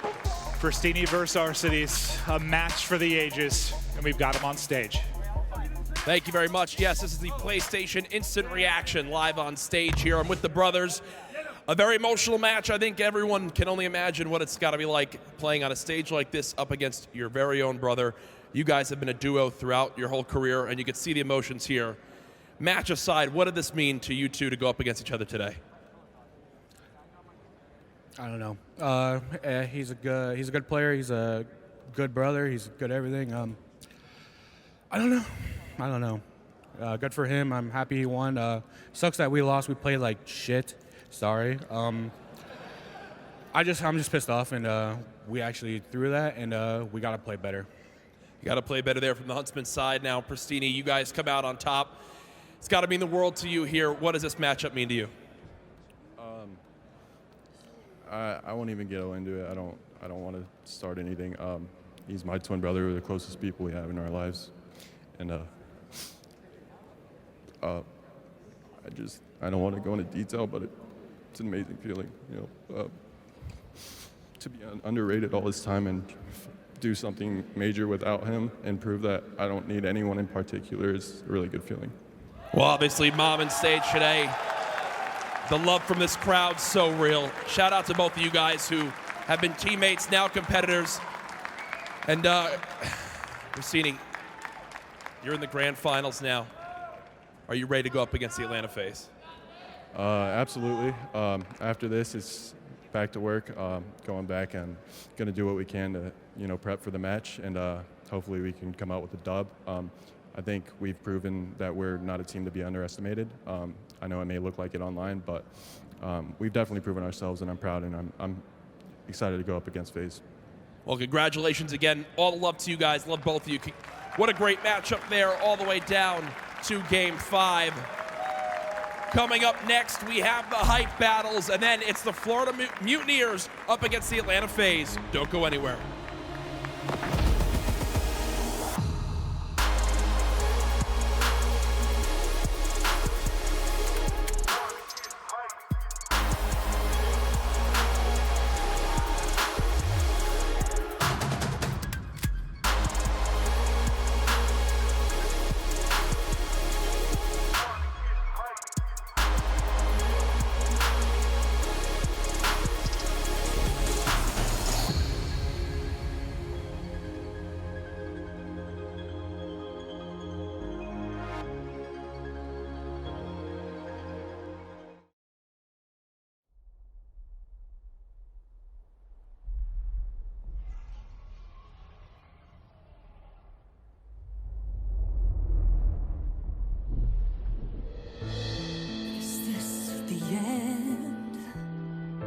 Our heroes can't fly, they fall like shooting stars.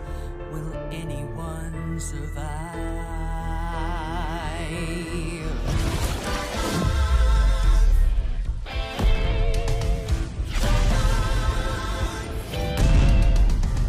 Dragons take flight above the ice and snow, high in the sky where the cold wind blows. Wings beat down as the feedback falls, flaming hot fire over frozen bones. Good unites against people they oppose. They ride or die as the legends grow. We must not just stand still as our heroes. There are no silence in this combat zone. Beats midair, yeah, it's a chiller. Life and death, yeah, it's a killer. They go round and round as the beat down pounds. Aerial thrills, yeah, it's a thriller. The sky's filled with trauma and all of this drama, pretending and impending end. Crash down. It's dragons descend.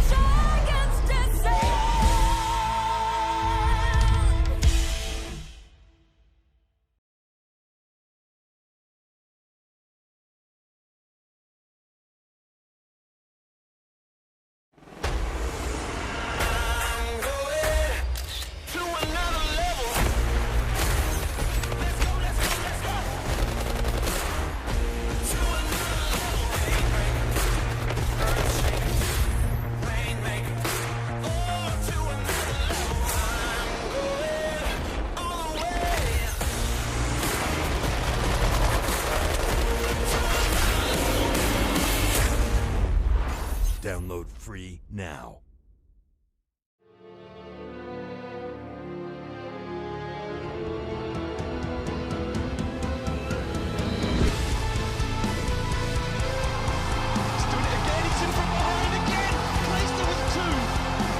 Scraps and Ostrich are rated. Oh, wow! Look at that kill from Illy!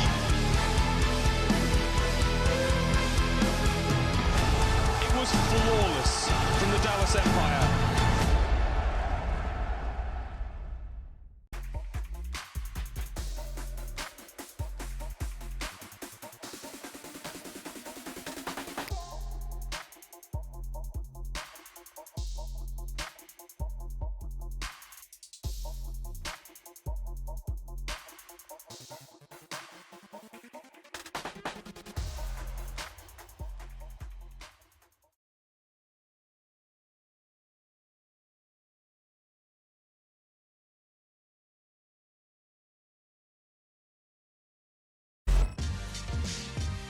the United States Air Force. Learn more at airforce.com.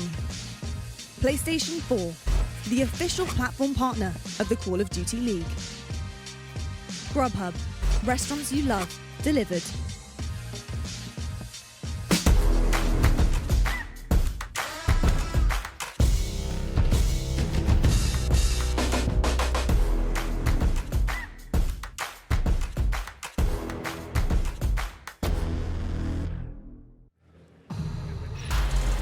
Hello and good evening and welcome back to the Call of Duty League. Now we have had some serious action going on all day long. Emotions were high just moments ago, but we actually have to change the emotions up a little bit here because of course it is the CDL Game Day presented by Game Fuel and it's hype battle time. Rich. Yeah, I feel like this timing is fantastic, right? All of a sudden you have a team that's got to go back to back. You can obviously see the emotions before heading into that final. Now they get a little bit of a moment to get reset before we do jump into that, but we still get to watch some Call of Duty. We do indeed, and it is 2v2 gunfight, of course, but we need to talk about our teams, right? So we got team number 1, right? We got Scissors and Gwyn up on the board.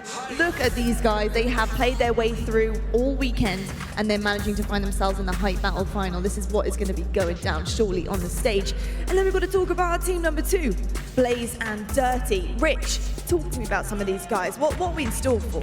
Well, I'm really excited for this one, Lottie. It's going to be a little bit different than what we saw beforehand. There was actually a full tournament already played out to qualify here to this final to actually play in the hype battle. They had to go through that tournament. They took out a lot of names on the way there.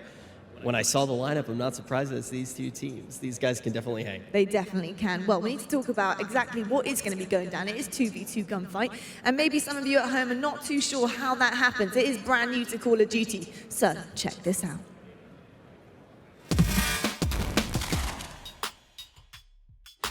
Gunfight is a round-based 2v2 game mode where teams face off with identical loadouts.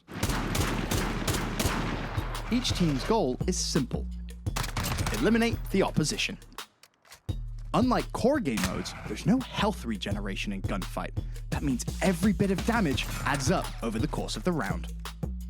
If players are still alive 40 seconds after the round starts, the game enters overtime.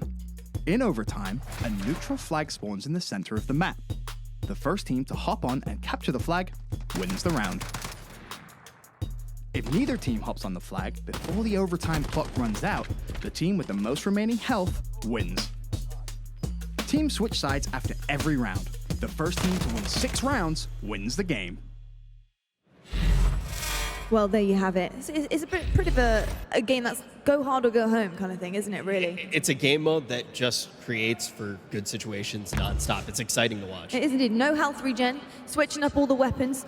You're literally in everybody's view. There's no hiding around gunfight. You run at people. It's good stuff. You do indeed. But you know what? We do have an incredible hype battle coming forward for you guys here. It's what we've been waiting for this Sunday. It's what every Sunday is about here, and it comes down to this one right now, 2v2 gunfight. Let's just talk about that for a second, because are you hype, Rich? I'm hype!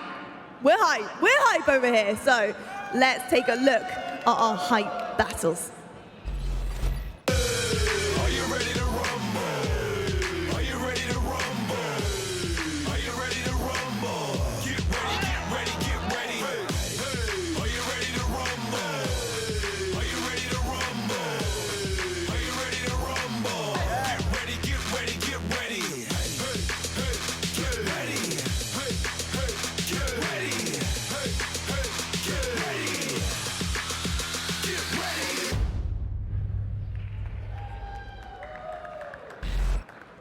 Let us swing over right now to the one and only Courage to meet your hype battle competitors.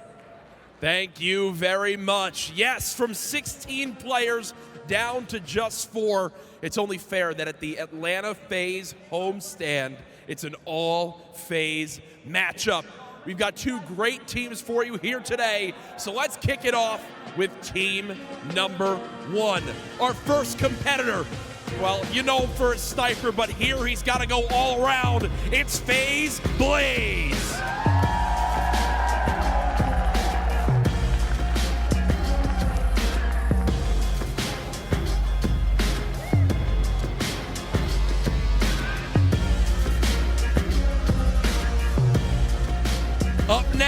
His teammate, well, he's not only dirty in-game, he's dirty out of game. It's FaZe Dirty.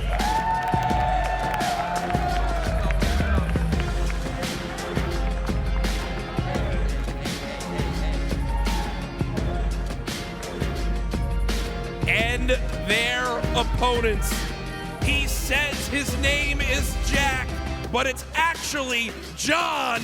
Give it up for FaZe Scissors.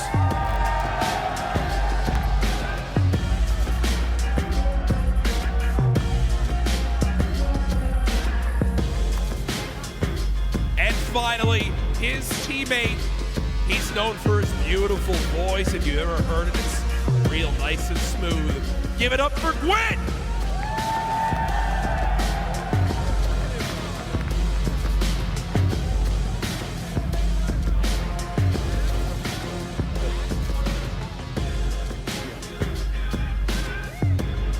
Here we go.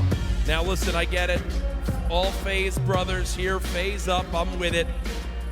Listen, I know that both you guys want to win this real bad. First off, Gwit, how bad is FaZe Dirty at sniping?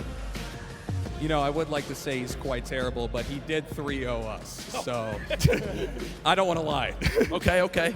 You're being honest with the audience out there. Now, Dirty, a lot of people might not know, but Scissors, yes, he might be famous now for playing other games, but he once played Call of Duty. Does that make you nervous at all? I knew him when he played Call of Duty. I don't know why he's saying, oh yeah, because, you know, but it'll be a good fight. All right, I expect it to be. Scissors, you were excited for some trash talk. Go ahead. You know what? Just take over. Listen, these guys over here are just worse gamers. That's all it is. Wow, worse gamers. That is I like that diss. Finally, you said you didn't want to trash talk, Lucas. Blaze, you said you just want to give a shout out to the great crowd here, the fans here today. Yeah, man. I feel like people don't talk about it enough, but you guys are the ones that bring all of us out here and make this all happen, and we really appreciate you guys, especially the fans of Call of Duty. You guys are amazing. Yes, sir. Yes, sir. Yes, sir. Absolutely. Could not agree more. Well, listen, it's time to get the hype battle started. Shake hands. Good luck. May the best team win.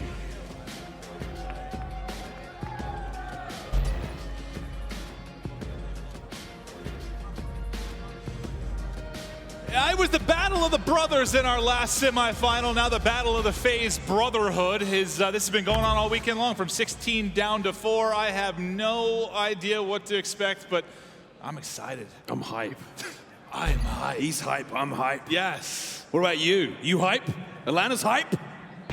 Yeah, thank you. I was going to say, please start cheering. Please, Lord God, let's get into it. But now we have this incredible hype battle final going down, then right into the grand final here for the Atlanta home series. So we're going to have a bit of fun, some trash talk, some glorious moments before setting up for what should be an amazing final between London and Atlanta. It really should. Another thing that's exciting is this is going to be a hype battle where everyone in this game can actually play very well. There's going to be no one who's sort of rocking up like, we don't really know what Jamal Lascelles is going to look like on the sticks, but we do know for a fact that everyone in this matchup knows exactly what they're doing. I thought last time that would be the case, but then Censor goes like 3-9 map 1 and gets smoked by a celebrity, so I don't know. Yeah, who would have known that Nicky Romero was that beast at Call of Duty? No one knew that, but now we do. But that's what's going to be fun about this hype matches again. Well, did one of them say in the interview that they got 3-0? Were they referring to something else or to playing earlier in this bracket? Playing earlier in the bracket. So this is, I believe there was a lower bracket in the hype battle, in the sort of a FaZe clan hype battle that was that led up to this one. So yeah, if they've already played and it was a 3-0, is this going to be? Yeah, that's what I'm worried about. I think it was Gwit and Scissors that got smoked. Yeah. So now maybe looking for a little bit of revenge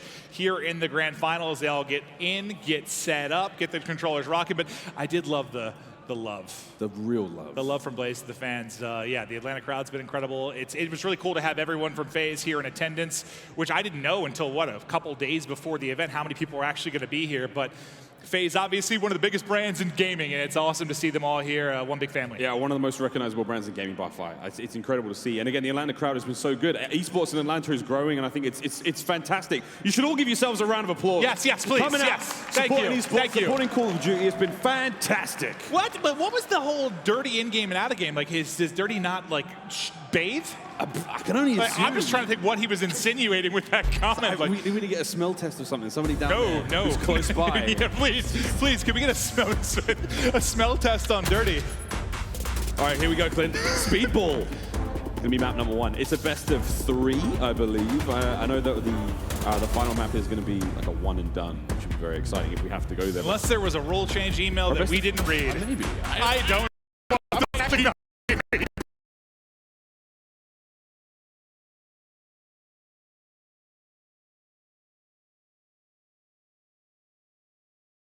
I like this up box. Ooh, all right, so Blaze ATL has a lovely smile.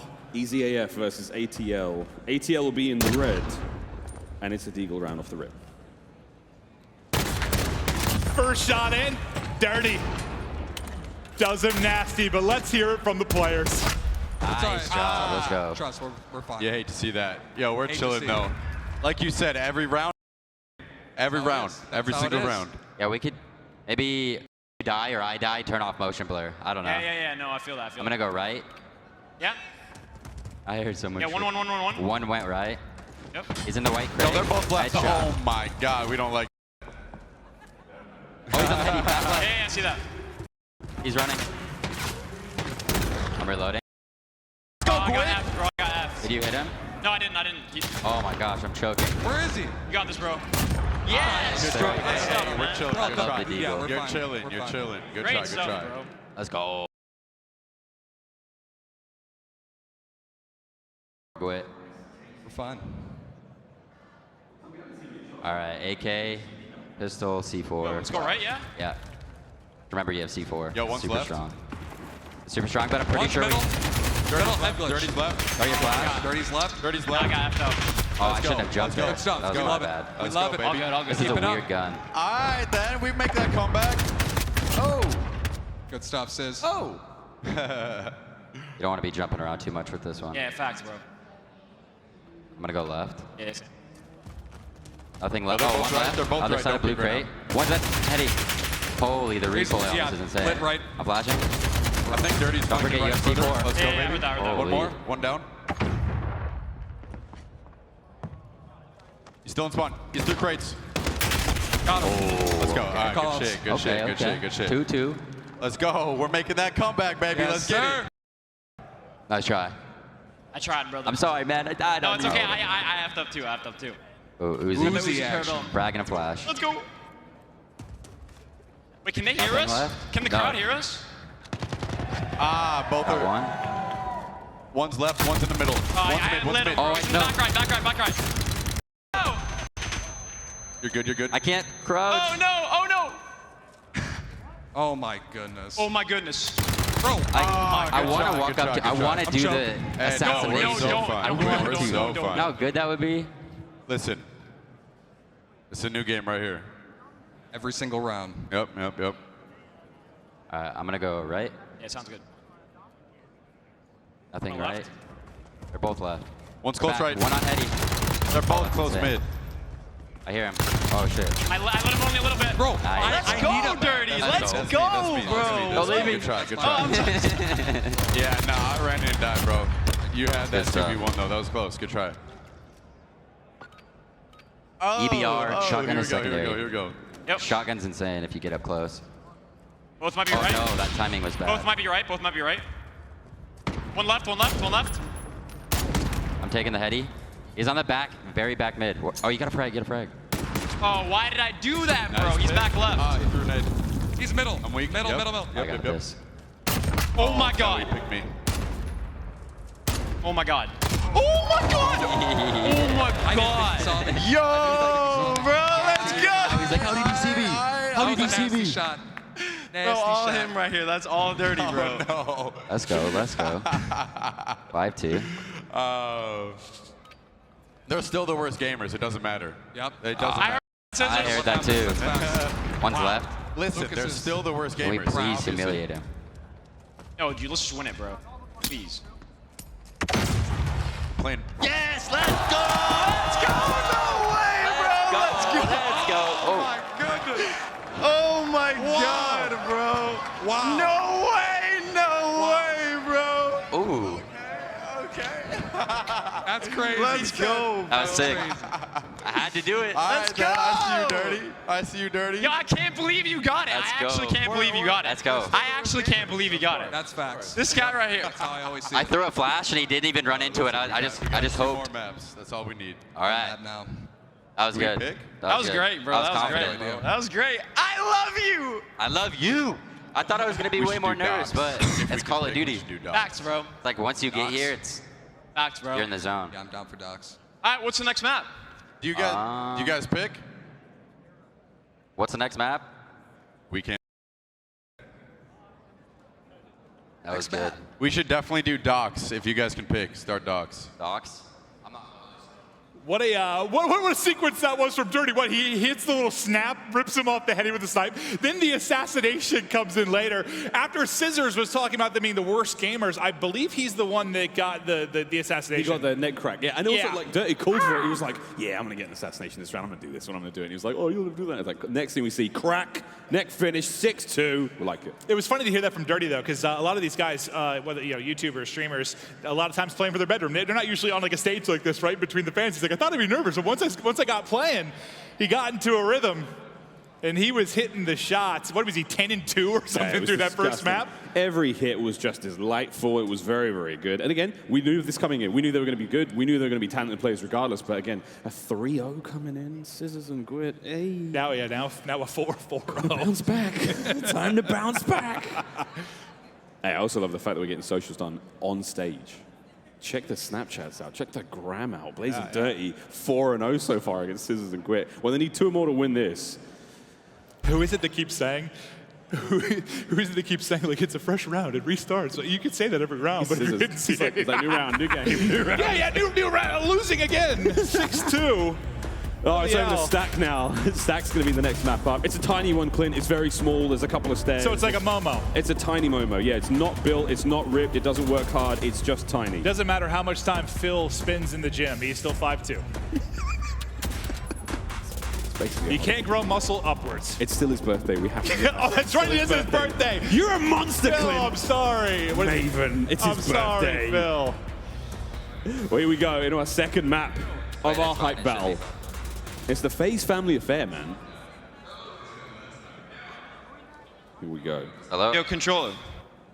Oh, there's been a controller issue. That's okay. The game pause is going to come I'm good. through. Should be. Get back into it. Just getting the controller set up, making sure everyone is comfortable. As Scissors, please show me something more than what I saw in that last series. I mean, he's been through all those death runs. Do you think he'd be solid Be able to handle this kind of yeah. He's been up against greater adversity. No, we're As good. long as the paddles don't work for me, but like right now the paddles aren't working. One went right. He's probably gonna peek. I was an idiot last time. Yeah. Oh, he has stim. You have stim. Yeah. Push him right. We're both right. I'm coming left with you. Scissors is following me. Tag Dirty. Got me good too, though. Nading. Back left. Super lit back left. And back right. Quick. Reload. Stuff. I'm gonna use I don't know why I this. threw in it. Ready to push. Yeah, I got hit hard. He's not. Oh! He's 25 HP. Good shot. Oh Good my shot. God, bro. Let's Got go. this. Damn. All right, we're good. Good kill. I mean, it's pretty easy though. I hesitated. I should have pre-fired. All right, Semtex and stim. Yep. What is that? No, I disagree. He's pushing. Quit pushing hard. Right, Quit pushing right, hard. right. Quit pushing hard. Mid. Not mid. Mid up On our top. scissors. Other side. Yeah, I got this. Was he I got close? this. Oh no, he's lit. All good. 20 HP. 10 HP. You're 10. I got some. Stim. You have stim. Stim. Hey. Shh. Good stuff. Crowd interference. Yes, sir. Crowd interference. We win those. We win those. We win those. Nice try. Bro, when I popped that stim, I didn't think I had it. Yeah. Let's go, though. Oh no. Dude, these monitors are What laggy. is this LMG? I don't like that. No, I shouldn't have done that. Where is he? I knew What's I on the other side? hesitated, bro. Oh, yes, he is. Yeah, don't peek. Don't peek. Don't get headshot. All right, watch this. No. Let's go. I throw a pizza at him. I've never seen you Go lose into this the quit. pizza. Come on. He's pushing your left? Yep, heard that. Please run into the mine. You got time, there's 10 seconds. Technically, you win that HP fight. If nobody grabs flag. Yep, hold that. Go to left, go You to got left. this. No, go back and watch over the flag. Oh, they're on it. Yes, sir, let's go, Nice baby. try. Quick clutches those. Get it. Quick clutches those. Let's go, baby. Clutch. Oh! Look at him. Good try, man. Look at him. You're nuts. Let's get off this LMG, please. Real, bro. He's gonna pee. Get out with all He's that. gonna be right here. Oh, wow. Back left. What'd you say? Oh, yeah, that was bad. Noise. We take those. That's fine. It's all good. LMG's not the best gun.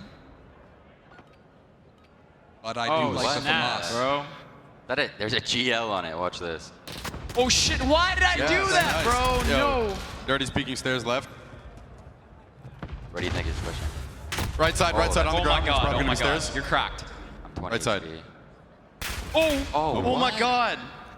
What do I You have health. You have health. Let's go. Unlucky, bro. Nice shots. Nice Don't shots. have the HP. Unlucky, bro. That was my bad, that was my bad, that was my bad. Let's go, Quinn. Let's go, I went for the baby. G.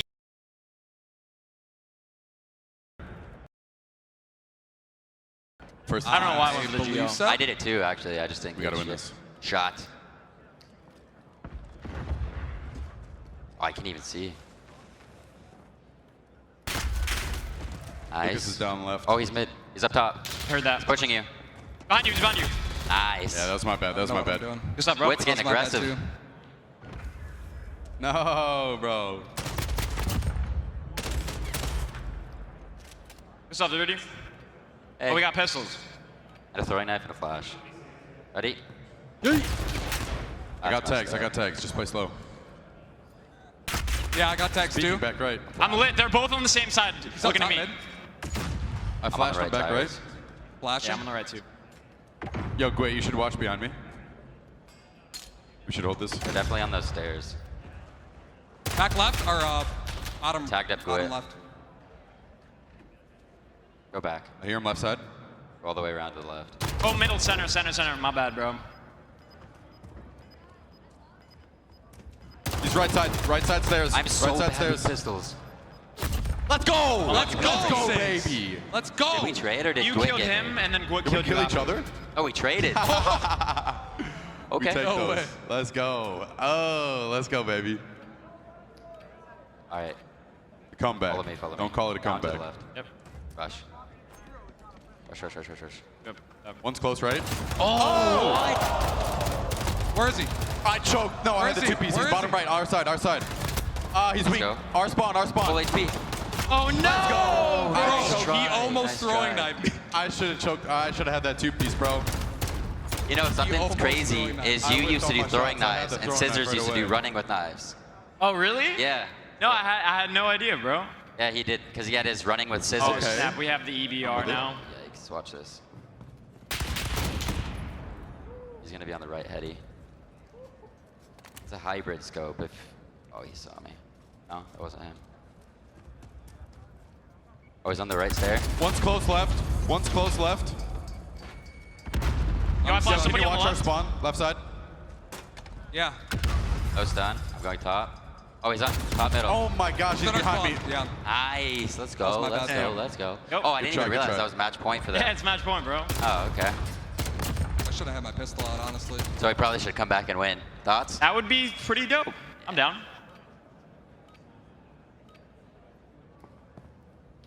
We need to put him away, Gwit. No, I got I'm that. so Away, sorry, Gwit. bro. I got dirty weak. All right, bro. He's right there. What? No! Oh my god. He's back. Yeah, yeah. It's 40.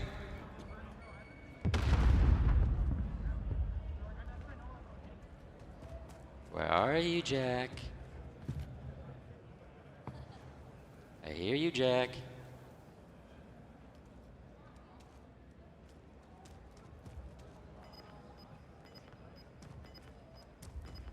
Oh, he wins the HP fight, but I don't know if he knows that. Oh shit. Let's go! Let's go, bro. Oh my god. Where was he? Way. Bro. Oh, no. Oh, Let's go. no. I accidentally threw my set. Yo, we're chilling. We're chilling. Bro, we got to win this right here, Gwit. Let's pipe up. Oh, let's pipe up, baby. Gwit. Let's get it, baby. We got the shotties, bro. We got shotties and M9s. What do you want to do? Whoa. What's just peeking with the pistol pistol? fight. I attack him Back once. right. Both. Yeah, careful. You got to frag. Cook it. Back left. Oh, I got naded. Down I goes got Gwit. naded. Let's go. Crazy. You choked. Kind of choked. Oof.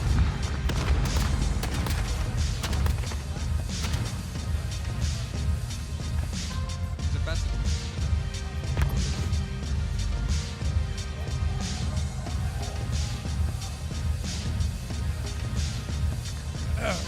Wow.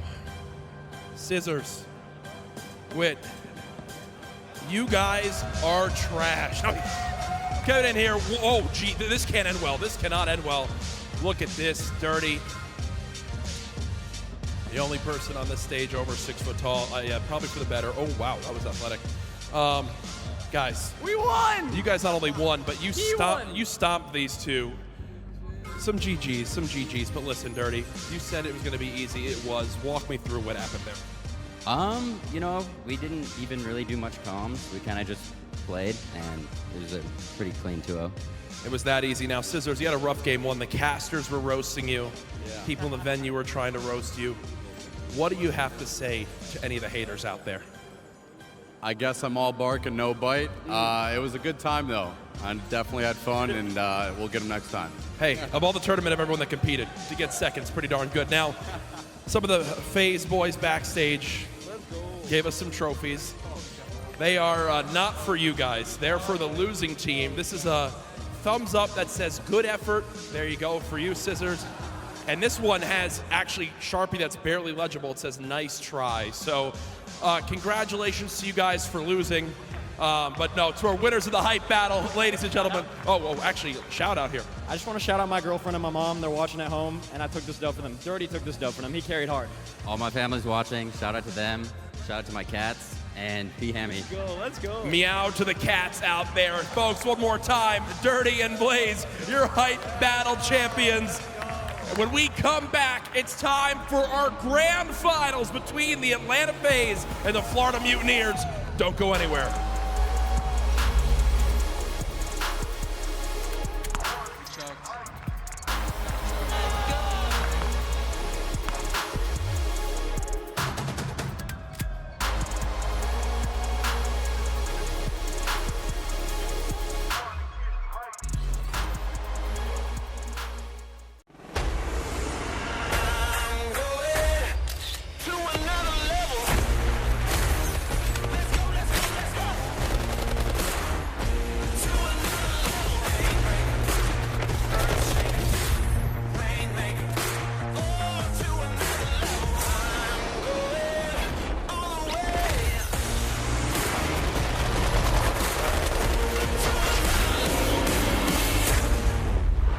Download free now.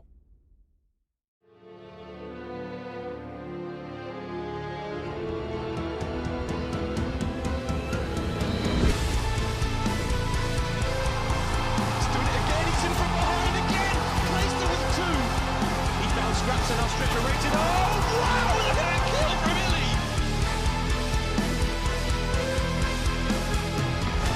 It was flawless from the Dallas Empire.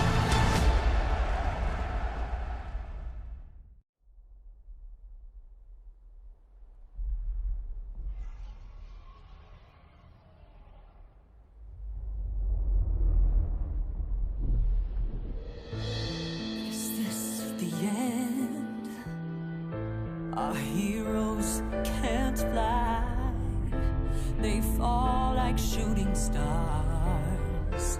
Will anyone survive?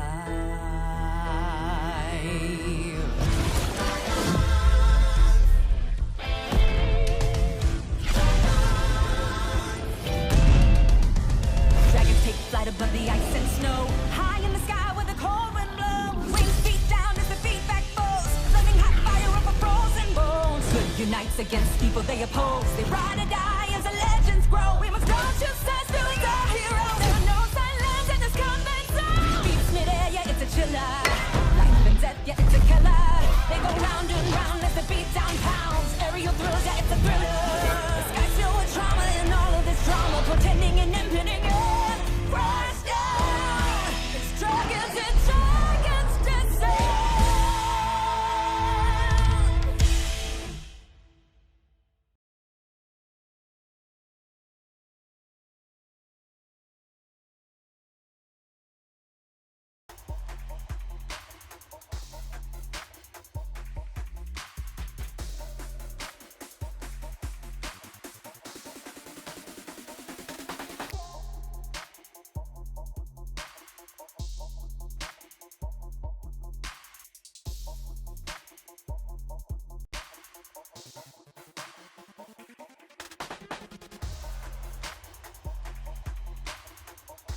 Call of Duty League is brought to you by Mountain Dew Amp Game Fuel, the official energy drink of the Call of Duty League. Scuff Gaming, the official controller of the Call of Duty League. Call of Duty League is brought to you by Metro by T-Mobile. Rule your day with the #1 brand in prepaid. Ladies and gentlemen, here is what is at stake. The Atlanta home series. There's the trophy, and of course a fair amount of prize pool as well to our victor. Here's how the tournament has played out thus far. Our semifinals both go the distance to Game 5. FaZe and Florida Mutineers will progress through to today's grand final.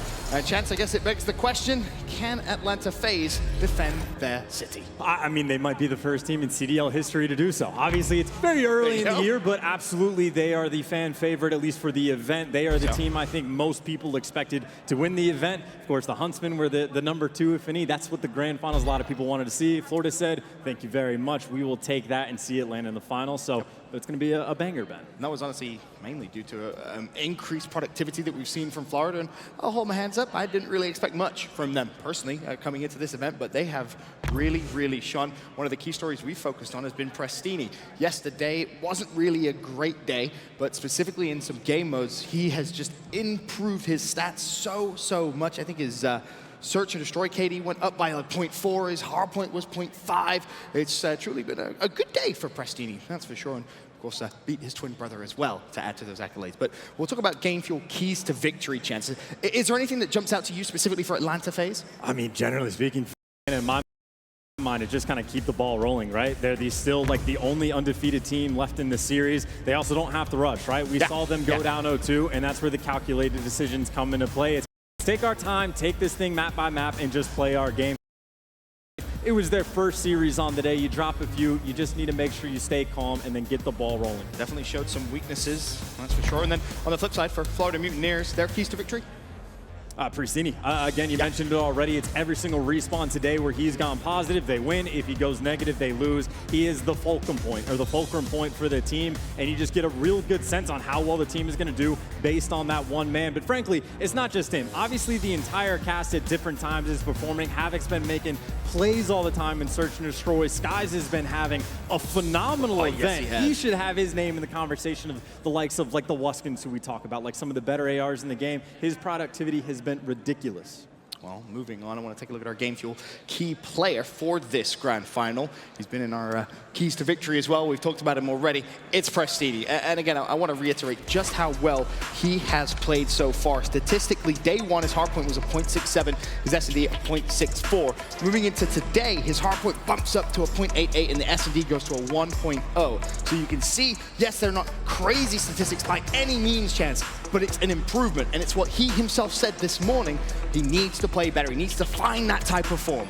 And he's also been talking quite a bit about he's not playing up to his full potential. Now we're starting to see examples of that full potential, but it's really the case when he's on, he is electric, but when he's off, he can be a little bit cold. Well, here's a look at our U.S. Air Force quick scope between the two teams. I mean, the hardpoint KD, yes, very lopsided in favor of Atlanta FaZe. SMG KD, the same. Domination KD, the same. All three game modes statistically, Atlanta FaZe better at. And look, make no mistakes, it is going to be the FaZe that are the favorite team in this matchup. Yes. Still undefeated, they have looked ridiculous, but I think the important thing we've seen is they are fallible. We've seen them lose a couple maps though, so which means it's important. You go into that St. Petro hardpoint for Florida Mutineers, they need to start out with a good showing. I mean, speaking of the maps and modes presented by U.S. Air Force, does anything stand out to you, Chance? Is there any map you think, okay, this is where Florida have to win? I mean, just right off the rip, I thought the important thing for FaZe is just make sure they take out Hackney Yard hardpoint. I think that was the strongest point right on for Florida. I don't see it in there, so Atlanta did their homework. Well, that's going to be everything from myself and Chance for now. Coming up next, it's the grand final here in Atlanta. Couldn't ask for a better series.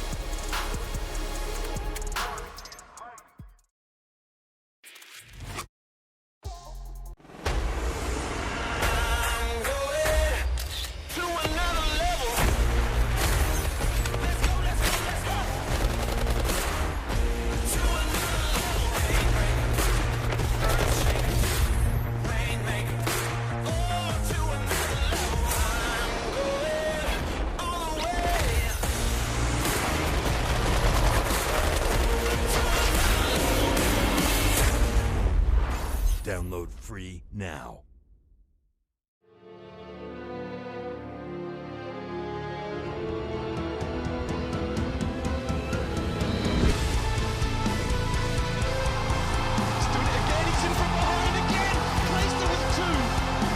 Scraps and now stretcher rated. Oh, wow! Look at that kill from Illy!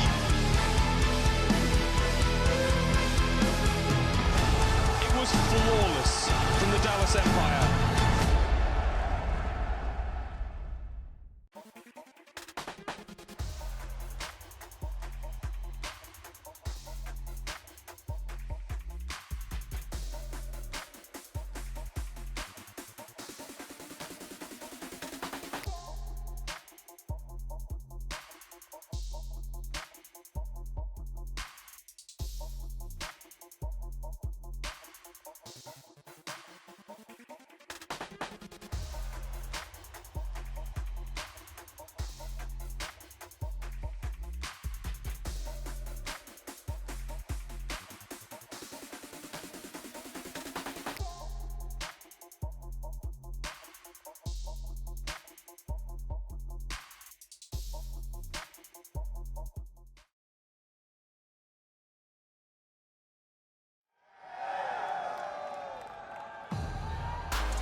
Folks, it all comes down to this.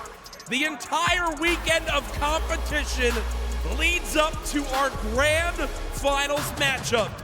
And now for this hometown crowd, you've gotta be excited because up first, let's introduce your Atlanta FaZe.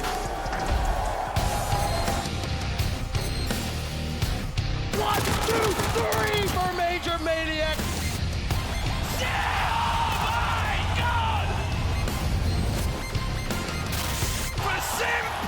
Lightning strikes twice. A Beezy! He bites one, he bites two! What an individual play from Priest up.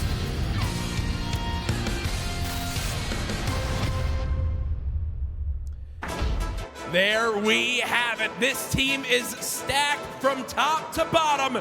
And to kick things off, give it up for Major Maniac.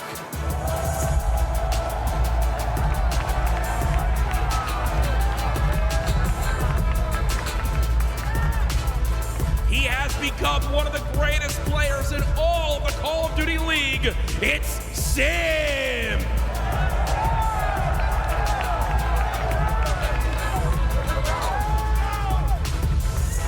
You saw him lead his team to the Game 5 victory. Make some noise for Abeezy!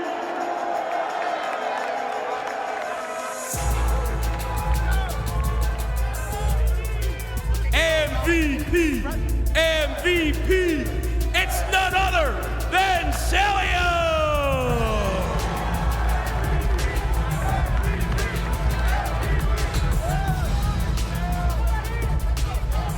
Their final player.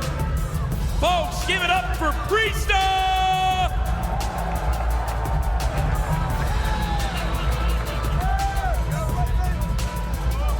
And the mastermind of this young talent lineup, Crowder!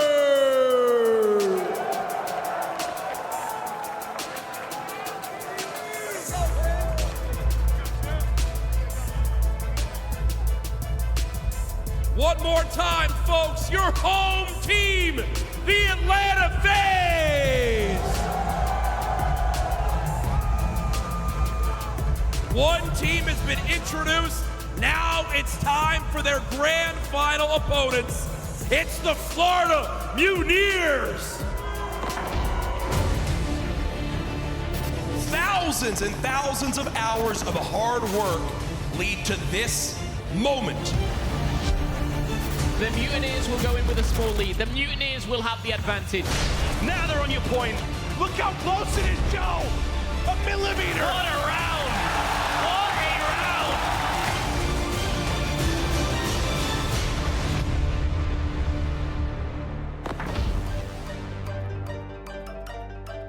Here we go. Up first, he is one of the winningest console gamers of all time. It's Frosty!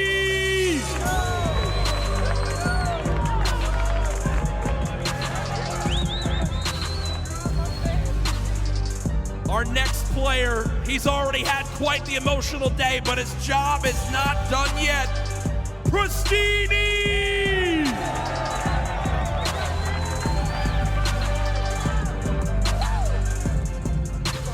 This man is a wizard on the map and an absolute key to victory for the Florida Mutineers. Havoc!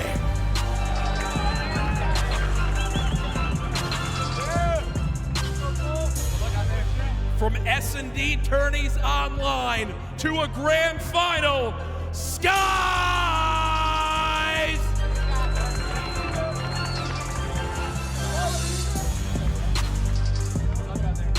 And finally, the man with the plan.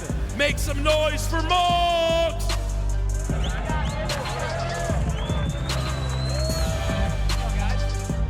And now the Florida Mutineers coach, Arturo!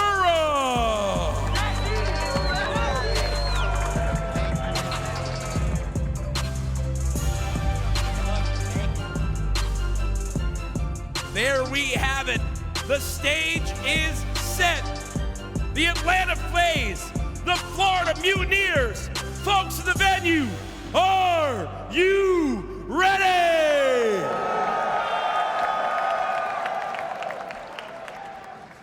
Let's get our grand final started. This one could be incredible, chance. All of today, we've had game fives. Could this be an epic final, which follows that routine? I hope so. For the neutral's sake, of course, a couple of fans here would probably prefer a more comfortable series. And speaking of comfortable series, there's one player I do want to point out and just kind of highlight for FaZe and one as well for Florida. The first being Celium. We've seen in the past when he's had these big games, all of a sudden, sometimes he can kind of quiet down and just slow down in terms of his pace. That cannot happen here in the grand final. The other, of course, Pristini, but more so, not for statistical reasons, but you can still see, even in that walkout chance, the emotion that he still had, obviously just playing against his twin brother, beating him. If I'm his coach, I'm looking at him and saying, do not let that be for nothing. Make sure you keep that emotion, use it in the final, and try and win a championship. There's so many interesting players on this roster, right? Like, obviously, you talk about Selim. He's still hunting for his first chip. Major Maniac as well. On the flip side, outside of Pristini, it's going to be every single player. And yeah, I really love the dynamic that this Florida Mutineers team has. You have all the emotion of Pristini, and then you look at the guy sitting next to him, Frosty, just like ice cold. Just nothing on that man's face. He's been in many of these situations, that's for sure. Maybe not necessarily in this game, but he's no stranger to a grand final. And speaking of our grand final, map number 1, St. Petrograd Hardpoint, moments away. Atlanta FaZe, Florida Mutineers. Florida have been proving almost everybody, myself included, wrong. But can they go one step further? Can they shut down the home team, or will, maybe for the first time, potentially even only time, have our home team defend their city? And right now, Florida is 0-2 on this map, which means their rotations are going to need to be on point. They're going to have to solve everything as much as they can, make those improvements as time goes on, and you're going to have to do it basically right from the first hill, Ben. Well, we're underway, and we're going to kick things off on board with a BZ from Atlanta FaZe. The smokes, the nades already flying out. Celium will find his first pick. There's a hill about to pop. No, it will be Florida Mutineers spawning on the preferred side for that P2. But can Atlanta FaZe try and break through early? It doesn't look like they've been able to do so. The hill is still currently contested. But Florida, they have the resources to keep it contested. Only be able to win those early fights. It's a very small lead currently, just 8-0, as finally Florida get a little bit of control. Atlanta FaZe are going to have to start thinking about those rotation shots. You mentioned it. Rotation's so important on this map. Well, right now it's going to be FaZe that are just flooding into the hill, but the rotation comes up. This is where you see players on the mini-map for FaZe. They're going to start to take their time to go all the way around to try to attack the next hard point, and that's why you have guys like number 3 on the mini-map. They're just going to be trying to watch that flank as time goes on, but of course the pressure on the hill matters as well. FaZe putting a lot of pressure inside the hill, which means they get to go straight in through the front. Well, still 27-1. Finally, Atlanta FaZe getting a couple of points, fighting for that scrap time. But as you pointed out, that rotation starting to come through. Florida Mutineers still defending P2.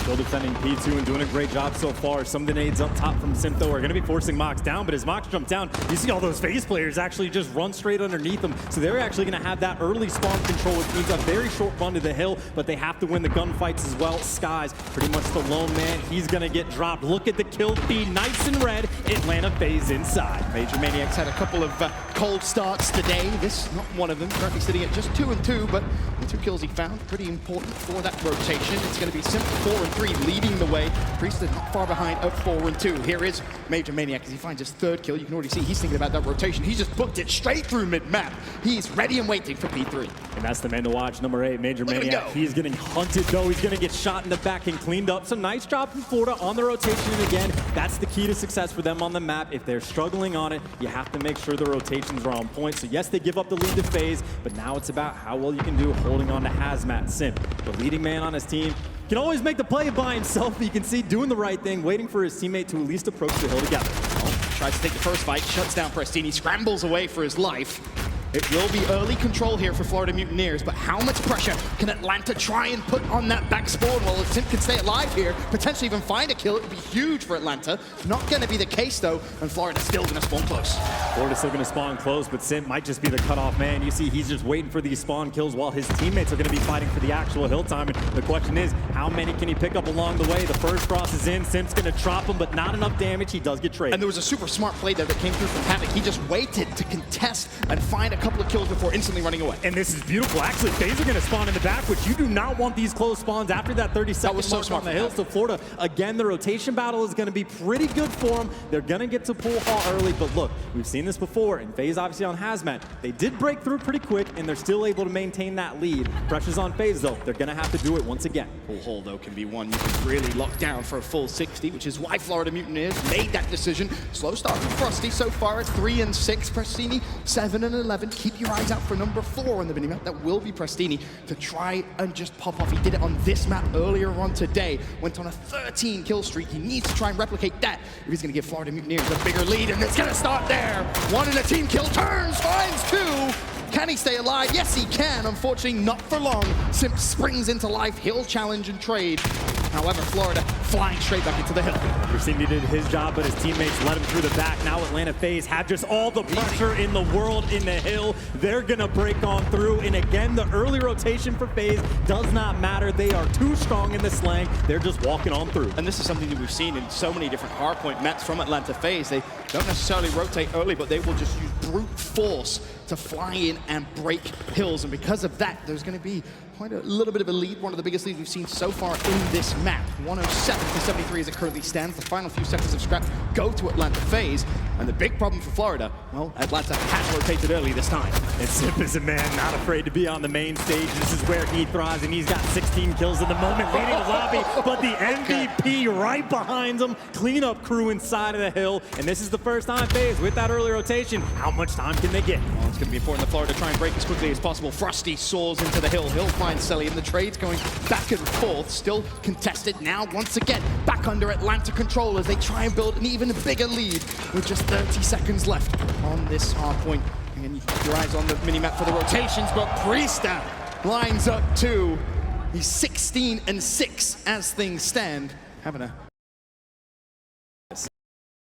16-6, and on a 5 spree as well. The hit fire not good enough to connect while throwing that stun, and well, he does get taken down. Florida, they're going to need a lot of kills back to back to get into this game. Down by 75, and yes, to this first hill early, it's going to be tough to hold on. And the problem on that first rotation for Florida was the fundamentals were correct. The rotations were early. They were just being broken too soon. If they can string together a couple of holds where even if it's only 20 seconds, whatever it is, they will just take the lead in this series. Because again, the rotation has been crisp.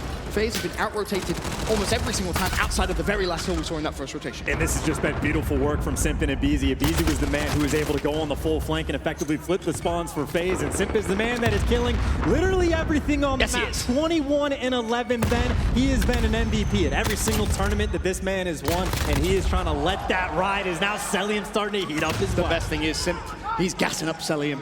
Every single time you've heard him talk, whether it's an interview, post-game, pre-game, always saying Celium is the best player in the game. He's trying to give him that confidence that Simp had throughout all of last season. I'm sure he still has today. A great performance, and now all of a sudden, this game has been blown completely out 100-point lead developed for FaZe. And Simp has gotten through. It's actually Havoc that just let quite a few of these FaZe players just run by effectively for free, and Simp is not going to be able to get the kill on Frosty, but they have a little bit of pressure. Now Havoc finally coming back in to deal with aBeZy and try to keep FaZe at bay. Nice job so far. Florida trying to settle in just a little bit. If you're Florida here, you have to take as much of this time as possible. You can maybe afford to leave the final 15 seconds if you have a good rotation, but again, then you're looking at that new hill you have to lock down. We need to see those defensive kills start coming through for Florida as Atlanta FaZe fly back in towards the hill. This Sky's going to be in position to clean up the last couple of players. It doesn't look like it. It's so simple for Atlanta. They push the hill, they take control. FaZe is just too strong, Ben. They are just too strong. They are massively outslaying their opponent. Any hill they don't win the rotation, they break through like it's nothing. And even to this new one, you have a bit of a foot race right now. It's Priestahh trying to go against Skies, just racing for those back spawns. And well, it looks like Skies has the information on Priestahh first. He's got the gun for the job, but Priestahh beams him with the MP5. And honestly, that well might be the game. Map number 1, Skies needed to win that fight just to give his teammates any chance as we head over towards Hazmat. 205 to 132 the score in favor of Atlanta FaZe. Florida have to push, and time now is of the essence. You have to go quickly. Simp doesn't slow down. 25 and 15. His stat line is, yes, Frosty finds 1. But again, you've got to put pressure on the actual hill here, Chance. I was going to say, good luck, have fun. I mean, Priestahh is just in the hill doing absolutely nothing. Mox, the most aggressive one on the map. He'll be able to find 1, but he's going to get shot in the back if he just tries to move a little bit forward. But actually, his teammates have cleared it out, so they get a little bit of progress to the hill, and then you run into the wall that is Simp and aBeZy. Simp killing everything in sight. And Florida wanted to rotate to pool hall. Instead, what's happened is FaZe have played the safety game. It's going to be Major Maniac. He's already there. This game is over. Even if Florida do contest, there's no way they'll be able to get to the new hill. It was so well played and so well executed, really, from Atlanta FaZe here in game 1. And I mean, for Florida at this point, you just have to make the mad dash across the map as quick as you can because you got so many players setting up inside. Major Maniac just hanging out and waiting, but for Florida, outside of a miracle, there is nothing you can do. FaZe in map number 1 were just too strong.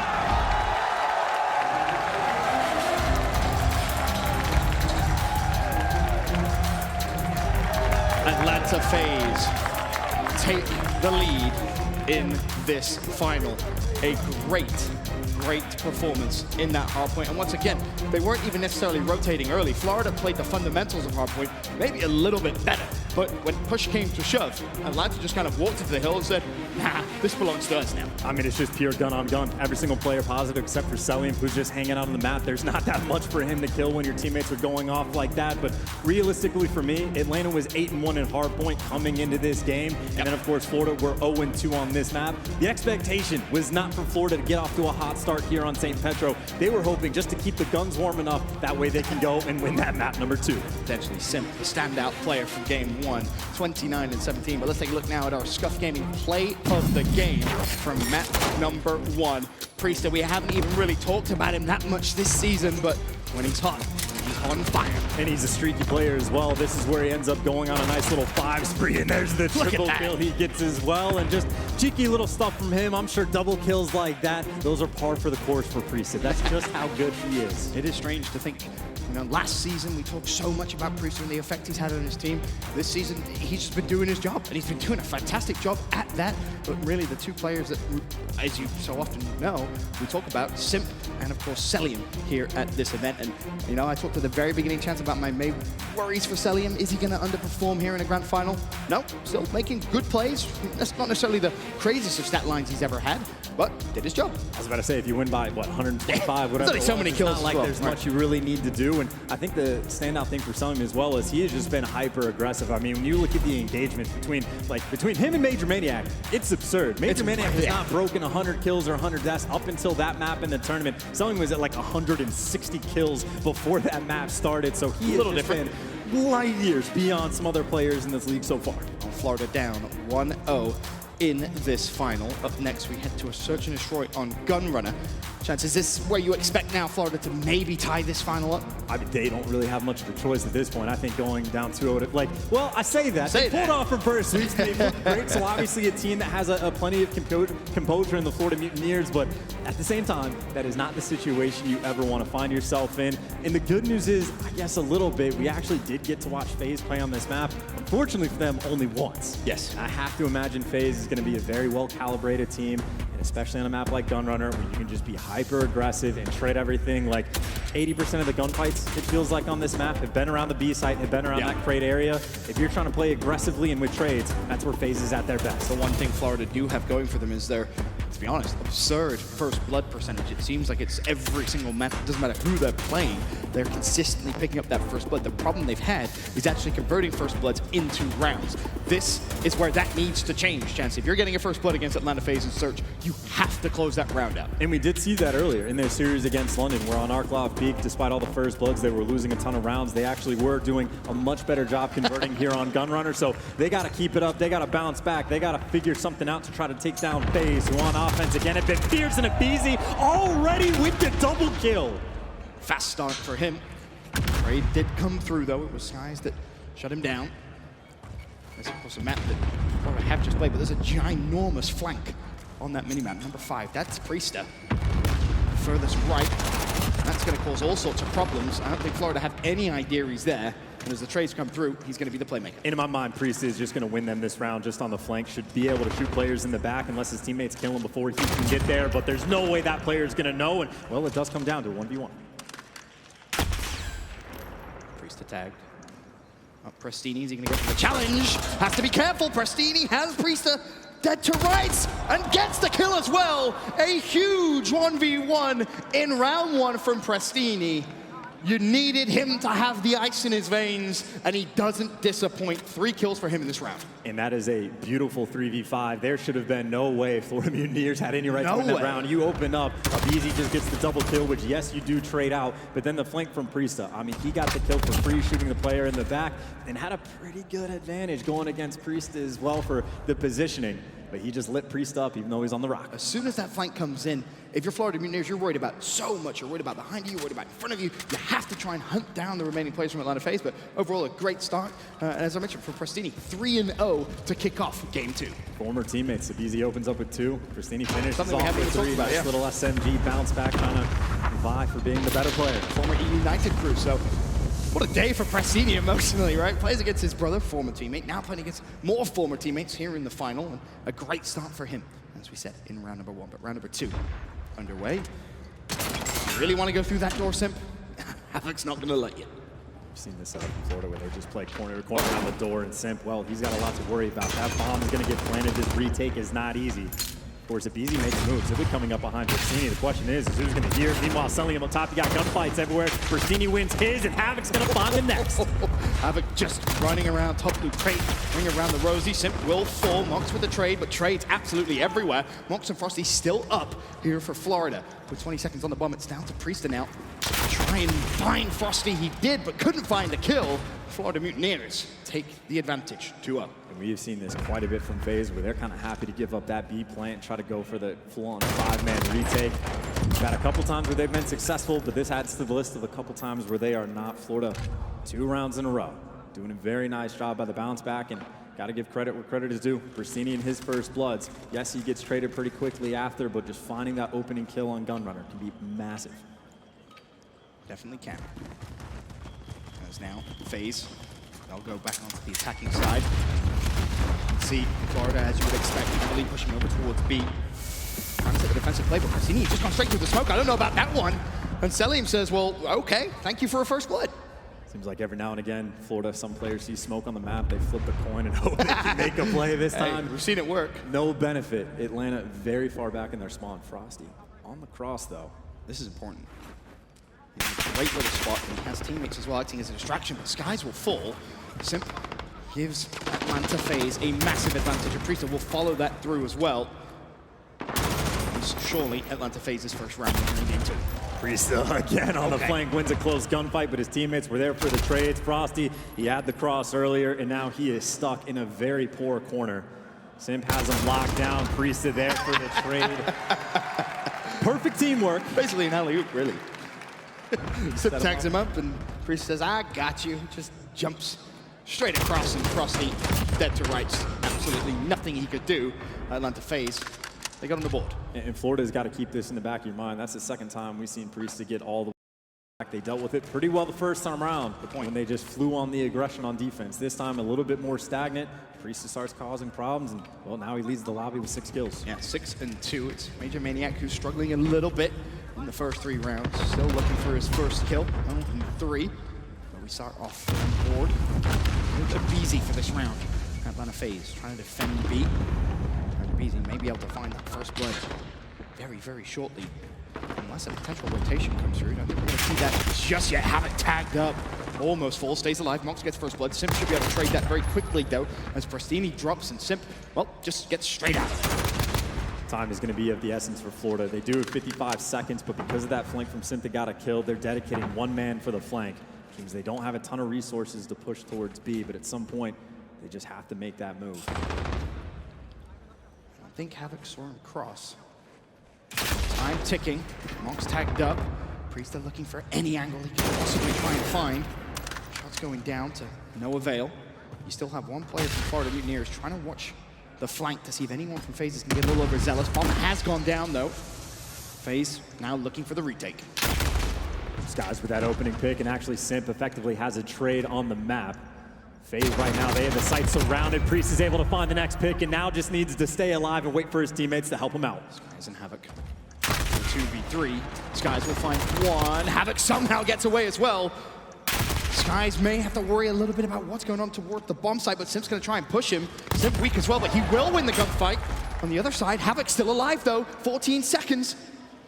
Surely the round won by Florida.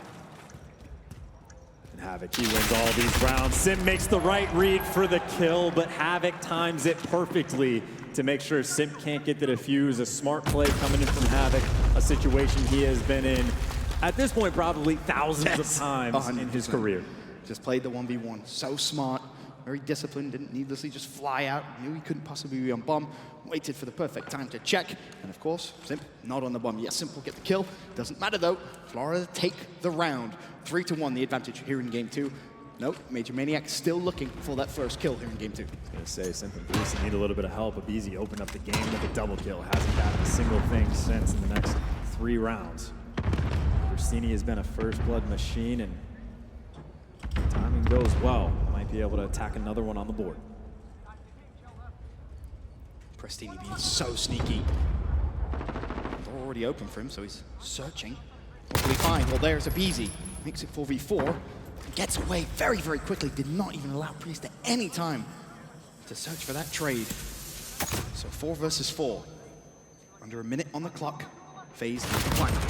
FaZe are waiting right now for Florida to make a mistake. And actually, no, instead of making a mistake, they're just going to surge on forward. Simp drops the bomb, though, in a rough spot. But Celium, he's got the AR, has players tagged up, so has clearance to potentially go pick it up. And once again, for the 3rd time, Priesta on the flank on defense, gets the opening pick for the round. Havoc, good luck. He's just so sneaky. Havoc will be able to find at least 1. Now, though, pressure for the 1 versus 2. Major Maniac and Celium still up. Major Maniac hasn't found a kill yet.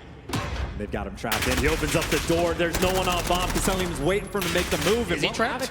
He has wasted quite a bit of time off the clock. Celium forced to plant. Havoc has time to work with. So bomb planted. Havoc for the 1v3 clutch if he's able to do this. Still 2 players from Atlanta FaZe up. Havoc doesn't have his dead silence. He did use it earlier in this round. Just comes down to, can you find Celium make a 1 versus 1? Celium the closest player, he will. Is he gonna find the kill? He knows he has to challenge quickly, but Major Maniac's there. He gets all the information in the world. The smoke goes out. Somehow, Havoc is stolen away. Can he win the gunfight? Almost. But Atlanta FaZe clutch up. But Chance, I'm gonna be honest with you, that got scary. That was nearly a gift of a smoke grenade. But either way, Major Maniac does get the kill. The issue there for Havoc, he never had information on where Major Maniac was. He spends all that time clearing out the forest area. He had no idea that he was actually trapped in showers earlier, as Major Maniac was watching the back. Priesta 9-4. You've called it out a couple of times now, Chance. Priesta just hitting the flank so consistently. In different ways now, too. And it's going to be so frustrating for Florida because as soon as you think you've picked it up, he's hit it by some complete different route.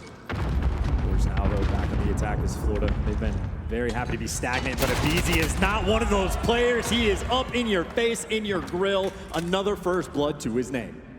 Instantly backs away as well. Plays his life, so Atlanta FaZe with the one-man advantage, the 5 versus 4. And it is Florida on the attack. Bomb goes down at B. Can they hold the site? Alex in a cheeky little spot here. I'm not sure Atlanta FaZe are going to know it. It's about how long can he stay alive, and can Florida, oh well, maybe he's actually spotted here. The shots go down. Frosty shuts down Priester, and all Major Mania has to do is look over towards his right-hand side. aBeZy shuts down Frosty. Havoc did fall as well. So just Skies and Mox up for Florida. They all fall, and Atlanta FaZe tie things up. And it was just beautiful timing coming in from FaZe. Simp went on the longest flank, but he waited for it very patiently. Also, we pointed out Havoc was up top. aBeZy just sniffed him out, found him, gets the kill. So you saw the idea. Let Havoc kind of be the hero man for the bomb. Let everyone else deal with the players. But as soon as Havoc falls, everyone else turns towards that bomb. Simp says, thank you very much. I'll take the free double kill. Just really good timing going out from Atlanta FaZe as they tie up this search and destroy. And again, it's Priester and Simp leading the way for the Atlanta boys. 18-8. Combined, yeah, great stat line for both of those two. On the other side for Florida, it's kind of even across the board, Chance. If they could just watch the flank, they'd be in a much better spot. Would help, for sure. Speaking of watching the flank, well, there's 2 players from Florida looking over towards that A-side push, which I don't think is going to come through.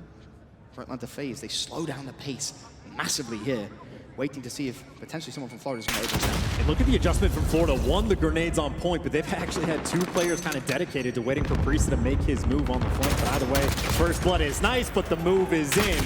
But the trades are there. They had enough dedication to sniff out and take care of Priester. Only took 2 players watching the flank, and finally, they are able to shut down Priester with a trade. And that trade will see a one-man advantage for Florida Mutineers. Of course, on the defensive side here, 4 versus 3. However, aBeZy just find the opening. Unsuccessfully there, Mox stays alive, and aBeZy wants to push through, but Simp, swing and a miss, and Mox makes him pay. Havoc finds aBeZy. Major Maniac now all on his lonesome. The 1 versus 4, he makes it a 1v3, but don't hold your breath, Atlanta, with 20 seconds left. I don't think Florida's going to give that one away. They go back into the lead, 4 rounds to 3. That push from Florida was perfect.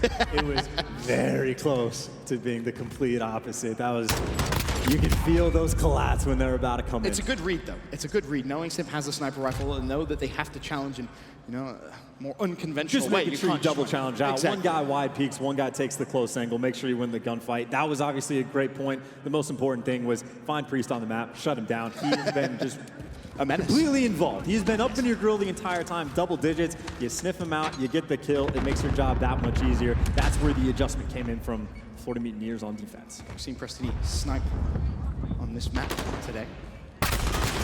Several times. That cannot happen, folks. aBeZy just destroyed Frosty.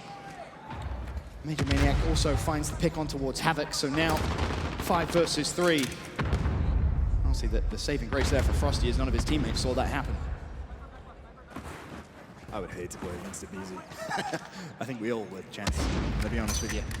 As Prestini still with snipe at the back of the map, he'd love for his teammates to be able to try and plant B, but the problem is they're just not able to get anywhere close.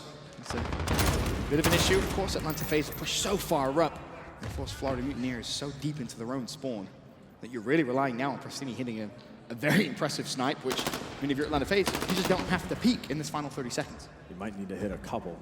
Major Maniac might be the first victim, but either way, there's just basically no time on this clock. Florida, you got to make your move, and you got to do it now. So much of Atlanta FaZe, though. Past the 50-yard line, you have 18 people watching the cross. Major Maniac might not even need to do anything. Prestini actually hits the collider, hits the second player. Hits a nasty shot, got 2, but again, eventually you get traded out in the 5 versus 3. Would have been nice, right? The sniper 1 versus 4, not today. Atlanta FaZe. So much pressure on the B site did not allow Florida out. Atlanta tie it up once again, 4-4. I see the possibility of a collat, and it just stays in my head forever. Until like you the see, day you're like, is is it gonna over. happen? Anytime I see 2 snipes, that's just going to be my hopes and dreams. But either way, nice bounce back round. They just need to find Priest and Simp on the map. and kill them. I'm curious to see how Florida are going to play this defensively now, because last time they sent 2 players over towards A, expecting the Priest to flank to come through. Can they get that similar read, or instead are they just going to try and push through? Well, Havoc tries to make the smoke play, which we've seen so often from Florida, and it doesn't work out. Feeds a first blood again to Abizi. Now it's Atlanta FaZe with the 1-man advantage. Abizi has been a machine. Skies is going to fall as Simp gets that kill, and now Pristini, he's got a sniper, and this is not the spot you wanted. Means the shot he's going to have to hit to be that much tougher. Abizi does fall, but it was his 4th first blood in this game too. Bomb now also being planted. 3 versus 3. Considering the start, Florida not in the worst possible position here. Can they find the sniper on the outskirts? So it's going to be Pristini that challenges Selly and makes him pay. There's no double chow. So now Atlanta FaZe with the man advantage. Zelen goes for the wide peek. Doesn't need to get punished for it. And now Priest here for at least 1 trade. Mox for the 1v2 time, not on his side. Going to hunt, selling him down, but he gets tagged up on the cross. Situationally perfect and from FaZe. It's funny, you think, what, 3 or 4 rounds all the way back when Simp is by himself, the double chow that goes up through crate, you don't see that from Florida, and you see a completely different result. And my favorite thing about that round is Simp, he's like punching open the fan so he can get like nades and stuns to do, trying to do the smart thing. And Abizi's like, I'm just gonna go kill him, and just bolts through and just causes so many problems. His level of speed is absurd. Just again, it's nothing but first bloods from this man. He has, what, 4 of them so far this game, something crazy. Maybe he'll just continue it, just fly out. You've been winning the gun. I mean, why stop? Right, it's been working. It's been a recipe for success. That and, of course, Priesta being a nuisance on the map.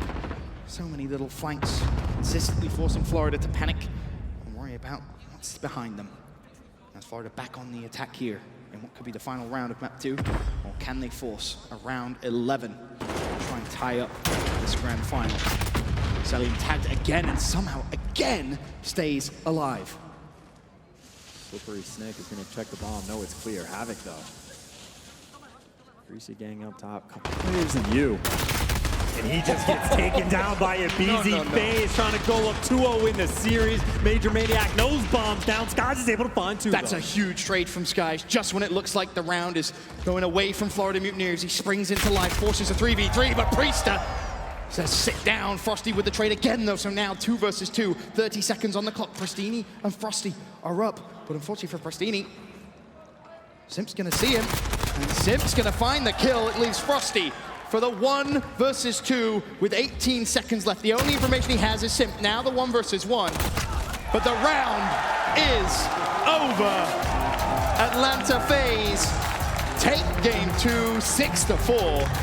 And more importantly, go 2-0 up here in today's final.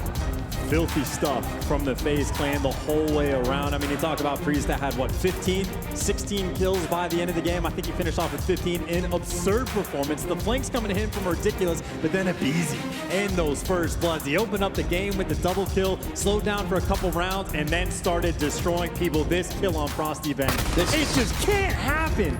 Oh my God, it hurts. That hurts to watch. That's just not okay. Here's a quick glance at the stats. Priesta, 15-8. 15-8. Simp, 11-6 as well, almost double positive. Atlanta FaZe currently 2-0 up in today's final. Florida, they fought close in the game too, but just weren't able to keep it close and obviously tie up today's final. We'll be right back after this with what could be the final map of the day.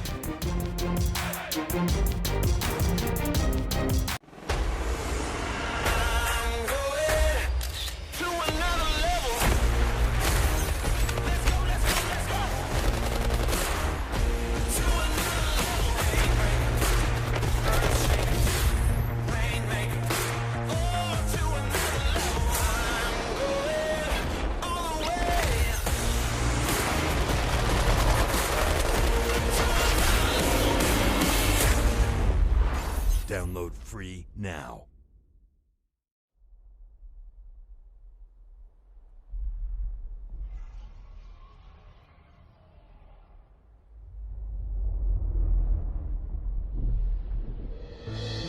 Is this the end? Our heroes can't fly. They fall like shooting stars. Will anyone survive?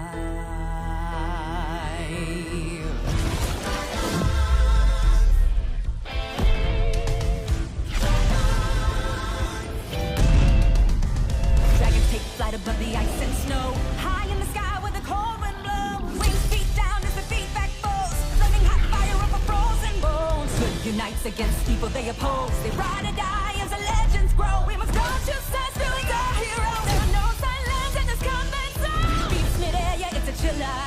Life and death, yeah, it's a killer.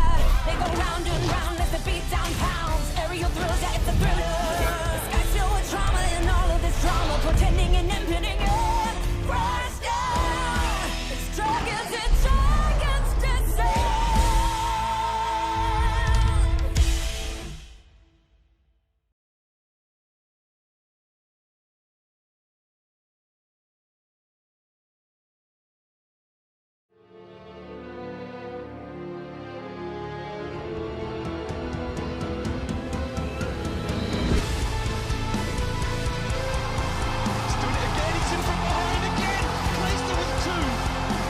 Scraps and Ostrich are rated. Oh, wow! Look at that kill from Illy!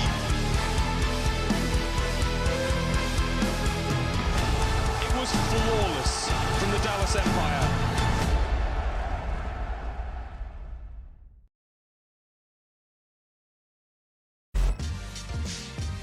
PS4, the official platform partner of Call of Duty Challenges. Hello and good evening once again. We are back at the Call of Duty League. Now I have some exciting news on this very special card in my hand right now because I have the results of the CDL Challenges. So we're going to announce our teams in order, of course.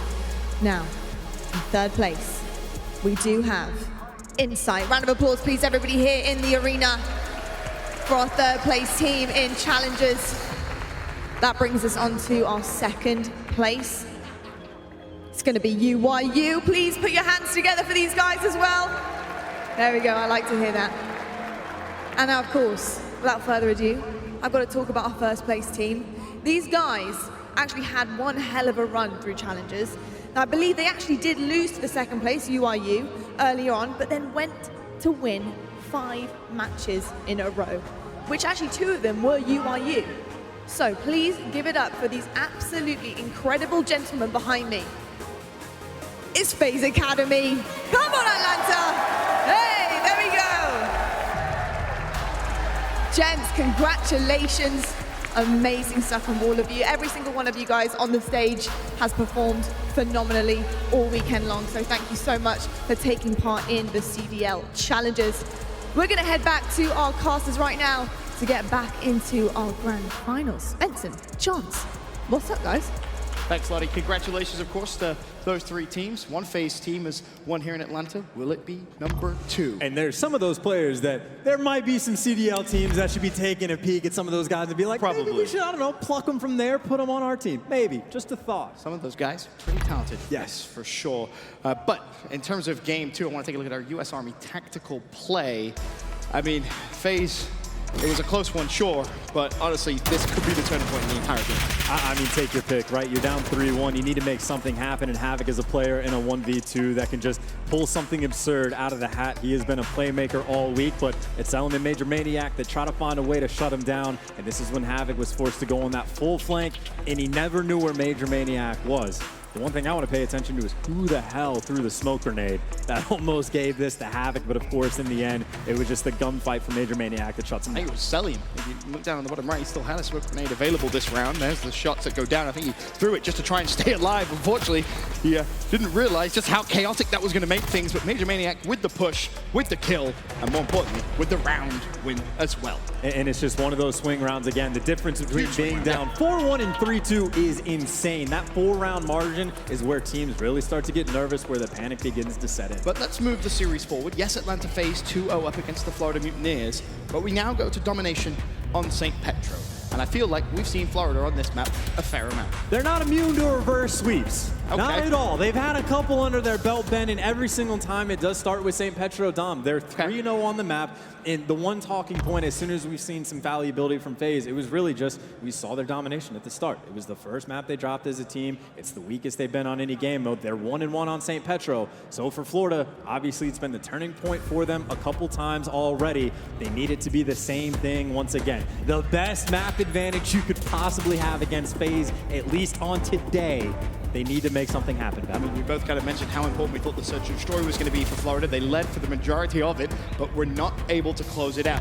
Now we head to a game 3. The Dom on St. Petro, as you mentioned, this has been a turning point in many of Florida's series where the start of reverse sweeps have begun. Can they do it again in today's final?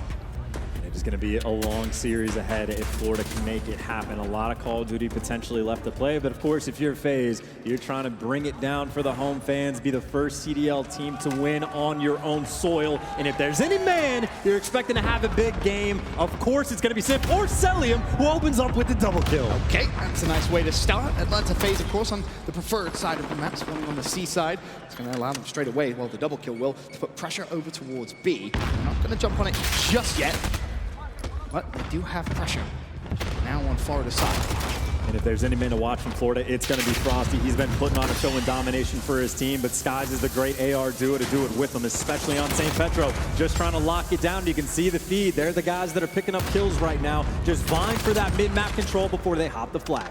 FaZe with the advantage in the series, leading 2-0. I want to see how their communication is in this game number 3. I want to send it now to an Astro Gaming listening with Atlanta FaZe. How bad we still have? Havoc dead. Nice. Water. One on me left weak. He's online, weak. Looking for Mox too.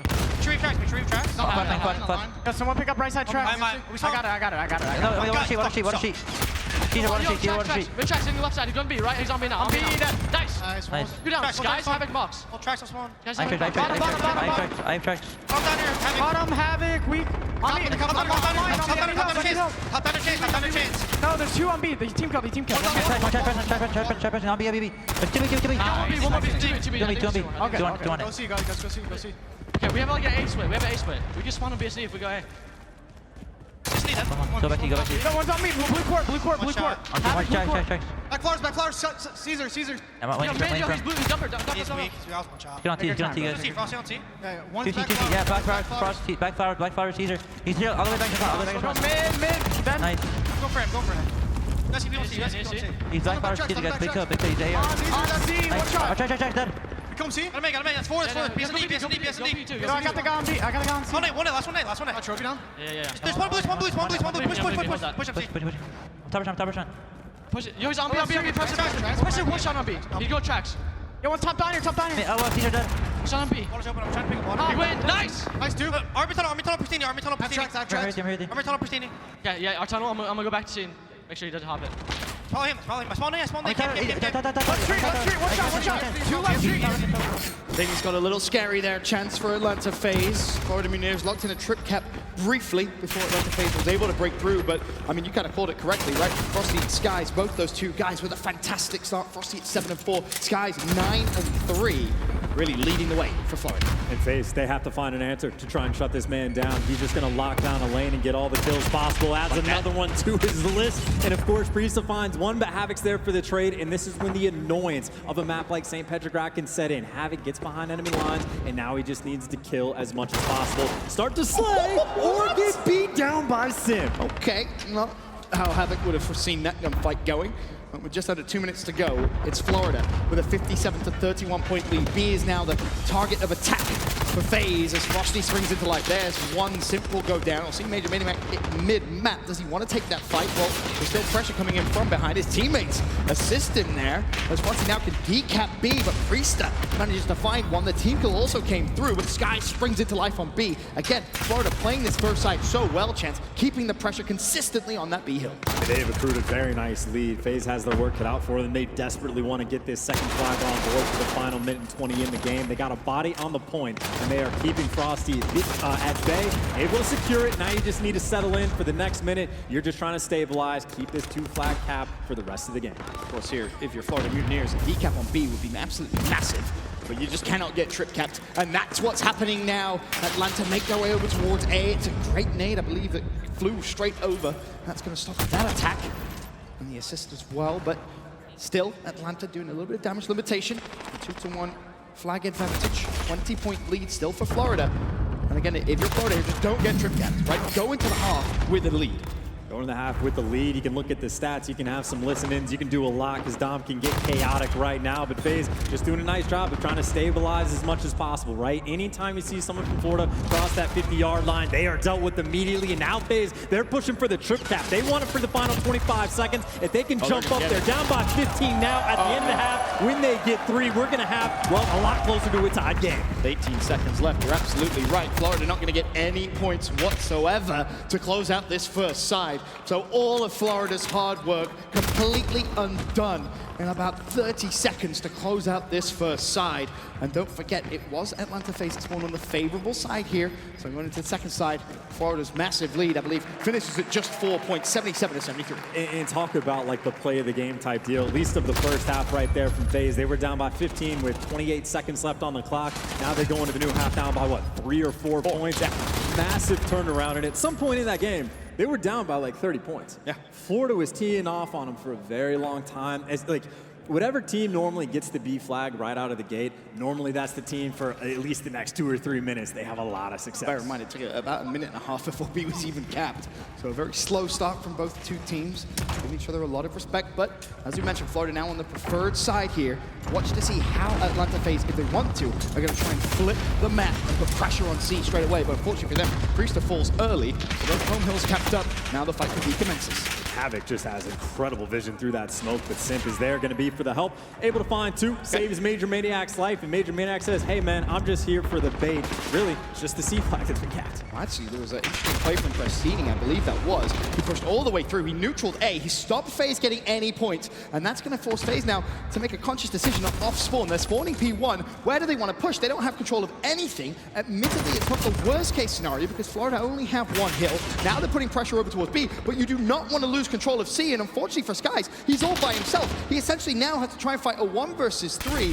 Maybe that play from Prestini might not be the exact outcome he was looking for. I mean, FaZe can't get anything. This is going to be like the slowest lead increase we've seen in domination in quite some time. Almost no flags on the board. Florida just 1 tick at a time. They're having it. The double jump up as well to shut down Selim. And Florida putting so much pressure on this C flag, but still, Zim gonna be behind him. Might shoot him in the back. Prestini does get the flag in time. Can't get the kill. And it was Priester that eventually said, all right, enough's enough. I'm tracking back to A. I'm making sure we're getting some points on the board. Florida's still spawning over towards C, but the pressure at B is non-existent because Atlanta want to just push through. They recognize they still have a ton of time. 3.5 minutes. This is a very, very close game. They do not need to panic just yet. Someone eventually will get this B flag, right? It's been a little bit more than a minute and a half, but all the fights at Bennett, C, and Priester maybe starting to heat up the double headshot feed, and he's going to get the flag basically by himself. And this is where it gets very scary for Florida because Atlanta are putting the pressure on for a trip cap of their own. That small lead is going to disappear almost in the blink of an eye unless Florida can try and stabilize, but Simp is going to say, no,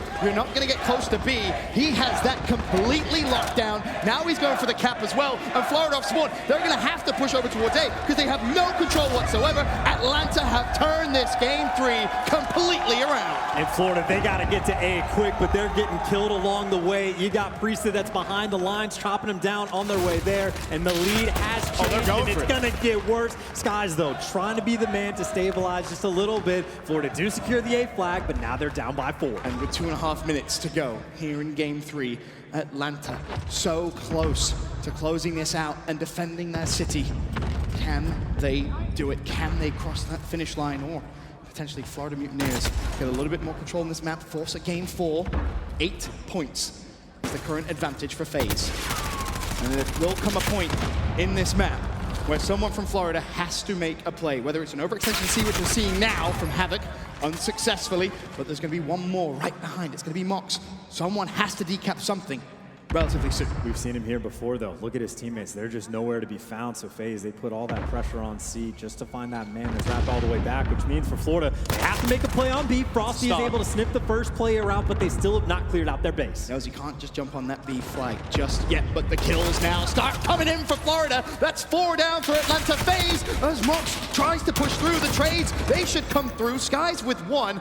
No one from Florida decap C just yet, but the pressure has come on the other side of the map. Someone from FaZe overextends, put pressure on the home. He'll get a complete decap. Now a decap coming in at B as well. This final minute and a half, gents, it's going to get very scrappy. It's going to get very chaotic. We're still at the point, though, Florida, they only need the 2-cap to win this game, but they have to hold it the whole time. But if they're able to get that third flag, it can get out of control, and out of control fast. FaZe, though, all the bodies over to C. Florida, they're going to have to find this B flag. If things stay this way, Florida Mutineers will take this map. FaZe, they'll know that, of course, and they're going to have to try and push towards B, but Prestini, he's been a playmaker so often for Florida today and throughout this weekend. He doesn't want to reveal his position. Great trigger discipline, but he has to win the fight. Abizi's going to scramble away. Now he springs into life, and Simp shuts him down. Abizi finds a double. FaZe are on B in a 1-point game. Going into the final 47 seconds, Florida cannot allow FaZe to keep the B hill. It could be another crazy game as Simp finds 2. Prestini does finally trade, but time's ticking. You've got to go. You've got to go if you're Florida. And Salim just trying to kill as many players as possible. Anyone that sets foot on B, FaZe is going to swarm Florida. They have no options. They have to flood the flag. 20 seconds left. 6-point game. B's now being decapped. A huge 1v1's going to go down over towards C, but the kill feed is predominantly red. The decap towards B, but I think Florida realized they have to go. They have to push. They need to get everything. There's no time. There's no time at all left for Florida. And Atlanta FaZe defend their city. They will take the Atlanta home series. A wonderful, wonderful performance from FaZe. A 3-0 victory. And honestly, they deserve it. Rule your day with a hot 3-0. FaZe expected to win this tournament coming into it, and they deliver. Moments, hiccups, a couple maps that they slip up, and then they turn it around, and they never took the foot off the gas. A 3-0 win, and they remain not only champions, but the only undefeated team left in the league. What a weekend for FaZe. The Academy team wins the Challenger Series. The Pro team manages to win the home series here in Atlanta as well. A fantastic performance. You get great things from Simp, phenomenal things from Priester. Overall, everyone on FaZe stepped up. And you got newfound champions in Major Maniac and Selim, who's been getting the MVP chance all weekend long. They have looked absurdly good. And now you look at this team, and I'm thinking, how do they beat?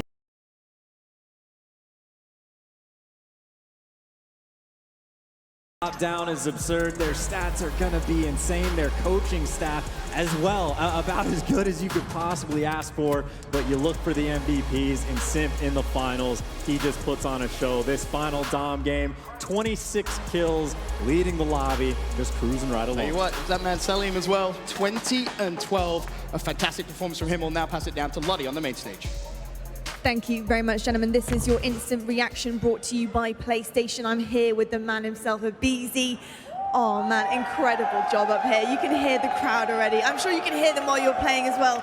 Talk to me about what it feels like to win where you guys are from. This is your home. It's Atlanta. You're Atlanta FaZe. Talk to me about how that feels. Oh, it feels amazing. I mean, shout out to all these guys in the crowd. Shout out to my family. This is great. I wouldn't want it any other way at all. Amazing stuff. Well, of course, this is you guys, really like securing your dominance as a team right now on this stage. How do you feel as a team preparing for something like this, preparing for a grand final of this nature? Mutineers, they worked their way to get here. They were kind of ready to bring it to you. But talk to me about your team and where your heads were at before it. Oh, it was great. Our vibes are always good. We always hype each other up in game, and yeah, that's how we roll. And also, we did have Crowder on the desk with us, actually, and I want to talk about him as a coach. What does he bring to your team? Because he honestly, he thinks you guys are the world, and he thinks you're amazing players, but what is he like as a coach? Oh, he's the GOAT. I mean, he literally teaches us everything we know. Shout out to him, and yeah, can't thank him enough for what he does. Now, Simp also said that you guys get on like a house on fire, pretty much. You're a family. Do you have anything you want to say to your teammates at this moment in time? I mean, shout out to all my teammates. MC is the best player in the game right now. Love that kid. Amazing stuff. Well, BZ, thank you so much, man. Incredible job today. Atlanta, one more time for your Atlanta champions. They're at home. It's Atlanta FaZe.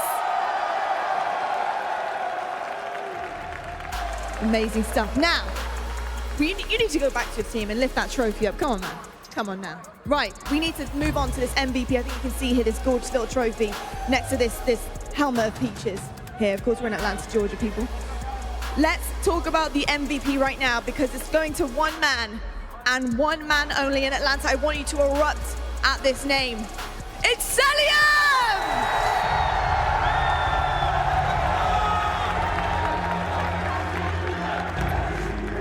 Lift that in the air, man. Well deserved. Well deserved. Incredible stuff here for you and your team. Celium, I've got to ask you, mate, how does it feel to be on the stage right now in front of your home crowd and picking up that MVP trophy?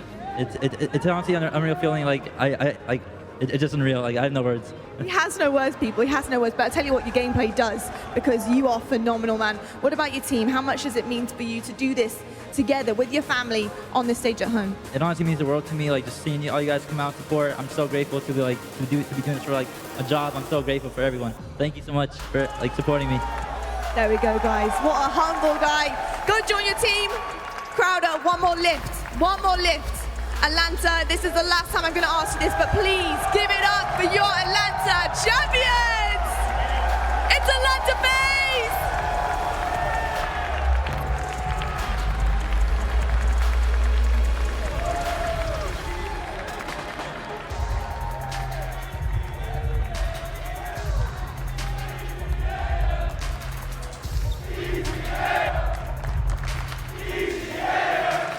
Well, there you go, guys. That's it. Our Atlanta FaZe, they are the champions on this home stage right now. We will be back with the post show at CDL headquarters. See you after the break.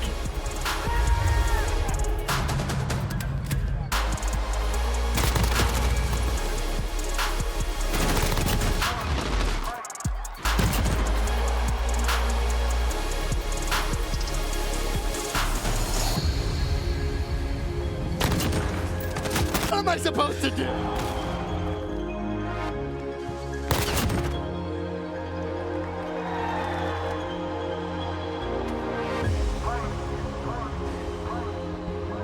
I honestly don't know.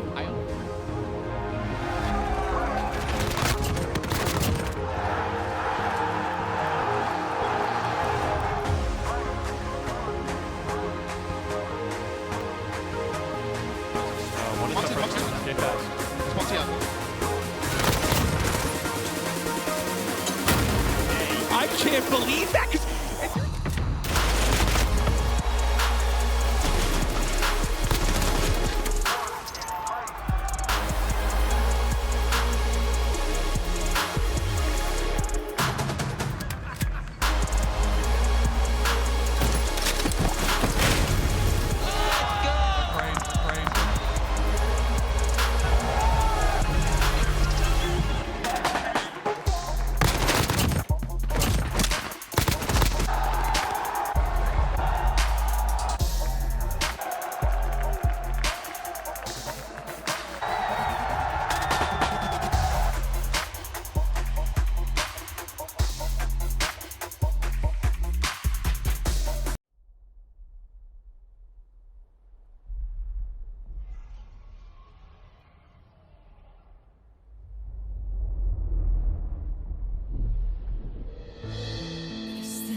Our heroes can't fly, they fall like shooting stars. Will anyone survive?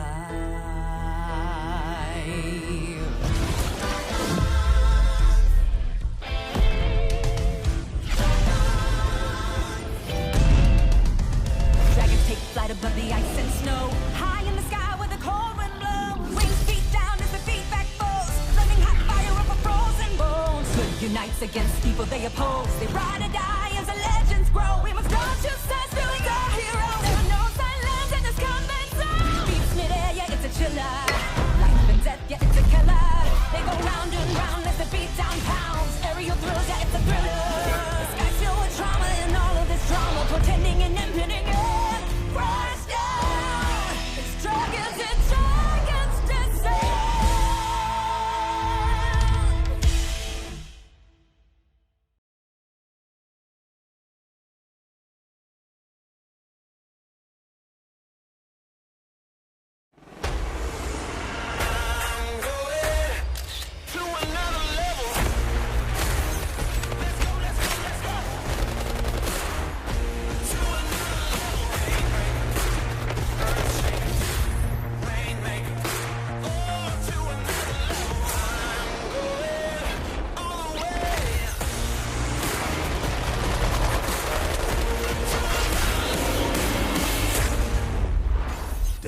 free now.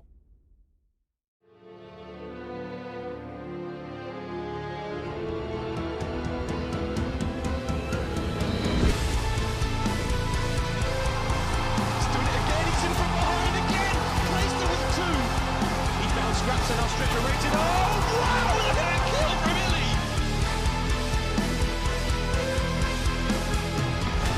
It was flawless from the Dallas Empire.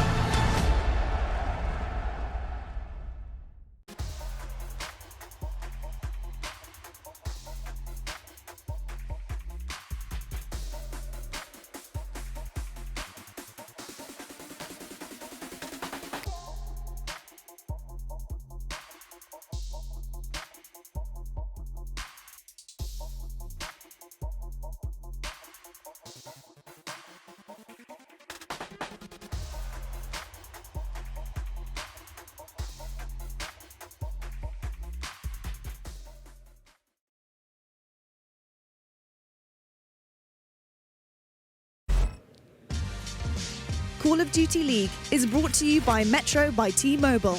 Rule your day with the #1 brand in prepaid.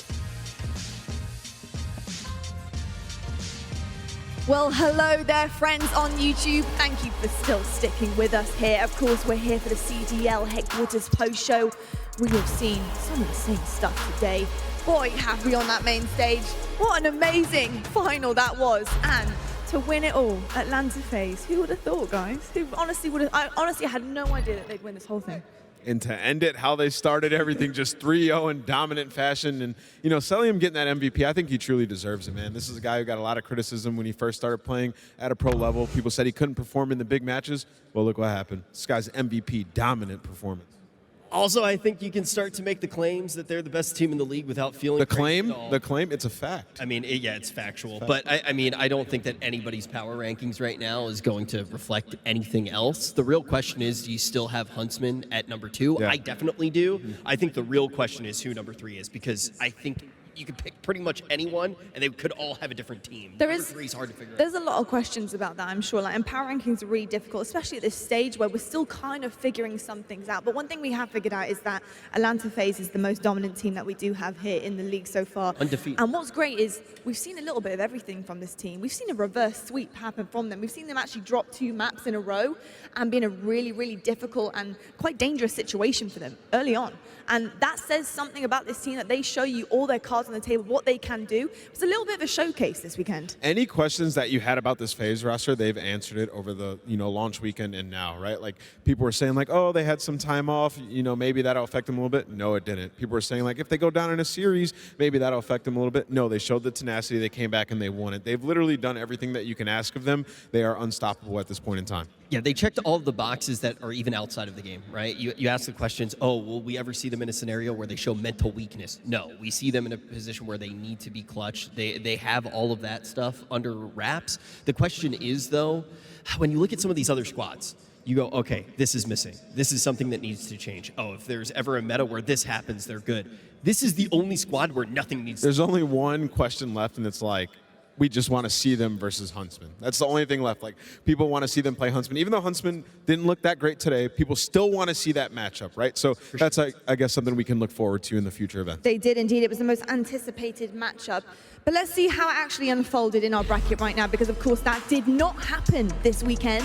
But who's to say that it won't happen in the next one in LA? So there you go, you can see right in the final there, we have FaZe against Mutineers, 3-0 there. The semi-finals were fantastic. FaZe took on Røkkr, and that was that reverse sweep we saw coming through there. Røkkr so close at the end, so close yet so far when you look at this as well, because FaZe going on to 3-0 Mutineers. It's a strange little story that FaZe have been producing. I mentioned this a little bit earlier to you as well, Lottie. Group B is really the group that I was paying the most attention to, because yes, Røkkr jumped off the page. I think that they overperformed, but also Ultra.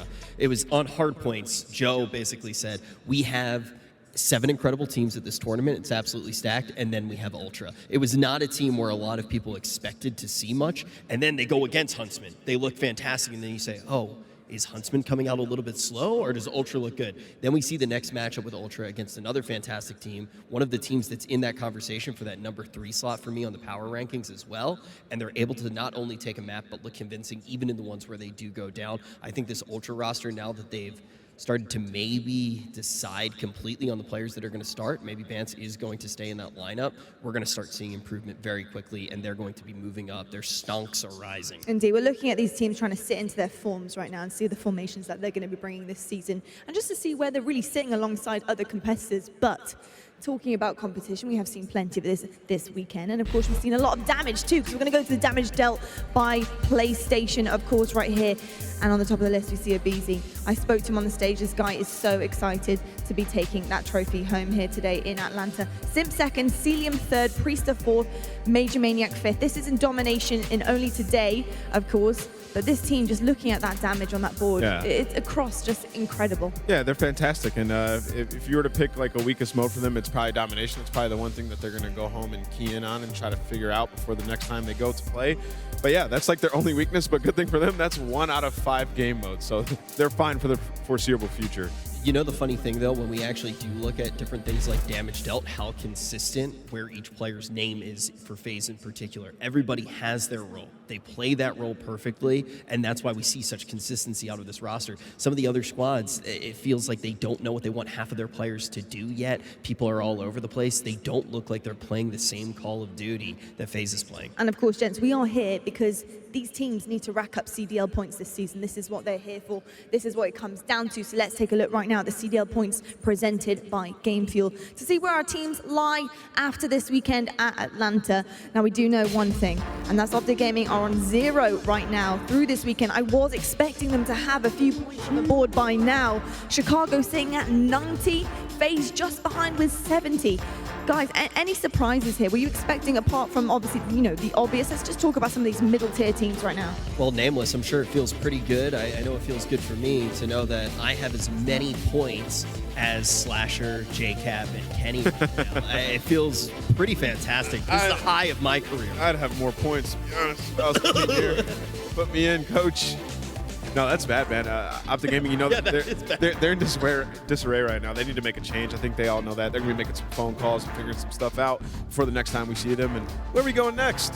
LA. Well, we are going to LA, that is sure. And talking about that, Nameless, you set me up really nicely there. That's why we're a little duo here. Little duo in our camo colours. And then we've got Rich in the middle, just keeping that duo power from happening. No, Rich, I'm joking. We love you up here. We do. It wouldn't be the same without you, pal.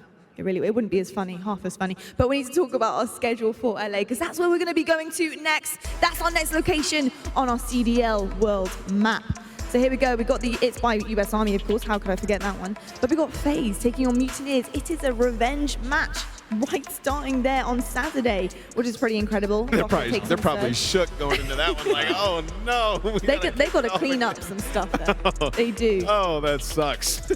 Man, that is not how you want to start your morning. I'm excited to see, actually, this matchup. Wait, all these matchups are incredible. You got Røkkr versus Surge. I'm excited to see Surge because of Pander.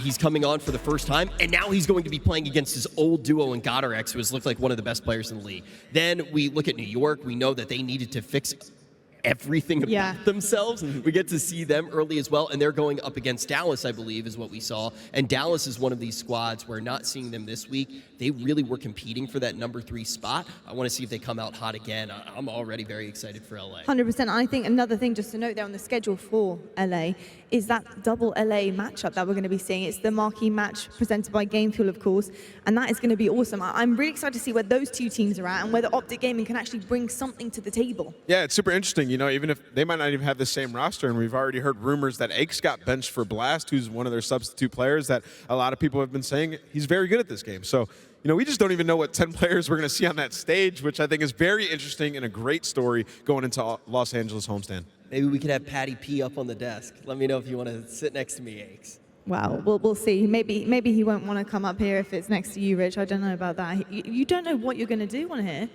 I'm worried every time. Look at that stare down the camera. That's terrifying in itself. It's terrifying. But gentlemen, it's been an absolute pleasure to have you on the desk here. Of course, always, every single weekend, and I always look forward to being here with you guys. What an incredible weekend it was here in Atlanta FaZe. And thank you so much to everybody here on YouTube for sticking with us through thick and thin. Some amazing action that has been happening all weekend. And then your Atlanta champions, of course. How could you forget them? Atlanta FaZe. We will be seeing you guys next time in LA, of course, that sunny California weather. I hope it's going to be there. We'll see you guys next time and take care. Until then, it's CDL.